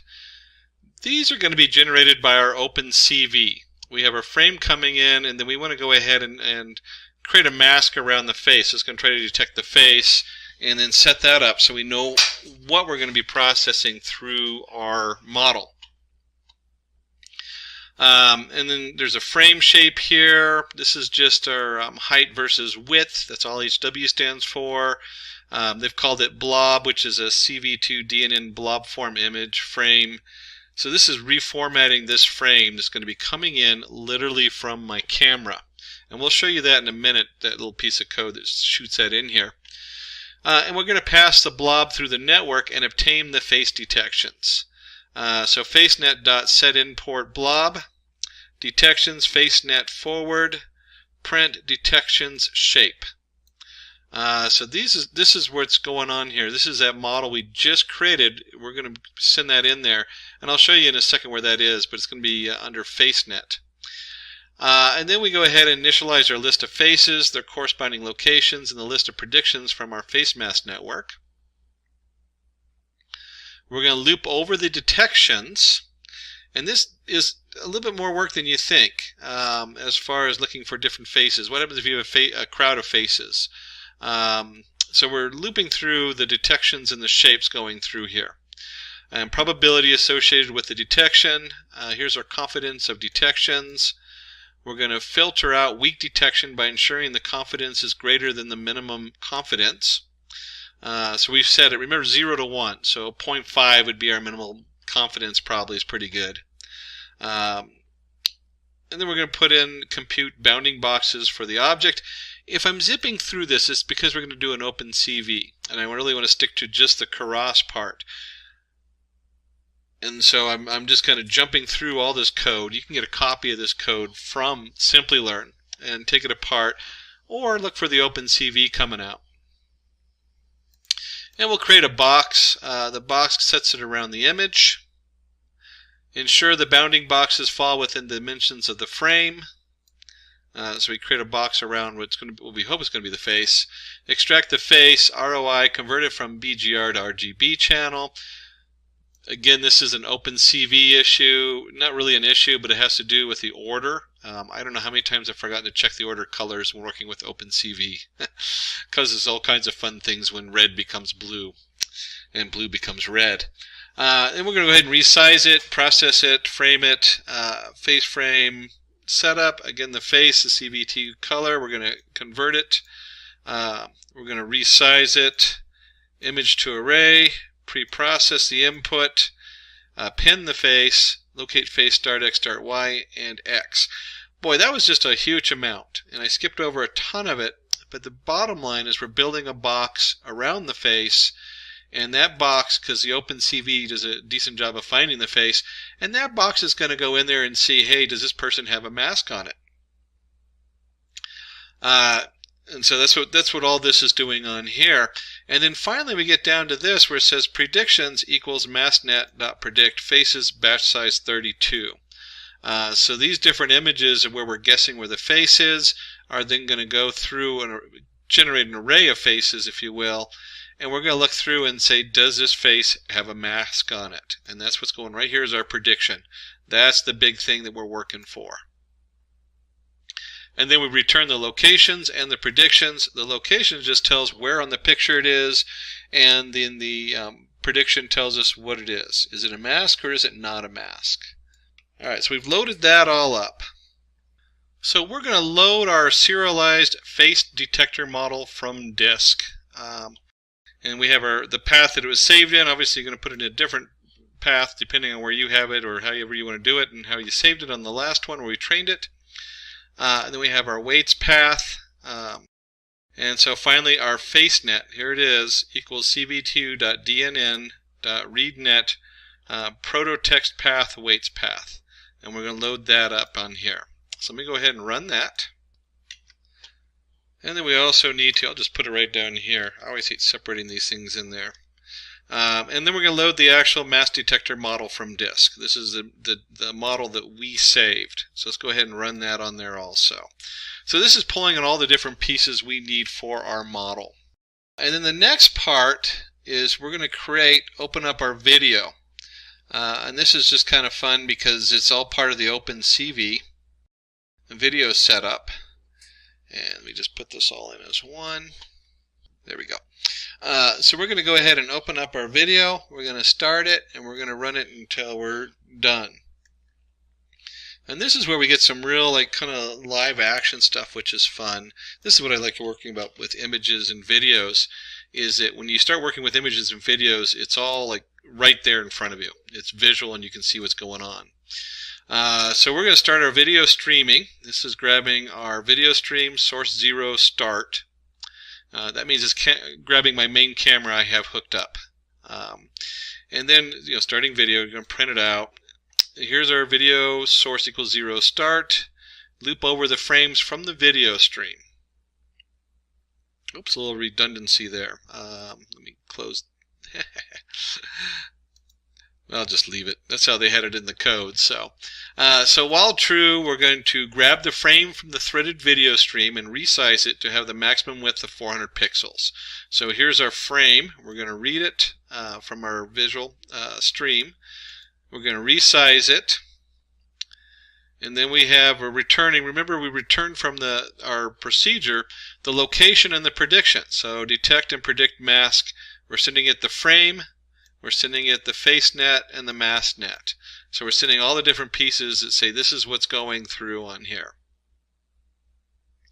And then it returns our location and predictions, and then for our box and predictions in the location and predictions. And the box is again, this is an OpenCV set that says, hey, this is a box coming in from the location, because you have the 2 different points on there. And then we're going to unpack the box and predictions, and we're going to go ahead and do mask without a mask equals prediction. We're going to create our label, no mask. We're going to create color if the label equals mask, L00225. And you know, this is going to make a lot more sense when I hit the run button here. But we have the probability of the label. We're going to display the label and bounding box rectangle on the output frame. And then we're going to go ahead and show the output from the frame, CV2 IM show frame. And then the key equals CV2 wait key 1. We're just going to wait till the next one comes through from our feed. And we're going to do this until we hit the stop button pretty much. So are you ready for this? Let's see if it works. We've distributed our model. We've loaded it up into our distributed code here. We've got it hooked into our camera. And we're going to go ahead and run it. And there it goes. It's going to be running, and we can see the data coming down here, and we're waiting for the pop-up. And there I am in my office with my funky headset on. And you can see in the background my unfinished wall, and it says up here, no mask. Oh no, I don't have a mask on. I wonder if I cover my mouth, what would happen? You can see my no mask goes down a little bit. I wish I'd brought a mask into my office. It's up at the house. But you can see here that this says, you know, there's a 95, 98% chance that I don't have a mask on. And it's true, I don't have a mask on right now. And this could be distributed. This is actually an excellent little piece of script that you can start, you install somewhere on a video feed on a security camera or something, and then you'd have this really neat setup saying, hey, do you have a mask on when you enter a store or public transportation or whatever it is where they're required to wear a mask. Let me go ahead and stop that. Now, if you want a copy of this code, definitely give us a holler. We will be going into OpenCV in another one, so I skipped a lot of the OpenCV code in here as far as going into detail. Really focusing on the Keras, saving the model, uploading the model, and then processing a streaming video through it so you can see that the model works. We actually have this working model that hooks into the video camera, which is just pretty cool and a lot of fun. So I told you we're going to dive in and really roll up our sleeve and do a lot of coding today. We did the basic demo up above for just pulling in a Keras, and then we went into a Keras model where we pulled in data to see whether someone was wearing a mask or not. So very useful in today's world as far as a fully running application. And we're going to be going over the OpenCV tutorial. And it's going to throw in some Keras, and we're actually going to be covering a lot of ground in this tutorial. So I'll speed up for some of it and slow down as we focus on important aspects. When we talk about OpenCV, we're really talking about computer vision. So what is computer vision? And I would say OpenCV goes way beyond computer vision. It goes into graphic editors and all kinds of other things. But we're going to be focusing a little bit on computer vision, and we're going to cover the whole slew of the editors and all the other cool stuff that's in there. Computer vision is a field of machine learning whose goal is to help computers see. Its end goal is to make intelligent systems which can understand digital images. And there's all kinds of different examples, from handwriting, identification, categorizing of pictures, is that a dog or a cat in the picture, and all that different things. Those are all part of the computer vision. Cars, the new automated cars, and being able to drive down the road, they usually use aspects of computer vision to do that for our AIs. So what is OpenCV? OpenCV is a huge open source library for computer vision, machine learning, and image processing. It can be used to process images and videos, to identify objects' faces, or even handwriting of a human. And one of the cool things is the OpenCV project is outside of Python, but it has a high integration with Python. So you can use it in other programming languages. You're not set to just Python with it. And it has a huge community behind it, which is really nice. That's what makes the OpenCV project so great. We'll start with installing the OpenCV. It's pretty straightforward. In Python, you do a pip install opencv-python. You can pip install OpenCV contrib python headless. OpenCV can be installed in Windows, Mac OS, or any GNU Linux distribution by using the pip command. The first command we went over is to install the main module packages, and the second one is for the full package. And usually you want the full package. Once you start digging into it, it's so easy to use, and there's so much fun things you can play with. So the most common thing is reading in image in OpenCV. And we'll do this also in code. So if I go a little quick on the slides, it's so that we can roll up our sleeves and actually open up and do the coding on there. So when we're reading an image in an OpenCV, given an image to load it in, we can use the OpenCV function IamRead. The image can be displayed using the function IamShow. And so these are your two main categories on here. And so your basic thing is to read an image in, then you can manipulate it, and then you can display it depending on what you're using it for. And then when we talk about manipulating it, the most common thing is probably resizing images and videos. So you can read in videos, and we'll look at the command for that also and how you can process them frame by frame. Resizing is helpful in all kinds of aspects. Obviously on the display, you might want to resize it so it fits the display a certain way. A lot of times that's handled for the size of the image. If you're uploading it to the web, you might want to have a smaller image so you're not taking up a huge amount of memory. Not as big of a deal anymore, and then a lot of times the actual web page would handle the size of the image once you upload it. But what if you want to process all the images under the same neural network? Well, they're going to look for the same size, and that's also is huge, just to be able to resize your images to go into that neural network, so you're not looking at different sized images. And images read in might not be of correct size or might not fit the screen correctly. To overcome this, we can resize the image, and you can see it's a real simple command in the CV.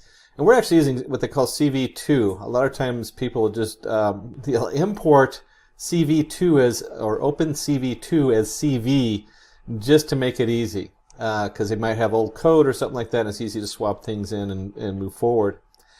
And you can see here we just resize, we have our image, we have our new dimensions, and then how do we resize it? The interpolation is kind of a function in there as far as how to guess the colors, because you're combining colors and different things. And we can use drawing with the OpenCV. We can draw images in OpenCV. It allows us to draw various things like a rectangle, circles, lines. You can add text into the images and that kind of thing. So there's a whole slew of different things we can do with the OpenCV. And we'll look at these commands. We'll glance through them and show you how they work in the actual software. And they have basic image functions. And this is just so cool because so much of this is built in. You go back 10 years and people are writing the code to do this stuff, and now it's all built in. And people are continually optimizing it. So you can do a lot of things without having to lift the hood up and really do the heavy lifting underneath. And so OpenCV has built-in functions which allow us to perform various operations on our images, such as blurring, resizing, cascading, edge detection, and cropping. And there's also motion detection in videos. There's all kinds of things. And you can see here we have blurring, where you can take an image and blur it slightly. We can resize it. It's easy to crop it, that we can do the little round head face cropping on a web page or whatever. Or identify where the object is and crop the background out, kind of thing. And then you have image transformation. We talked a little bit just a second ago on blurring. We can also do things like rotating it. We can transform the image various ways. You can see here we can shift it. So we can shift it left, shift it right, flip it, crop it. All of these are very easy to do in the OpenCV package. And then I mentioned a little bit about, we start looking at motion detection and detecting different things. There's contour detection, which is built into the OpenCV package, which is really nice. And again, this is stuff that usually was somebody in the back end programming this, and now you have OpenCV, which does almost everything for you. So a contour is a curve or a line joining all points which have the same color or intensity. Contours help us find the points which lie in the same plane and assist in edge detection. And you can see here we've taken the cat and done a contour detection, and it kind of makes it look almost like someone stenciled it in there. So it's kind of cool, little Zen art going on there. This is how the computer might, using contour detection, see the cat on the black background. And then you also can adjust the color channels. So you can play with all the colors. Any image is basically a combination of 3 main colors: red, green, blue, the RGB. Sometimes a quick note, which we won't cover in the programming, is when you see that RGB, it's not always in that order. There's different formats for it, and there's also sometimes the alpha channel. So you might have RGB-A, where A is how transparent it is. So you might actually have 4 channels, which I like to work with when trying to take the background out, because the edges of images actually have reflections, and light is also a curve and wraps around. So there's some cool things to note when you're messing with these things. And the OpenCV allows us to split our image into its respective color channels. And you can see here we've taken the image of a little landscape and we've sorted it out into different channels, and you can see how you have it all in the blues, the reds, and the greens. And there's also color spaces. Color spaces are a way to represent the color channels present in an image. They tell us the various color channels which are contributing to a particular hue. So again, we can pull things out based on the hue and the images and colors on there. And blurring. Blurring is very popular right now because it's easy to find someone's face and then blur out the background without having to play with alpha channels and different things for the coloring around the, you have the edging of the head and the coloring. So blurring is a method used to remove noise from an image by applying a low pass filter over an image. We smooth out the edges and make the transition from one color to another very smooth. And you might not be able to see the difference in the cat video, but you start seeing smoothness and sharpness have always been a mainstay of editing images and things like that over the years. And so this is all built into OpenCV. And then there's bitwise operations. Bitwise operations are the and, or, zor, etc. in image processing. They are used to create a new image or for masking. And we'll glance at masking, but masking is huge. So when we get into the code, we'll talk a little bit more about masking. I'll probably maybe offshoot for a minute on that. The operation is done between each pixel of 2 images. And so you can see here we have the square plus the circle. So if it's an and, only where the white is. So where it's in both images, it then equals a new image with just the white parts. In masking, masking is used to bring certain parts of an image into focus by lowering the definition over other parts. This is done by reducing the pixel quality of other parts of the image. Kind of a little short on the masking of what it is. So in this case, the masking would either be the background, might be all ones, and the cat and the fence might be zeros, or vice versa. We might put the cat as 1 and the background as zeros. And then you can do a transformation on either the background or the foreground to, maybe you want to blur the background out and make the foreground sharper. Or maybe you want to make the little circle with the cat in it, take the colors out so he's one color. Masking allows you to separate your image out and do those different things, and that's where the masking comes in. And it has a lot of uses. And then there's histograms. Histograms, in an image processing, histograms typically refer to a graph of pixel intensity values. The intensity of each pixel is plotted in a histogram. Again, we start with these histograms are the beginning of doing different identifications and can be used for different things. You don't really publish a histogram onto your web page of the cats because it's just kind of silly, but you can use that data in data processing to look at different things and pull different things out of the picture. Thresholding, another important aspect of image processing. A method of image segmentation. It is used to convert an image of binary by setting a threshold intensity value and deeming all values above it as 1 converted to white and below as 0 black. And you can see here we were talking about masks.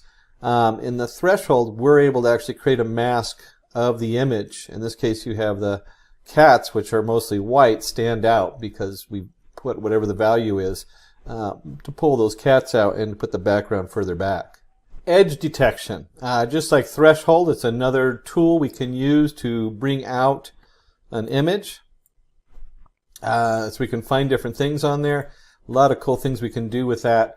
You can see here we've taken a landscape, same one we had before, and we can find the boundaries of an image by consistency and brightness. It's used for image segmentation and data extraction. And you can see with this image of the buildings how powerful it is just to pull the whole sky out. I mean, you know where the sky is. There's no debate on it. So finding edge detection has a lot of cool things it can do when you're processing images and pulling the images apart. So with that, really the hands-on, there's so much hands-on on this. So we're going to start with a real basic OpenCV setup in Python. We'll then take a look at some motion detection. I usually don't put the video on here because my office is under construction. You can see the partially finished wall in the back. When we do the motion detection, we'll have the video up and show you how to pull this video in, just like I'm doing here, and utilize that in a program. You can actually start detecting motions. You could think of a wilderness webcam or something like that, all kinds of fun things you can do with motion detection. And then we'll get into melding a little bit with the OpenCV and write a short Keras neural network that will train and do facial identification. So we're going to cover just a slew of really cool tools that you can do with OpenCV. So here's my favorite package to work in, the Anaconda. I'm going to be in Python 3.8. And then if you haven't yet, you need to go under environments. You can either install them through Anaconda here, or you can open up, let's see, where is it, 3.8. You can open up your terminal and do the pip install like we discussed earlier in the slide. And that was this slide right here. Pip install OpenCV contrib Python headless. I would just go right for the second one because it installs everything. So it's the full package. And you would just go ahead and open up, in this case, Py38. There's my terminal window, and I can simply do my pip command in here. You can also, if you're in Anaconda, we can go in here, let's do all sorts of packages for OpenCV. And you can see here's your OpenCV, library OpenCV, Python OpenCV, and I actually installed all of these. All these are installed on my Anaconda for the use of this setup. Didn't want to miss anything. And then once we open this up, we're going to go in here to New and create a new Python window, Python 3. In this case, we're in 3.8, as I told you, which is what's set up in here. And we'll start with just OpenCV general. So let's put that in here, OpenCV. That's just a general setup on there for doing our OpenCV. And of course, some people like to, I'm not big on looking at my own face the whole time during these, but we'll go ahead and put my video back up there. And when we talk about the OpenCV, we want to go ahead and import all of our different aspects of what we're going to be working on in here. And you'll see on this we have our import CV2.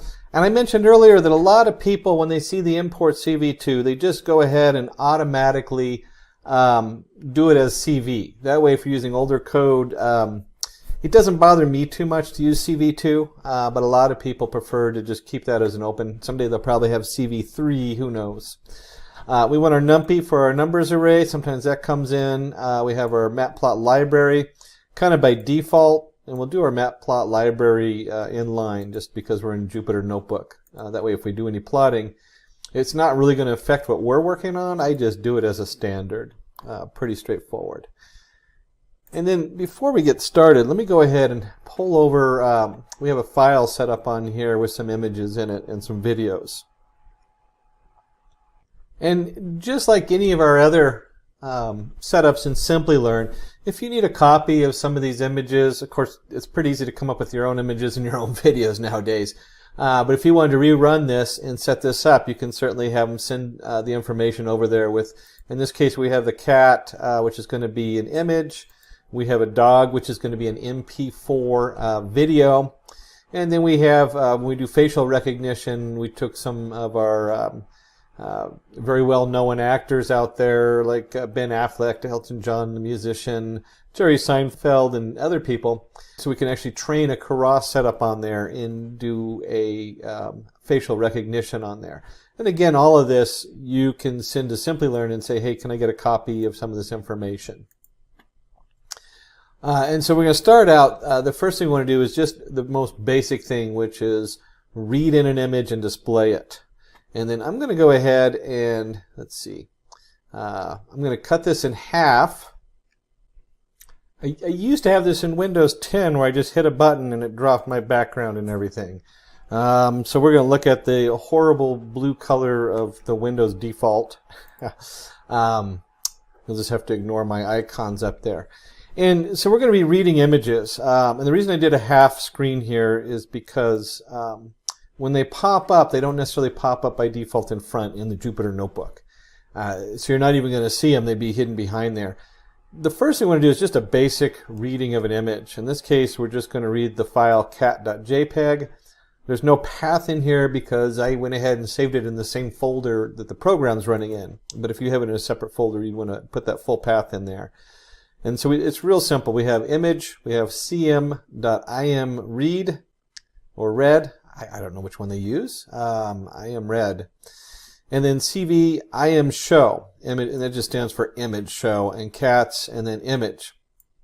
Cats is the title of the window that's going to pop up. And let's go ahead and run that. And you can see here we have our window that pops up and there's our cat. So that's really straightforward. If you're looking at that, there's nothing really difficult. And this is why I like OpenCV so much, because it's so easy to use. And if we're going to do the image, if you remember we had dog video going on. Maybe my image up a little bit. There we go.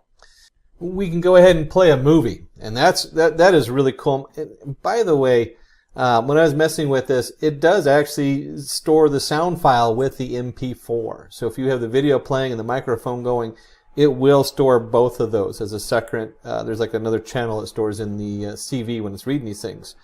In this case, we're going to go ahead and capture, we need to go ahead and tell it what file we're capturing. In the next video, we'll actually do, one of the next two sections will show you how to capture the camera you're actually looking at. But in this one, we have capture, CB video capture dog.mp4. Pretty straightforward. It just says, here's the file we're going to capture. And then it says while true, and this, if you're doing a lot of programming in Python, you should recognize this. Instead of setting is true to true and then letting it switch each time, we just say, hey, if not is true, break, and that will break the loop. And so what we're doing here is we're going to read each frame of the video as it goes. Is true frame equals capture.read. If is true is false, it breaks, so we're done. We've hit the end of the video. And then we're going to show the video, in this case of the dog, cute little puppy. And it's going to be by frame. So each frame is showing, and you see we have a wait key here. This has to do with the encode in the back. So you could probably leave it out in here, but it's usually good to leave these particular things in. This particular key in there, because it does actually, there are times when that can affect the runtime. And you can see here's our little puppers, smiling and having fun. And it's playing each of those frames. So as you're watching it, it's going through, I don't know how many frames per second, probably 30 frames per second. And so it's displaying 30 frames one after another. And if you have sound with it, it by default will play the soundtrack with there, just so you know. we're not doing too much in sound on this one, that we're just focusing on the OpenCV video. And then when you're done with something, you'll see me flash this up a bunch of times. We're going to have the destroy all windows from the CV, which closes everything we got going. When we're dealing with videos, one of the issues is you have a buffer in your video. And so you'll see this kind of coding where it says wait key 60. And it's just waiting an extra period of time to make sure everything's cleared out of memory. That's all that does. And so you can see we just closed all the windows that came in on there. And then one of the cool things we can do, and we're going to do a bunch of stuff with images in just a minute, but let's start with the video. We can do resizing. And so we have a rescale the frame. We're going to send it the frame, we're going to send it the scale, and it's going to compute the height, the width and the height based on what we send for a scale. We'll put it into dimensions, and this right here is our resize. CF resize the frame, and this could also be an image. It's not, you're not stuck with just a frame when you do this kind of resize. And then they have, this is the code they use for resizing. Not a whole lot to look in there.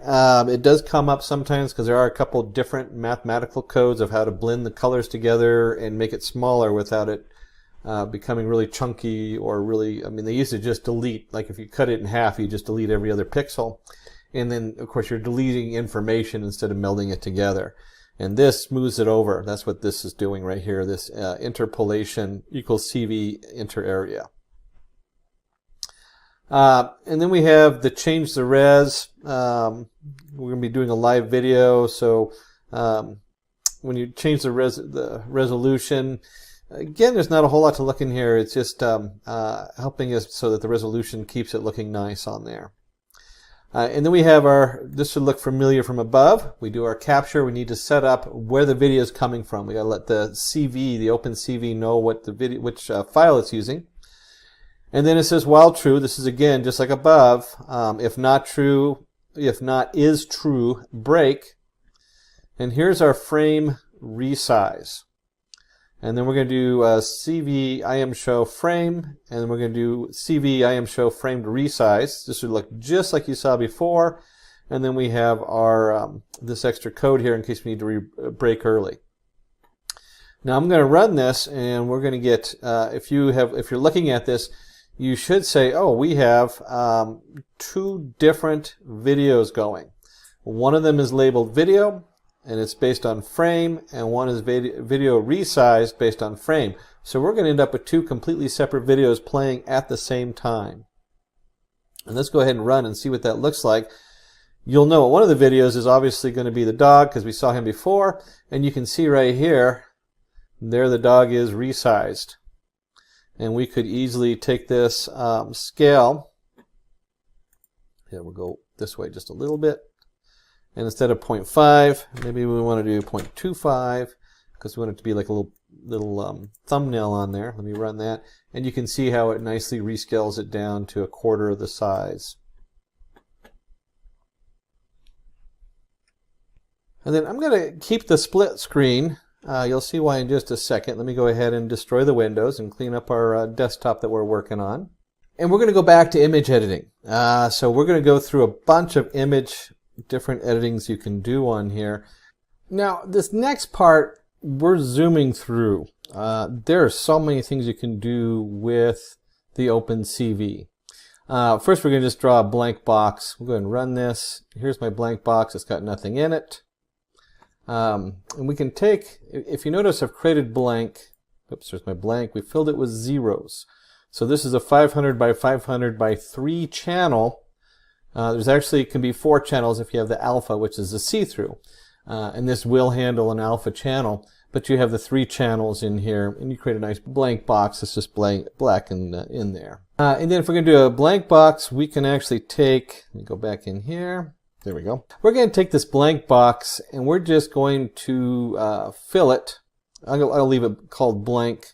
We'll run this, and I'm putting in from 200 to 300. That's actual pixel counts. Remember, this is a 500 by 500 box. And we're going to do from 200 to 300 and 300 to 400. That's the upper left and bottom right corners of the array. And we're going to sum to 0, 0, 255, which happens to be green. And this is RBG. Be a little careful because some of the formats switch the order from red, blue, green to different colors. And if we run this, you can see here we've actually added, oh, I guess I did a red box. For some reason I thought that was a green color. I must have it switched around on there. But you can see right here that we can actually go in and we can change any pixel in here. And it works like a numpy array, which is really nice because now I can edit my blank box here and do different things in the blank box and fill it in there and draw lines. We'll go ahead and do a rectangle. Like I said, some of this is going to be quicker to pasting in here and showing you. We're going to take a rectangle and, oops, it's hard to see here. Create the shape. Let me open this up a little wider. There we go. And in the rectangle, we're going to use blank.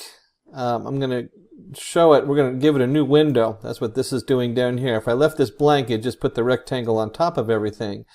And we're going to use blank as our basis, starting at 0, 0. And you can see our different dimensions and thickness -1. And there's my weight key on the bottom. And let me go ahead and run that. Oops, it should have done an IM show, which it did, but it was behind our Chrome. You can set where it appears on the window. We should probably do that on here. But you can see it opened up a new window. This window is called rectangle. This one's called blank. And so these are two completely different windows that we've set up on here. If I had changed this to blank, it would have just put the rectangle on top, just like it did the red square earlier. And we can do a lot with this. We can go ahead and draw, let's see, a circle, a line, and then put some text on here. And we'll take the same blank setup, since that's our basis right here is blank, and we'll go ahead and create all of those. And let me go ahead and paste that in here. And you can see here we have our CV circle. It's going in on the blank. We have our dimensions of the circle. Let me just bring these down a line so you can see a little bit better what we're looking at. There we go. And then we're going to do the color on this, the thickness -1.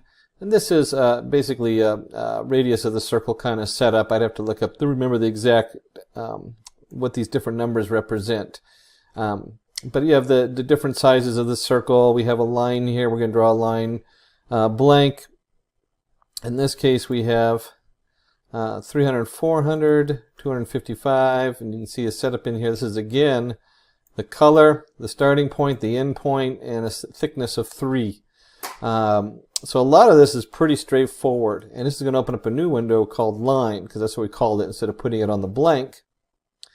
And then we'll do text. Now, on each one of these, we're adding the line to blank, so it's in the original blank square that we've called blank. But on each one of these, we're opening it up in a new window. We could easily continue to put them in the same window, and you could turn it into a video or some other kind of thing. And you can see down here, hello, my name is Jason. My name isn't actually Jason. And we have our location that we're going to print Jason on there, and the font, and the size, and the color, and dimensions of it, and then show text. And let's go ahead and run so you can see how all these show up on here. And if I open up my screen a little wider, you can see that we have our code, and we did certainly add a circle on here. Here's our circle. We added a line on here. Here's our line. And we've added text on here. Hello, my name is Jason. Probably should have picked a different color instead of matching it with the square box we put on there. And just like all of this, we want to go ahead and clear the data. Keep a nice clean screen. And I'm not sure why it keeps printing this stuff underneath. I gotta go fix that. And the next section we want to cover is going to be your grayscales and blending and masking and stuff like that. And let's go ahead and clear our little palette. I don't know what else to call it. That's a good name for it, palette. And here we go. You remember this one. We're going to load our image. In this case, we're going to load the image park, and we're going to display park. We get that nice view of the park. That's what we did before. And there's so many things that are built into OpenCV on here. One, we can grayscale it. And we're just going to take, and you can see here we're converting blue, green, red. Remember I said there's 3 channels. You got to be a little careful what order they're in. I can never remember. I have to actually pull it up every time I go in here because I jump around between so many editors and software. It's just the nature of dealing with pictures sometimes. But you really have to make sure you catch that and double check it.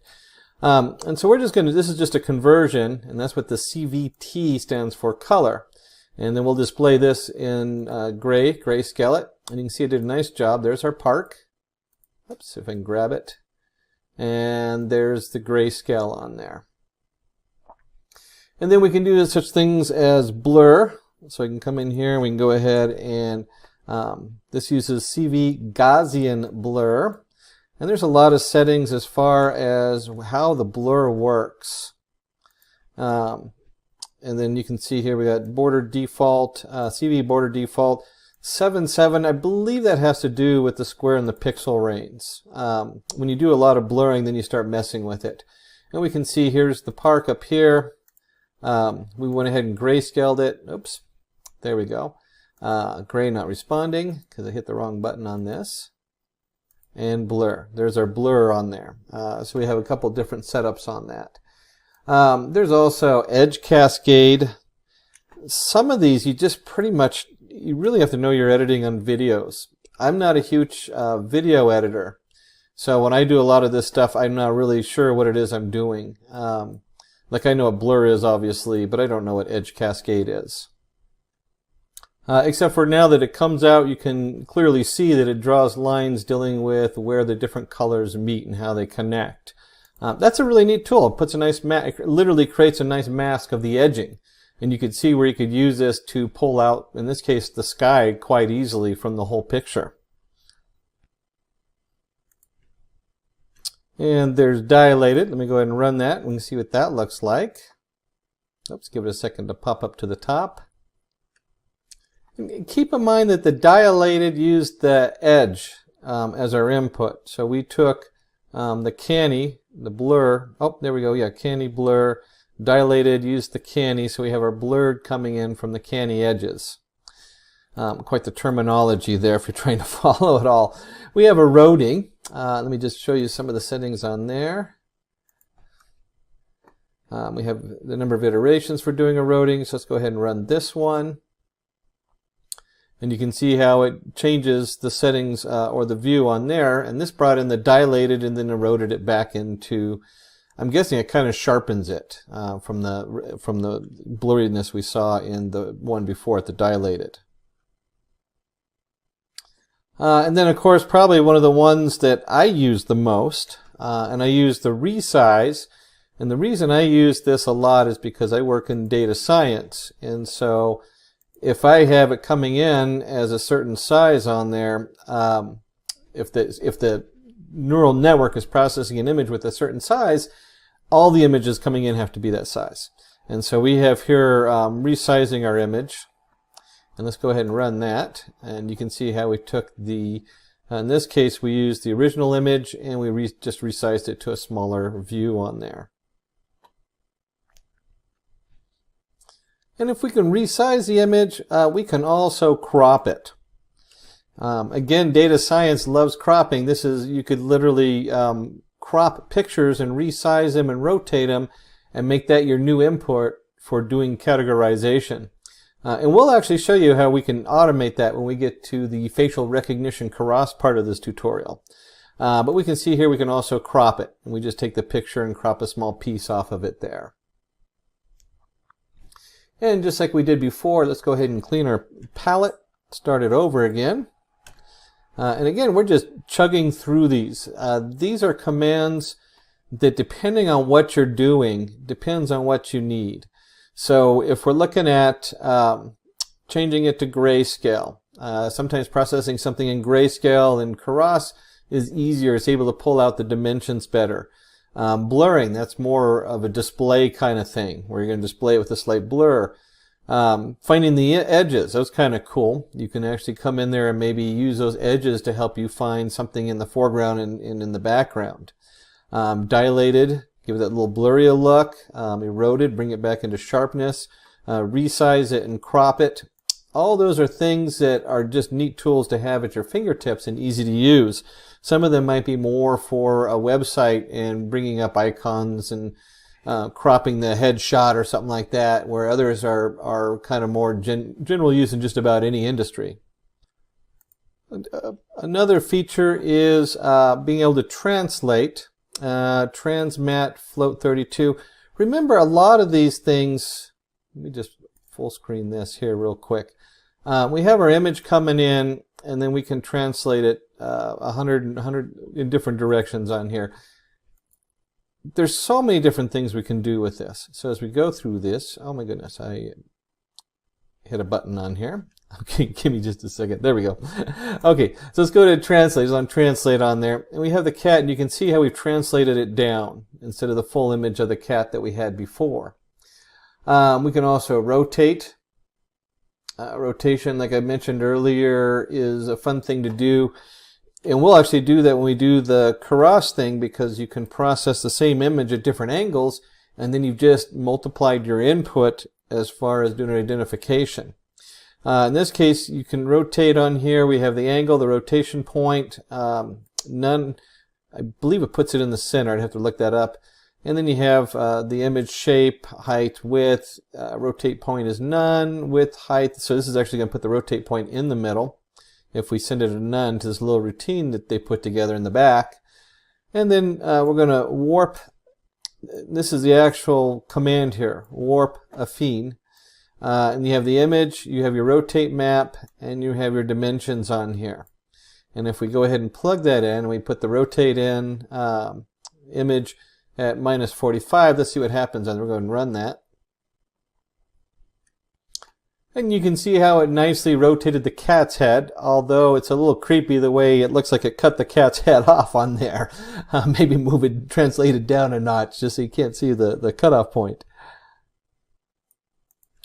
And we already did the resize, but we'll run that again so you can see how it gets resized on here. And be aware when you resize them. I do a lot of resizing for putting it into neural networks or into some kind of machine learning setup, but it does squish it. It squishes it and stretches it, and so if you're doing this for, say, display and re-editing, you might want to be a little careful about that. Make sure that you maintain the same ratio unless you intentionally want the cat to look taller and thinner. And then we can also go ahead and flip it. As you can see here, we just flipped it upside down. -1, you can probably flip it a couple different ways. I'm curious as to what -2 does. Shoop, same thing. Maybe if we put minus,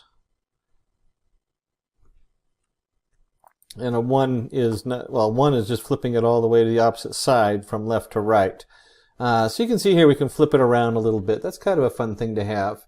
One of those things you might have a hotkey for if you're doing some kind of picture editing and giving a lot of choices. And we also already did the, see, there we go, cropping. So you can see here where a cropped image equals the image, and we just pick out the pixels we want, and then we can show the cropped image over here. And it's just a cropping of the face. In this case, we grab 200 to 400 as the upper left corner and 300 to 400 as the bottom right corner. And let's clear our palette again. And then we're going to do contour detection.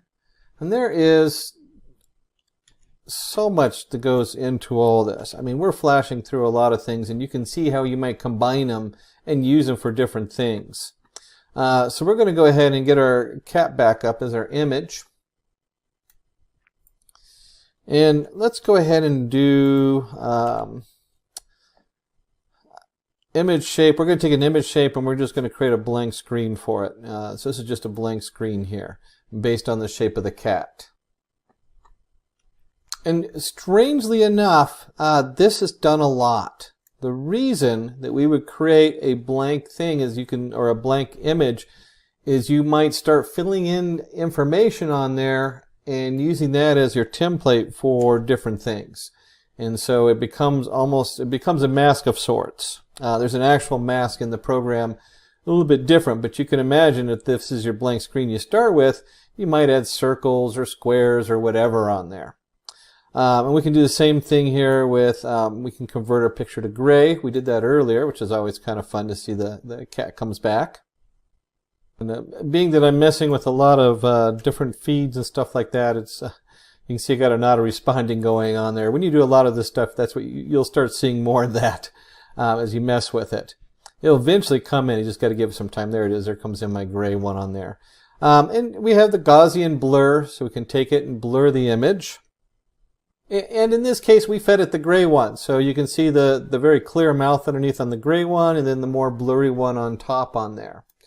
If you remember, we did earlier, come back on here, canny edges. So again, we're doing detections and things like that and looking for different things.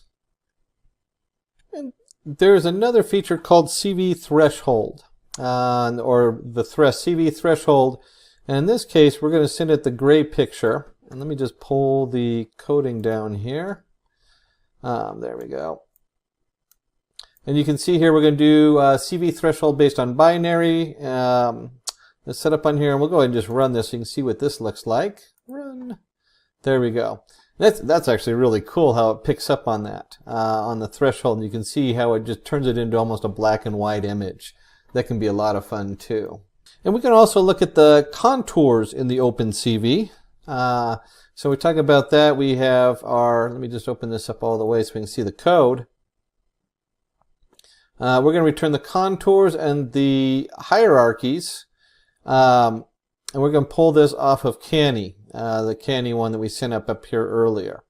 And we have the retrieve list and chain approximate sample. So there's a lot of options in here that we can follow.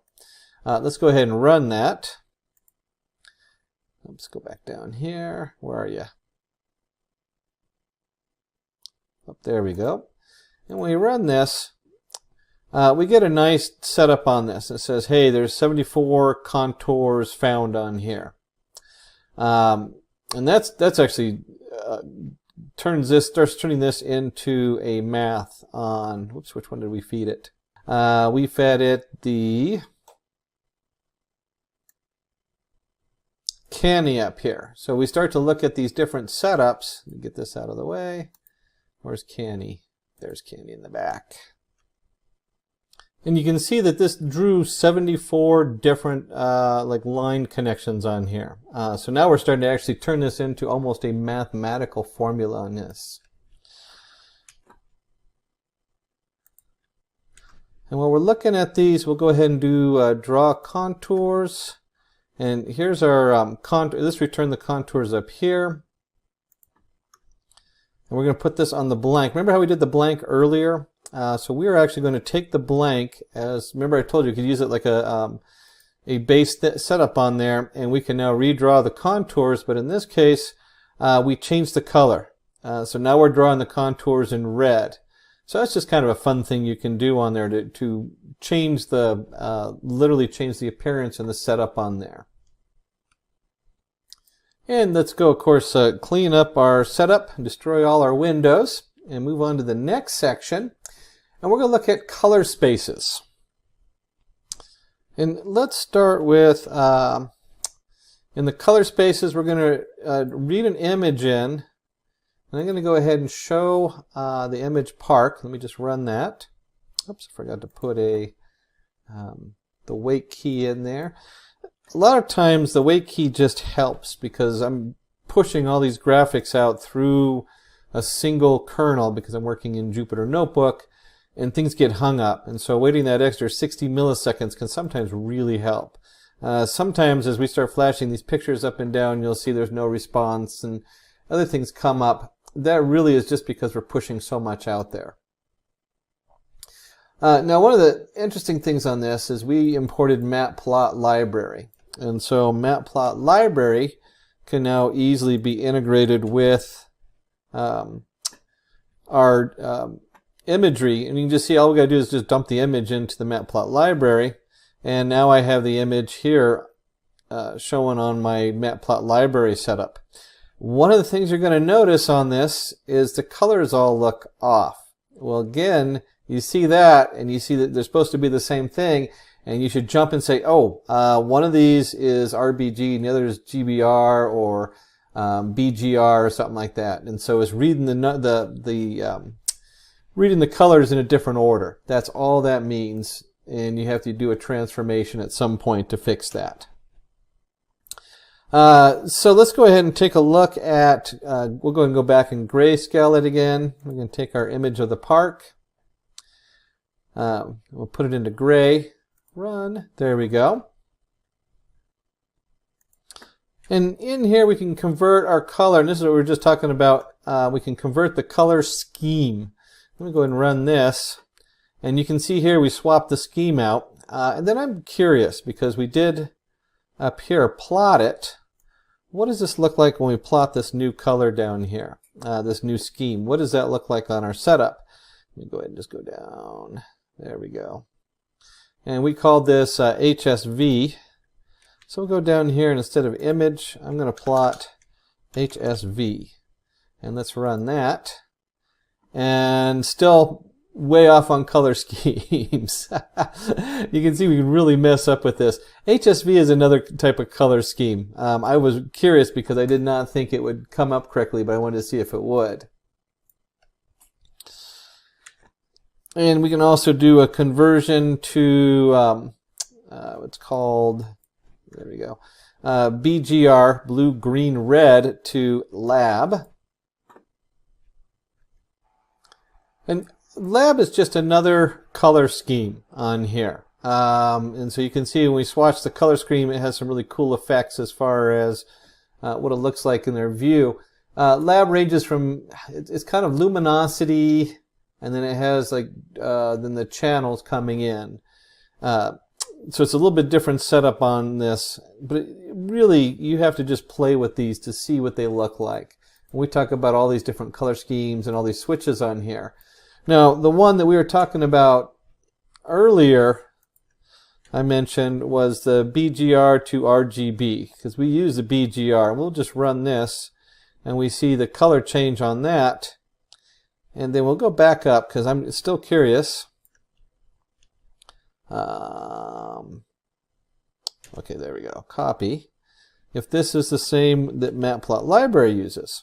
And we'll just type in RGB down here, because that's what we called our figure. And we'll run this, and it will display it. Oops, it comes up there and gives us a problem because capitalization. Whoops. RGB, there we go. So let's go ahead and run that. And that looks pretty close to the original. So this is when we're converting between Matplot Library and from the OpenCV.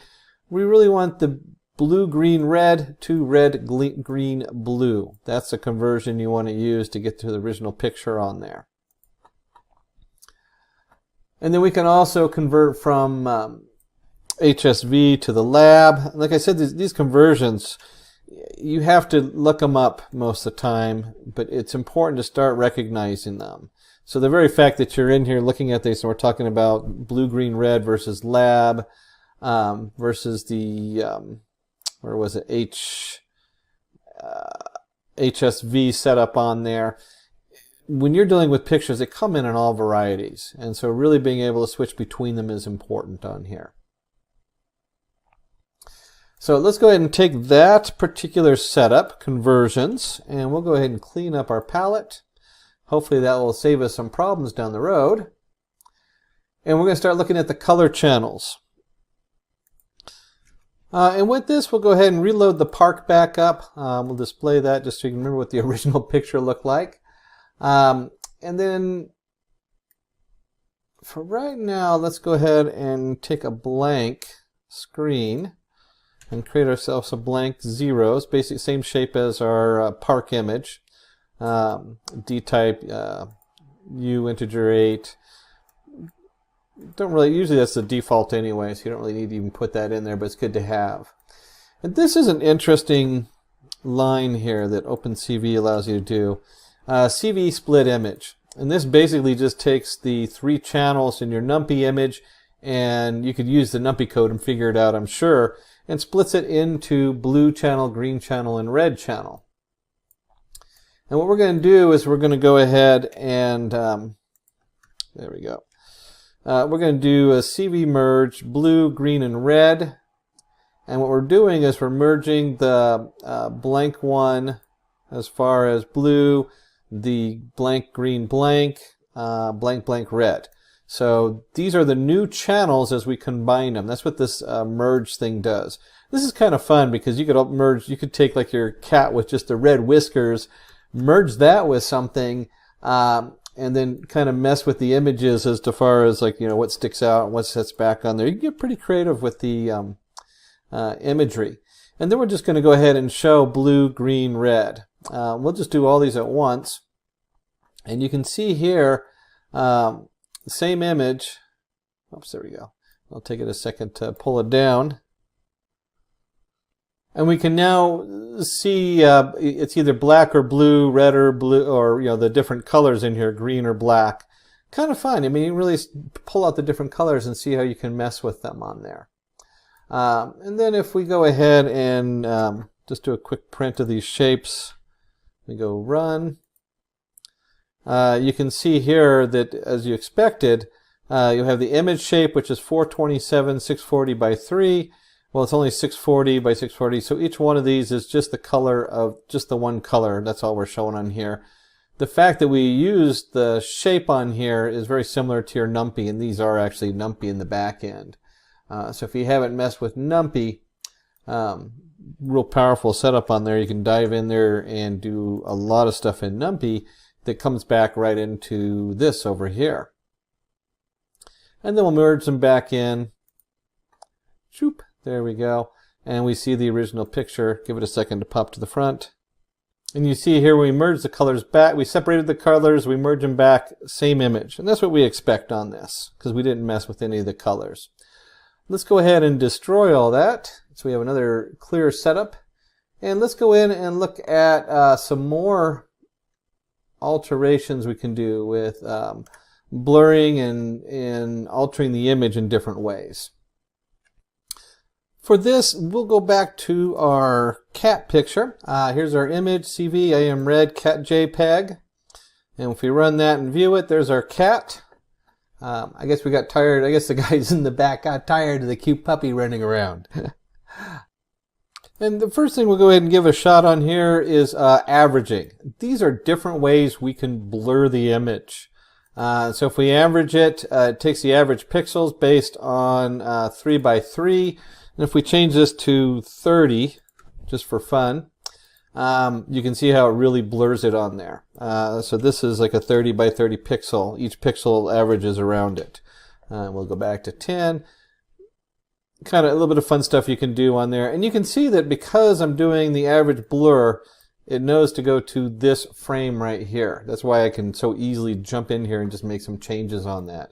That is a lot of fun when you're messing with videos, because you can so easily throw that into your interface setup on there and be able to mess with it. And here's our Gaussian blur. And the Gaussian blur is very similar, but the pixels that are closer are given more weight. And let's just jump this up here to 30. We'll run that. And whoops, it didn't like 30. I guess I jumped too high for it. Let's do 5. There we go. You start to see the blurring on there. And then the one, let's change that and see what that does. Doesn't make a huge difference on this until you start messing with, let's see, weighted, there we go. Run. You start to see it starting to blur more and more depending on how we do the weight and how it kind of blends outward. Gaussian's nice because it adds a little bit more blending to it, where this just blurs it, where the average just blurs it out. Again, those are the kind of things you almost have to play with them a lot to start seeing how they change. And there's also the medium blur. Let's go ahead and run that one as it comes up. There we go. And the median works almost identical to the average. It's very similar on there. There are some differences. And you really have to start looking at what is the difference between an average and a median value. because that's what this is based on. This is based on the median value. If we do a run 10, there we go, there's our median. Oh, it didn't like the 10. I'm not sure why. I must have been too high of a value for it. Run. Oops. Let's try 0.5. There we go. Okay, so, and this has to be an integer for the median blur. And you can see it's similar to the average, but there is a difference in the way the math actually functions in the background. Sometimes it comes out a little different. And there's also a bilateral filter. A lot of these you use to smooth sharp edges. If something looks really sharp, you can smooth it. And this is literally what they're doing when they say smooth something and you're messing around with Photoshop. These are the kind of changes that are happening in the back end. And then we have our bilateral. Let me go and run that. And the bilateral, that is one that's really important to remember because it works like the Gaussian, but it's like a Gaussian filter on top of a Gaussian filter. And one Gaussian filter smooths out like blotches, like if you want someone to have smooth skin, but keeps the sharp edges. And so when you're messing with this and you're doing a lot of work, remembering the bilateral filter is really important if you're doing images, especially if you look at my complexion, I really need it. I should be doing the bilateral on that one. That's the kind of thing that you'd be using to really bring up people's features while smoothing out all that fuzzy noise that shows up on their skin and blemishes. And again, let's go ahead and clear our palette. Run. Another cool feature, so we can do bitwise setup on here. And I'm going to create a blank setup just so you can see what it's going on there. Here's our blank box, 400, 400, 400.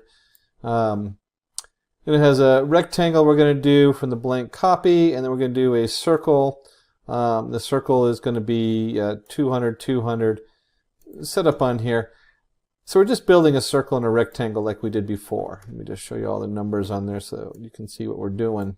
Oops, let me maximize it. All right, there we go. Let me. Always a question, do you do it before or after the comma? It really depends on what I'm working on and who I'm working with. I do whatever they want. So if it's sometimes it looks nice to have the commas in front, and sometimes afterwards when you're splitting rows, it's purely visual on here. So we're going to go ahead and build ourselves a rectangle and a circle here, and let's just go ahead and display those so we can see what those look like. So we're just going to show our two images. These images are based on the blank, so they're the same size as far as the image goes. And that's important when you're working with bitwise. So how do you overlap two things if you don't know which parts are overlapping, so they have to be the same size? And we can see over here, let me just pull this over, we have our rectangle and our circle. And we can do just like we do with any kind of bitwise functionality. And let me pull it, I guess, see if I can pull it over here without losing information on the screen. I always wish the screen was 10 times bigger than it ever is. It doesn't matter how big my screen is. So here we have the bitwise and. This is where the two regions intersect, and it's like you expect. You can see the white circle on the square, but where they're both at, but not where the black part is. So it's the and. They have to have both white on both the square and the circle. And just like that, we can also do the or. And hopefully your mind's already jumped ahead. If we're doing the or, CV bitwise or, rectangle and circle, we have the combination of the two as if you just pasted one over the other in this particular case. And we have nor, or zor as it's called, Control V. So it's not X nor or not Y. And if you look at that, that kind of makes a pretty pattern on there. Not X, not Y. Not X and Y, not. But that's the ZOR on there. You can see how the ZOR comes up on there. And then, of course, there's just the bitwise not on there. We'll go ahead and run that one, and you can see here where the not set up on that. In this case, it just inverses the circle from black to white. And just like before, let's go ahead and clear our palette. So we start with a clean palette over here. Also keeps my computer running smooth. And we're now into masking. Oh my gosh, I use masking so much. And if you go into any program out there that does any kind of editing, masking comes up. So we want to go ahead and work with our masking on this. And for masking, let's bring the cat back. Sure is a cute cat. In this case, we have a bunch of cute kittens. In fact, a bucket of cute kittens. That's a little scary. And we'll go ahead and create a blank page on here. And this is really interesting. In fact, I'm going to stop here and actually do a draw. And I want you to notice right there, whoops, right there is the 2, the shape. And this is a numpy shape. So what are we talking about with this numpy shape? Well, this numpy shape is 0s or 1s. We're really looking for a black and white image. A lot of times when we talk about masks, we're talking about true-false. And that is the same as in numpy, like a true-false mask, just like you have in numpy. And we'll go ahead and create the blank image over here, and it's just like you'd think. It's black. And then we can easily do both the circle and rectangle. And you can see here we did an image shape. Yeah, this isn't too important right now because we're going to create the mask separately in just a second. But you can see where we're creating our image here. There we go. So you can see all the different things in the window. And it's going to create both a circle and a rectangle mask on here. And let's go ahead and do a bitwise. We're going to create the mask out of the bitwise, out of the circle and the square. We'll go ahead and run that so you can see what the mask looks like. And in fact, let's go back to, let's clear up our things. It gets our palette here. We'll just go run that. We're going to play with the, let's see, where are the kittens? Got to have our cute kittens on our display. There we go. There's our kittens. Come back. Okay, our bucket of kittens. That cracks me up, a bucket of kittens. And here's our mask. Run. You can see we have an interesting mask showing on there. And then we're gonna take and combine these. Let's see. Here we go. And we're going to do a bitwise where we have the image, and masked equals masked. So here's a bitwise setup on here. And let's see what that looks like. And it's just kind of fun. I've created this mask, adding all these things together, and you can see how easily we can actually just kind of zero in there and show just the kitten on the mask. So that's a lot of fun. And you could also reverse this and have an image without the kitten on there and just a black hole where the cat was. So those are both things that can happen on here. Let's go ahead and clear our setup. And masks can get so complicated. You can see we added 2 masks together, a square and a circle, and got a half circle on there. I tell you, I've gotten into so many layers of masks that I can't even track what's going on anymore. So you got to be a little careful with your masks and how you add them together and bring them together. But there's a lot of things you can do with them. You could just as easily swap the green channel in for one. So you have just certain areas where you have like just a circle or it's just green, or maybe the whole background is green and one area is actually full color. So there's a lot of cool things. Or you could mask, take the mask of a black and white image and then mask a section of it in color. I've seen that done to make some really cool photographs. Histograms, not something I normally think of when dealing with photographs, but you can do a histogram of the information on there. So let's bring back the kittens because they're just so cute. And let's grayscale it. Bring them back in our grayscaled cats. And then what we can do with this is we can go ahead and do a histogram on the grayscale. Boy, we can get so much into histograms because histograms have so much cool data that you can bring in.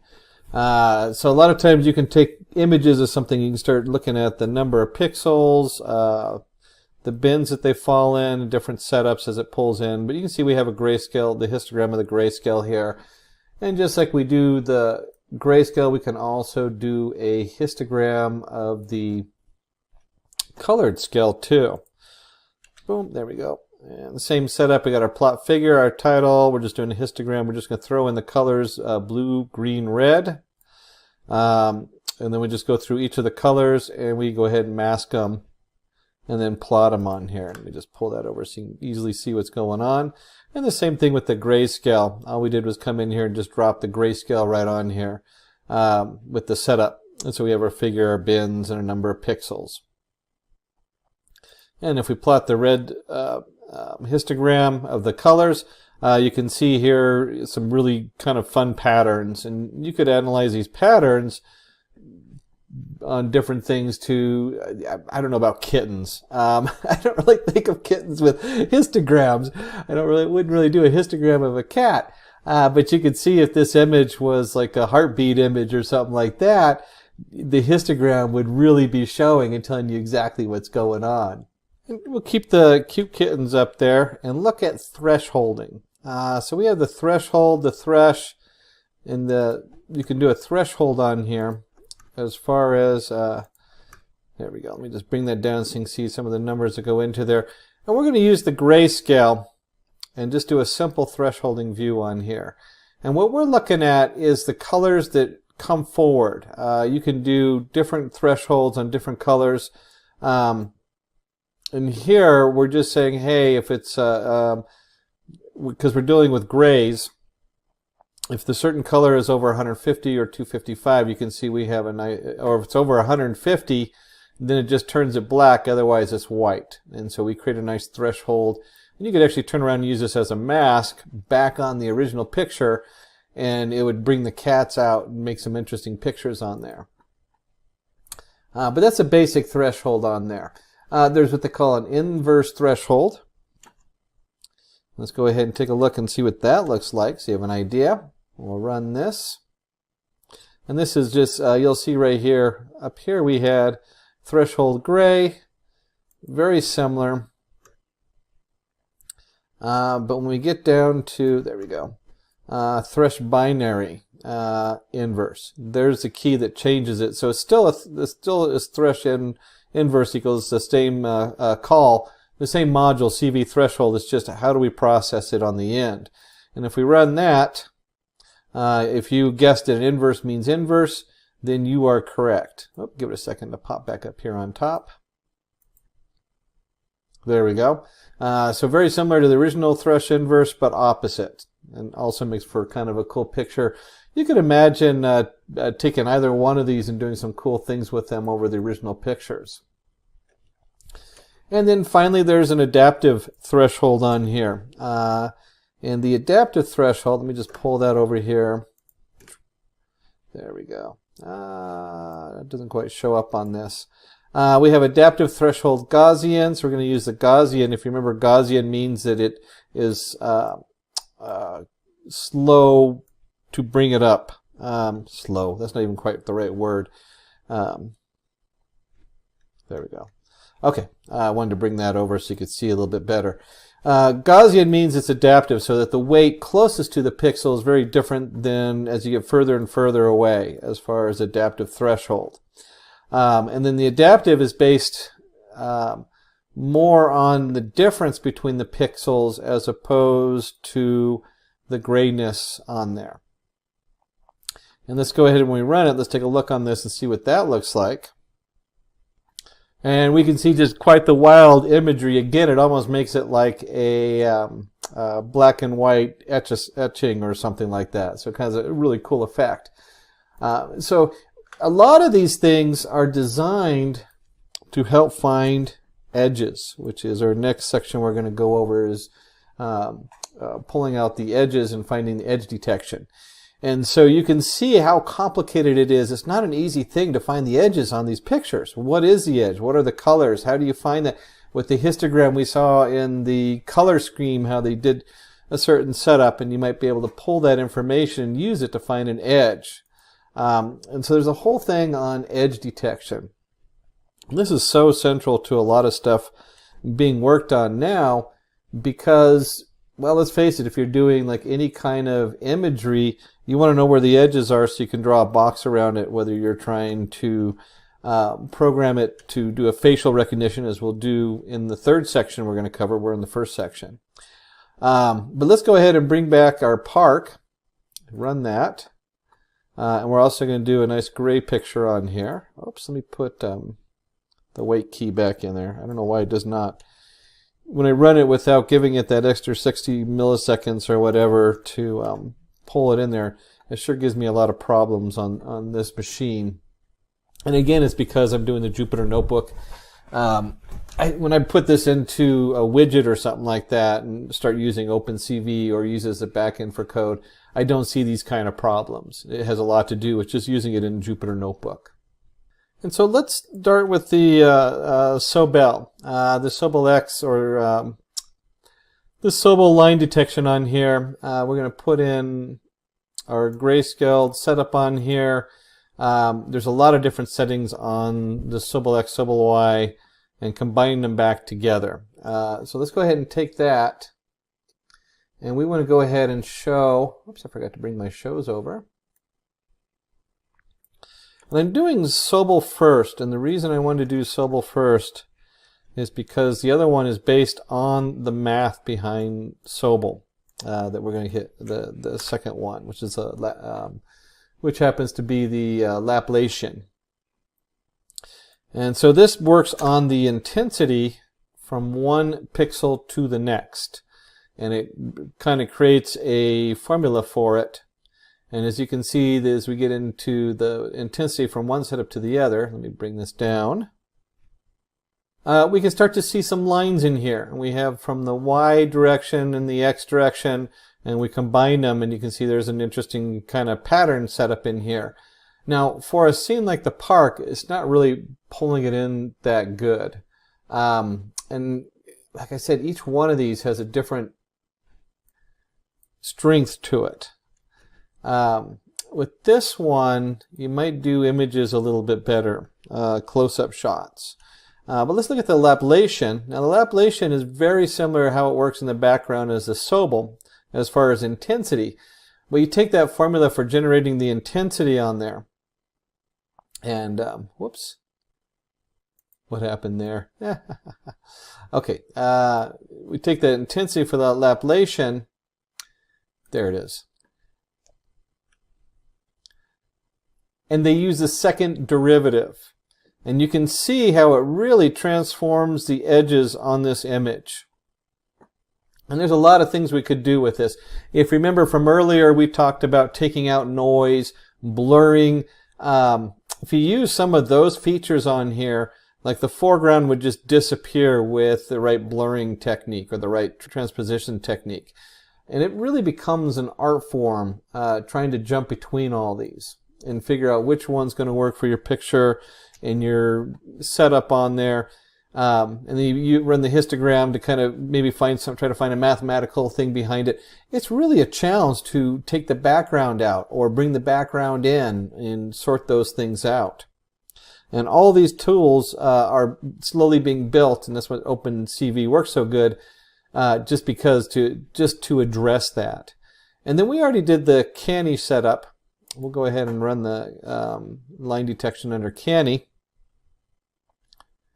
And the Canny literally combines all of the different math functions of our of the Laplacian and the Sobel setup. And you can see here it does a really good job of drawing lines and putting in areas on there. And again, this is just a starting point. One of the cool things you can do with here is blur it and then get rid of the bumps in the beginning and clean it up and do all kinds of things to create a mask on there. And let's go ahead and clean up our screen or pictures and images. And then we're going to dive into the second stage of this, which is motion detection. Now, we covered a huge amount in all these tools that they have on there, from our Canny edge detection to bitwise mapping to masking. That's a lot of stuff to cover. Some of those tools we're going to use in the next setup, or the next one of the next two setups. But we're going to start with motion detection, which is kind of fun. If you have a web camera, or you have, there's all kinds of reasons you could use it. An outdoor webcam. That's what I've always wanted to put one up there because I live up in the mountains. It'd be fun to track the animals going by. But you could also use the motion detector to track somebody coming into an area and then do facial recognition on them. So you can see the motion detector has a lot of cool tools on there, and the fact that we're going to grab from the camera is really helpful also. So let's go ahead and go in here and open up a new, new Python 3, and we'll go ahead and rename this real quick. OpenCV motion detector. There we go. So let's dive into our motion detector, and there's so many. We're going to actually use a lot of the tools we looked at earlier. Let's go ahead and start by importing our OpenCV, and we went ahead and just did OpenCV2. Remember last time I said sometimes we leave it as CV or import CV2 as CV and so on. We're just going to import it as CV2 in this one. And we're going to do date time for tracking. We have this thing called static back. It's we want to be able to reset something to none, and so having it as a global variable here makes sense. And then I'm going to have current motion and motion list. And what it is a current motion is going to have a start time and an end time. That's when it detects a motion going on. And then the motion list is just going to keep tagging those on. So we have a new one and an ending one. Now we're looking at a lot of code here. So the first piece of code that's I really want to draw your attention to is this one right here. CV2.capture video. And then the number is, if you had multiple videos in here, you can actually capture the video off the different video cameras. And so we're looking for the main default one that's going to be set up in here. This is actually kind of cool because I always had the idea of having the front-facing camera and a side-facing camera so that you could flip between them and do different things as far as the final edit and that kind of thing. But this is the video. It's looking at this camera. We're just setting this up right now for which camera to look at. Now, when we're dealing with video, we're kind of creating an infinite loop, and so at some point we have to put a break in it, and we'll do that. We'll show you that break here in a sec. In fact, I'm going to skip between the two and skip the code in the middle so you can see the beginning and the end. And so we have an infinite while loop, and we're going to stack images as the video goes and display them. And then when we get to the end of this infinite while loop, we need a way out. In other words, you don't want it just to go on forever until you hit the escape key. You could do that if you want. But we like to actually add something in there. And we'll go ahead and do, here we go, this. We're going to tag on the end here key wait, key Q2, and then just break. Now, this won't work like this unless we're actually displaying a video and that video screen is highlighted. All this says is if we are active in the active video screen when we do the display, when we get to that, break. Now I kind of jumped ahead because we actually have to create a display in the middle, but I wanted to put this all together so you could see it all in one shot here. We have our while loop we're working with. We're going to go ahead and initiate our frame outside of here. It says, hey, this is video. Whenever I do video, this is what we're looking at. Then we're going to read the video, and you'll have two returns on here, check and frame. And the frame is nothing more than the image coming in. That's what that is. And the check is, hey, do we have an image coming in? If you remember from earlier when we played the dog video, it came up with check would come out false when you got to the end of the video. Because this is an indefinite loop, we never do anything with the check. We don't have to worry about that too much. So here's our kind of our wrapper, and we're going to add a couple more things before the end of the break on this. And then we're going to initialize our motion. So up here I initialized the current motion as having nothing in it. So this is a current motion. There's no action going on. We haven't started an action. There's no end to the action. And then when these fill up, we'll put them into the motion list. And so we're going to go ahead and add in our motion equal to 0. So we're initializing the motion in the loop. And it starts out and says there's no motion going on. Now, we're going to go ahead and do some fun stuff here. And this stuff these next lines of code come off of what we just went over. We're going to grayscale it. Very straightforward. So whatever's coming in the camera is going to have a grayscale to it. And then we're going to do a Gaussian blur. This makes it easier to find the changes. We're looking for sharp edges that are moving. That's how we're going to do our motion detector. And if everything's a little blurry, that means the edges are going to stick out when they move because they're kind of blurring it to those edges. And then we're going to go ahead and do a if static back is none, static back equals gray. So we're going to assign our very first value to the first frame that comes in. That's all this is doing on here. And then continue on there. Now, I'm kind of zipping through these steps. I'm going to go back through them in just a second so that you'll make a little bit more understanding as we go. A difference between static background and the current frame, which is a Gaussian blur. So we want the difference between the two frames. And this is just kind of a fun, abstract way of finding, hey, what's the original frame and how much has it changed? And then if there's a change, and you're going to hopefully already have guessed that there's some problems with this piece of code right here. And I've run into this. What if your image is your outdoor cam and the grass is blowing in the wind? Or the lighting changes because the sun rises and sets. So it might work great in a room that has consistent lighting, not so good for a wilderness cam. And you've got to start thinking about these things, and there's ways around it.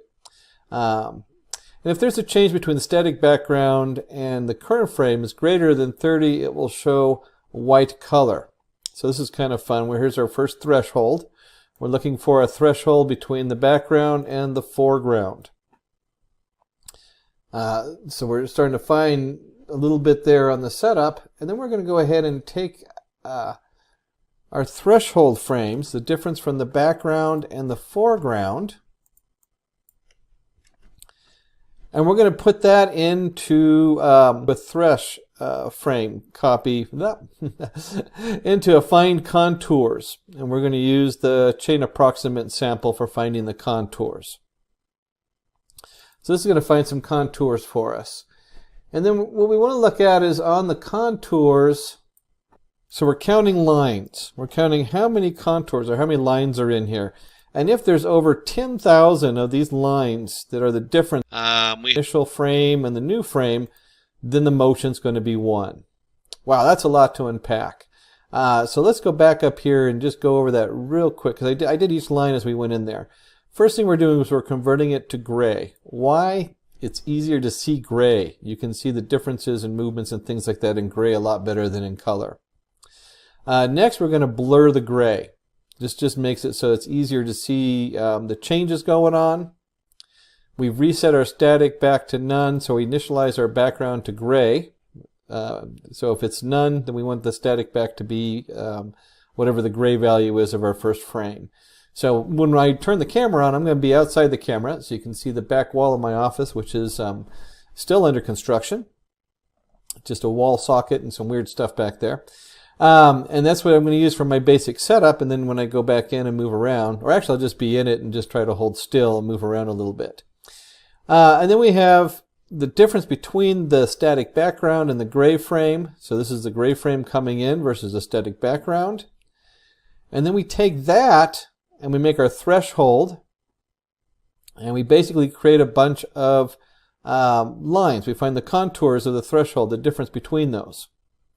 And so that's where we get our nice lines, and if we have enough lines on there, then that means we have a motion equals 1. So that's a lot of fun. Motion equals 1. So the next stage is if we have a motion equals 1, we want to track it. And so we'll go ahead and do that here. Just throw that one in. And it says, hey, if this is a motion equals 1, and our current motion that we're looking at on our 0 slot has nothing in it, and the motion equals 1, then we want to go ahead and stamp the date time in there. So now we're tracking the start of movement. We have the beginning of movement. And we can do a bunch of really fun things. And this next part we're going to use for a bounding rectangle. And this is going to come up in a display we're going to show you in a second. This one, like, tracking the current motion, it's kind of cool. It's either 0 or 1. Really looking at the contour area and figuring out how much value to put this at. We put it at 10,000. That's really part of the OpenCV. Another thing with the OpenCV is we're going to start looking at these contours and we're going to create a rectangle around them. And then CV2 rectangle, we're just going to take the frame and write a rectangle right on top of that frame. Now, if for some reason I stop moving, we want to know about that. So now we've created a rectangle around movements, we've detected our motions. If it didn't detect any motions and there's nothing going on, then we want to go ahead and take and append the end time. So if motion equals 0 and current motion of 0 is not equal to an empty set, then we've had movement going on and the current motion of 1 needs to equal the date time. We'll go ahead and just tag the current motion right on top, and then the current motion is reset to an empty set. So that's all it is we're just creating an array of the motions. And this is just kind of fun right now. We're going to go ahead and do displaying the images. We'll start with image gray frame. And there's our gray on there. And if you remember up here, we drew a box on it. So you're going to start seeing the rectangle on the frame coming in. And then we're going to go and start displaying the gray frame because we converted everything to frame. We want to go ahead and display the differential so you can see what's going on in there and why that looks different. And we want to display both the threshold frame and the color frame. So we're going to do all of these up here. There we go. Okay. So we basically are showing up everything that we put together so that it's going to show up on the screen in little boxes. And then we have our key weight, and I said I need to fill some more stuff in here. Well, if we're in the middle of detection of motion and I hit the Q button, it'd be nice to know that. It'd be nice to tag that on to the end. So we'll go ahead and tag that on to the end here. And if motion equals 1 and current motion of 0 is not equal to an empty set, then current motion of 1 equals date time now, and motionless append the current motion. And then break. That takes us out of the loop completely. And then once we hit the break, we'd like to see what's going on with our motion list. That's what it's all about, is the motion list. So we'll do a quick display on our motion list. I don't want to go past 30 if I do too many start and stops. This is important. Let me go ahead and highlight this right here. We want to release the video and of course destroy all our windows. Okay, and that's just cleaning up. Always good to clean up on there. And these are nothing more. Let me go back up to the top. Here we go. We've already talked a lot about the show. So we're showing the gray frame that we created. We're showing the difference frame that we created. We're showing the threshold frame. And then we're showing the actual color frame that's actually coming in, the frame that's coming in. So, wow, that's a lot to break down. Let's go ahead and run it. Hopefully I didn't miss something when I was coming over here. And we should see it coming through. It's setting up, it's accessing the window. And I have to minimize it because it's behind it, and there we are. Still moving. There we go, move back and forth. This is kind of cool because you can see as I move back and forth, look at the lines around my face. especially on the difference frame. You can see where it's putting nice contours on there and setting it up. So I need to go ahead and click on one of these boxes because I moved the mouse on the other one, and then we'll push the Q button. And then we'll bring back up our OpenCV. And you can see here, every time I start and stop, it puts a start time and an end time. And we could have easily put the frame count. You can put just about anything you want on there. And I wanted to go ahead and run this one more time. And then move. Then hold still. And then click on, and then go ahead and hit the Q. And we can see here that instead of having, there we go, boom, that it picked up on a number of different start and stops on here. 1, 2, 3, 4, 5, 6, 7 start and stops. So not bad, you know, a little motion detector. Again, you can see up here where we're capturing the video. We're looping through and finding the video on each one. And then we do all of our fun transformations on creating the grayscale and Gaussian blur, anything to make it cleaner as far as counting up the threshold lines to see whether we should make it a motion or not. And then of course we tack the motion on there. We added these little boxes around the contours. That was kind of fun because you could see as I moved how it changed, and there was still like this weird blur in the background. And then of course if we stop, it tags on an end value. And here's all of our displays. And voila, we have a motion detector. Or at least a start to one. You got to mess with it a little bit. And there's obviously you might want to do like every... one of the tricks that I use is where we have the static right here, is we revert to the gray static view. This one is if it's... you might just revert this to a new frame every so many frames. That kind of thing. So there's a little bit of lots of play in here that you can do with this. We're going to help you prepare for interview questions dealing with deep learning. And we're going to go from the very basics of neural networks and deep learning into some of the more commonly used models so that you can have an understanding of what kind of questions are going to come up and what you need to know in interview questions. We'll start with a very general concept of what is deep learning. This is where we take large volumes of data, in this case on cats and dogs or whatever. A lot of times you use a training setup to train your model. Remember, it's kind of like a magic black box going on there. And then we use that to extract features or extract information, and in this case classify the image of a cat and a dog. So the primary takeaway when we're talking about deep learning is it learns from large volumes of structured and even unstructured data and uses complex algorithms to train neural network. It also performs complex operations to extract hidden patterns and features. And if we're going to discuss deep learning in this very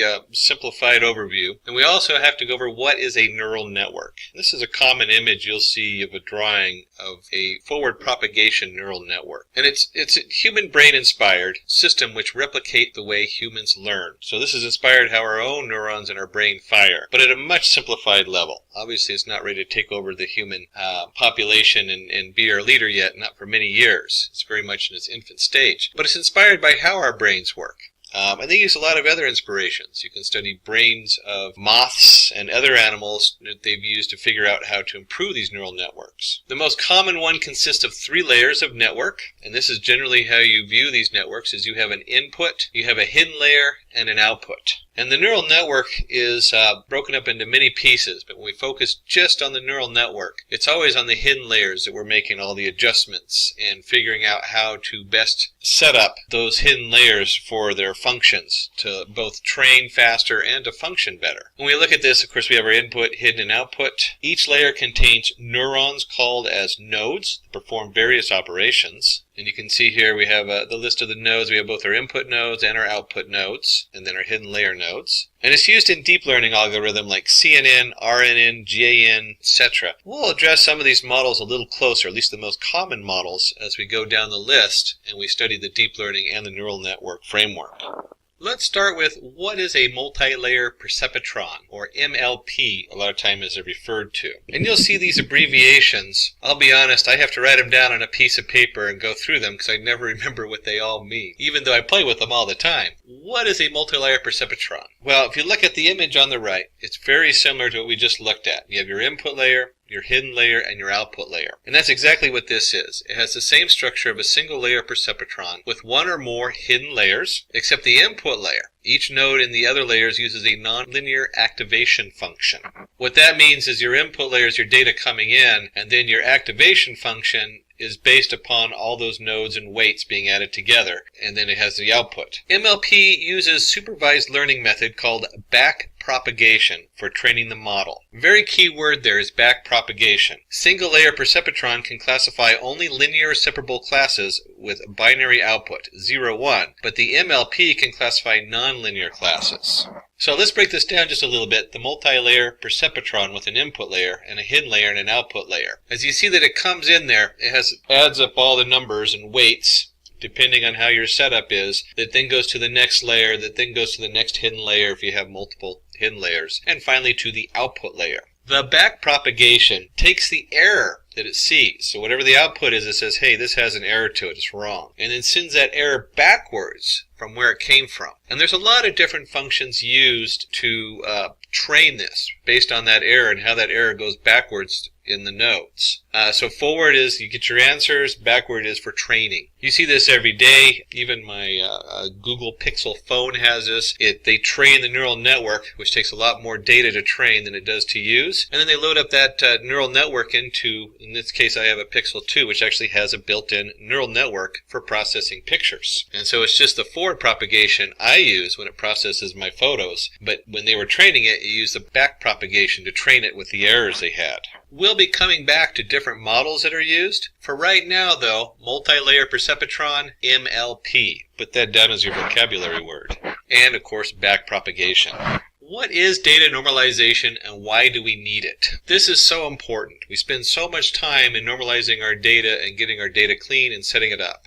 So when we talk about data, there's a pre-processing step to standardize the data. So whatever we have coming in, we don't want it to be a 1 gigabyte file here, a 2 gigabyte picture here, and a 3 kilobyte text there. Even as a human, I can't process those all in the same group. I have to reformat them in some way that loops them together so that it's standardized format. We use this data normalization in pre-processing to reduce it and eliminate data redundancy. A lot of times the data comes in and you end up with two of the same images or the same information in different formats. Then we want to rescale values to fit into a particular range for achieving better convergence. What this means is with most neural networks, they form a bias. We've seen this recently in attacks on neural networks where they light up one pixel or one piece of the view and it skews the whole answer. So suddenly, because one pixel is really bright, it doesn't know what to do. Well, when we start rescaling it, we put all the values between, say, -1 and 1, and we change them and refit them to those values. It helps get rid of that bias, helps fix for some of those problems.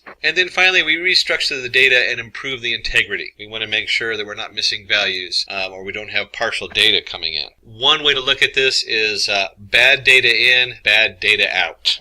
So you want clean data in and you want good answers coming out. One of the most basic models used is a Boltzmann machine. So let's address what is a Boltzmann machine. And if you know, we just did the MLP, multi-layer perceptron. So now we're going to come into almost a simplified version of that. And in this we have our visible input layer and we have our hidden layer. The Boltzmann machines are almost always shallow. They're usually just two-layer neural nets that make stochastic decisions whether a neuron should be on or off. True, false, yes, no. First layer is the visible layer, and second layer is the hidden layer. Nodes are connected to each other across layers, but no two nodes of the same layer are connected. Hence it is also known as restricted Boltzmann machine. Now that we've covered a basic MLP or multi-layer perceptron, and we've gone over the Boltzmann machine, also known as the restricted Boltzmann machine, let's talk a little bit about activation formulas. And this is a huge topic that can get really complicated, but it also is automated, so it's very simple. So you have both a complicated and a simple at the same time. So what is the role of activation functions in a neural network? Activation function decides whether a neuron should be fired or not. That's the most basic one. And that actually changes a little bit because it's either whether it's fired or not, in this case activation function, or what value should come out when it's fired. But in these models we're looking at just the Boltzmann restricted layers. So this is what causes them to fire. Either they don't or they do. It's a yes or no, true, false, all or nothing. It accepts the weighted sum of the inputs, the bias, as input to any activation function. So whatever our activation function is, it needs to have the sum of the weights times the input. So each input, if you remember on that model, and let's just go back to that model real quick. And then you always have to add a bias. And you can look at the bias if you remember from your Euclidean geometry. You draw a straight line. The formula for that line has a y coordinate at the end. It's always cx plus m or something like that, where m is where it crosses the y coordinates if you're doing a straight line. With these weights, it's very similar, but a lot of times we just add it in as its own weight. We take it as a node of a one value coming in, and then we compute its new weight, and that's how we compute that bias, just like we compute all the other weights coming in. The node which gets fired depends on the y value, and then we have a step function. And the step function, this is where, remember I said it's going to get complicated and simple all at the same time? We have a lot of different step functions. We have the sigmoid function, we have just a standard step function, we have the ReLU, it's pronounced like ray, the ray from the sun, and lu, like a name, so ReLU function. And we have the tangent h function. And if you look at these, they all have something similar. They all either force it to be one value or the other. They force it to be, in the case of the first three, a 0 or a 1, and in the last one, it's either a -1 or a 1. And you can easily convert that to a 0, 1, yes, no, true, false. And on this, one of the most common ones is the step function itself, because there is no middle value. There is no discrepancy that says, well, I'm not quite sure. But as you get into different models, probably the most commonly used, it used to be the sigmoid was most commonly used, but I see the ReLU used more often. Really, depending on what you're doing, you just have to play with these and find out which one works best, depending on the data and your output. The reason to have a non-0-1 answer or something kind of in the middle is when you're looking at this and it's coming out, you can actually process that middle ground as part of the answer into another neural network. So it might be that the ReLU function says, hey, this is only a 0.6, not a 1. And even though the 1 is what's going into the next neural network or the next hidden layer as an input, the 0.6 value might also be going in there to let you know, hey, this is not a straight up 1 or a straight up 0, it's someplace in the middle. This is a little uncertain what's coming out here. So it's a very powerful tool, but in the basic neural network, you usually just use the step function. It's yes or no. Let's take a big step back and take a kind of an overview. The next function is what is a cost function that we're going to cover. This is so important because this is your end result that you're going to do over and over again and use to decide whether the model is working or not, whether you need to try a different step function, whether you need to try a different activation, whether you need to try a fully different model used. So what is the cost function? Cost function is a measure to evaluate how good your model's performance is. It is also referred as loss or error, used to compute the error of the output layer during back propagation. There's our back propagation where we're training our model. That's one of our key words. Mean squared error is an example of a popular cost function. And so here we have the cost function C equals half of y minus y predicted, and then you square that. So the first thing is, real quick, if you haven't done statistics, this is not a percentage. It's not a percentage of how accurate it is. It's just a measurement of the error. And we take that error for training it, and we push that error backwards through the neural network, and we use that through the different training functions, depending on what model you're using, to train the neural network. So when you deploy the network, you're usually done training it because it takes a lot of computational force to train it. This is a very simple model. And so you deploy the trained one, but we want to know how your error is. And so how do we do that? Well, you split your data. Part of your data is for training and part of your data is for testing, and then we can also test the error on there. So it's very important. And then we're going to go one more step on this. We got to look at both the local and the global setup. It might work great to test your data on what you have on your computer, but that's different than in the field. So when we're talking about all these different tests in the error test, as far as your loss, you want to make sure that you're in a closed environment when you do your initial testing, but you also want to open that up and make sure you follow up with the testing on the larger scale of data, because it will change. It might not fit the larger scale. There might be something in there in the way you brought the data in specifically, or the data group you used, or any of those could cause an error. So it's very important to remember that we're looking at both the local and the global context of our error. And just one other side note on a lot of the newer models of neural networks, by comparing the error we get on the data, our training data, with a portion of the test data, we can actually figure out how good the model is, whether it's overfitted or not. We'll go into that a little bit more as we go into some of the different models. So we have our output. We're able to figure out the error on it based on the square means usually, although there's other functions used. So we want to talk about what is gradient descent, another vocabulary word. Gradient descent is an optimization algorithm to minimize the cost function or to minimize the error. Aim is to find the local or global minima of a function. Determine the direction the model should take to reduce the error. So, as we're looking at this, we have our squared error that we just figured out based on the cost function. It says, how bad is my model fitting the data I just put through it? And then we want to reduce that error. So how do you figure out what direction to do that in? Well, it could be that you're looking at just that line of data coming in, so that would be a local minima. We want to know the error of that particular setup coming in. And then you have your global minima. We want to minimize it based on the overall data we're putting through it. And with this, we can figure out the global minimum cost. We want to take all those local minimum costs of each piece of data coming in and figure out the global one. How are we going to adjust this model to fit all the data?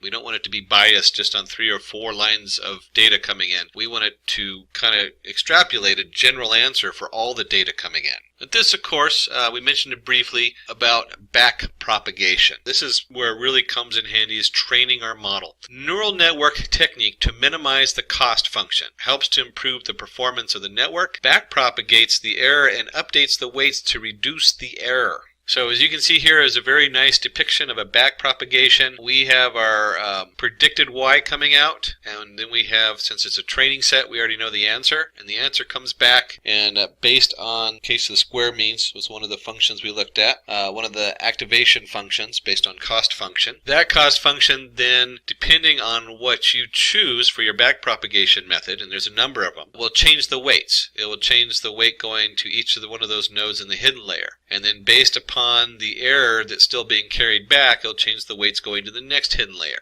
And then it computes an error level on that and sends that back up. And you're going to say, well, if it computes the error into the first hidden layer and fixes it, why would it stop there? Well, remember, we don't want to create a biased neural network. So we only make small adjustments on these weights. We don't make a big adjustment that changes everything right off the bat. So no matter how far back you go, you're always going to have a small amount of error, and that's still going to continue to go all the way back up the hidden layers. For right now, focus on the back propagation, is taking that error and moving it backwards on the neural network to change the weights and help program it so that it'll have the correct answers. So far, we've been talking about forward propagation neural networks. Everything goes forwards, goes left to right. But let's take a little detour and let's see what is the difference between a feed-forward neural network and a recurrent neural network. Now this is in the function, not when we're training it using the back propagation. So you've got new information coming in and you want to get the answer. And there's a couple different networks out there, and we want to know, we have a feed-forward neural network and we have a new vocabulary term, recurrent neural network. A feed-forward neural network. Signals travel in one direction from input to output. No feedback loops. Considers only the current input. Cannot memorize previous inputs. One example of one of these feed-forward neural networks, and we've covered a number of them, but one of the ones that has a big highlight nowadays is the CNN, a convolutional neural network. Tensorflow, the one put out by Google, is probably most known for their CNN, where the information goes forward. It first takes a picture, splits it apart, goes through the individual pixels on the picture so it picks up a different reading, then calculates based on that, goes into a regular feed-forward neural network, and then gives your categorization on there. Now, we're not covering the CNN today, but we do have a video out that you can look up on YouTube, put out by Simplilearn, the convolutional neural network. Wonderful tutorial. Check that out and learn a lot more about the convolutional neural network. But you do need to know that the CNN is a forward propagation neural network only. So it's only moving in one direction. So we want to look at a recurrent neural network. Signals travel in both directions, making it a looped network. Considers the current input along with the previous received inputs for generating the output of a layer. Has the ability to memorize past data due to its internal memory. And you can see they have a nice image here. We have our input, and for some reason they always do the recurrent neural network in reverse from bottom up in the images. Kind of a standard, although I'm not sure why. Your X goes into your hidden layer, and your hidden layer, the answer for part of the answer from that it generates feeds back into the hidden layer. So now you have an input of both X and part of the hidden layer, and then that feeds into your output. Now if we go back to the forward, let me just go back a slide, and we're looking at our forward propagation network. One of the tricks you can do to use just a forward propagation network is if you're in what they call a time sequence. That's a good term to remember, or a time series, meaning that it's sequential data. Each term comes after the other. You can trick this by creating your input nodes with the history. So if you know that you have values 1, 5, and 7 going in, and you know what the output is from what those outputs are, you can expand the input to include the history input. That's one of the ways to trick a forward propagation network into looking at that. But when you do with a recurrent neural network, you let the hidden layer do that for you. It sends that data and reprocesses it back into itself. What are some of the applications of recurrent neural network? The RNN can be used for sentiment analysis and text mining. Getting up early in the morning is good for health. And it's a positive sentiment. One of the catches you really want to look at this when you're looking at the language is that I could switch this around and totally negate the meaning of what I'm doing, so it would no longer be positive. So when you're looking at a sentence, knowing the order of the words is as important as the meaning of the words. You can't just count how many good words there are versus bad words to get a positive sentiment. You now have to know what they're addressing. And there's lots of other different uses. Kids are playing football, or soccer as we call it in the US. RN can help you caption an image. So based on previous information coming in, it refeeds that back in, and you have a image setter. And then time series problems like predicting the prices of stocks in a month or quarter or sale of products can be solved using an RNN. And this is a really good example. You have whatever your stocks were doing earlier this month will have a huge effect on what they're doing today if you're investing. So having an RNN model, a recurrent neural network, feeding into itself what was happening previously allows it to take that model and program in that whole series without having to put in a month at a time of data. You can only put in one day at a time, but if you keep them in order, it will look back and say, oh, this is because of what happened yesterday. I need some information from that, and I'm going to use that to help predict today's, and so on and so on. We're going to go back to our activation functions. Remember I told you ReLU is one of the most common functions used? So let's talk a little bit more about ReLU and also softmax. Softmax is an activation function that generates the output between 0 and 1. It divides each output such that the total sum of the outputs is equal to 1. It is often used in the output layers. Softmax L of the n equals e to L of the n over the absolute value of e to the L. So what does this function mean? I mean, what is actually going on here? So we have our output nodes, and our output nodes are giving us, let's say they give us 1.2, 0.9, and 0.4. As a human being, I look at that and I say, well, the greatest value is 1.2, so whatever category that is, if you have 3 different categories, maybe you're not just doing if it's a cat or it's a dog or, let's say it's a cow. Remember we had cats and dogs earlier. Why the cats and dogs are hanging out with a cow, I don't know. But we have a value, and it might say 1.2 is a cat, 0.9 is the dog, and 0.4 is a cow. For some reason it thinks that there's a chance of it being any one of these 3 items, and that's how it comes out of the output layer. Well, as a human, I can look at 1.2 and say this is definitely what it is. It's definitely a cat or whatever it is. Maybe it's looking at different kinds of cars might be a better, whether it's a car, truck, or a motorcycle. Maybe that'd be a better example. Well, from a computer standpoint, that might be a little confusing because they're just numbers waving at us. And so with the softmax, we want all those numbers to always add up to 1. So when I add 3 numbers together, I want the final output to be 1 on there. And so it goes through this formula, changes each of these numbers. In this case, it changes them to 0.46, 0.34, and 0.20. They all add up to 1. And that's a lot easier to register because it's very set. It's a set output. It's never going to be more than 1. It's never going to be less than 0. And so you can see here that there's probably a pretty high chance that it's the first one. So as a human being, we have no problem knowing that. But this output can then also go into, say, another input. So it might be an automated car that's picking up images, and it says that image in front of us is probably a big truck. We should deal with it like it's a big truck. It's probably not a motorcycle, or whatever those categories are. That's the softmax part of it. But now we have the ReLU. Well, where's the ReLU coming from? Well, the ReLU is what's generating the 1.2 and the 0.9 and the 0.4. And so if you remember, our ReLU stands for Rectified Linear Unit and is the most widely used activation function. We looked at a number of different activation functions, including tangent H, the step function. I remember I said the step function is really used if that's what your actual output is, because then you know it's a 0 or 1. But the ReLU, if you have that as your output, you now have a discrepancy in there. And if that's going into another neural network or another process, having that discrepancy is really important. And it gives an output of x if x is positive and 0 otherwise. So it says my x value is going to be somewhere between 0 or 1. And then the usually, unless it's really uncertain, the output's usually a 1 or 0. And then you have that little piece of uncertainty there that you can send forward to another network, or you can look at to know that there's uncertainty involved. And is often used in the hidden layers. This is what's coming out of the hidden layers into the output layer usually. Or as we referenced the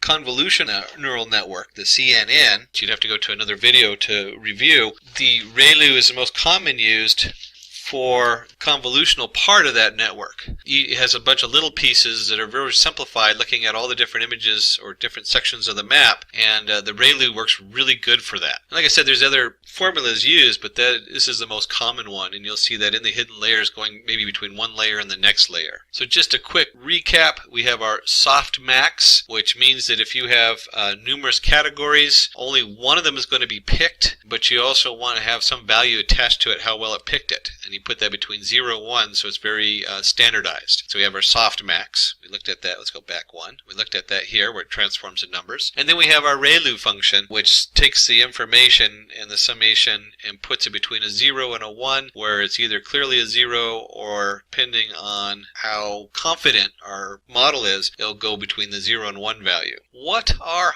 hyperparameters? Oh, this is a great interview question. Hyperparameters. When you are doing neural networks, this is what you're playing with most of the time once you've gotten the data formatted correctly. A hyperparameter is a parameter whose value is set before the learning process begins, determines how a network is trained and the structure of the network. This includes things like the number of hidden units, how many hidden layers are you going to have, and how many nodes in each layer. Learning rate. Learning rate is usually multiplied once you've figured out the error and how much you want to change the weights. We talked about, or I mentioned it early just briefly, you don't want to just make a huge change, otherwise you're going to have a biased model. So you only take some little incremental changes, and that's what the learning rate is those small incremental changes. Epochs. How many times are you going to go through all the data in your training set? So one epoch is one trip through all the data. And there's a lot of other things depending on which model you're working with and which programming script you're working with. Like the Python sklearn package will have it slightly different than, say, Google's Tensorflow package, which will be a little bit different than the Spark machine learning package. So these are just some examples of the hyperparameters. And so you see in here we have a nice image of our data coming in, and we train our model, then we do a comparison to see how good our model is, and then we go back and we say, hey, this model's pretty good, but it's biased. So then we send it back and we change our hyperparameters to see if we can get an unbiased model, or we can have a better prediction on it that matches our data closer. What will happen if learning rate is set too low or too high?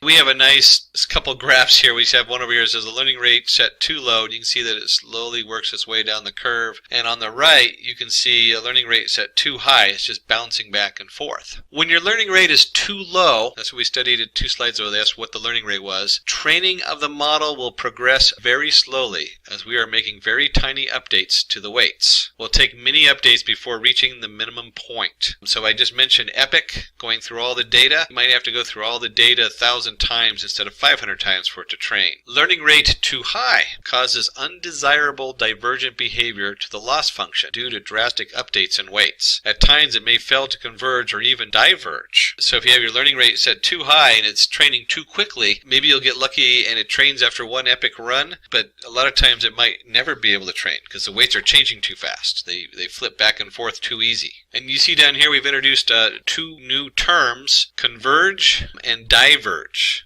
Converge means that our model has reached a point where it's able to give a fairly good answer for all the data we put in. All those weights have adjusted and it's minimized the error. Diverge means that the data is so chaotic that it can never manage to train to that data. The data is just too chaotic for it to train. So we have two new words there, converge and diverge, are important to know also. What is dropout and batch normalization? Dropout is a technique of dropping out hidden and visible units of a network randomly to prevent overfitting of data. It doubles the number of iterations needed to converge the network. So here we have our standard neural network, and then after applying dropout. Now it doesn't mean we actually delete the node. The node is still there, and we're still going to use that node. What it means is that we're only going to work with a few of the nodes. A lot of times, I think the most common one right now used is 20%. So you'll drop out 20% of the nodes when you do your training. You reverse propagate your data,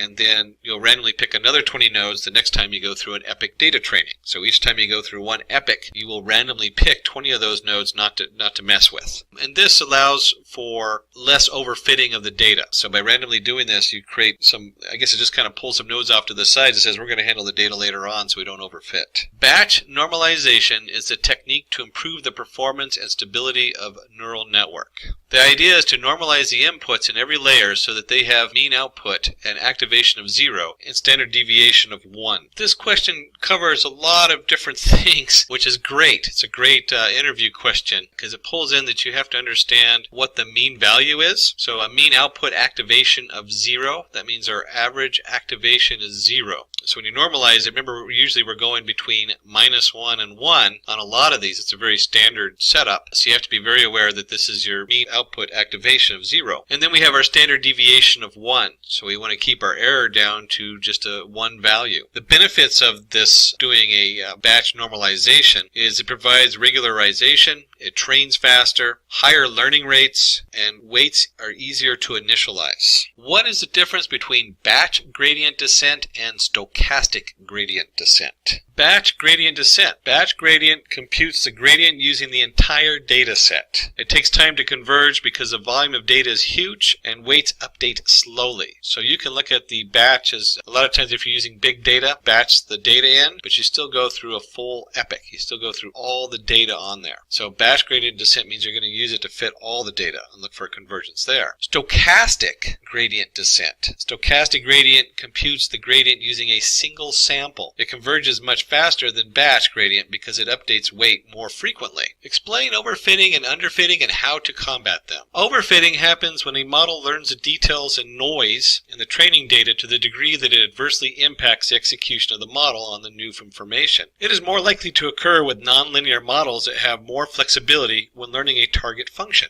An example of this would be if you're looking at, say, cars and trucks and motorcycles, it might only recognize trucks that have a certain box-like shape. It might not be able to notice a flatbed truck unless it's only a specific kind of flatbed truck or only Ford trucks because that's what it saw on the training set. This means that your model performs great on your trained data and great on maybe a small test amount of data, but when you go to use it in the real world, it leaves out a lot and is not very functional outside of your small area, your small laboratory data coming in. Underfitting, doing the opposite when you underfit your data. Underfitting alludes to a model that is neither well trained on training data nor can generalize to new information.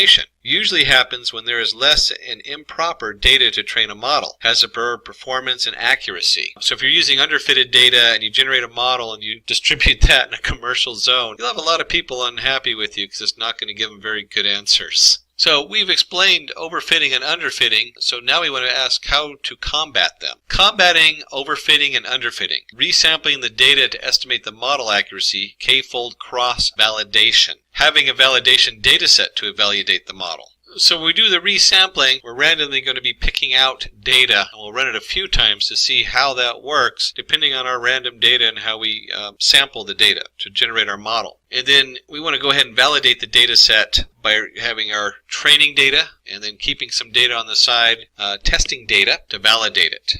How are weights initialized in a network? Initializing all weights to 0. All the weights are set to 0. This makes your model similar to a linear model. So if you have linear data coming in, doing a basic setup like that might work. All the neurons in every layer perform the same operation given the same output and making the deep net useless. Right there is a key word. It's going to be useless if you initialize everything to 0. At that point, be looking into some other machine learning tools. Initializing all weights randomly. Here the weights are assigned randomly by initializing them very close to 0. It gives better accuracy to the model since every neuron performs different computations. And here we have the weights are set randomly. We have our input layer, the hidden layers, and the output layer. And W equals NP random, random N. Layer size L L minus 1. This is the most commonly used, is to randomly generate your weights. What are the different layers in CNN? Convolutional neural network. First is the convolutional layer that performs a convolutional operation. We have our other video out if you want to explore that more, so you can go into detail exactly how the convolutional layer works in the CNN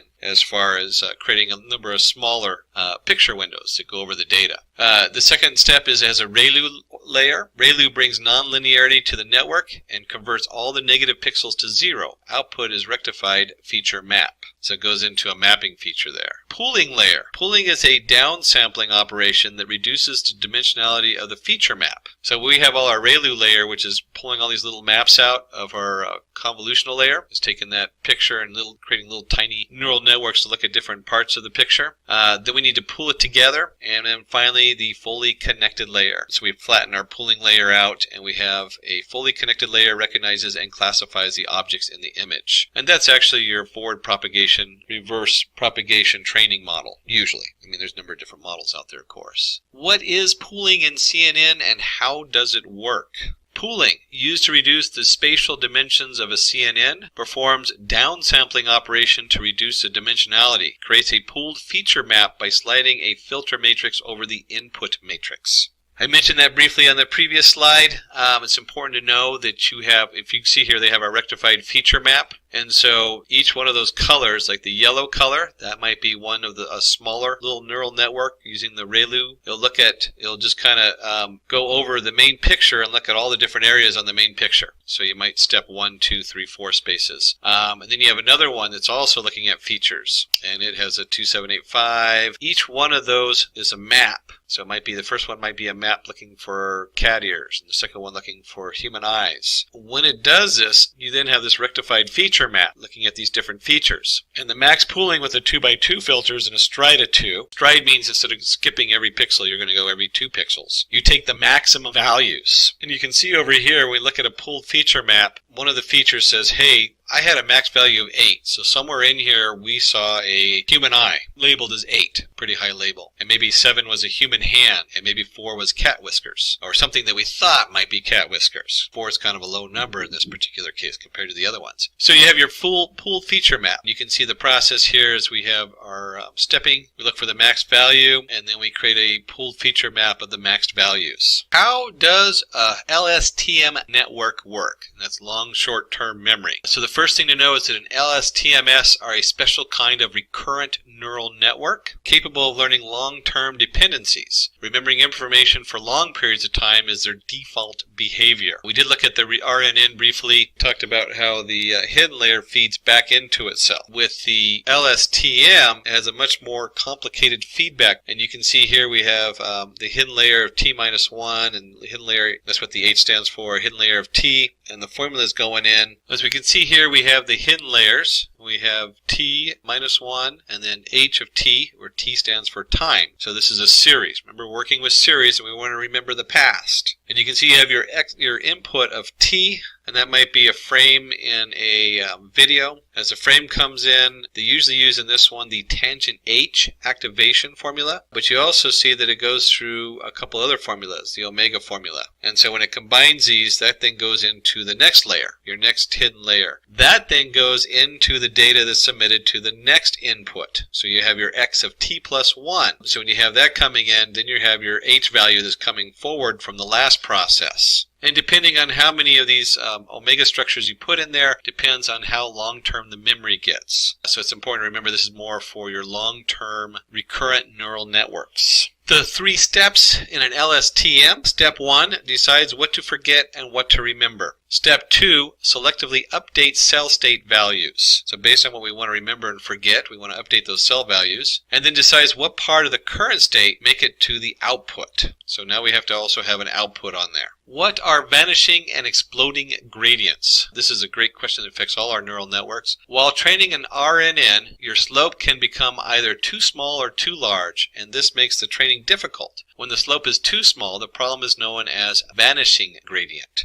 So our slope, we have our change in x and our change in y. When the slope decreases gradually to a very small value, sometimes negative, and makes training difficult. When the slope tends to grow exponentially instead of decaying, this problem is called exploding gradient. The slope grows exponentially. You can see a nice graph of that here. Issues in gradient problem: long training time, poor performance, and low accuracy. What is the difference between epoch, batch, and iteration in deep learning? Epoch. An epoch represents one iteration over the entire data set. So that's everything you're going to go ahead and put into that training model. Batch. We cannot pass the entire data set into the neural network at once, so we divide the data set into a number of batches. And then iteration. If we have 10,000 images as data and a batch size of 200, then the epoch should run 10,000 times over 200. So that means we have our total number over the 200 equals 50 iterations. So in each epoch, we're running over all the data set, we're going to have 50 iterations. And each of those iterations includes a batch of 200 images in this case. Why TensorFlow is the most preferred library in deep learning? Well, first, TensorFlow provides both C++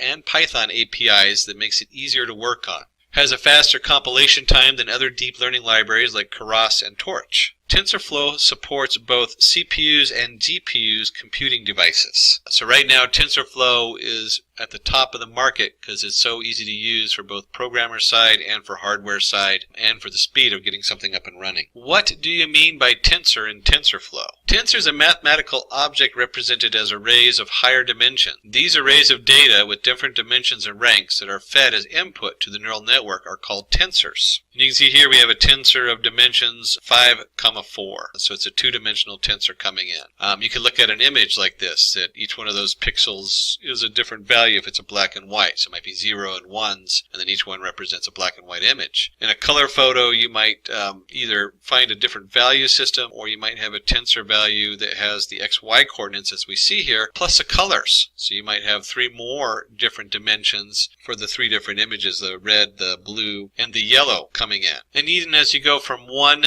layer or one tensor to the next, these layers might change. We might flatten them, we might bring in numerous. In the case of the convergence neural network, we have all those smaller different mappings of features that come in. So each one of those layers coming through is a tensor if it has multiple dimensions coming in and weights attached to it. What are the programming elements in TensorFlow? Well, we have our constants. Constants are parameters whose value does not change. To define a constant, we use tf.constant command. Example, a equals tf.constant 2.0 tf float 32. So it's a tensor float value of 32. B equals tf constant 3.0. Print AB. If we did a print of AB, we'd have tf.constant, and then of course B is that instance of it. Variables. Variables allow us to add new trainable parameters to graph. To define a variable, we use tf.variable command and initialize them before running the graph in session. Example, w equals tf variable 0.3 d-type tf float 32, or b equals the tf variable minus 3 comma d-type float 32. Placeholders. Placeholders allow us to feed data to a TensorFlow model from outside a model. It permits a value to be assigned later. To define a placeholder, we use tf_placeholder command. Example, a equals tf placeholder, b equals a times 2. With the tf session as SESS, result equals session run, b comma feed dictionary equals a 3.0. Print result. So we have a nice example there of a placeholder. Session. A session is run to evaluate the nodes. This is called as the TensorFlow runtime. So for example, you have a equals tf constant 2.0, b equals tf constant 4.0, c equals a plus b.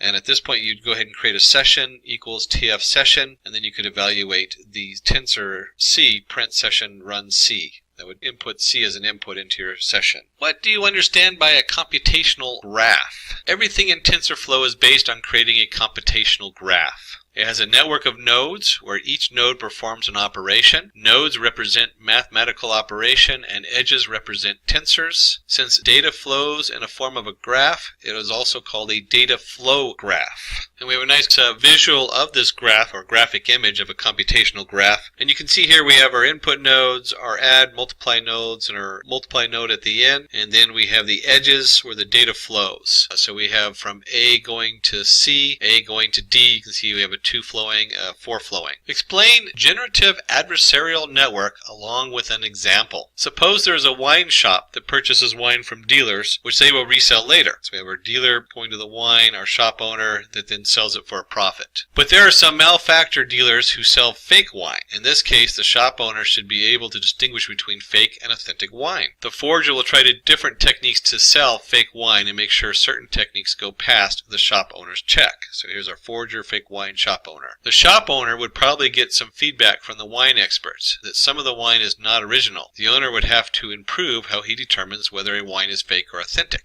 Goal of forger, to create wines that are indistinguishable from the authentic ones. Goal of shop owner, to accurately tell if the wine is real or not. There are 2 main components of generative adversarial network. And we'll refer to it as a noise vector coming in, where we have our forger who's going to generate fake wine, and then we have our real authentic wine, and of course our shop owner who has to figure out whether it's real or fake. The generator is a CNN that keeps producing images that are closer in appearance to the real images, while the discriminator tries to determine the difference between real and fake images. The ultimate aim is to make the discriminator learn to identify real and fake images. What is an autoencoder? The network is trained to reconstruct its inputs. It is a neural network that has 3 layers. Here the input neurons are equal to the output neuron. The network's target outside is same as the input. It uses dimensionality reduction to restructure the input. Input image comes in, we have our Latin space representation, and then it goes back out reconstructing the image. It works by compressing the input to a Latin space representation and then reconstructing the output from this representation. What is bagging and boosting? Bagging and boosting are ensemble techniques where the idea is to train multiple models using the same learning algorithm and then take a call. So we have in here where we're bagging, we take a data set and we split it. We're going to have our training data and our test data. Very standard thing to do. Then we're going to randomly select data into the bags and train your model separately. So we might have bag 1, model 1, bag 2, model 2, bag 3, model 3, and so on. In boosting, the emphasis is to select the data points which give wrong output in order to improve the accuracy. So in boosting, we have our data set. Again, we split it to test data and train data. And we'll take bag 1 and we'll train the model. Data points with wrong predictions then go into bag 2, and we then train that model and repeat. So that brings us to the end of this video tutorial on AI and Deep Learning full course. I hope you enjoyed watching this video. If you have any questions, please feel free to put them in the comment section. Our team will help you. Thank you for watching and keep learning. Videos. To nerd up and get certified, click here.